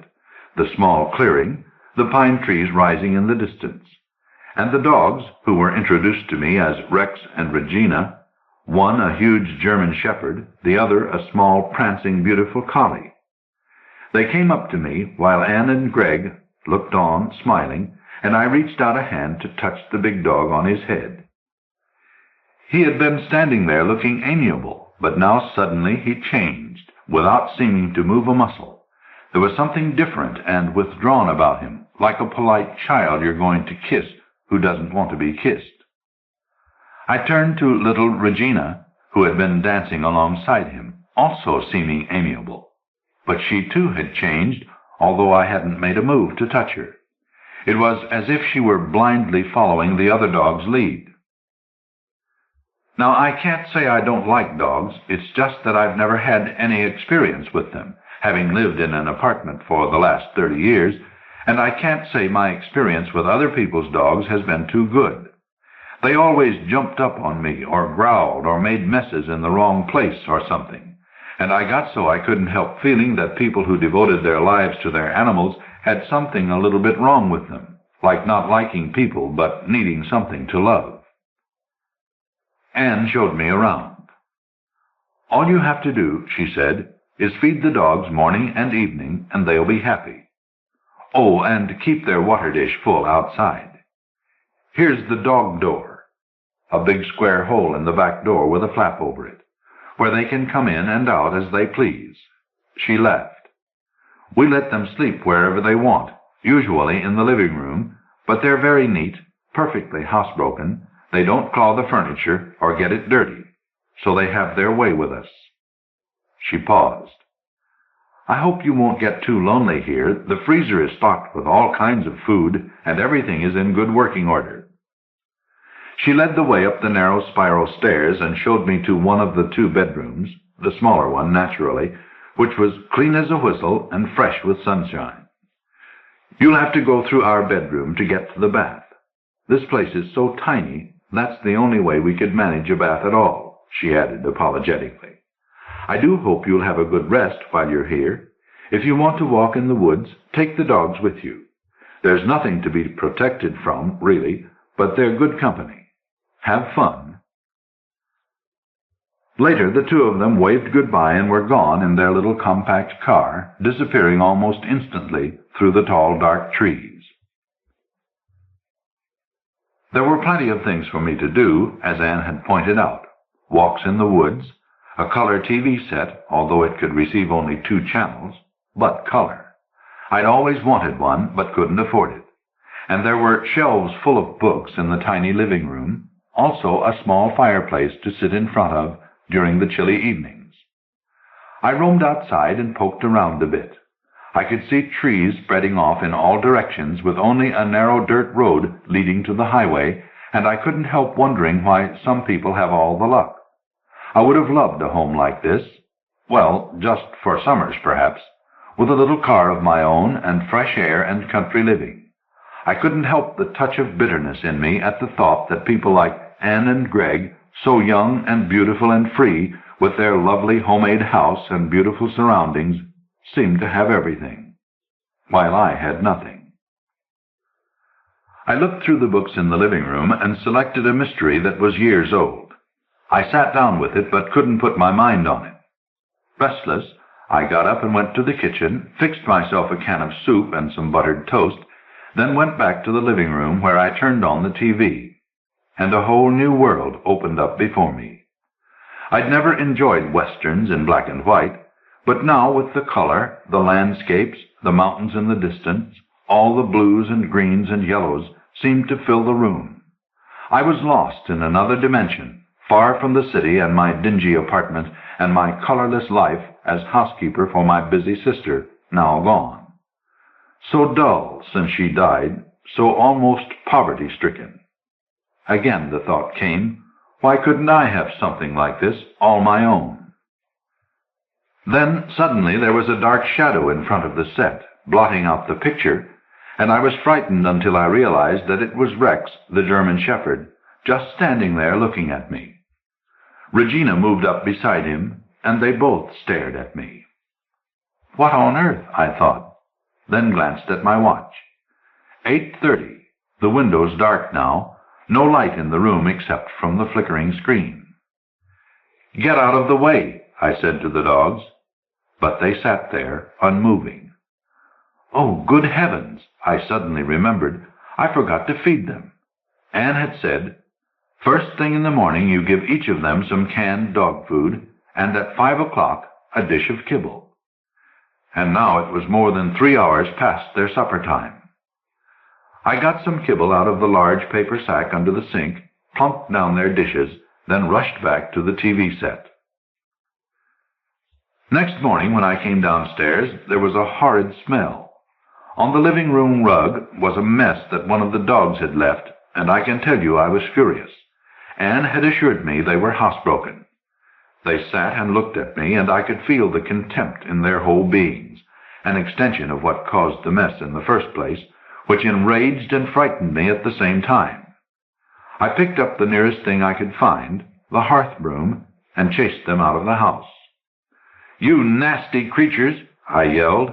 Get out of here if you can't behave yourselves. They scurried out through the dog door, and I decided to punish them by not giving them their breakfast. They'd just have to wait until supper time. That would teach them. I cleaned up the mess and settled down to the TV again, though there wasn't much on except children's shows and women interviewing other women. All young, of course, nothing to interest a woman in her 50s. Well, I'd just have to wait until night to see a good show. After the first day or two, there wasn't much to do. I went for walks in the woods, and the 2 dogs trailed behind me, but when they chased a skunk right across my path, and I tried to get them to go after it, they just sat there and did nothing. Nothing but stare at me. Weeks of waiting here, I was beginning to think, before Anne and Greg would be back. No human company, no traffic sounds, no one to talk to, nothing to do but look at TV and read old books. Well, I decided after a few hours of idleness, maybe I'll make myself a pie with some of the berries in the freezer. Anne had told me that she and Greg had picked them themselves. I spent the whole morning on 2 pies and put them on the table to cool, then went back to TV again. Even the silly woman shows were better than nothing. Vaguely, through my absorption, I heard a slight noise in the kitchen, but when I went out there later I didn't notice anything at first. Then, my pies! They had been carefully eaten down to the tin plates. Get out of here! I screamed at the 2 skulking dogs, beating them with the broom. Get out and stay out! But I couldn't make them stay out because there was no way to lock the dog door. They came in again and sat looking at me. I tried to stare them down, but they just sat there and looked at me. Then Regina touched her nose to Rex's, communicating, I suppose, and went outside, and I could hear her lapping water. She came in and sat down, staring at me again, and Rex went out and had some water. "All right," I said at last. "If that's the way you want it, you can just go to bed tonight without your kibble. That ought to teach you." After supper I sat down in front of the TV again, and the dogs were quiet. Suddenly I remembered having seen a bottle of sherry in the kitchen, and I thought maybe a little would quiet my nerves, so I stood up to get it. The result was disastrous, for Regina had been sleeping at my feet, almost as if keeping watch on me. But I hadn't known she was there, and as I stood up I stumbled over her, and she yelped, and I lost my balance and started to fall. As I did so, I grabbed the floor lamp beside me, but it wasn't enough to stop my fall, and it came down with me. I sprawled out on the floor with the dogs carrying on, the lampshade broken, and me with a bruise on one leg. I was frightened and terribly nervous, and, most of all, enraged. "Get out of here!" I yelled at the dogs. And hardly knowing what I was doing, I kicked out at Regina, hit her in the ribs, and she yelped again, and the two dogs ran out of the room and through the dog door to the outside. I got up, too shaken to know what I was doing, and limped my way to the kitchen, where I had half a glass of sherry to quiet my nerves. Then I went upstairs to bed.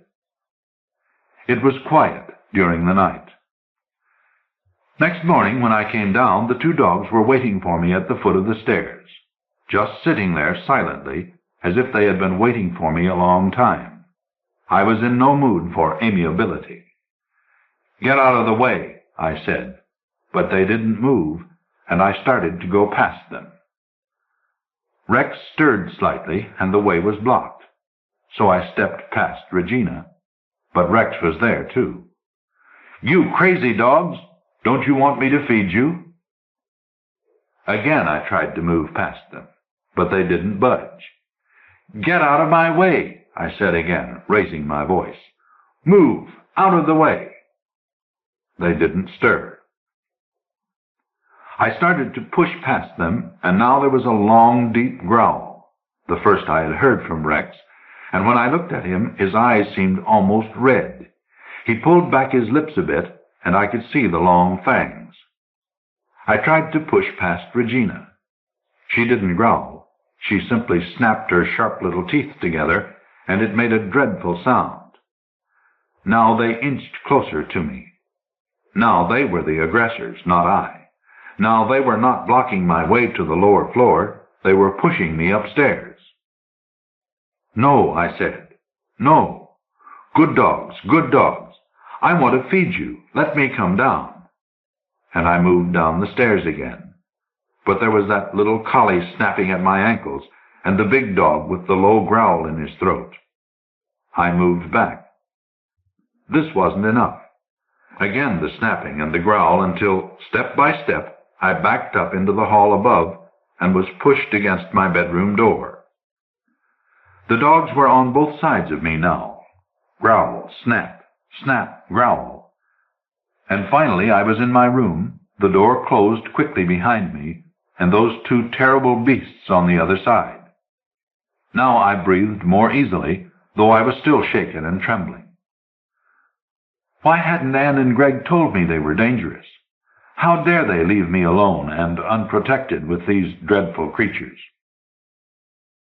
What did they have against me that they must lure me here and leave me at the mercy of two dangerous beasts? I tried opening the door a wedge several times, but there were my antagonists just sitting and looking at me. After a while I grew hungry and thirsty. I opened the door carefully, wider this time, but again came the low growl, and I could see them both sitting there, watching, waiting. I closed the door again. Now that I knew I couldn't reach water, my thirst became acute. I must get to the bathroom off the other bedroom. I put my ear to the door and heard nothing, but I felt the two uncanny creatures on the other side. There was silence, but they were there. Why? Why were they keeping me imprisoned like this? What did they want? I thought, I must get out of here. Perhaps if I make a break for it. Opened the door suddenly and ran down the stairs. No, that wouldn't do. They could tear me apart. I'd just have to try my luck getting into Anne's and Greg's room, where the bathroom was, so that I could get some water for my parched throat. I opened the door a crack, slowly, carefully. A growl, a snap. They were still there. But they would have to eat. They needed food even more than I did, for by now my appetite was gone, though I still craved liquid. I would wait until they went for food. Perhaps they'd finally realize that I was the one who fed them and would let me out for that purpose. They'd have to. Or would they?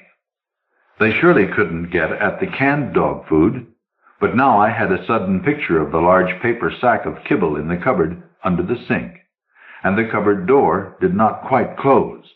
They could eat the kibble, and they had water in the pan outside. How long would the kibble and water last? My watch had stopped. I had forgotten to wind it. I did not know what time it was, although I could see the shadows changing when I glanced out the window. My thirst grew, and now I was also beginning to feel the first pangs of hunger. I looked out the window again, and there was Regina, capering about as if she had just eaten, and now felt active and playful. I opened my door. Rex sat there. Later, I opened it again, and Regina sat there, alone, while Rex was eating, I suppose. "Nice doggie," I said, reaching out a hand to pat her on the head. The snap was sudden and dangerously close to my hand. She seemed to be smiling, although I know, of course, that dogs can't smile. But her eyes, those golden eyes into which one could gaze forever without reaching the bottom of the pit, were not smiling. They were deadly. And so the two dogs imprisoned me in shifts. Always one of them was outside my door. Rex could have torn me apart. Regina could not have done this, but she could have ripped my legs to shreds. Singly or together, they were my keepers. I could not last long without water. Often I went to the door and listened, afraid to open it, but I always knew one of them was there. I could hear the soft shing sound when they stirred. I could almost hear their breathing. I did not know how much time had passed. I knew that there was daylight and then dark twice, and my throat was parched and my body weak. Then, one day, the sky clouded over and grew dark, and off in the distance I heard the rumble of thunder and saw an occasional flash of far-off lightning. I stood dully at the window, thankful for anything to break the monotony, too far gone in despair to realize what this storm could mean to me. But suddenly, when the huge drops spattered down, I came back to myself and reached my hands out frantically, cupping them for the cherished water. So little of it could I catch. I looked frantically about the room for any kind of receptacle, and my eyes fell on a small, pretty glass bowl meant for flowers, but now empty. I reached it out through the window, and the rain lasted until the bowl was half full, and then I sipped, rationing the water until I could plan some way out of my prison.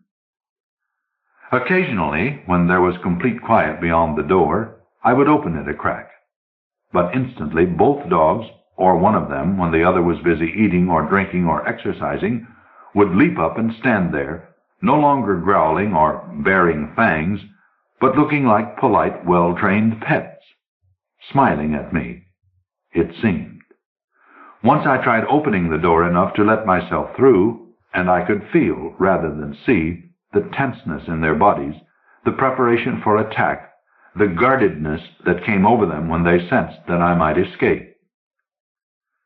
Another time, when there had been quiet for several hours outside my door, an idea came to my mind. I went to the window and looked down at the ground. 15 feet? Too far to jump with safety, but I ran to the bed, ripped the sheets off, tore them into strips, knotted them together, then tied one end to the foot of the bed and threw the other out the window. It dangled to within a few feet of the ground. I pulled hard on my self-made rope, and it held. Then I went to the window and leaned over the sill and looked down. And there was Rex, sitting below, looking up at me, looking pleasant, looking amiable, smiling, smiling. I do not know how long it has been now. The weakness of hunger pervades me, now that the greater pain of thirst had been relieved, and I move about listlessly, or else sit on the bed and do nothing. There is no TV here, no radio, no reading material, nothing but quiet and stillness and loneliness, and death by inches. Once I came out of my lifeless lethargy at a sound outside my window. A horrible sound, ravening. I went and looked out, and Rex was below, and he was tearing a small animal apart, blood on both of them. So the kibble must have given out, but that still wasn't important enough to those two creatures to cause them to let me out so that I could feed them. Strangely, hungry as Rex must have been, he did not devour all the rabbit, but left part of it and trotted off around a corner of the house. In a moment, Regina came capering around, full speed ahead, and fell on the meat that Rex had left for her. She glanced up once, as if to say, "See what you're missing?" and went on with her meal. They survive well. I do not. I am unkempt, with no way to clean myself, and with hope deteriorating fast. I am hungry. I am growing thirsty again as the water slowly disappears from my bowl, and there is nothing to occupy my mind. Except one thing. Why are the dogs doing this to me? Revenge? Fear? Savagery? Mindless behavior of the jungle? No, not this last. Their behavior is not mindless. My thoughts wander, then center on the one thing that is beginning to take over all that is left of my mind. Why? Rex could have killed me at any time with one leap at my throat. He could have crunched my ankle when they were herding me upstairs. Regina could have torn my legs to shreds if she had wished. But instead they are keeping me here as a prisoner, not knowing, or perhaps not caring, that I can die here, die on the wrong side of a door that can lead to freedom. The thought keeps coming back over and over again.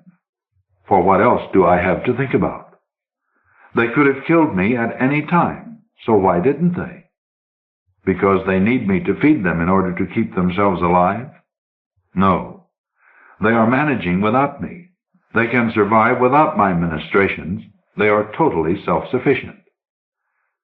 Then why don't they kill me any time I open the door? Kill me and be done with it. Finally, I knew. The reason they didn't kill me outright was that then there would have to be an accounting. When their masters returned and found me dead in my room, they would not blame the dogs. They would only be sorry the dogs had been neglected while poor Susie lay dead of natural causes in their absence. But if I were found torn apart by their darlings' fangs, then there would be retribution, perhaps even execution. Like humans, I thought, the idea coming slowly and painfully into being. Like humans. Like humans. Do your deed, evade the consequences.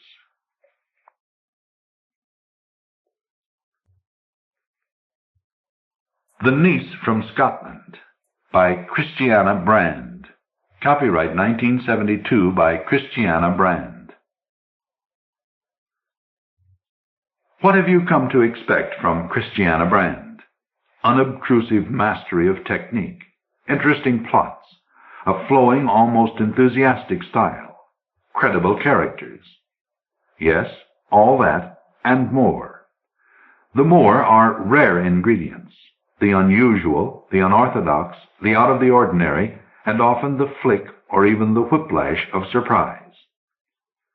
Here is a new story by Christiana Brand about the theft of a pearl necklace from a house in a London cul-de-sac only a stone's throw from the police station itself. Yes, once again you'll find the twists and turns, the rare ingredients.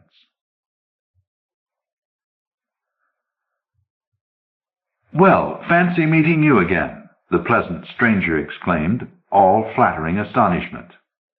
And about time, too, old girl, he thought to himself. Kept him hanging about a solid 2 hours for this chance encounter.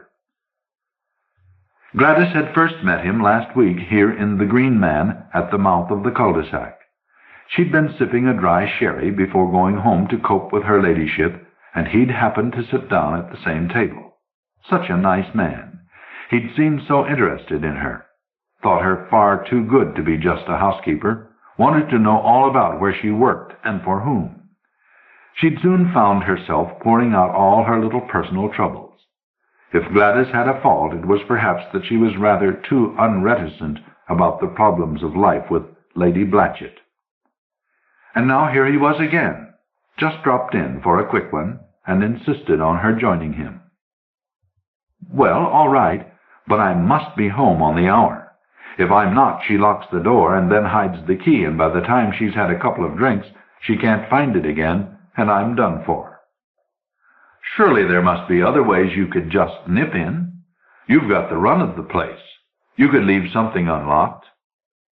"Unlocked? She goes over every door and window, even when I'm there. You never know when she'll go round checking."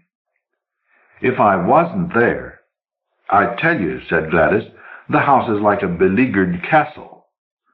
Guilelessly she described its inner fortifications. "She lives in terror, poor old thing, especially after dark." It was all on account, it seemed, of Lady Blatchett's past. She'd done something shady, fiddled a trust or something, and so all the family money had come to her, and now she went in fear of vengeance at the hands of cheated relatives, especially one of them. "My niece from Scotland," she calls her. It must have been the niece who should have got most of the money. She's built up this niece into some sort of terrible ogre. I really think she believes she'll be murdered in her bed. She supposed, said Gladys, that was what had turned her to drinking. "A proper old lush, she sounds to me. I wonder you stay with her," said the sympathetic stranger. A new look came into Gladys' sad, middle-aged eyes. "I get very good wages, and I've got my poor brother, you see. I'm not having him put in any public institution. With his background and living with a lot of patients beneath his proper station." She was back on a well-worn hobby horse. Mr. Smith looked at his watch and warned her that the hour was approaching. Patsy was waiting for Mr. Smith when he returned from seeing Gladys safely through the front door at number 20 at the bottom of the cul-de-sac. Patsy looked exhilarated. Her blue eyes were shining, her feather cap of dusty gold hair seemed to be standing on end with excitement and gaiety. "You look somewhat lit," he said, climbing into the driver's seat of the little car. "Oh, Edgar, he's such a pet, and fallen for me like a ton of bricks. Poor lamb. Quite defenseless." "You are speaking of Dr. Fable, I take it," said Edgar, not quite so pleasant now. "At number 10, slap opposite Lady Blatchett's. We did agree, dear heart, that I should go to work on him." "Well, you did go to work then. And it went off all right?" "Like a bomb. I was the last patient, all as arranged." "Stay and have a glass of sherry, my dear Miss Comfort." "Hey, hey," I said, "watch your doctor-patient relationship. It's slipping." Despite all this wit, however, you stayed for the sherry? "Yes, I stayed." "And who else do you think stayed, too?"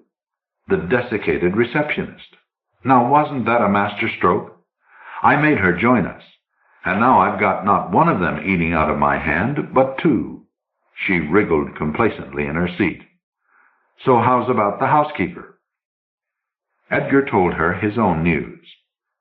"It's true, all right, blast it. The place is like a fortress. Bolts, keys. I heard the very rattle of the chains as the drawbridge went up. And what's worse, they've got it so fixed that once inside you can't get out again. Self-locking doors and whatnot. You have to have special keys. Though why she should want to cage herself in with thieves and murderers, he couldn't imagine. I tried advising dear Gladys to leave a few orifices open, but she literally dared not. The old woman lives in terror. He expanded on Lady Blatchett's reactions to her niece in Scotland. "Oh, well, revenge is sweet, no doubt," said Patsy equably. "Personally, I'll be quite content with the pearls." "You'll have to be. Everything else she's got is kept in the bank vault," said Edgar. Their plan went into operation the following evening. Gladys, patently rattled, answered the front door and beheld the friendly stranger from the Green Man. "Do forgive my disturbing you at such an hour," he began. "You shouldn't be calling here at any hour," said Gladys, glancing fearfully back to the closed drawing-room door. "It was only that I mislaid my lighter last night. Sentimental value, you know. I couldn't bear to lose it. I wondered if by any chance you'd happen to notice—" "I noticed nothing," said Gladys, beginning to close the door. "It's nowhere in the pub. I suppose—" He had unconsciously moved a step forward so that she could do nothing without physically pushing him backward. "You couldn't possibly have picked it up without thinking and dropped it with your other things into your handbag?" In his anxiety, the gentleman had begun, quite unconsciously again, of course, to raise his voice. Gladys glanced back over her shoulder again. "No, no, of course. No such thing. If you wouldn't mind just looking. So sorry to trouble you." "Please keep your voice down. She'll be coming out into the hall." Gladys dithered doubtfully. "Well, I'll just go and make sure." She hurried off toward the kitchen, and in her agitation she never thought of asking him to wait on the step outside. And, extraordinary to relate, what he had suggested must have happened, for there, at the bottom of her neat vinyl handbag, was a rather cheap silver lighter. He thanked her effusively and went away. She listened for a moment at the drawing-room door, but except for the clinking of glass against bottle, all was peace. Gladys' room was on the 3rd floor. Her ladyship never climbed that high, couldn't manage the stairs these days. And one way and another, Gladys had got it very comfortable and cozy. With an occasional glance down from the top landing to see that all was well, she spent the rest of the evening with her knitting and the television. Patsy slipped out of the dining room once Gladys was gone and went quietly up to the 2nd floor. She located her ladyship's bedroom, really the amount Edgar had got out of that housekeeper, and inspected the others. There were 2 unused rooms, their keys in the doors. She chose the more remote, went in, locked the door behind her, and put herself very comfortably to bed. There would be the whole night to wait, and whoever looked into a locked spare room? At midnight, Lady Blatchett, propelled by the patient Gladys, reeled uncertainly up to bed. She would remain there till lunchtime.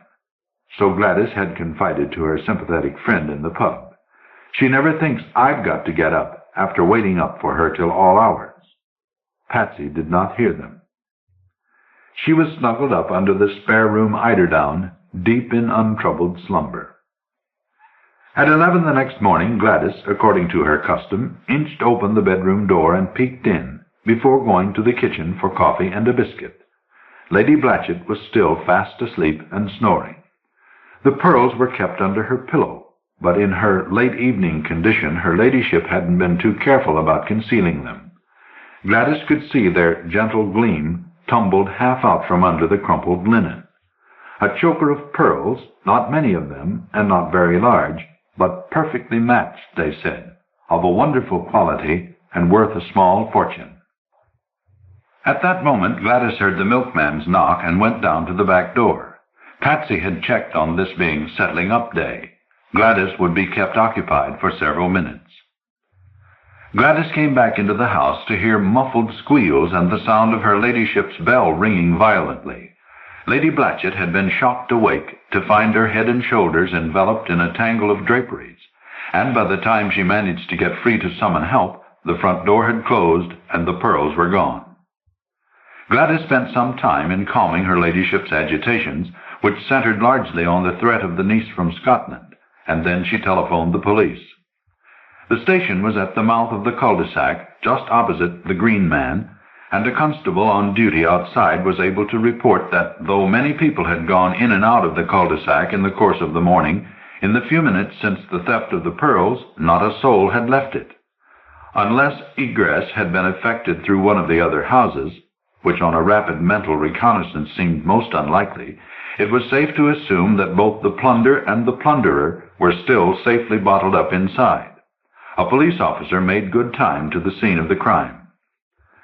Patsy, meanwhile, had trotted calmly out of the front door of number 20, it now being daylight, its defenses were down, and across to the front door of number 10. The desiccated receptionist was all of a flutter.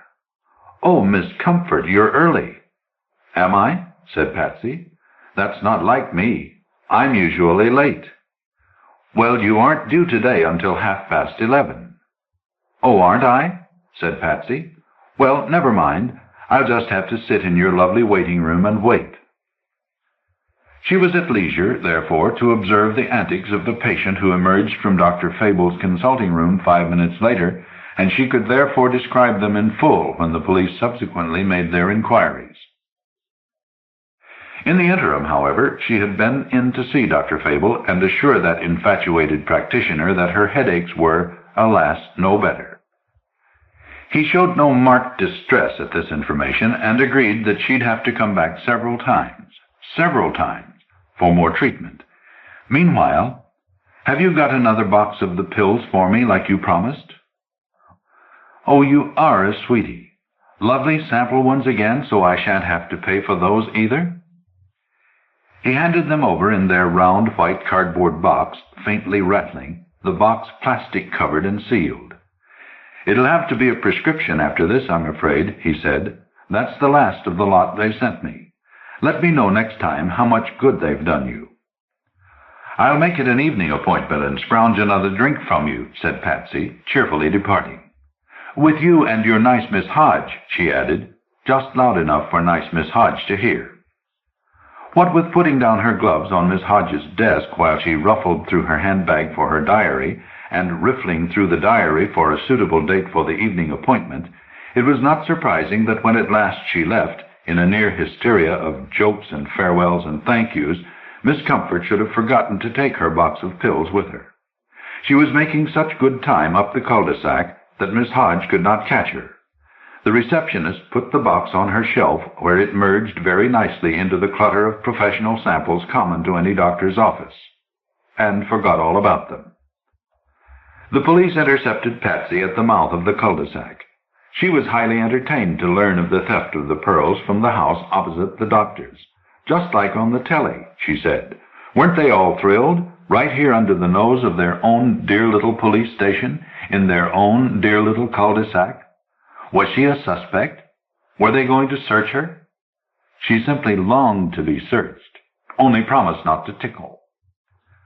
The police compromised by inviting her into their own dear little station, where a young policewoman obliged with the searching.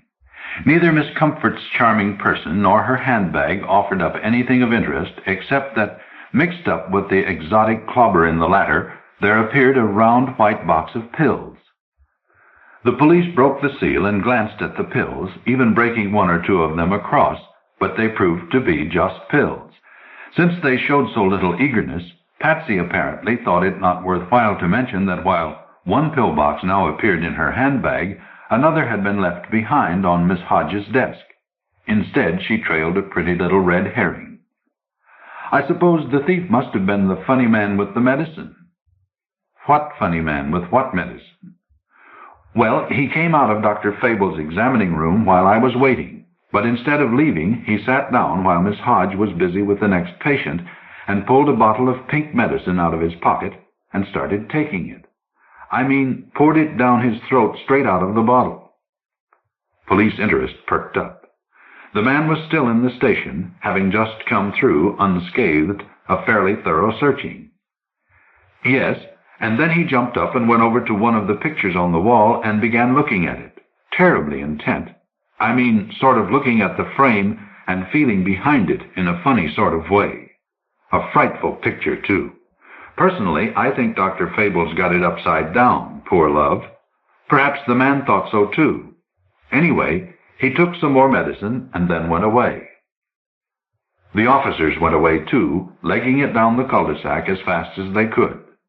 The picture was there all right, and, upside down or not, simply covered with glove prints, the gloves having been liberally dribbled over with the pink medicine.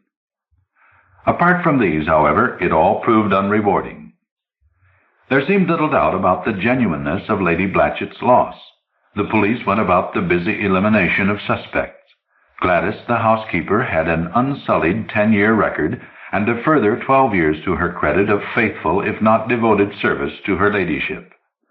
Dr. Fable appeared to be a blameless practitioner, debonair and extremely well-to-do, hardly susceptible to suspicion of an elaborate and well-planned theft. Desiccated Miss Hodge had been 20 years in the service of this doctor or that, without a blot on her escutcheon.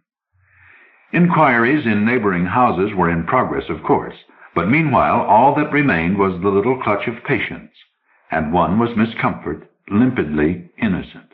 One was an ultra-respectable mother-to-be from an address in Kensington, and the third was the funny man with the bottle of pink medicine.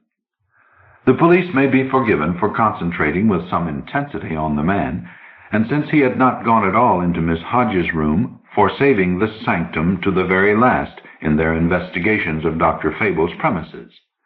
Miss Comfort slid up close to Miss Hodge as they sat awaiting dismissal from the police station. "I say, Miss Hodge, it's a little bit awkward, but I seem to have left my pills in your room." "Yes, I found them," said Miss Hodge. "I put the box on my shelf." "The thing is, well, it's because of Dr. Fable," said Patsy, raising troubled blue eyes to Miss Hodge's sharp, gray, elderly ones. "I mean, they're, well, you know, sort of pep pills. I don't think he really ought to have given them to me, only I pleaded with him. I'm trying to fight it. I told him, well, he doesn't know I'm not supposed to be on them." She insisted, "It would be so awful if through helping me he got any kind of horrid publicity. You know how ugly it can be, and the reporters will be swarming around here soon." "What can I do about it?" said Miss Hodge. "If you just wouldn't mention my having left them. Could you perhaps sort of whisk them out of sight before they start looking round your office? It's for his sake, you know. I do like him so much, and I think you do too," said Patsy, half tender, half teasing. "I'll see that it's all right," said Miss Hodge gruffly. "And not say a word to him? I swore to him I wouldn't tell a soul, not even you." "I'll keep it to myself," said Miss Hodge. A further examination, increasingly penetrating, produced nothing in the man that might have been taken internally along with the pink medicine. His fingerprints, on the other hand, were highly revealing. For Mr. Smith, the agreeable stranger of the Green Man, proved to be none other than Edgar Snaith, jewel thief with a long and unbeautiful history behind him. He appeared to have arrived but recently in London, though he had a familiar face and a set of fingerprints farther up north. Usually he worked with accomplices, varying them frequently. Certainly he was not known ever to have associated with Dr. Fable, Miss Hodge, the pregnant patient, or Miss Comfort. He had, however, scraped up an acquaintance with the now deeply penitent Gladys, currently under notice of dismissal, and had certainly elicited from her a great deal of information about Lady Blatchett's ménage and regime. Witnesses attested to his having been seen at Gladys' front door the previous evening, but agreed with her indignant avowal that he had been, almost, immediately sent away, and both Gladys and Lady Blatchett herself could testify to the pearls having been in her ladyship's possession long after he had gone. He had turned up at Dr. Fable's 2 mornings earlier, declaring himself the victim of mysterious pains, his regular doctor having been left behind when Snaith came south. He had been a little insistent on a second appointment being fixed for 11 o'clock this morning. By this time it was not remarkable that the vivacious and gregarious Miss Comfort, still caged up, though with all courtesy, at the police station, had fallen into a chat with her fellow sufferers. The pink medicine man, however, proved impervious to her blandishments. "A fine mess of things you've made for me, miss. The pain come on frightful, and I took a swig of me stuff to ease it. What else do I carry it around for? And as for the picture, it's my belief he's got it upside down, so I was trying to see how it'd look if I righted it." Miss Comfort shh him, to the great disappointment of everyone else present, and his voice died away to a reproachful grumble. Miss Comfort seemed to be defending her actions. In fact, she was whispering, "It all went fine, Edgar. The desiccated ones got them. You've drawn off the hunt beautifully. When can you get hold of them?" "As soon as the police stop harassing you. And they soon must. There's nothing to hold you on. Get in touch like we arranged, and we can get on with it." "No tricks, meanwhile," warned Edgar. "Of course not," said Patsy warmly, and she meant it. He deserved his share. When some days later she judged the time was ripe, she went back to Dr. Fable's office. Miss Hodge was in the act of shrugging on her outdoors coat. "The doctor's left, I'm afraid." Patsy knew that. She had not come to see Dr. Fable. Miss Hodge took off her coat and led the way back to her room. "You've come for the pills?" "I've tried to hold out. But the craving, it's terrible," said Patsy, going into her act. "I just simply must have them." "No doubt," said Miss Hodge. She had turned and now half sat on the edge of her desk and was looking straight at Patsy. "You see, Miss Comfort, I know what the pills are." Patsy played for time. "Well, I explained to you, I know that they're not pills," said Miss Hodge. "Oh," said Patsy. It did seem rather final. "You see," said Miss Hodge, "you made one small mistake. Yes, I am in love with Dr. Fable. To anyone of your age, no doubt that's very amusing. But it does mean something. It means that Dr. Fable knows he can trust me, that I'd never, ever let him down. He would never in his life have warned you not to tell me." So she'd looked in the box. But having looked there, reflected Patsy, taking heart, she had done nothing, hadn't gone at once to the police. Perhaps even the Miss Hodges of this world had their price. "Have you told this to anyone?" Patsy asked. "No, I haven't," said Miss Hodge. Was the glass of sherry paying dividends? "I thought, well, you have shown yourself very friendly towards me, Miss Comfort, and I know Lady Blatchett, she's a patient of ours, and I know she's a horrid old woman, so I thought I'd wait and hear your side of the story." "Let's sit down and have a nice natter, Miss Hodge," said Patsy, and she began to explain. "You see, Lady Blatchett is my aunt, and when my uncle died she sort of fiddled things. Nothing illegal that anyone could get hold of, just worked on our doddering old family solicitor till she'd done us out of something like £20,000.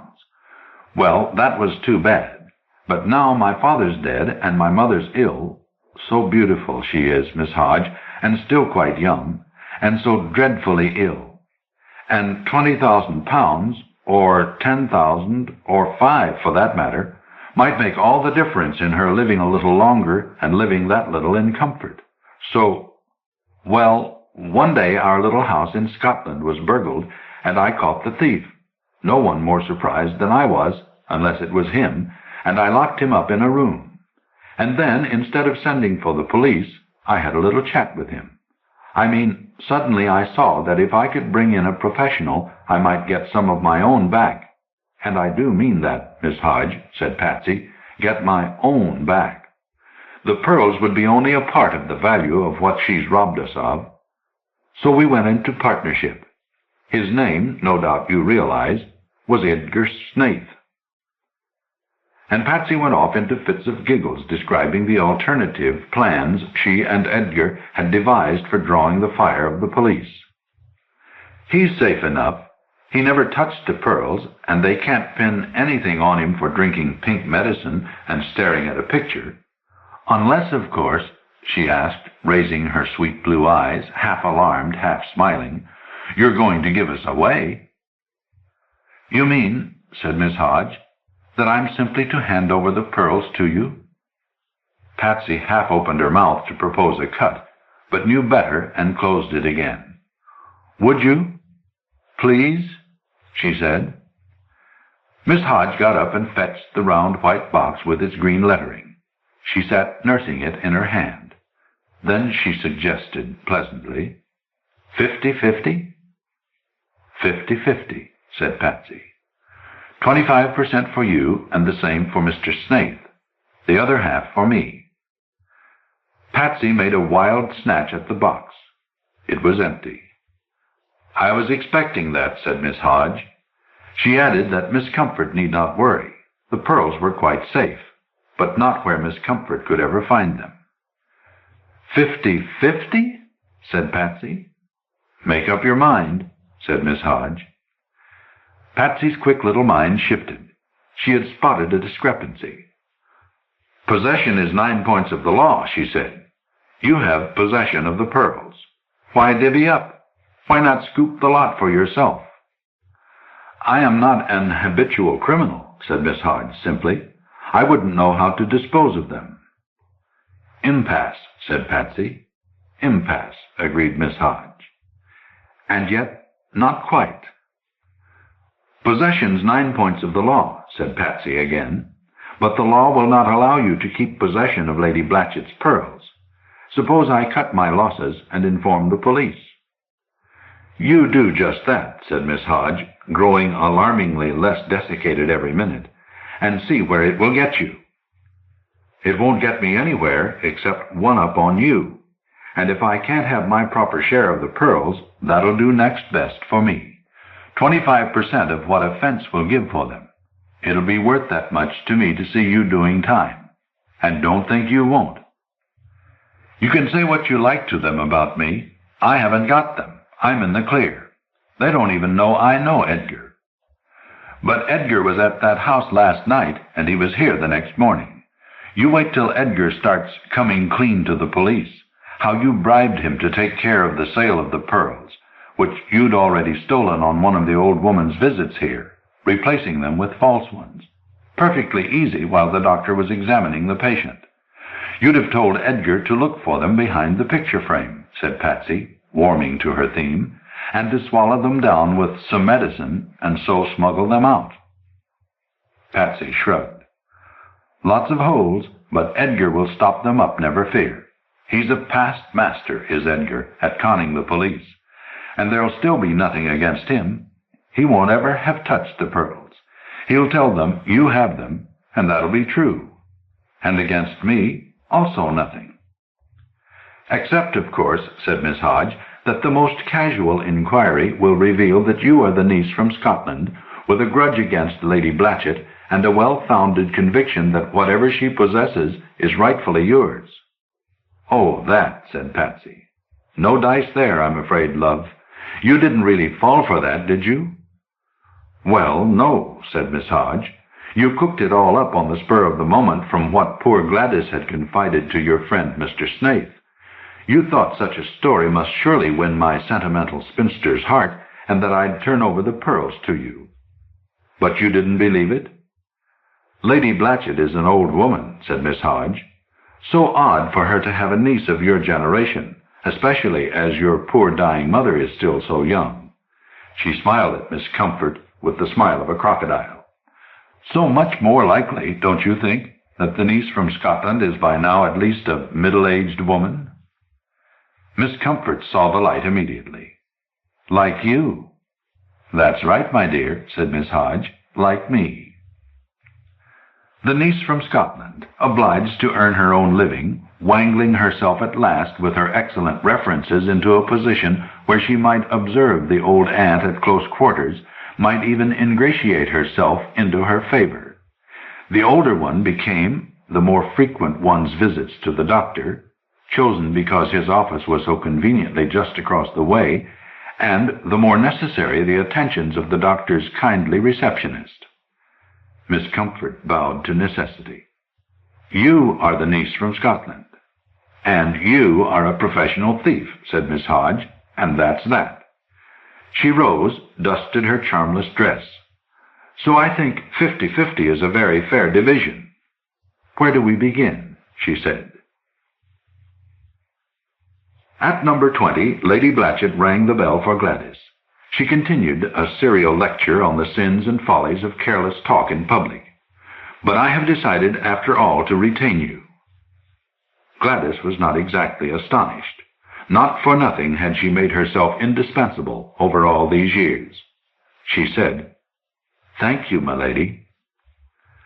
I have had a nice check from the insurance people, so I feel rather better." "Oh, I am glad," said Gladys, much relieved. "Now your ladyship can have some pearls again." Then she said humbly, for in some mysterious way the theft was acknowledged to have been all her fault, "Always seeing you with them. I've missed them, my lady." "I hadn't intended," but Lady Blatchett looked into the mirror. "Perhaps I do need something." Bare, ancient, crapey throat, where the dewlap hung unlovely and the bracelets deepened with each succeeding year. "I was even thinking that your ladyship might get a double row this time. You'll never match the last, I know, but perhaps 2 rows not quite so good." Her ladyship thought that might be a good idea. After all, a nice bit of jewelry was better for her, really, than all that money lying in the bank. Better for Gladys, too. What a blessing the burglary had been. Not that she hadn't been, for simply ages, working toward something of the sort, all that carefully indiscreet talk in the pub. She'd been beginning to feel a bit desperate by the time Mr. Smith turned up. The money from the first pearls wouldn't last forever, and if she died for it, her poor brother wasn't going to be moved to some public institution where he wouldn't have his proper privacy. A man of his background mixing with just ordinary patients. No, it just wouldn't do. Behind the shop front of a respectable jeweler's, Miss Hodge, Miss Comfort, and Mr. Snaith stood aghast at an offer of £25 for some nice cultured pearls. And up in her comfortable room, Lady Blatchett's well-paid housekeeper was riding off to an address in Scotland.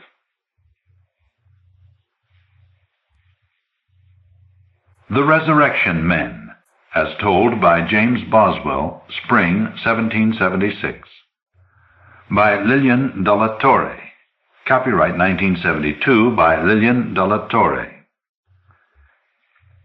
In Queen's Quorum, 1951, we wrote, "Late in 1943, Ellery Queen's Mystery Magazine had inaugurated a series of historical detective stories by Lilian de la Torre. These tales had as their protagonist the great Cam of literature, the sage of Fleet Street, the jovian Dr. Sam Johnson, who devoted his prodigious learning to the detection of 18th century crime and chicanery. The origin of the series is interesting. One day it dawned on the author that James Boswell, the immortal Bozzy, was in reality the greatest of Watsons. Immediately, stories in detective form began to shape themselves around every queer personality and dubious event in Dr. Johnson's lifetime. The author recreated that grand old gentleman and scholar in all his glory and produced the finest series of historical detective stories ever written, in scholarship, humor, flavor, and compelling detail. In his recent and excellent Mortal Consequences, 1972, Julian Symons wrote that the Dr. Sam Johnson stories are perhaps the most successful pastiches in detective fiction. Miss de la Torre caught most happily the tone and weight of Johnson's conversation. The pastiches are certainly done on a high level. The last Johnson-Boswell adventure to appear in Ellery Queen's Mystery Magazine prior to this story was The Banquo Trap in June 1959, nearly 15 years ago. Welcome now the return of Dr. Sam Johnson, Detector, and enjoy. Body snatchers and resurrection men, 'tis a scandal, growled Dr. Sam Johnson in his loud bull's mutter. Oranges, sweet Cheney oranges.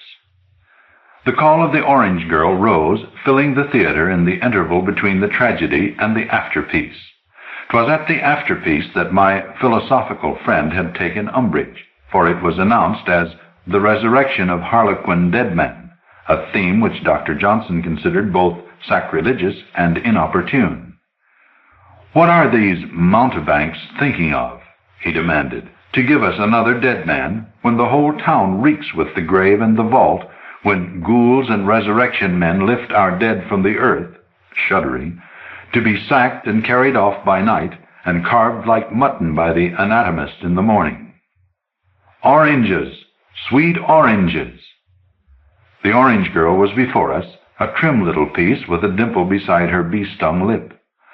I longed much to try her mettle, but set up there on public view, so to speak, in a forward box at Drury Lane Theatre, between two weighty and well-known personages, I hesitated, and she passed on.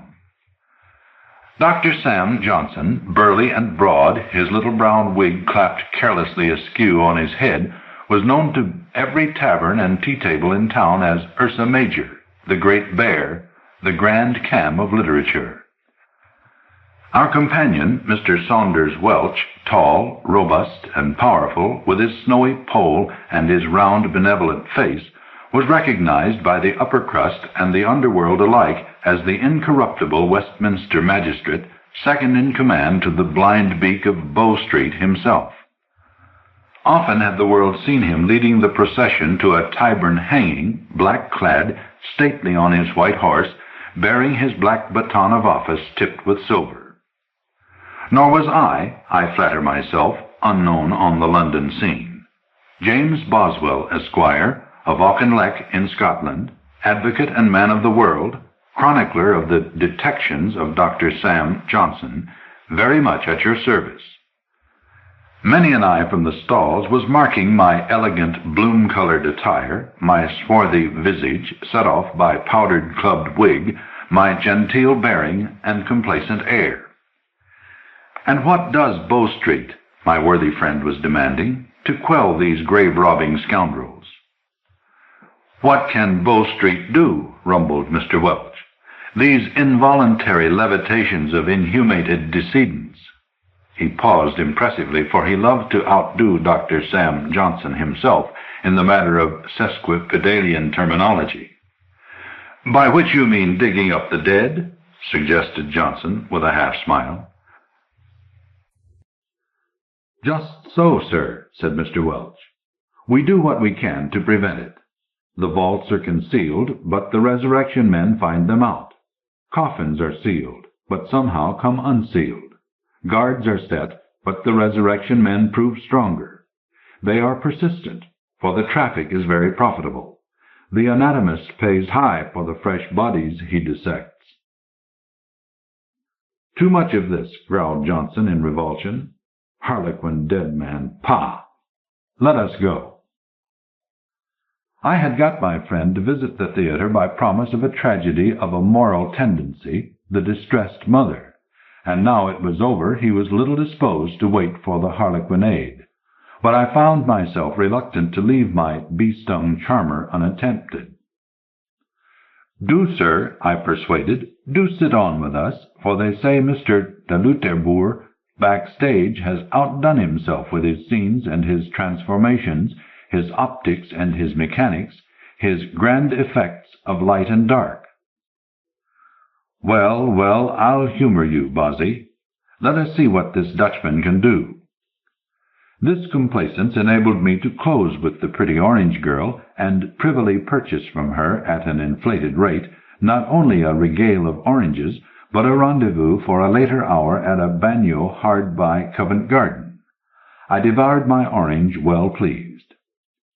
Suddenly, with a loud groan of the tuba, the music banged up a grotesque dead march.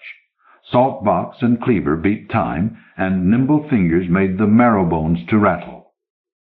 Ropes creaked, and the scene curtain rolled up in Mr. de Luterbourg's new manner. The stage lay in darkness. All the candles at the front and in the wing ladders alike had been snuffed.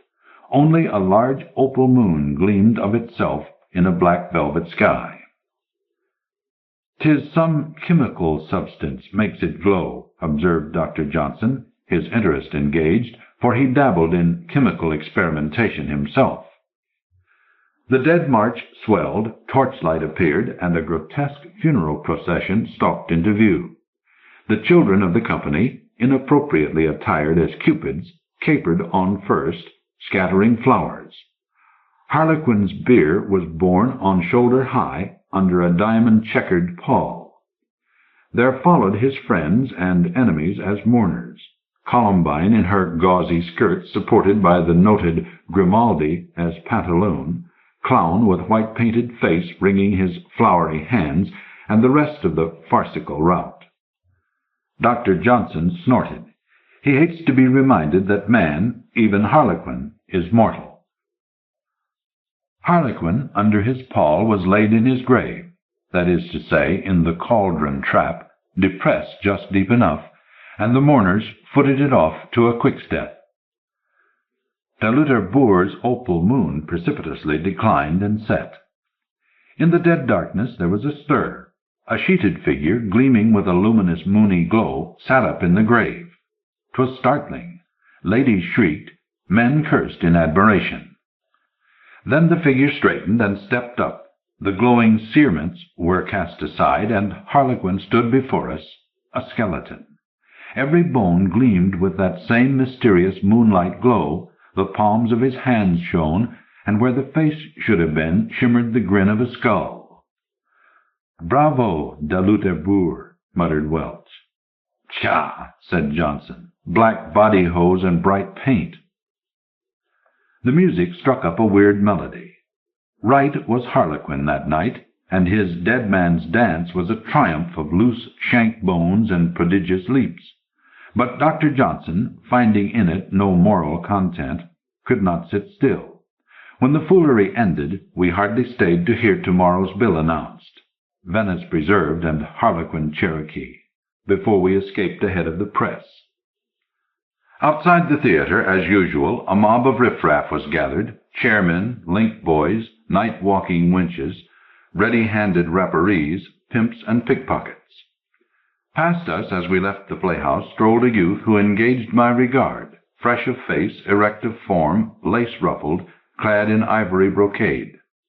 Striding easily forward, he came up against a knot of blackguards. There was a jostle. The boy seized a collar and shouted. I thought the word was murder. He was fatally right. A knife flashed, the boy fell, the brawlers melted from sight. "Halt!" shouted Welch, and gave chase, but in vain. They were gone. "Zucker's my cousin," ejaculated a flash-looking bystander in a bag wig starting forward.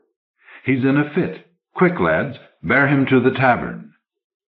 Several hands were reaching for the boy when past my elbow sped a lady in rose-colored lutestring, small and daintily formed, her gray eyes enormous in her pale, delicate face. "Stand off!" she cried, and the would-be helpers fell back. "Patrick," she breathed, and knelt beside him. He lay as the dead, no breath, no motion. She wrung her hands. "My son," she wailed, "what shall I do? He's dead as his father died, and the body-snatchers will have him as they had his father, and what will become of me?" "Give place," said a resonant voice. "I am a surgeon, madam, John Hardyman, at your service. Pray permit me, milady." He knelt beside her, a military-looking man of middle height. Soon he rose, shaking his head. "Lend a hand here," he cried, "and bear him to my surgery in White Hart Yard, where I may apply my skill to restore him." "Never," cried the lady. "He shall go home, for my house is hard by. Summon a chair." "A chair for Lady Julia Fitzpatrick," voices took up the cry. Who is this lady? I wondered aloud. And what means her talk of the body-snatchers? "Why, all the world knows Lady Julia Fitzpatrick," replied Dr. Johnson. Sister to an earl, wife to the late fighting Fitzpatrick, the notable Irish duelist. He died last year in a brawl at a tavern, and yon boy, his son, saw him fall. The tale they tell is strange. Fitzpatrick had, they say, his heart misplaced in his breast. An opponent could never nick it. You may imagine how the anatomist would desiderate such a rarity. Preposterous, I ejaculated. That may be, but preposterous or no, what the world believes, as I observed in the matter of the Monboddo ape-boy, is a sharp-edged fact upon which a man may cut himself. So it was, perhaps, with Fighting Fitzpatrick. As the story goes, an assassin, instructed by the anatomist, put a quarrel on him and struck the right spot, ending his days and producing the desiderated cadaver. I know the sack-em-up men lifted him, for I saw the empty grave myself, passing by the churchyard of St. Mark in the Fields, with the coffin riven and empty, and the winding sheet thrown down beside. Small wonder if Lady Julia dreads the resurrection men. A shocking story.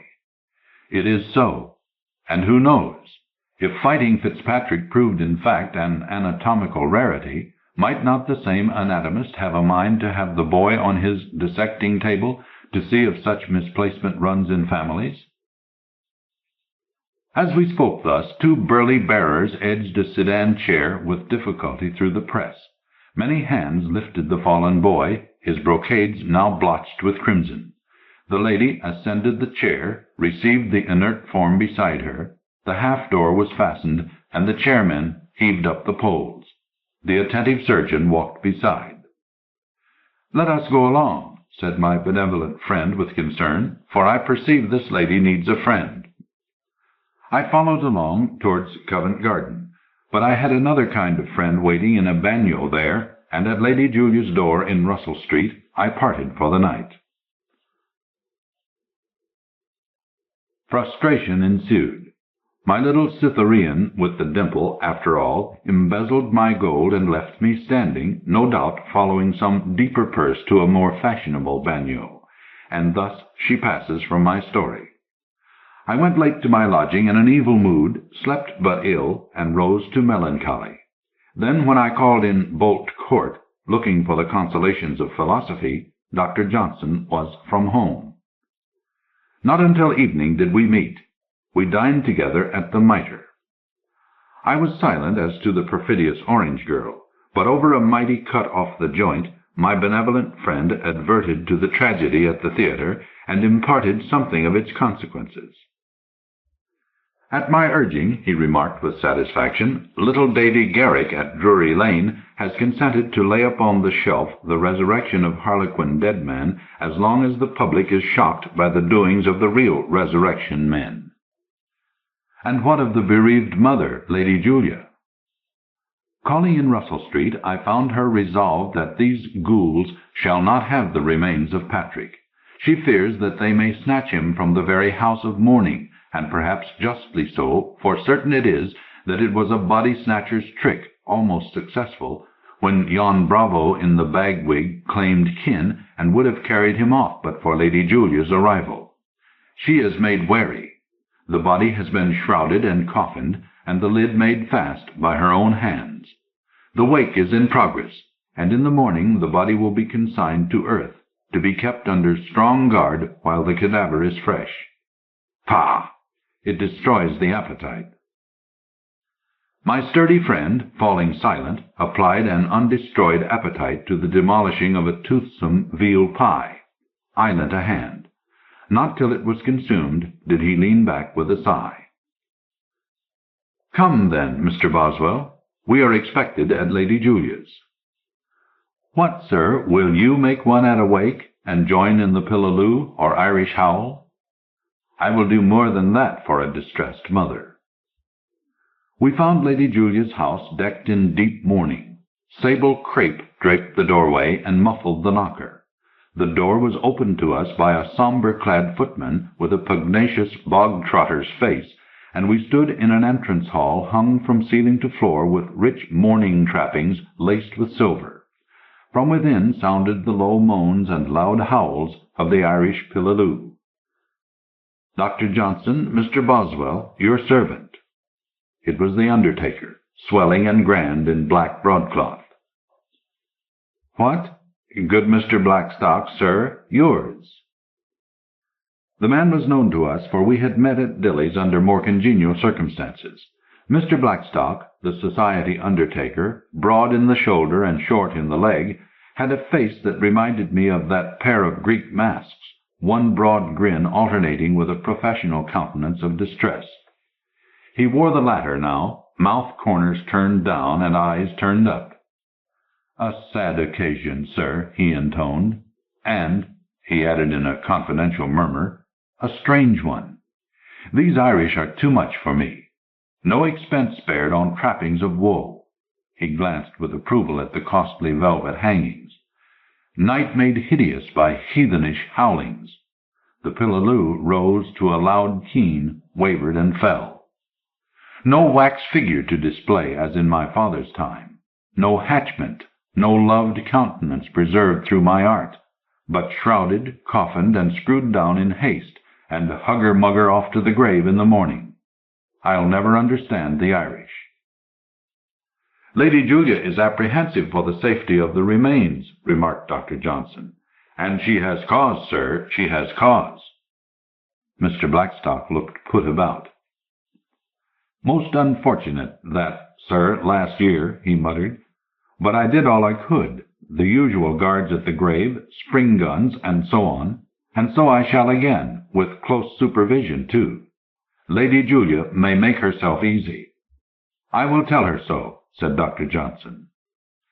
Mr. Blackstock bent his weeds in a bow that would have done honor to an archbishop, and we passed within side. In a parlor hung with black, the coffin stood dark, covered with a rich sable velvet pall. Candles flickered at head and foot.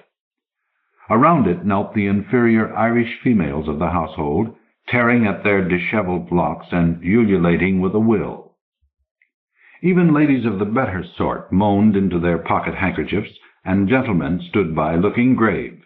A strong posse of rough-cut Irish footmen put about the consoling glass, and often retired to the kitchen, there presumably to console themselves with similar potations.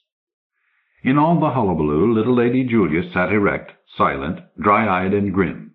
To my surprise, Dr. Hardyman, the surgeon, had ingratiated himself, for he stood by her, gently smiling, with hartshorn bottle at the ready, and when her duties called her away, he supported her steps.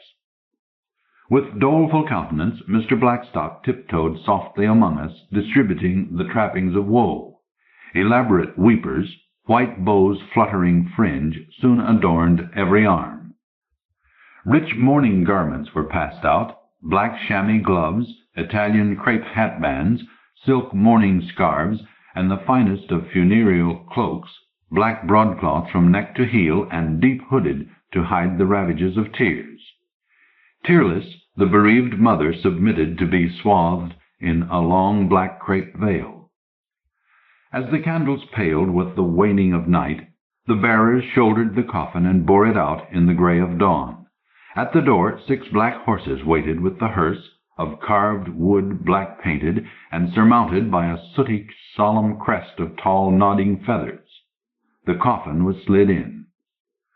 We mounted the mourning coaches, and the cortege paced off to the tolling of the church bells, bearing the slain boy to his resting place in the churchyard of St. Mark in the Fields. St. Mark is no longer in the fields, for the city has moved out that way, but the churchyard still extends alongside massy wall, ivied lich gate, solemn yew tree, old grey tombstones, all very fit for our melancholy obsequies. Of the funeral sermon, whined out with a snuffle by a Percy divine, I say nothing. But at last we stood by the opened grave. A wall-eyed sexton and his muscular helper stood by, looking, I thought, rather too pleased for the nature of the occasion, but no doubt they had been well feed. Ashes to ashes, dust to dust.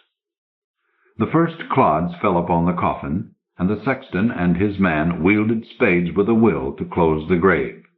I wondered how soon it would be opened in unholy resurrection. The morning coaches departed, but a knot of us lingered. The sexton, Mr. Blackstock, and his men, Mr. Saunders Welch, Dr. Johnson, and myself. We remained to observe as Mr. Blackstock took his measures for the safety of the cadaver. With his own hands he set the mechanism of a wicked-looking spring gun. As the wall-eyed sexton stacked his shovels against the wall, still grinning, two rough-clad fellows took up their post by the raw grave. Each was armed with a blunderbuss, but they looked neither intelligent nor resolute. Would they avail to stand off the body-snatchers? My gorge rose as I imagined to myself the horrid scene, the loose earth shoveled away in hurried silence in the dark of the moon, the rending sound as the coffin is riven, the pallid form torn from its winding sheet, huddled by brutal hands into a sack, the chink of the anatomist's coin as he pays off the criminals, his indecent satisfaction as he bares his scalpel and carves his silent victim like butcher's meat. No endeavor, no expense seemed too much to avoid such a fate. These gloomy reflections haunted me as the daylight hours passed in indifferent affairs. Waiting on Dr. Johnson in Bolt Court as twilight fell, I found that he had apprehensions as gloomy. Trusting as little as I to the abilities of the fellows on guard, he proposed that we should add ourselves, unheralded, to the churchyard watch. Sore against my inclination, but much by my will, I repaired with him to St. Mark's. There, unseen, we took up our watch in a corner of the ivy-covered church wall, where in a niche some bygone vicar had concealed a chill stone seat in the yew-tree's dusky shade. Our mourning cloaks clothed us from top to toe in impenetrable shadow. In the moonless night I dimly saw the shape of the fresh grave close by, where in silence the watchers passed and repassed like sentinels.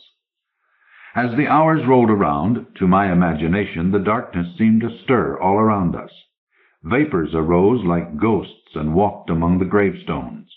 Once I thought I saw a knot of cloaked figures flit through the lich gate and silently enter the church porch. Once a black-swathed shape rose tall like a spectre behind me. My hair stood up on my head, and my tongue clove to my palate. "Abate your horripilation, Mr. Boswell," breathed the apparition, "for I am no noctambulant, only your friend, Saunders Welch, come to bear you company." We sat on. The church bell's solemn chime tolled hour upon hour. At the dead time of night, at last, a chaise drew up outside the churchyard wall. A moment later, dimly seen figures came over the wall. There was a stir by the graveside, and we heard the whisper of shovels in loose earth. "The body-snatchers," I gasped. "What, sir, shall we not fall upon them?" "No, sir. To abate this nuisance, we must take them red-handed. Let them dig." Mr. Welch growled in his throat, but made no move. In the faint starlight, shovels swung. Piled earth rose. At last we heard shovel strike upon plank. Then followed the shriek of riven wood. Hands reached down, and slowly the sheeted form rose out of the earth, gleaming with an eerie light. One of the body-snatchers cried out. "Pah! Afraid of moonlight?" sneered a voice. "Off with the winding, man! Make haste!" Many hands tore at the winding sheet. The gleaming cerements fell away, and there appeared a thing of horror. Not a body fresh in its youthful beauty, but a skeleton shining as with the phosphorescent light of decay. There was a scream, an oath, and the resurrection men scattered. "After them!" I cried. "Be easy, sir," said tall Welch. "My men are ready for them. Come along." Outside the lich gate there was a confused scuffle, oaths, the sound of blows. As we passed through, we were surrounded by dark forms of captors and captured. "You mistake me, good fellows," cried a resonant voice. "I am no body-snatcher, but Lady Julia's friend, Dr. Hardyman, come hither in her interest." "The surgeon, a friend!" exclaimed the Bow Street man who held him pinioned. "A likely story." "See," said the surgeon with a smile, "my hands are clean." In that darkness it was hardly to be seen whether they were or no, but Dr. Johnson assented at once. "They are so. Unhand him, good fellow." "And me!" exclaimed another captive, whose voice I knew. The starlight fell on the lugubrious face of Mr. Blackstock, the undertaker. "Mr. Welch," he cried, "bid these boobies release me, for I come on the same errand as you and the surgeon, to see to my dead watch and baffle the sack-'em-up men, and I desire you'll release me at once." "Stay," said Dr. Johnson. "Look at his hands." "They are clean," cried Mr. Blackstock. They may have been clean of graveyard mold, but as tall Welch turned up the palms, they glowed weirdly in the dark. "'Tis enough," said Dr. Johnson with satisfaction. "You are caught, sir, if not red-handed, yet with traces on your palms put there by Harlequin's chemically glowing shroud. You are detected, sir. You have gone about to rob your own grave." Other glowing palms told the same tale, and soon the whole squad of sack-'em-up men stood detected.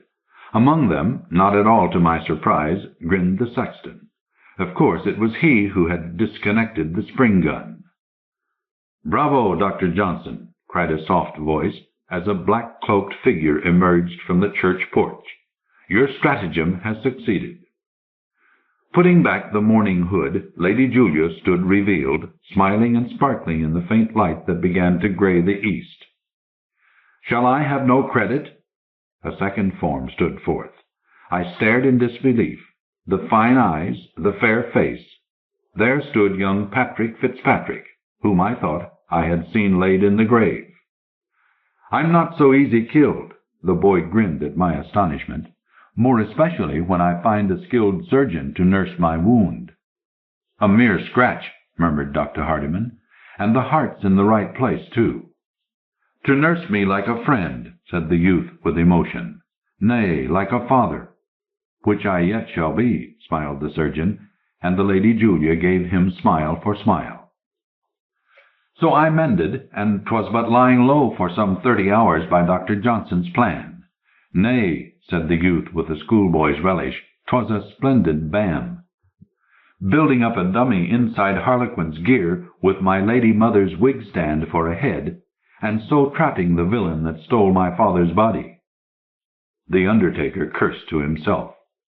"And there," the young voice hardened, "there stands the scoundrel that murdered him." The body-snatcher he pointed to started back with an oath. I recognized him in the throng at the theater, lying in wait for me, I doubt not. But before I could collar him, he nicked me and got away, and hence comes all the rest of this comedy of Dr. Johnson's devising. "Retribution shall be exacted," said Mr. Welch. "Conduct them to the roundhouse." "So, boy," said Dr. Johnson, "our task is done.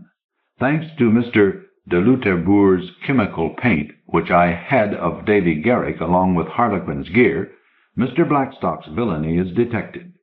He will snatch no more by night the bodies he buries by day. And so, farewell to the resurrection men."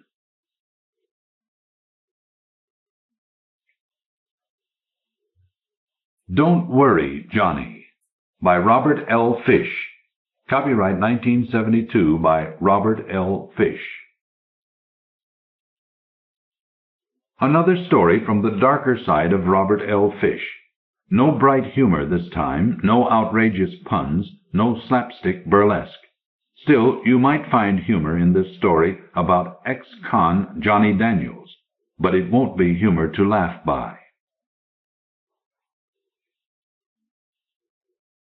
The small statuette of blindfolded justice stood on the side table in her office, flanked by neatly piled legal abstracts. The statuette had been a gift from some colleague. There had been admirers to bestow gifts, she remembered, but somehow they had never given themselves. She brought her attention back to the parole officer facing her. Johnny, she thought, should have known he couldn't really keep it a secret from her. The parole officer reached out and crushed his cheap cigar in the ashtray. "He'll be in trouble again in no time, Miss Benson," he said.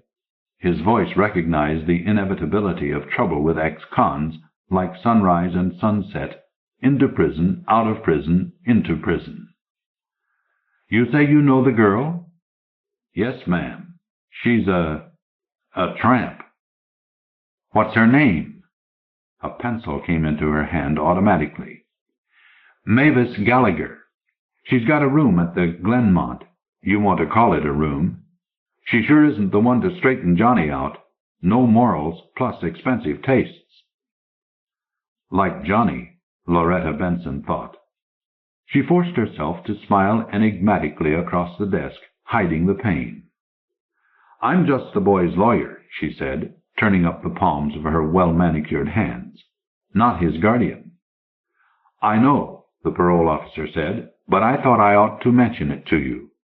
He came to his feet, brushing ash from his wrinkled suit, looking down at her neatly coiffed head with sympathy. He's wild, Johnny is. You've been more than a lawyer to him, Miss Benson. You've been like a mother to him.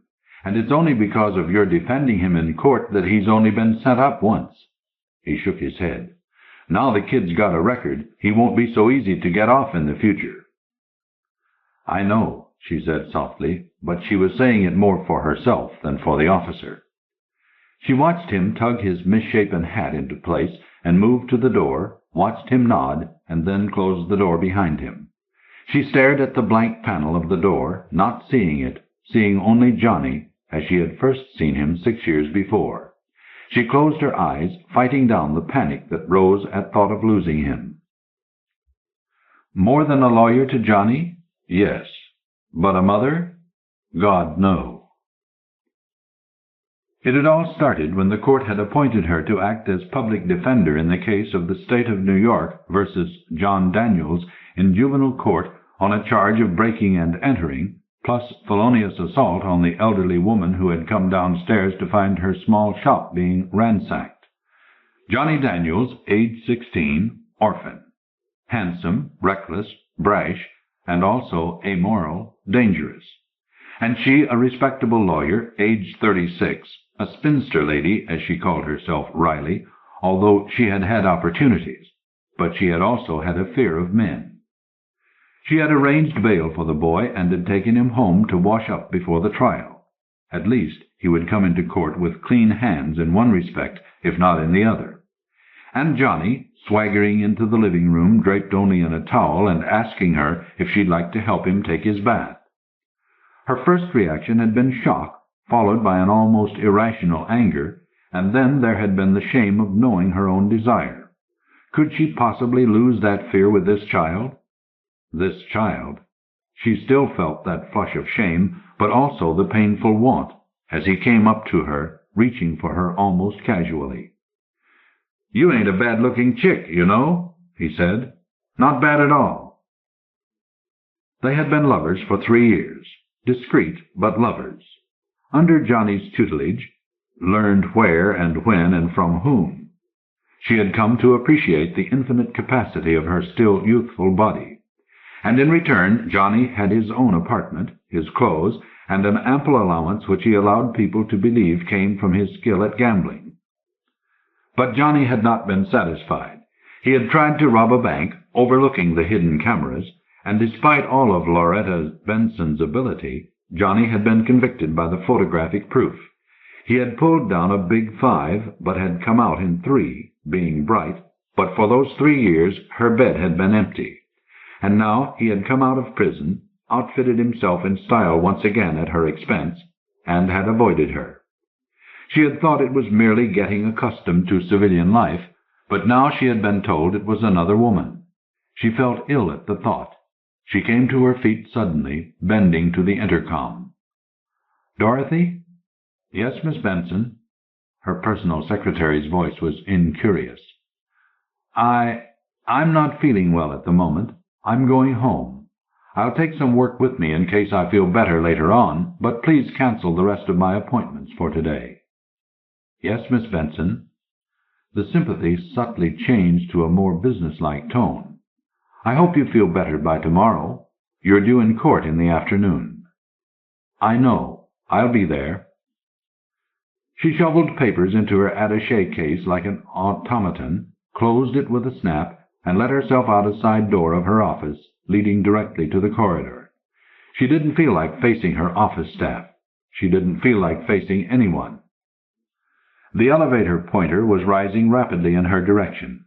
She hesitated one moment, and then pushed through to the stairwell. Even the thought of possible commiseration in the eyes of the old elevator man was too much for her at the moment. She let herself into her dim, shade-down apartment, dropping her attaché case, and walked a bit unsteadily toward the sideboard. She poured herself an unaccustomed drink and raised it to her lips with shaking fingers. There was the calculated clearing of a throat from the depths of an easy-chair. Her drink jerked and spilled. Johnny Daniels was smiling at her easily. "Hi, Laurie." "Johnny." She put her glass down shakily. "You startled me." Her eyes moved about. "How did you get in?" He raised a thin strip of celluloid casually. His smile was cold. "You changed the lock since I went away, eh? But you forgot I just graduated college up the river. You ought to double-lock them doors, Laurie, a smart woman like you." He tilted his handsome head toward the sideboard. "Go ahead, don't mind me. I'm a couple up on you anyways." "I really didn't want a drink. All I wanted," she added silently, "was for you to tell me the parole officer was lying, or mistaken. And I only changed the lock because I lost my keys, Johnny, not to keep you out." She walked over to his easy-chair and sat down gracefully on the arm, looking down at him possessively, running her fingers through his hair. He shook her hand away, trying to do it lightly. "Hey, don't bruise the dandruff. It takes time for that Sing trim to grow out. Give it air." She tried to smile, but it was a grimace. Her hand moved from his hair to stroke his cheek. The contact brought desire against her wish. "Johnny, would you like—" He pushed himself from the chair abruptly, almost putting her off balance. He looked down at her, his face expressionless, and shook his head. "Not today, Josephine. I ain't in the mood." She knew then. It was no mistake. Johnny would never be in the mood again. She forced herself to seeming calmness, walking across the room to a sofa there. She sat down and crossed her legs, aware that her ankles were still trim, her legs still lovely. "Then what are you doing here?" Johnny studied her for several minutes, then walked back to his chair and sat down. He leaned toward her. "I want a favor, Laurie." "You want a favor?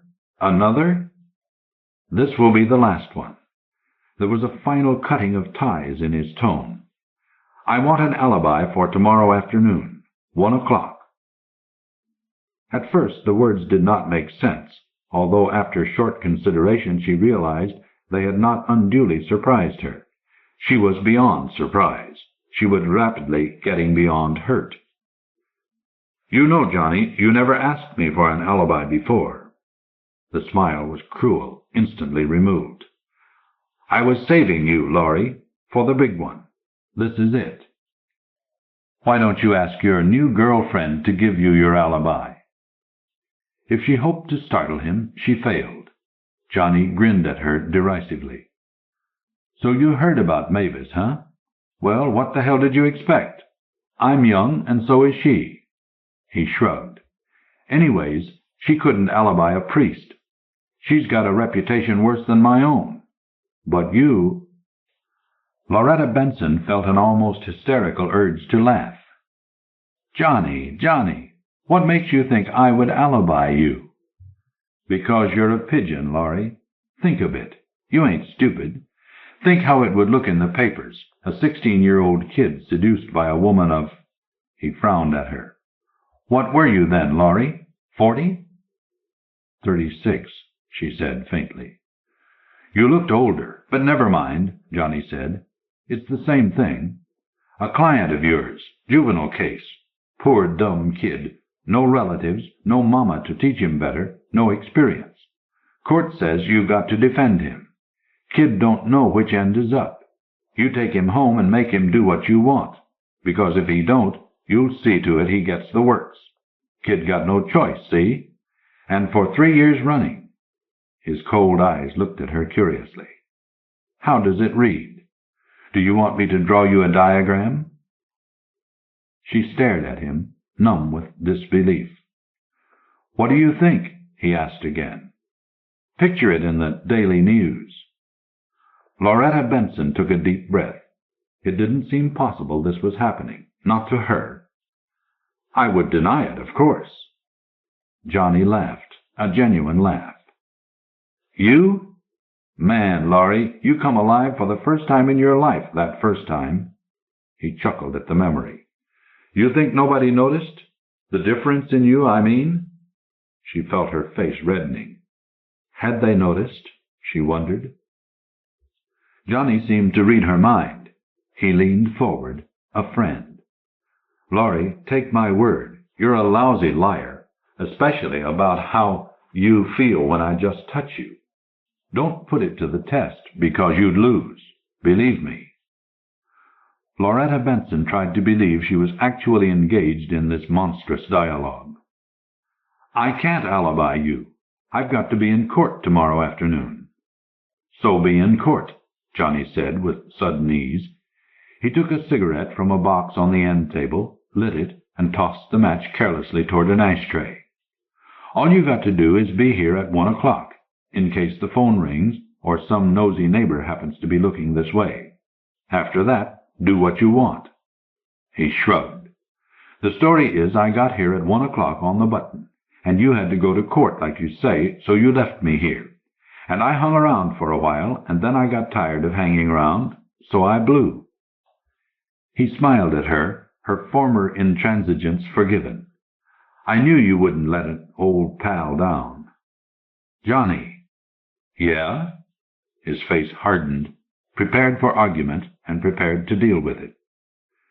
You wouldn't do anything, well, foolish? He mimicked her. No, Johnny, I wouldn't do anything, well, foolish. He came to his feet, pinched out his cigarette, and slid the blackened butt into his pocket, prison style. He walked to the window and pulled the heavy drapes aside, letting in the late afternoon light, and then moved to the door. He opened it and stared at her, a sardonic twinkle in his eye. Loretta Benson felt as if she were being undressed.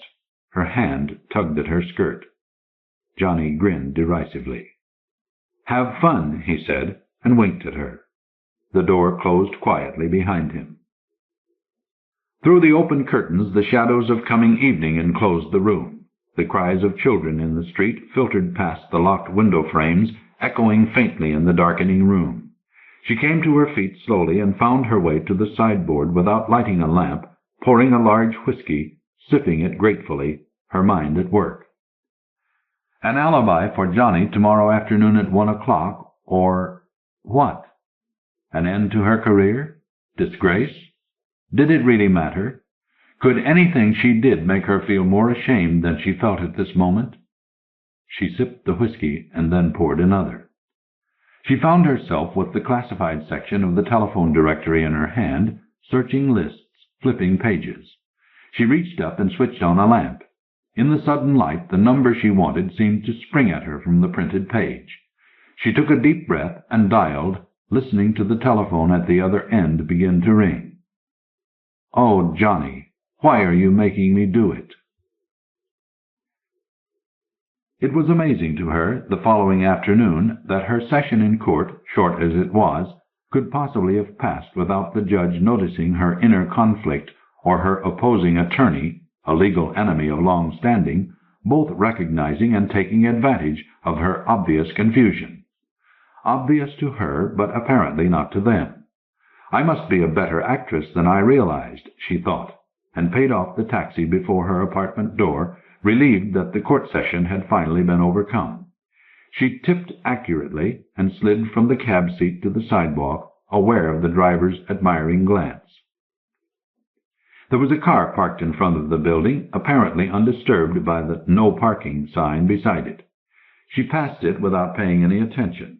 The 3 men in the rear seat and the 2 in front registered on her mind merely as part of the street scene. It was only as she was in the process of taking her key ring from her purse that she became aware of the car door opening and a man approaching. He seemed to wait until she had found the proper key, and then tapped her diffidently on the shoulder. "Miss Benson?" She swung about, startled. "Yes?" "Police." An identification card was held for her inspection. Her eyes automatically swept the car at the curb. Johnny was sitting calmly in the rear seat between two quite obvious detectives. As she watched, Johnny raised his wrists and shook the handcuffs, grinning at her derisively. She was suddenly aware of the parole officer looking at her sadly from the front seat. She turned abruptly to the detective at her side. "What trouble is Johnny in?" He tucked the card carefully back into his wallet. "Could I have a moment of your time, Miss Benson?" He saw the direction of her eyes. "They'll wait." "In your apartment?" Her eyes turned to Johnny's face. He raised his shoulders humorously. "Of course," she said, and managed the key into the keyhole. She led the way to the stairway and made her way up to the second floor. The detective climbed behind her, his eyes studiously avoiding the trim legs above him. They turned into a corridor and paused before a door. Loretta Benson fitted the key into the lock, turning it twice to unlatch it. She swung it open and flicked on a light, staring about, as if something might have changed since she had last seen it, but the room was quiet and neat. She turned, looking at the respectful man behind her. "I saw your identification card, but I forget your name." "Sergeant Collier." The sergeant closed the door gently, glancing around the room. His eyes came back to hers. "Miss Benson, would you care to sit down?" "I'm fine." Her tone was businesslike. "What kind of trouble is Johnny in?" Sergeant Collier looked at her. "Quite a bit, I'm afraid," he said, and dug into his pocket. "Miss Benson, I'll try and waste a minimum of your time. I want you to look at some photographs." "Photographs?" She was honestly surprised. "3 of them." He brought them from his pocket. "Please." "Of course," she said, and took them. "What am I supposed to be looking for?" "Just look, please." She stared at the top one. It showed a typical scene in a bank, except that a crouched man broke the normal harmony. He was holding a revolver, pointing it stiff-armed toward the teller's cage. The teller could not be seen in the picture. The crouched man had a woman's nylon stocking pulled over his head with eye-holes cut in it. He wore gloves, and the collar of his windbreaker was pulled to his ears. In the background, a guard had half-turned, one foot lifted as if starting in a walking race. Spectators stood with frozen faces. One woman, obviously unaware of what was happening, stood patiently making out a slip at a counter. Loretta Benson looked up. "Yes?" "Would you look at the next picture, please?" She shifted the top one to the bottom and studied the second photograph. It was the same scene, but taken by a different camera from a different angle. Now the teller was visible. He was twisted unnaturally on the floor behind his cage, his legs drawn up, his hands on his stomach. Loretta Benson drew in a sharp breath. "Yes," the sergeant said quietly. "He died an hour ago in White Plains General, in the emergency." His finger rested on the photograph over her shoulder. "See the clock?" 1 o'clock. That's when it took place. Now, would you please look at the last picture?" She shifted pictures again. This one seemed to be a duplicate of the first, except in this picture the man did not have the stocking mask on or the gloves. She saw with a start that the man was Johnny, and then realized the picture was both old and familiar. It had been the state's prime evidence at Johnny's trial 3 years before. Her eyes rose. "Yes?" Sergeant Collier looked at her quietly. "We picked Johnny Daniels up at his apartment about a half-hour ago. He was packing. We found a pair of gloves and a lumber jacket jammed down in a rubbish barrel in the basement of his apartment building. They matched the ones in the picture.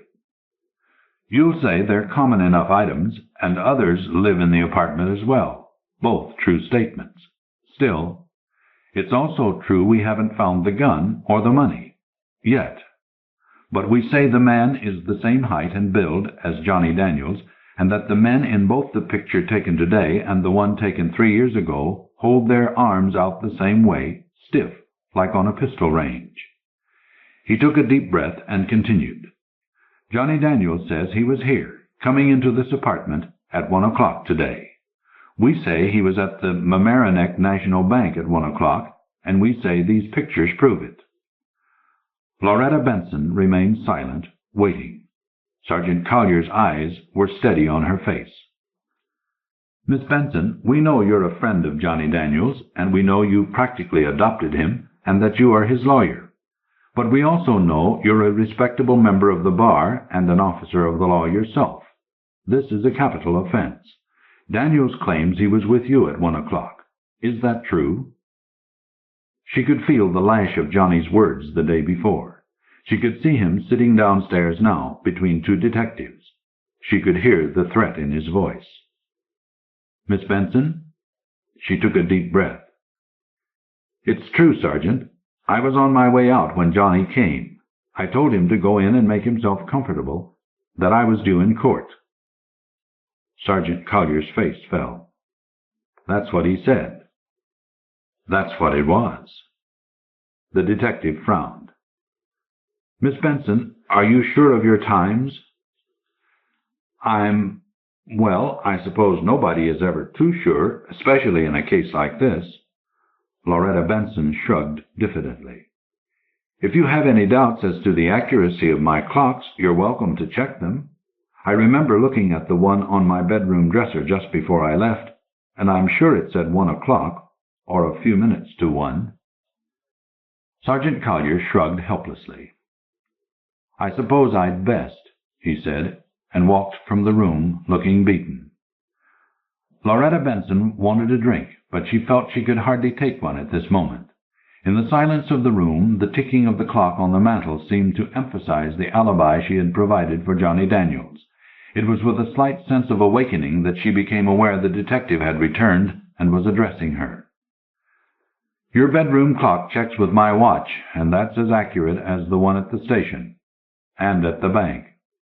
He walked to the window, opened it, and leaned out, bellowing, Mike! A car door opened and a head poked out. Yeah? Bring him up. Sergeant Collier stood facing the door, his eyes expressionless. Loretta Benson wanted a drink more than ever. There was the sound of scuffling feet in the corridor, and the two policemen edged their way past the pale woman, bringing Johnny into the room. The parole officer followed, shutting the door behind him. Johnny was half-seated, half-thrown into an easy chair. He started to remonstrate, then shrugged and subsided. You're cute, Johnny, Sergeant Collier said. Johnny Daniels frowned. He didn't like the tone of voice, the confidence in the detective's voice. He hid his sudden tenseness with belligerency. She didn't support my alibi? Did I say she didn't? Sergeant Collier asked. 1 o'clock, wasn't it? 1 o'clock, Johnny said. I've only said so 100 times. Who's arguing with you? Sergeant Collier looked at his seated prisoner with near admiration. You're cool, Johnny. I've got to give you that. He leaned over the prisoner, his voice curious. Did you really think Miss Benson would cover for you? On a murder charge, Johnny? That was stupid. What do you mean? I was here, I tell you. At 1 o'clock. I'm sure, Sergeant Collier said softly.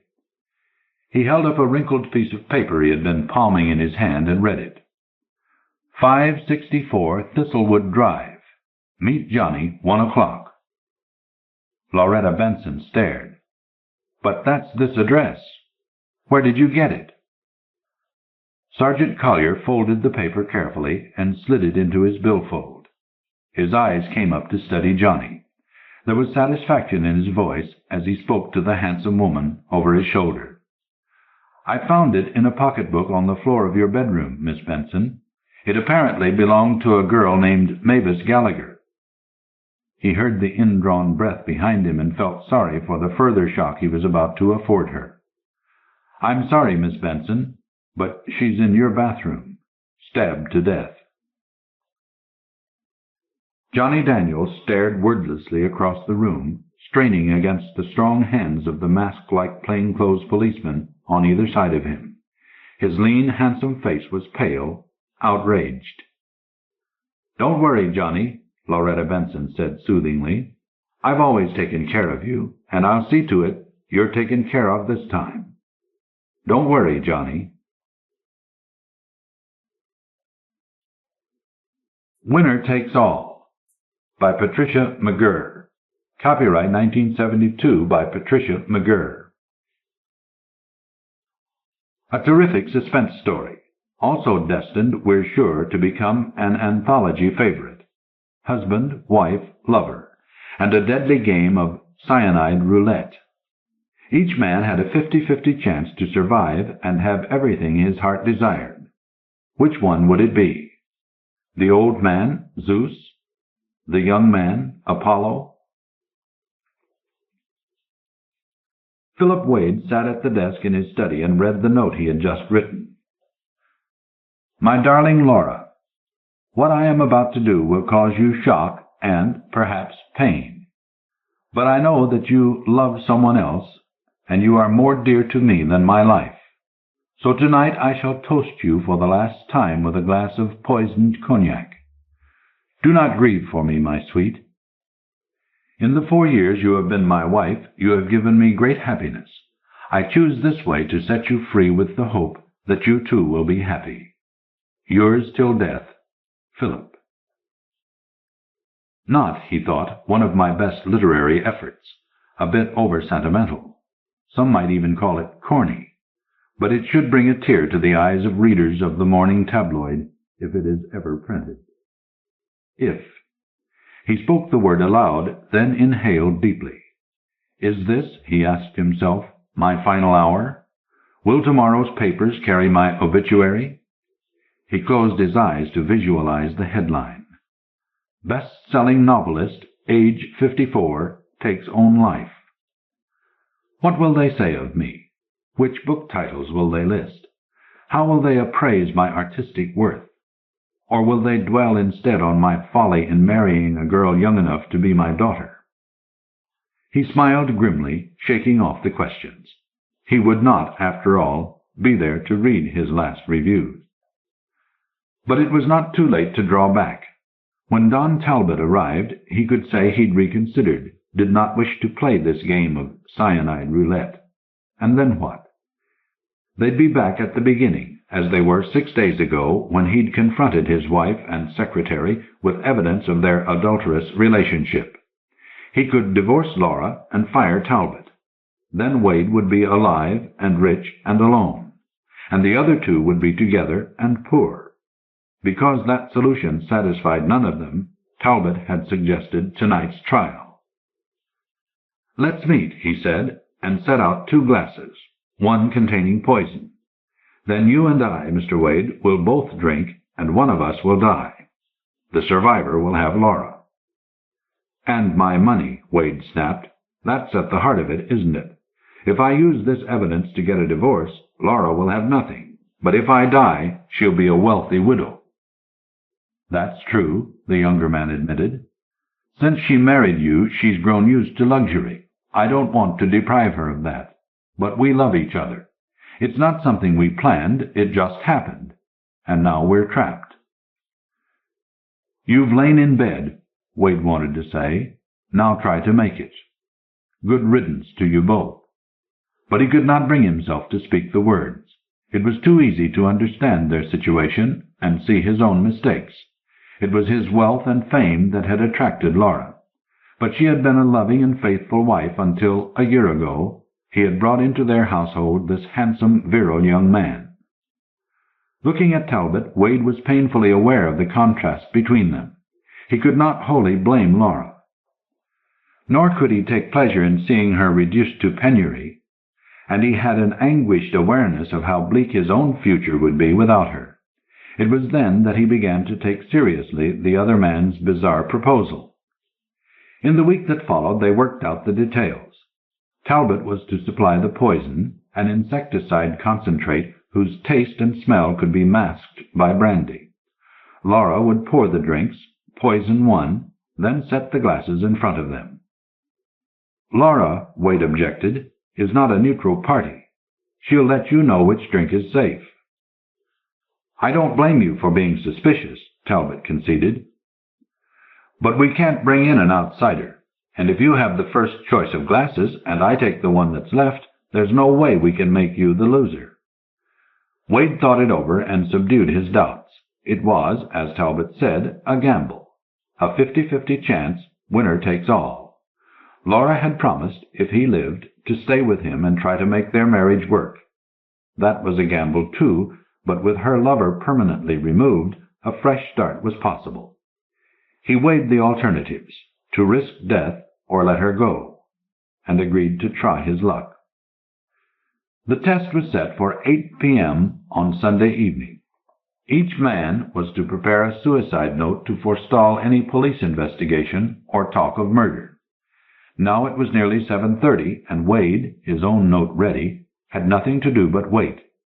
He laid the paper on the desktop, straightened it until it was in the exact center of the blotter. Half an hour, he thought. Half an hour, and then... A light tap on the door made him jerk erect. Yes? His voice was pitched unnaturally high. Who is it? It's me, Phil. Laura opened the door, slipped inside, and closed it behind her. I've been going crazy, waiting alone, wondering what was going to happen. It'll be all right, he said ineptly.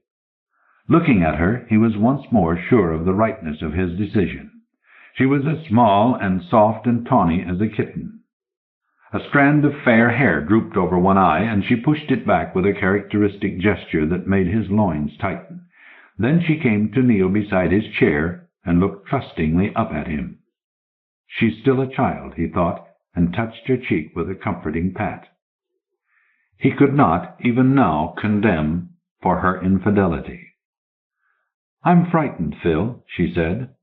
All the time you and Don were talking about tonight, it seemed like some game you were playing.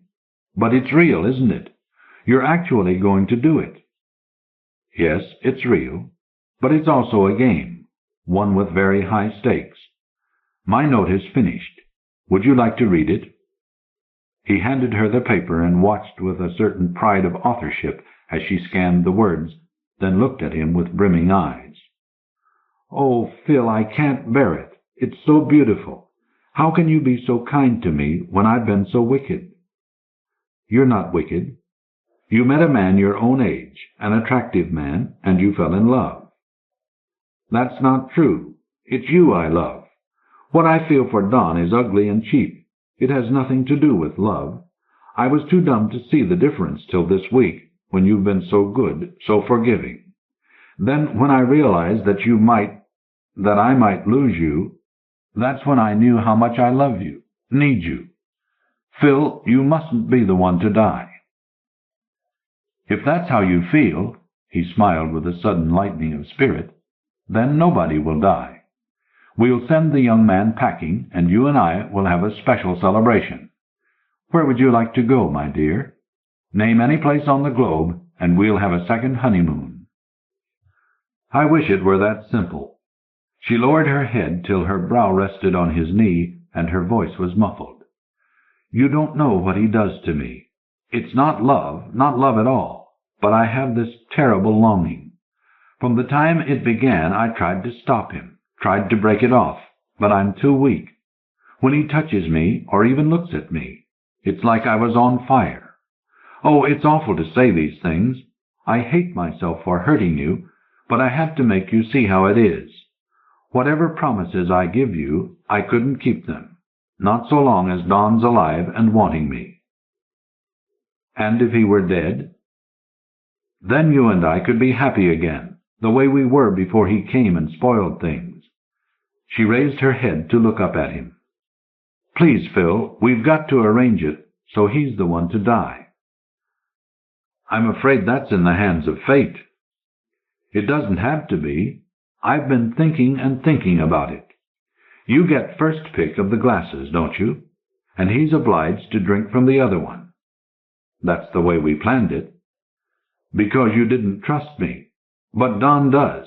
It will never enter his head that you and I might plot against him. So?" He waited for her to continue. "Which glasses are you going to use? Have you decided yet?" "Yes, they're set out and ready. The big ones with the drawings of gods and goddesses that you've always found so amusing." "Then it will be easy."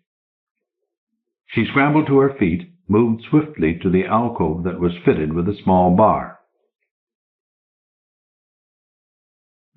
On its top, Wade had placed a decanter filled with cognac, a small silver tray, and a set of 6 snifters. Into the bowl of each was etched a mythological divinity. Laura picked out 2 and brought them back to place on the desk in front of him. "Here's what I'll do." Her face was alight with youthful enthusiasm. "I'll pour your drink in this one." She pointed to the bearded image of Zeus. "And the poison will go in here." Her fingernail made a faint ting as it tapped the curly head of Apollo. The old man and the young, Wade thought wryly. Easy enough to remember which is which. "He'll never suspect," she said eagerly. "Even after he's drunk the poison, he'll think it was just bad luck. And then, oh, darling, it will be the way it was before, only better. I'll make it up to you, I swear I will." She leaned close and pressed her mouth on his with a fervor that bordered on fierceness. The doorbell pealed, and she broke away. "Oh, God, he's come. I'd better get out of here. We don't want him to know I've been talking to you." She hurried away. Wade, moving more slowly, returned the glasses to the bar and went to answer the door. He felt a little stunned by the swift change of events. "She loves me," he thought. "She's never stopped loving me. With Talbot it was only a physical thing, a kind of enslavement. But that's over, and she'll be all mine again." Yet when he opened the door to admit his young rival, the figures of Zeus and Apollo came unbidden to his mind, and the doubts began. "Am I," he asked himself, "an utter fool to believe she prefers me to him? Were all her protestations, her tears even, a well-rehearsed act, one the 2 of them had planned together to make sure I would take the poison?" He led the way toward the study, stopping at the foot of the stairs to call up to her. "Laura, Talbot's arrived. Will you join us, my dear?" No use wasting any time, I guess. Talbot was nervous. He took from his overcoat pocket a small bottle filled with dark liquid. Walking over to the bar, he put it beside the glasses. Then he removed his gloves, thrust them into his coat pocket, took off the coat, and hung it on the rack in the corner. "You've written your note?" Wade asked. "Yes, it's here." Talbot reached inside his jacket for an envelope, which he gave to Wade. "Mine's on the desk." Wade read the inscription on the envelope, "To whom it may concern," and took out a folded sheet. "The woman I love doesn't love me, and I don't want to live without her. My will is made, and I'm going to take poison. Goodbye to all. Donald Talbot." Not much style, Wade thought critically, but it will serve the purpose. At any event, Talbot was too obscure for the press to be interested in his death. If it got a brief mention, it would be due only to his association with Wade. That says it all. Talbot turned from the desk, where he too had been reading. "If you're satisfied with mine, we can get on with it. Ah, Laura, come in. We're just ready for you." She entered silently, her eyes cast down, not looking at the young man. Is she afraid, Wade wondered, that he might read her treachery in her eyes? Or is it the other way? Does she fear my intercepting a glance that will reveal their conspiracy? "I'll put this on the desk, too." Talbot took his own note from Wade and slid it back into the envelope. "You can say I gave it to you just before I drank the poison. And of course after it happens, the one who's still alive must be sure to destroy his own note before he calls the doctor. Once that's done, there shouldn't be any problems." You brought it?" Laura asked. She still didn't meet his eyes. "Yes," Talbot answered. "The bottle's on the bar." "Empty it, all of it, into one of the glasses. Then put in enough brandy to reach a level of 1 inch. Be sure the level in the other glass is exactly the same. We'll turn our backs so we can't see what you're doing. When the drinks are poured, Wade added, put the 2 glasses on the small tray and set it down on my desk. Then we'll make our choice. They watched her walk toward the alcove. As soon as she reached it, both men turned round to face the door. It should be quick, Talbot said, and, I hope, fairly painless. Wade said nothing. His mind was circling like a rat in a cage. Was she lying? Can I trust her? Is she putting poison into Zeus or into Apollo? He heard a clink as the decanter struck the rim of one of the glasses, then a gurgle as the brandy was poured. A few seconds of silence, and the sounds were repeated. Live or die, he told himself. It will soon be over. Laura's light steps behind them approached the desk, and the 2 men turned round again. The girl's hands shook as she put down the tray. The liquid sloshed in the bottom of the glasses. Better pour one for yourself, Talbot advised her. Our story is that the 3 of us were having a drink together when it happened. There should be 3 glasses to bear it out. Obediently, she turned back to the bar. Wade studied the 2 snifters standing side by side on the silver tray. Each held the same quantity of liquid.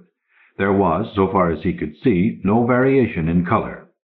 They differed only in the decorations. Zeus and Apollo. Apollo and Zeus. If Laura was honest, Apollo held the poison, and Zeus was harmless. But if Laura had deceived him... He looked again at Don Talbot, whose attention was fixed on Laura's back as she poured the 3rd drink. They've been lovers for 6 months. Compared to him, I'm old and worn and have nothing to offer her but wealth. By putting the poison in Zeus's glass, she can have both my money and the man she loves. But by choosing Apollo, I can spoil their plans, dispose of him, win her back. And yet, suppose she told me the truth. She cared for me when we were married. I'm sure it wasn't all pretense. She was faithful for more than 3 years. The affair with Talbot may be an aberration. She understands her own weakness, knows that only his death can free her. Can I believe her? Take Zeus's glass and live? Laura came toward them, carrying her drink in one hand. She stopped a few feet away and gazed at her husband, a lingering look full of promise that made his pulse race. How could I not believe her? He asked himself. Ready, Mr. Wade? Talbot broke the silence. Your choice. Yes, I'm ready. He moved close to the tray, put out a hand, and hesitated. Zeus or Apollo? Apollo or Zeus? He could feel the other 2 holding their breath, and at last he reached a decision. Better to die trusting her than to live with the knowledge of her betrayal. Worst of all would be to doubt her wrongfully and die for his lack of faith. He picked up the glass that bore the image of Zeus. By force of habit, he cradled the bowl in his hand to warm it and passed it beneath his nose to savor the bouquet. Is it cyanide, he wondered, that smells of bitter almonds? Inhaling deeply, he got only the aroma of his own best brandy. Talbot had taken the other glass. He raised it, looked over its rim at Wade. To the woman we both love, he said. To Laura, Wade seconded. Simultaneously, the 2 men put the glasses to their lips, swallowed the contents in a single gulp, then stood still, waiting. Wade felt a sudden chill, a churning in his stomach, a weakness in his knees. His mind whirled with panicky questions. Am I poisoned? Are these the symptoms? How soon will it take effect? He wanted to look at Laura, to seek in her face an answer, but he could not turn his head. Then Talbot cried out, "Oh, my God! My throat, it's on fire!" The glass dropped from his hand, rolled toward the desk. He clutched his throat with one hand, covered his mouth with the other, and dropped to his knees. His body formed an arc. "Please, somebody, help!" Talbot slid slowly down and forward till he was lying prone. His shoulders arched convulsively, then fell, and he was still. "That's it," Laura said. "It's all over." "Yes." Wade put his empty glass back on the tray and ran a dry tongue over drier lips. Averting his eyes from the body on the rug, he took an unsteady step backward to drop into the leather chair beside the desk. His whole body was drenched in cold sweat. "Darling, pull yourself together." Laura came close to him.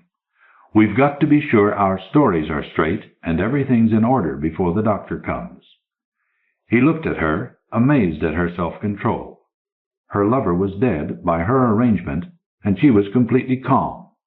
But she was right. They must both keep their heads until after their stories were told, until after the authorities had come and gone. "I'm all right," he said, but he had to clench his jaw to keep his teeth from chattering. "Here, drink this." She handed him her own untouched brandy. "You mustn't go to pieces now." He took the glass, drank quickly, and tried to give her a reassuring smile. But there was something in her gaze that made him colder than before. She turned away from him. "It's done, Don," she said. He drank it. Unbelievingly, Wade watched the man on the floor lift his head and start to rise. Then Wade's vision blurred, the room seemed to spin, and pain struck deep in his stomach. "They've won," he thought. It didn't matter which glass I chose. Laura poisoned her own drink. He sank back in his chair with his head lolling forward, staring down at the glass in his lap. The last thing he saw was the figure etched on its surface. A scantily clad nymph with bow and arrow. Diana, the huntress. End of Ellery Queen's Crookbook. 25 stories from Ellery Queen's Mystery Magazine. Edited by Ellery Queen. Narrated by Randy Atcher in the studios of the American Printing House for the Blind, Louisville, Kentucky, for the Library of Congress, June 1977. For special distribution as authorized by Act of Congress under Public Law 89-522, with the permission of the copyright holder and the publisher, Random House. End of book.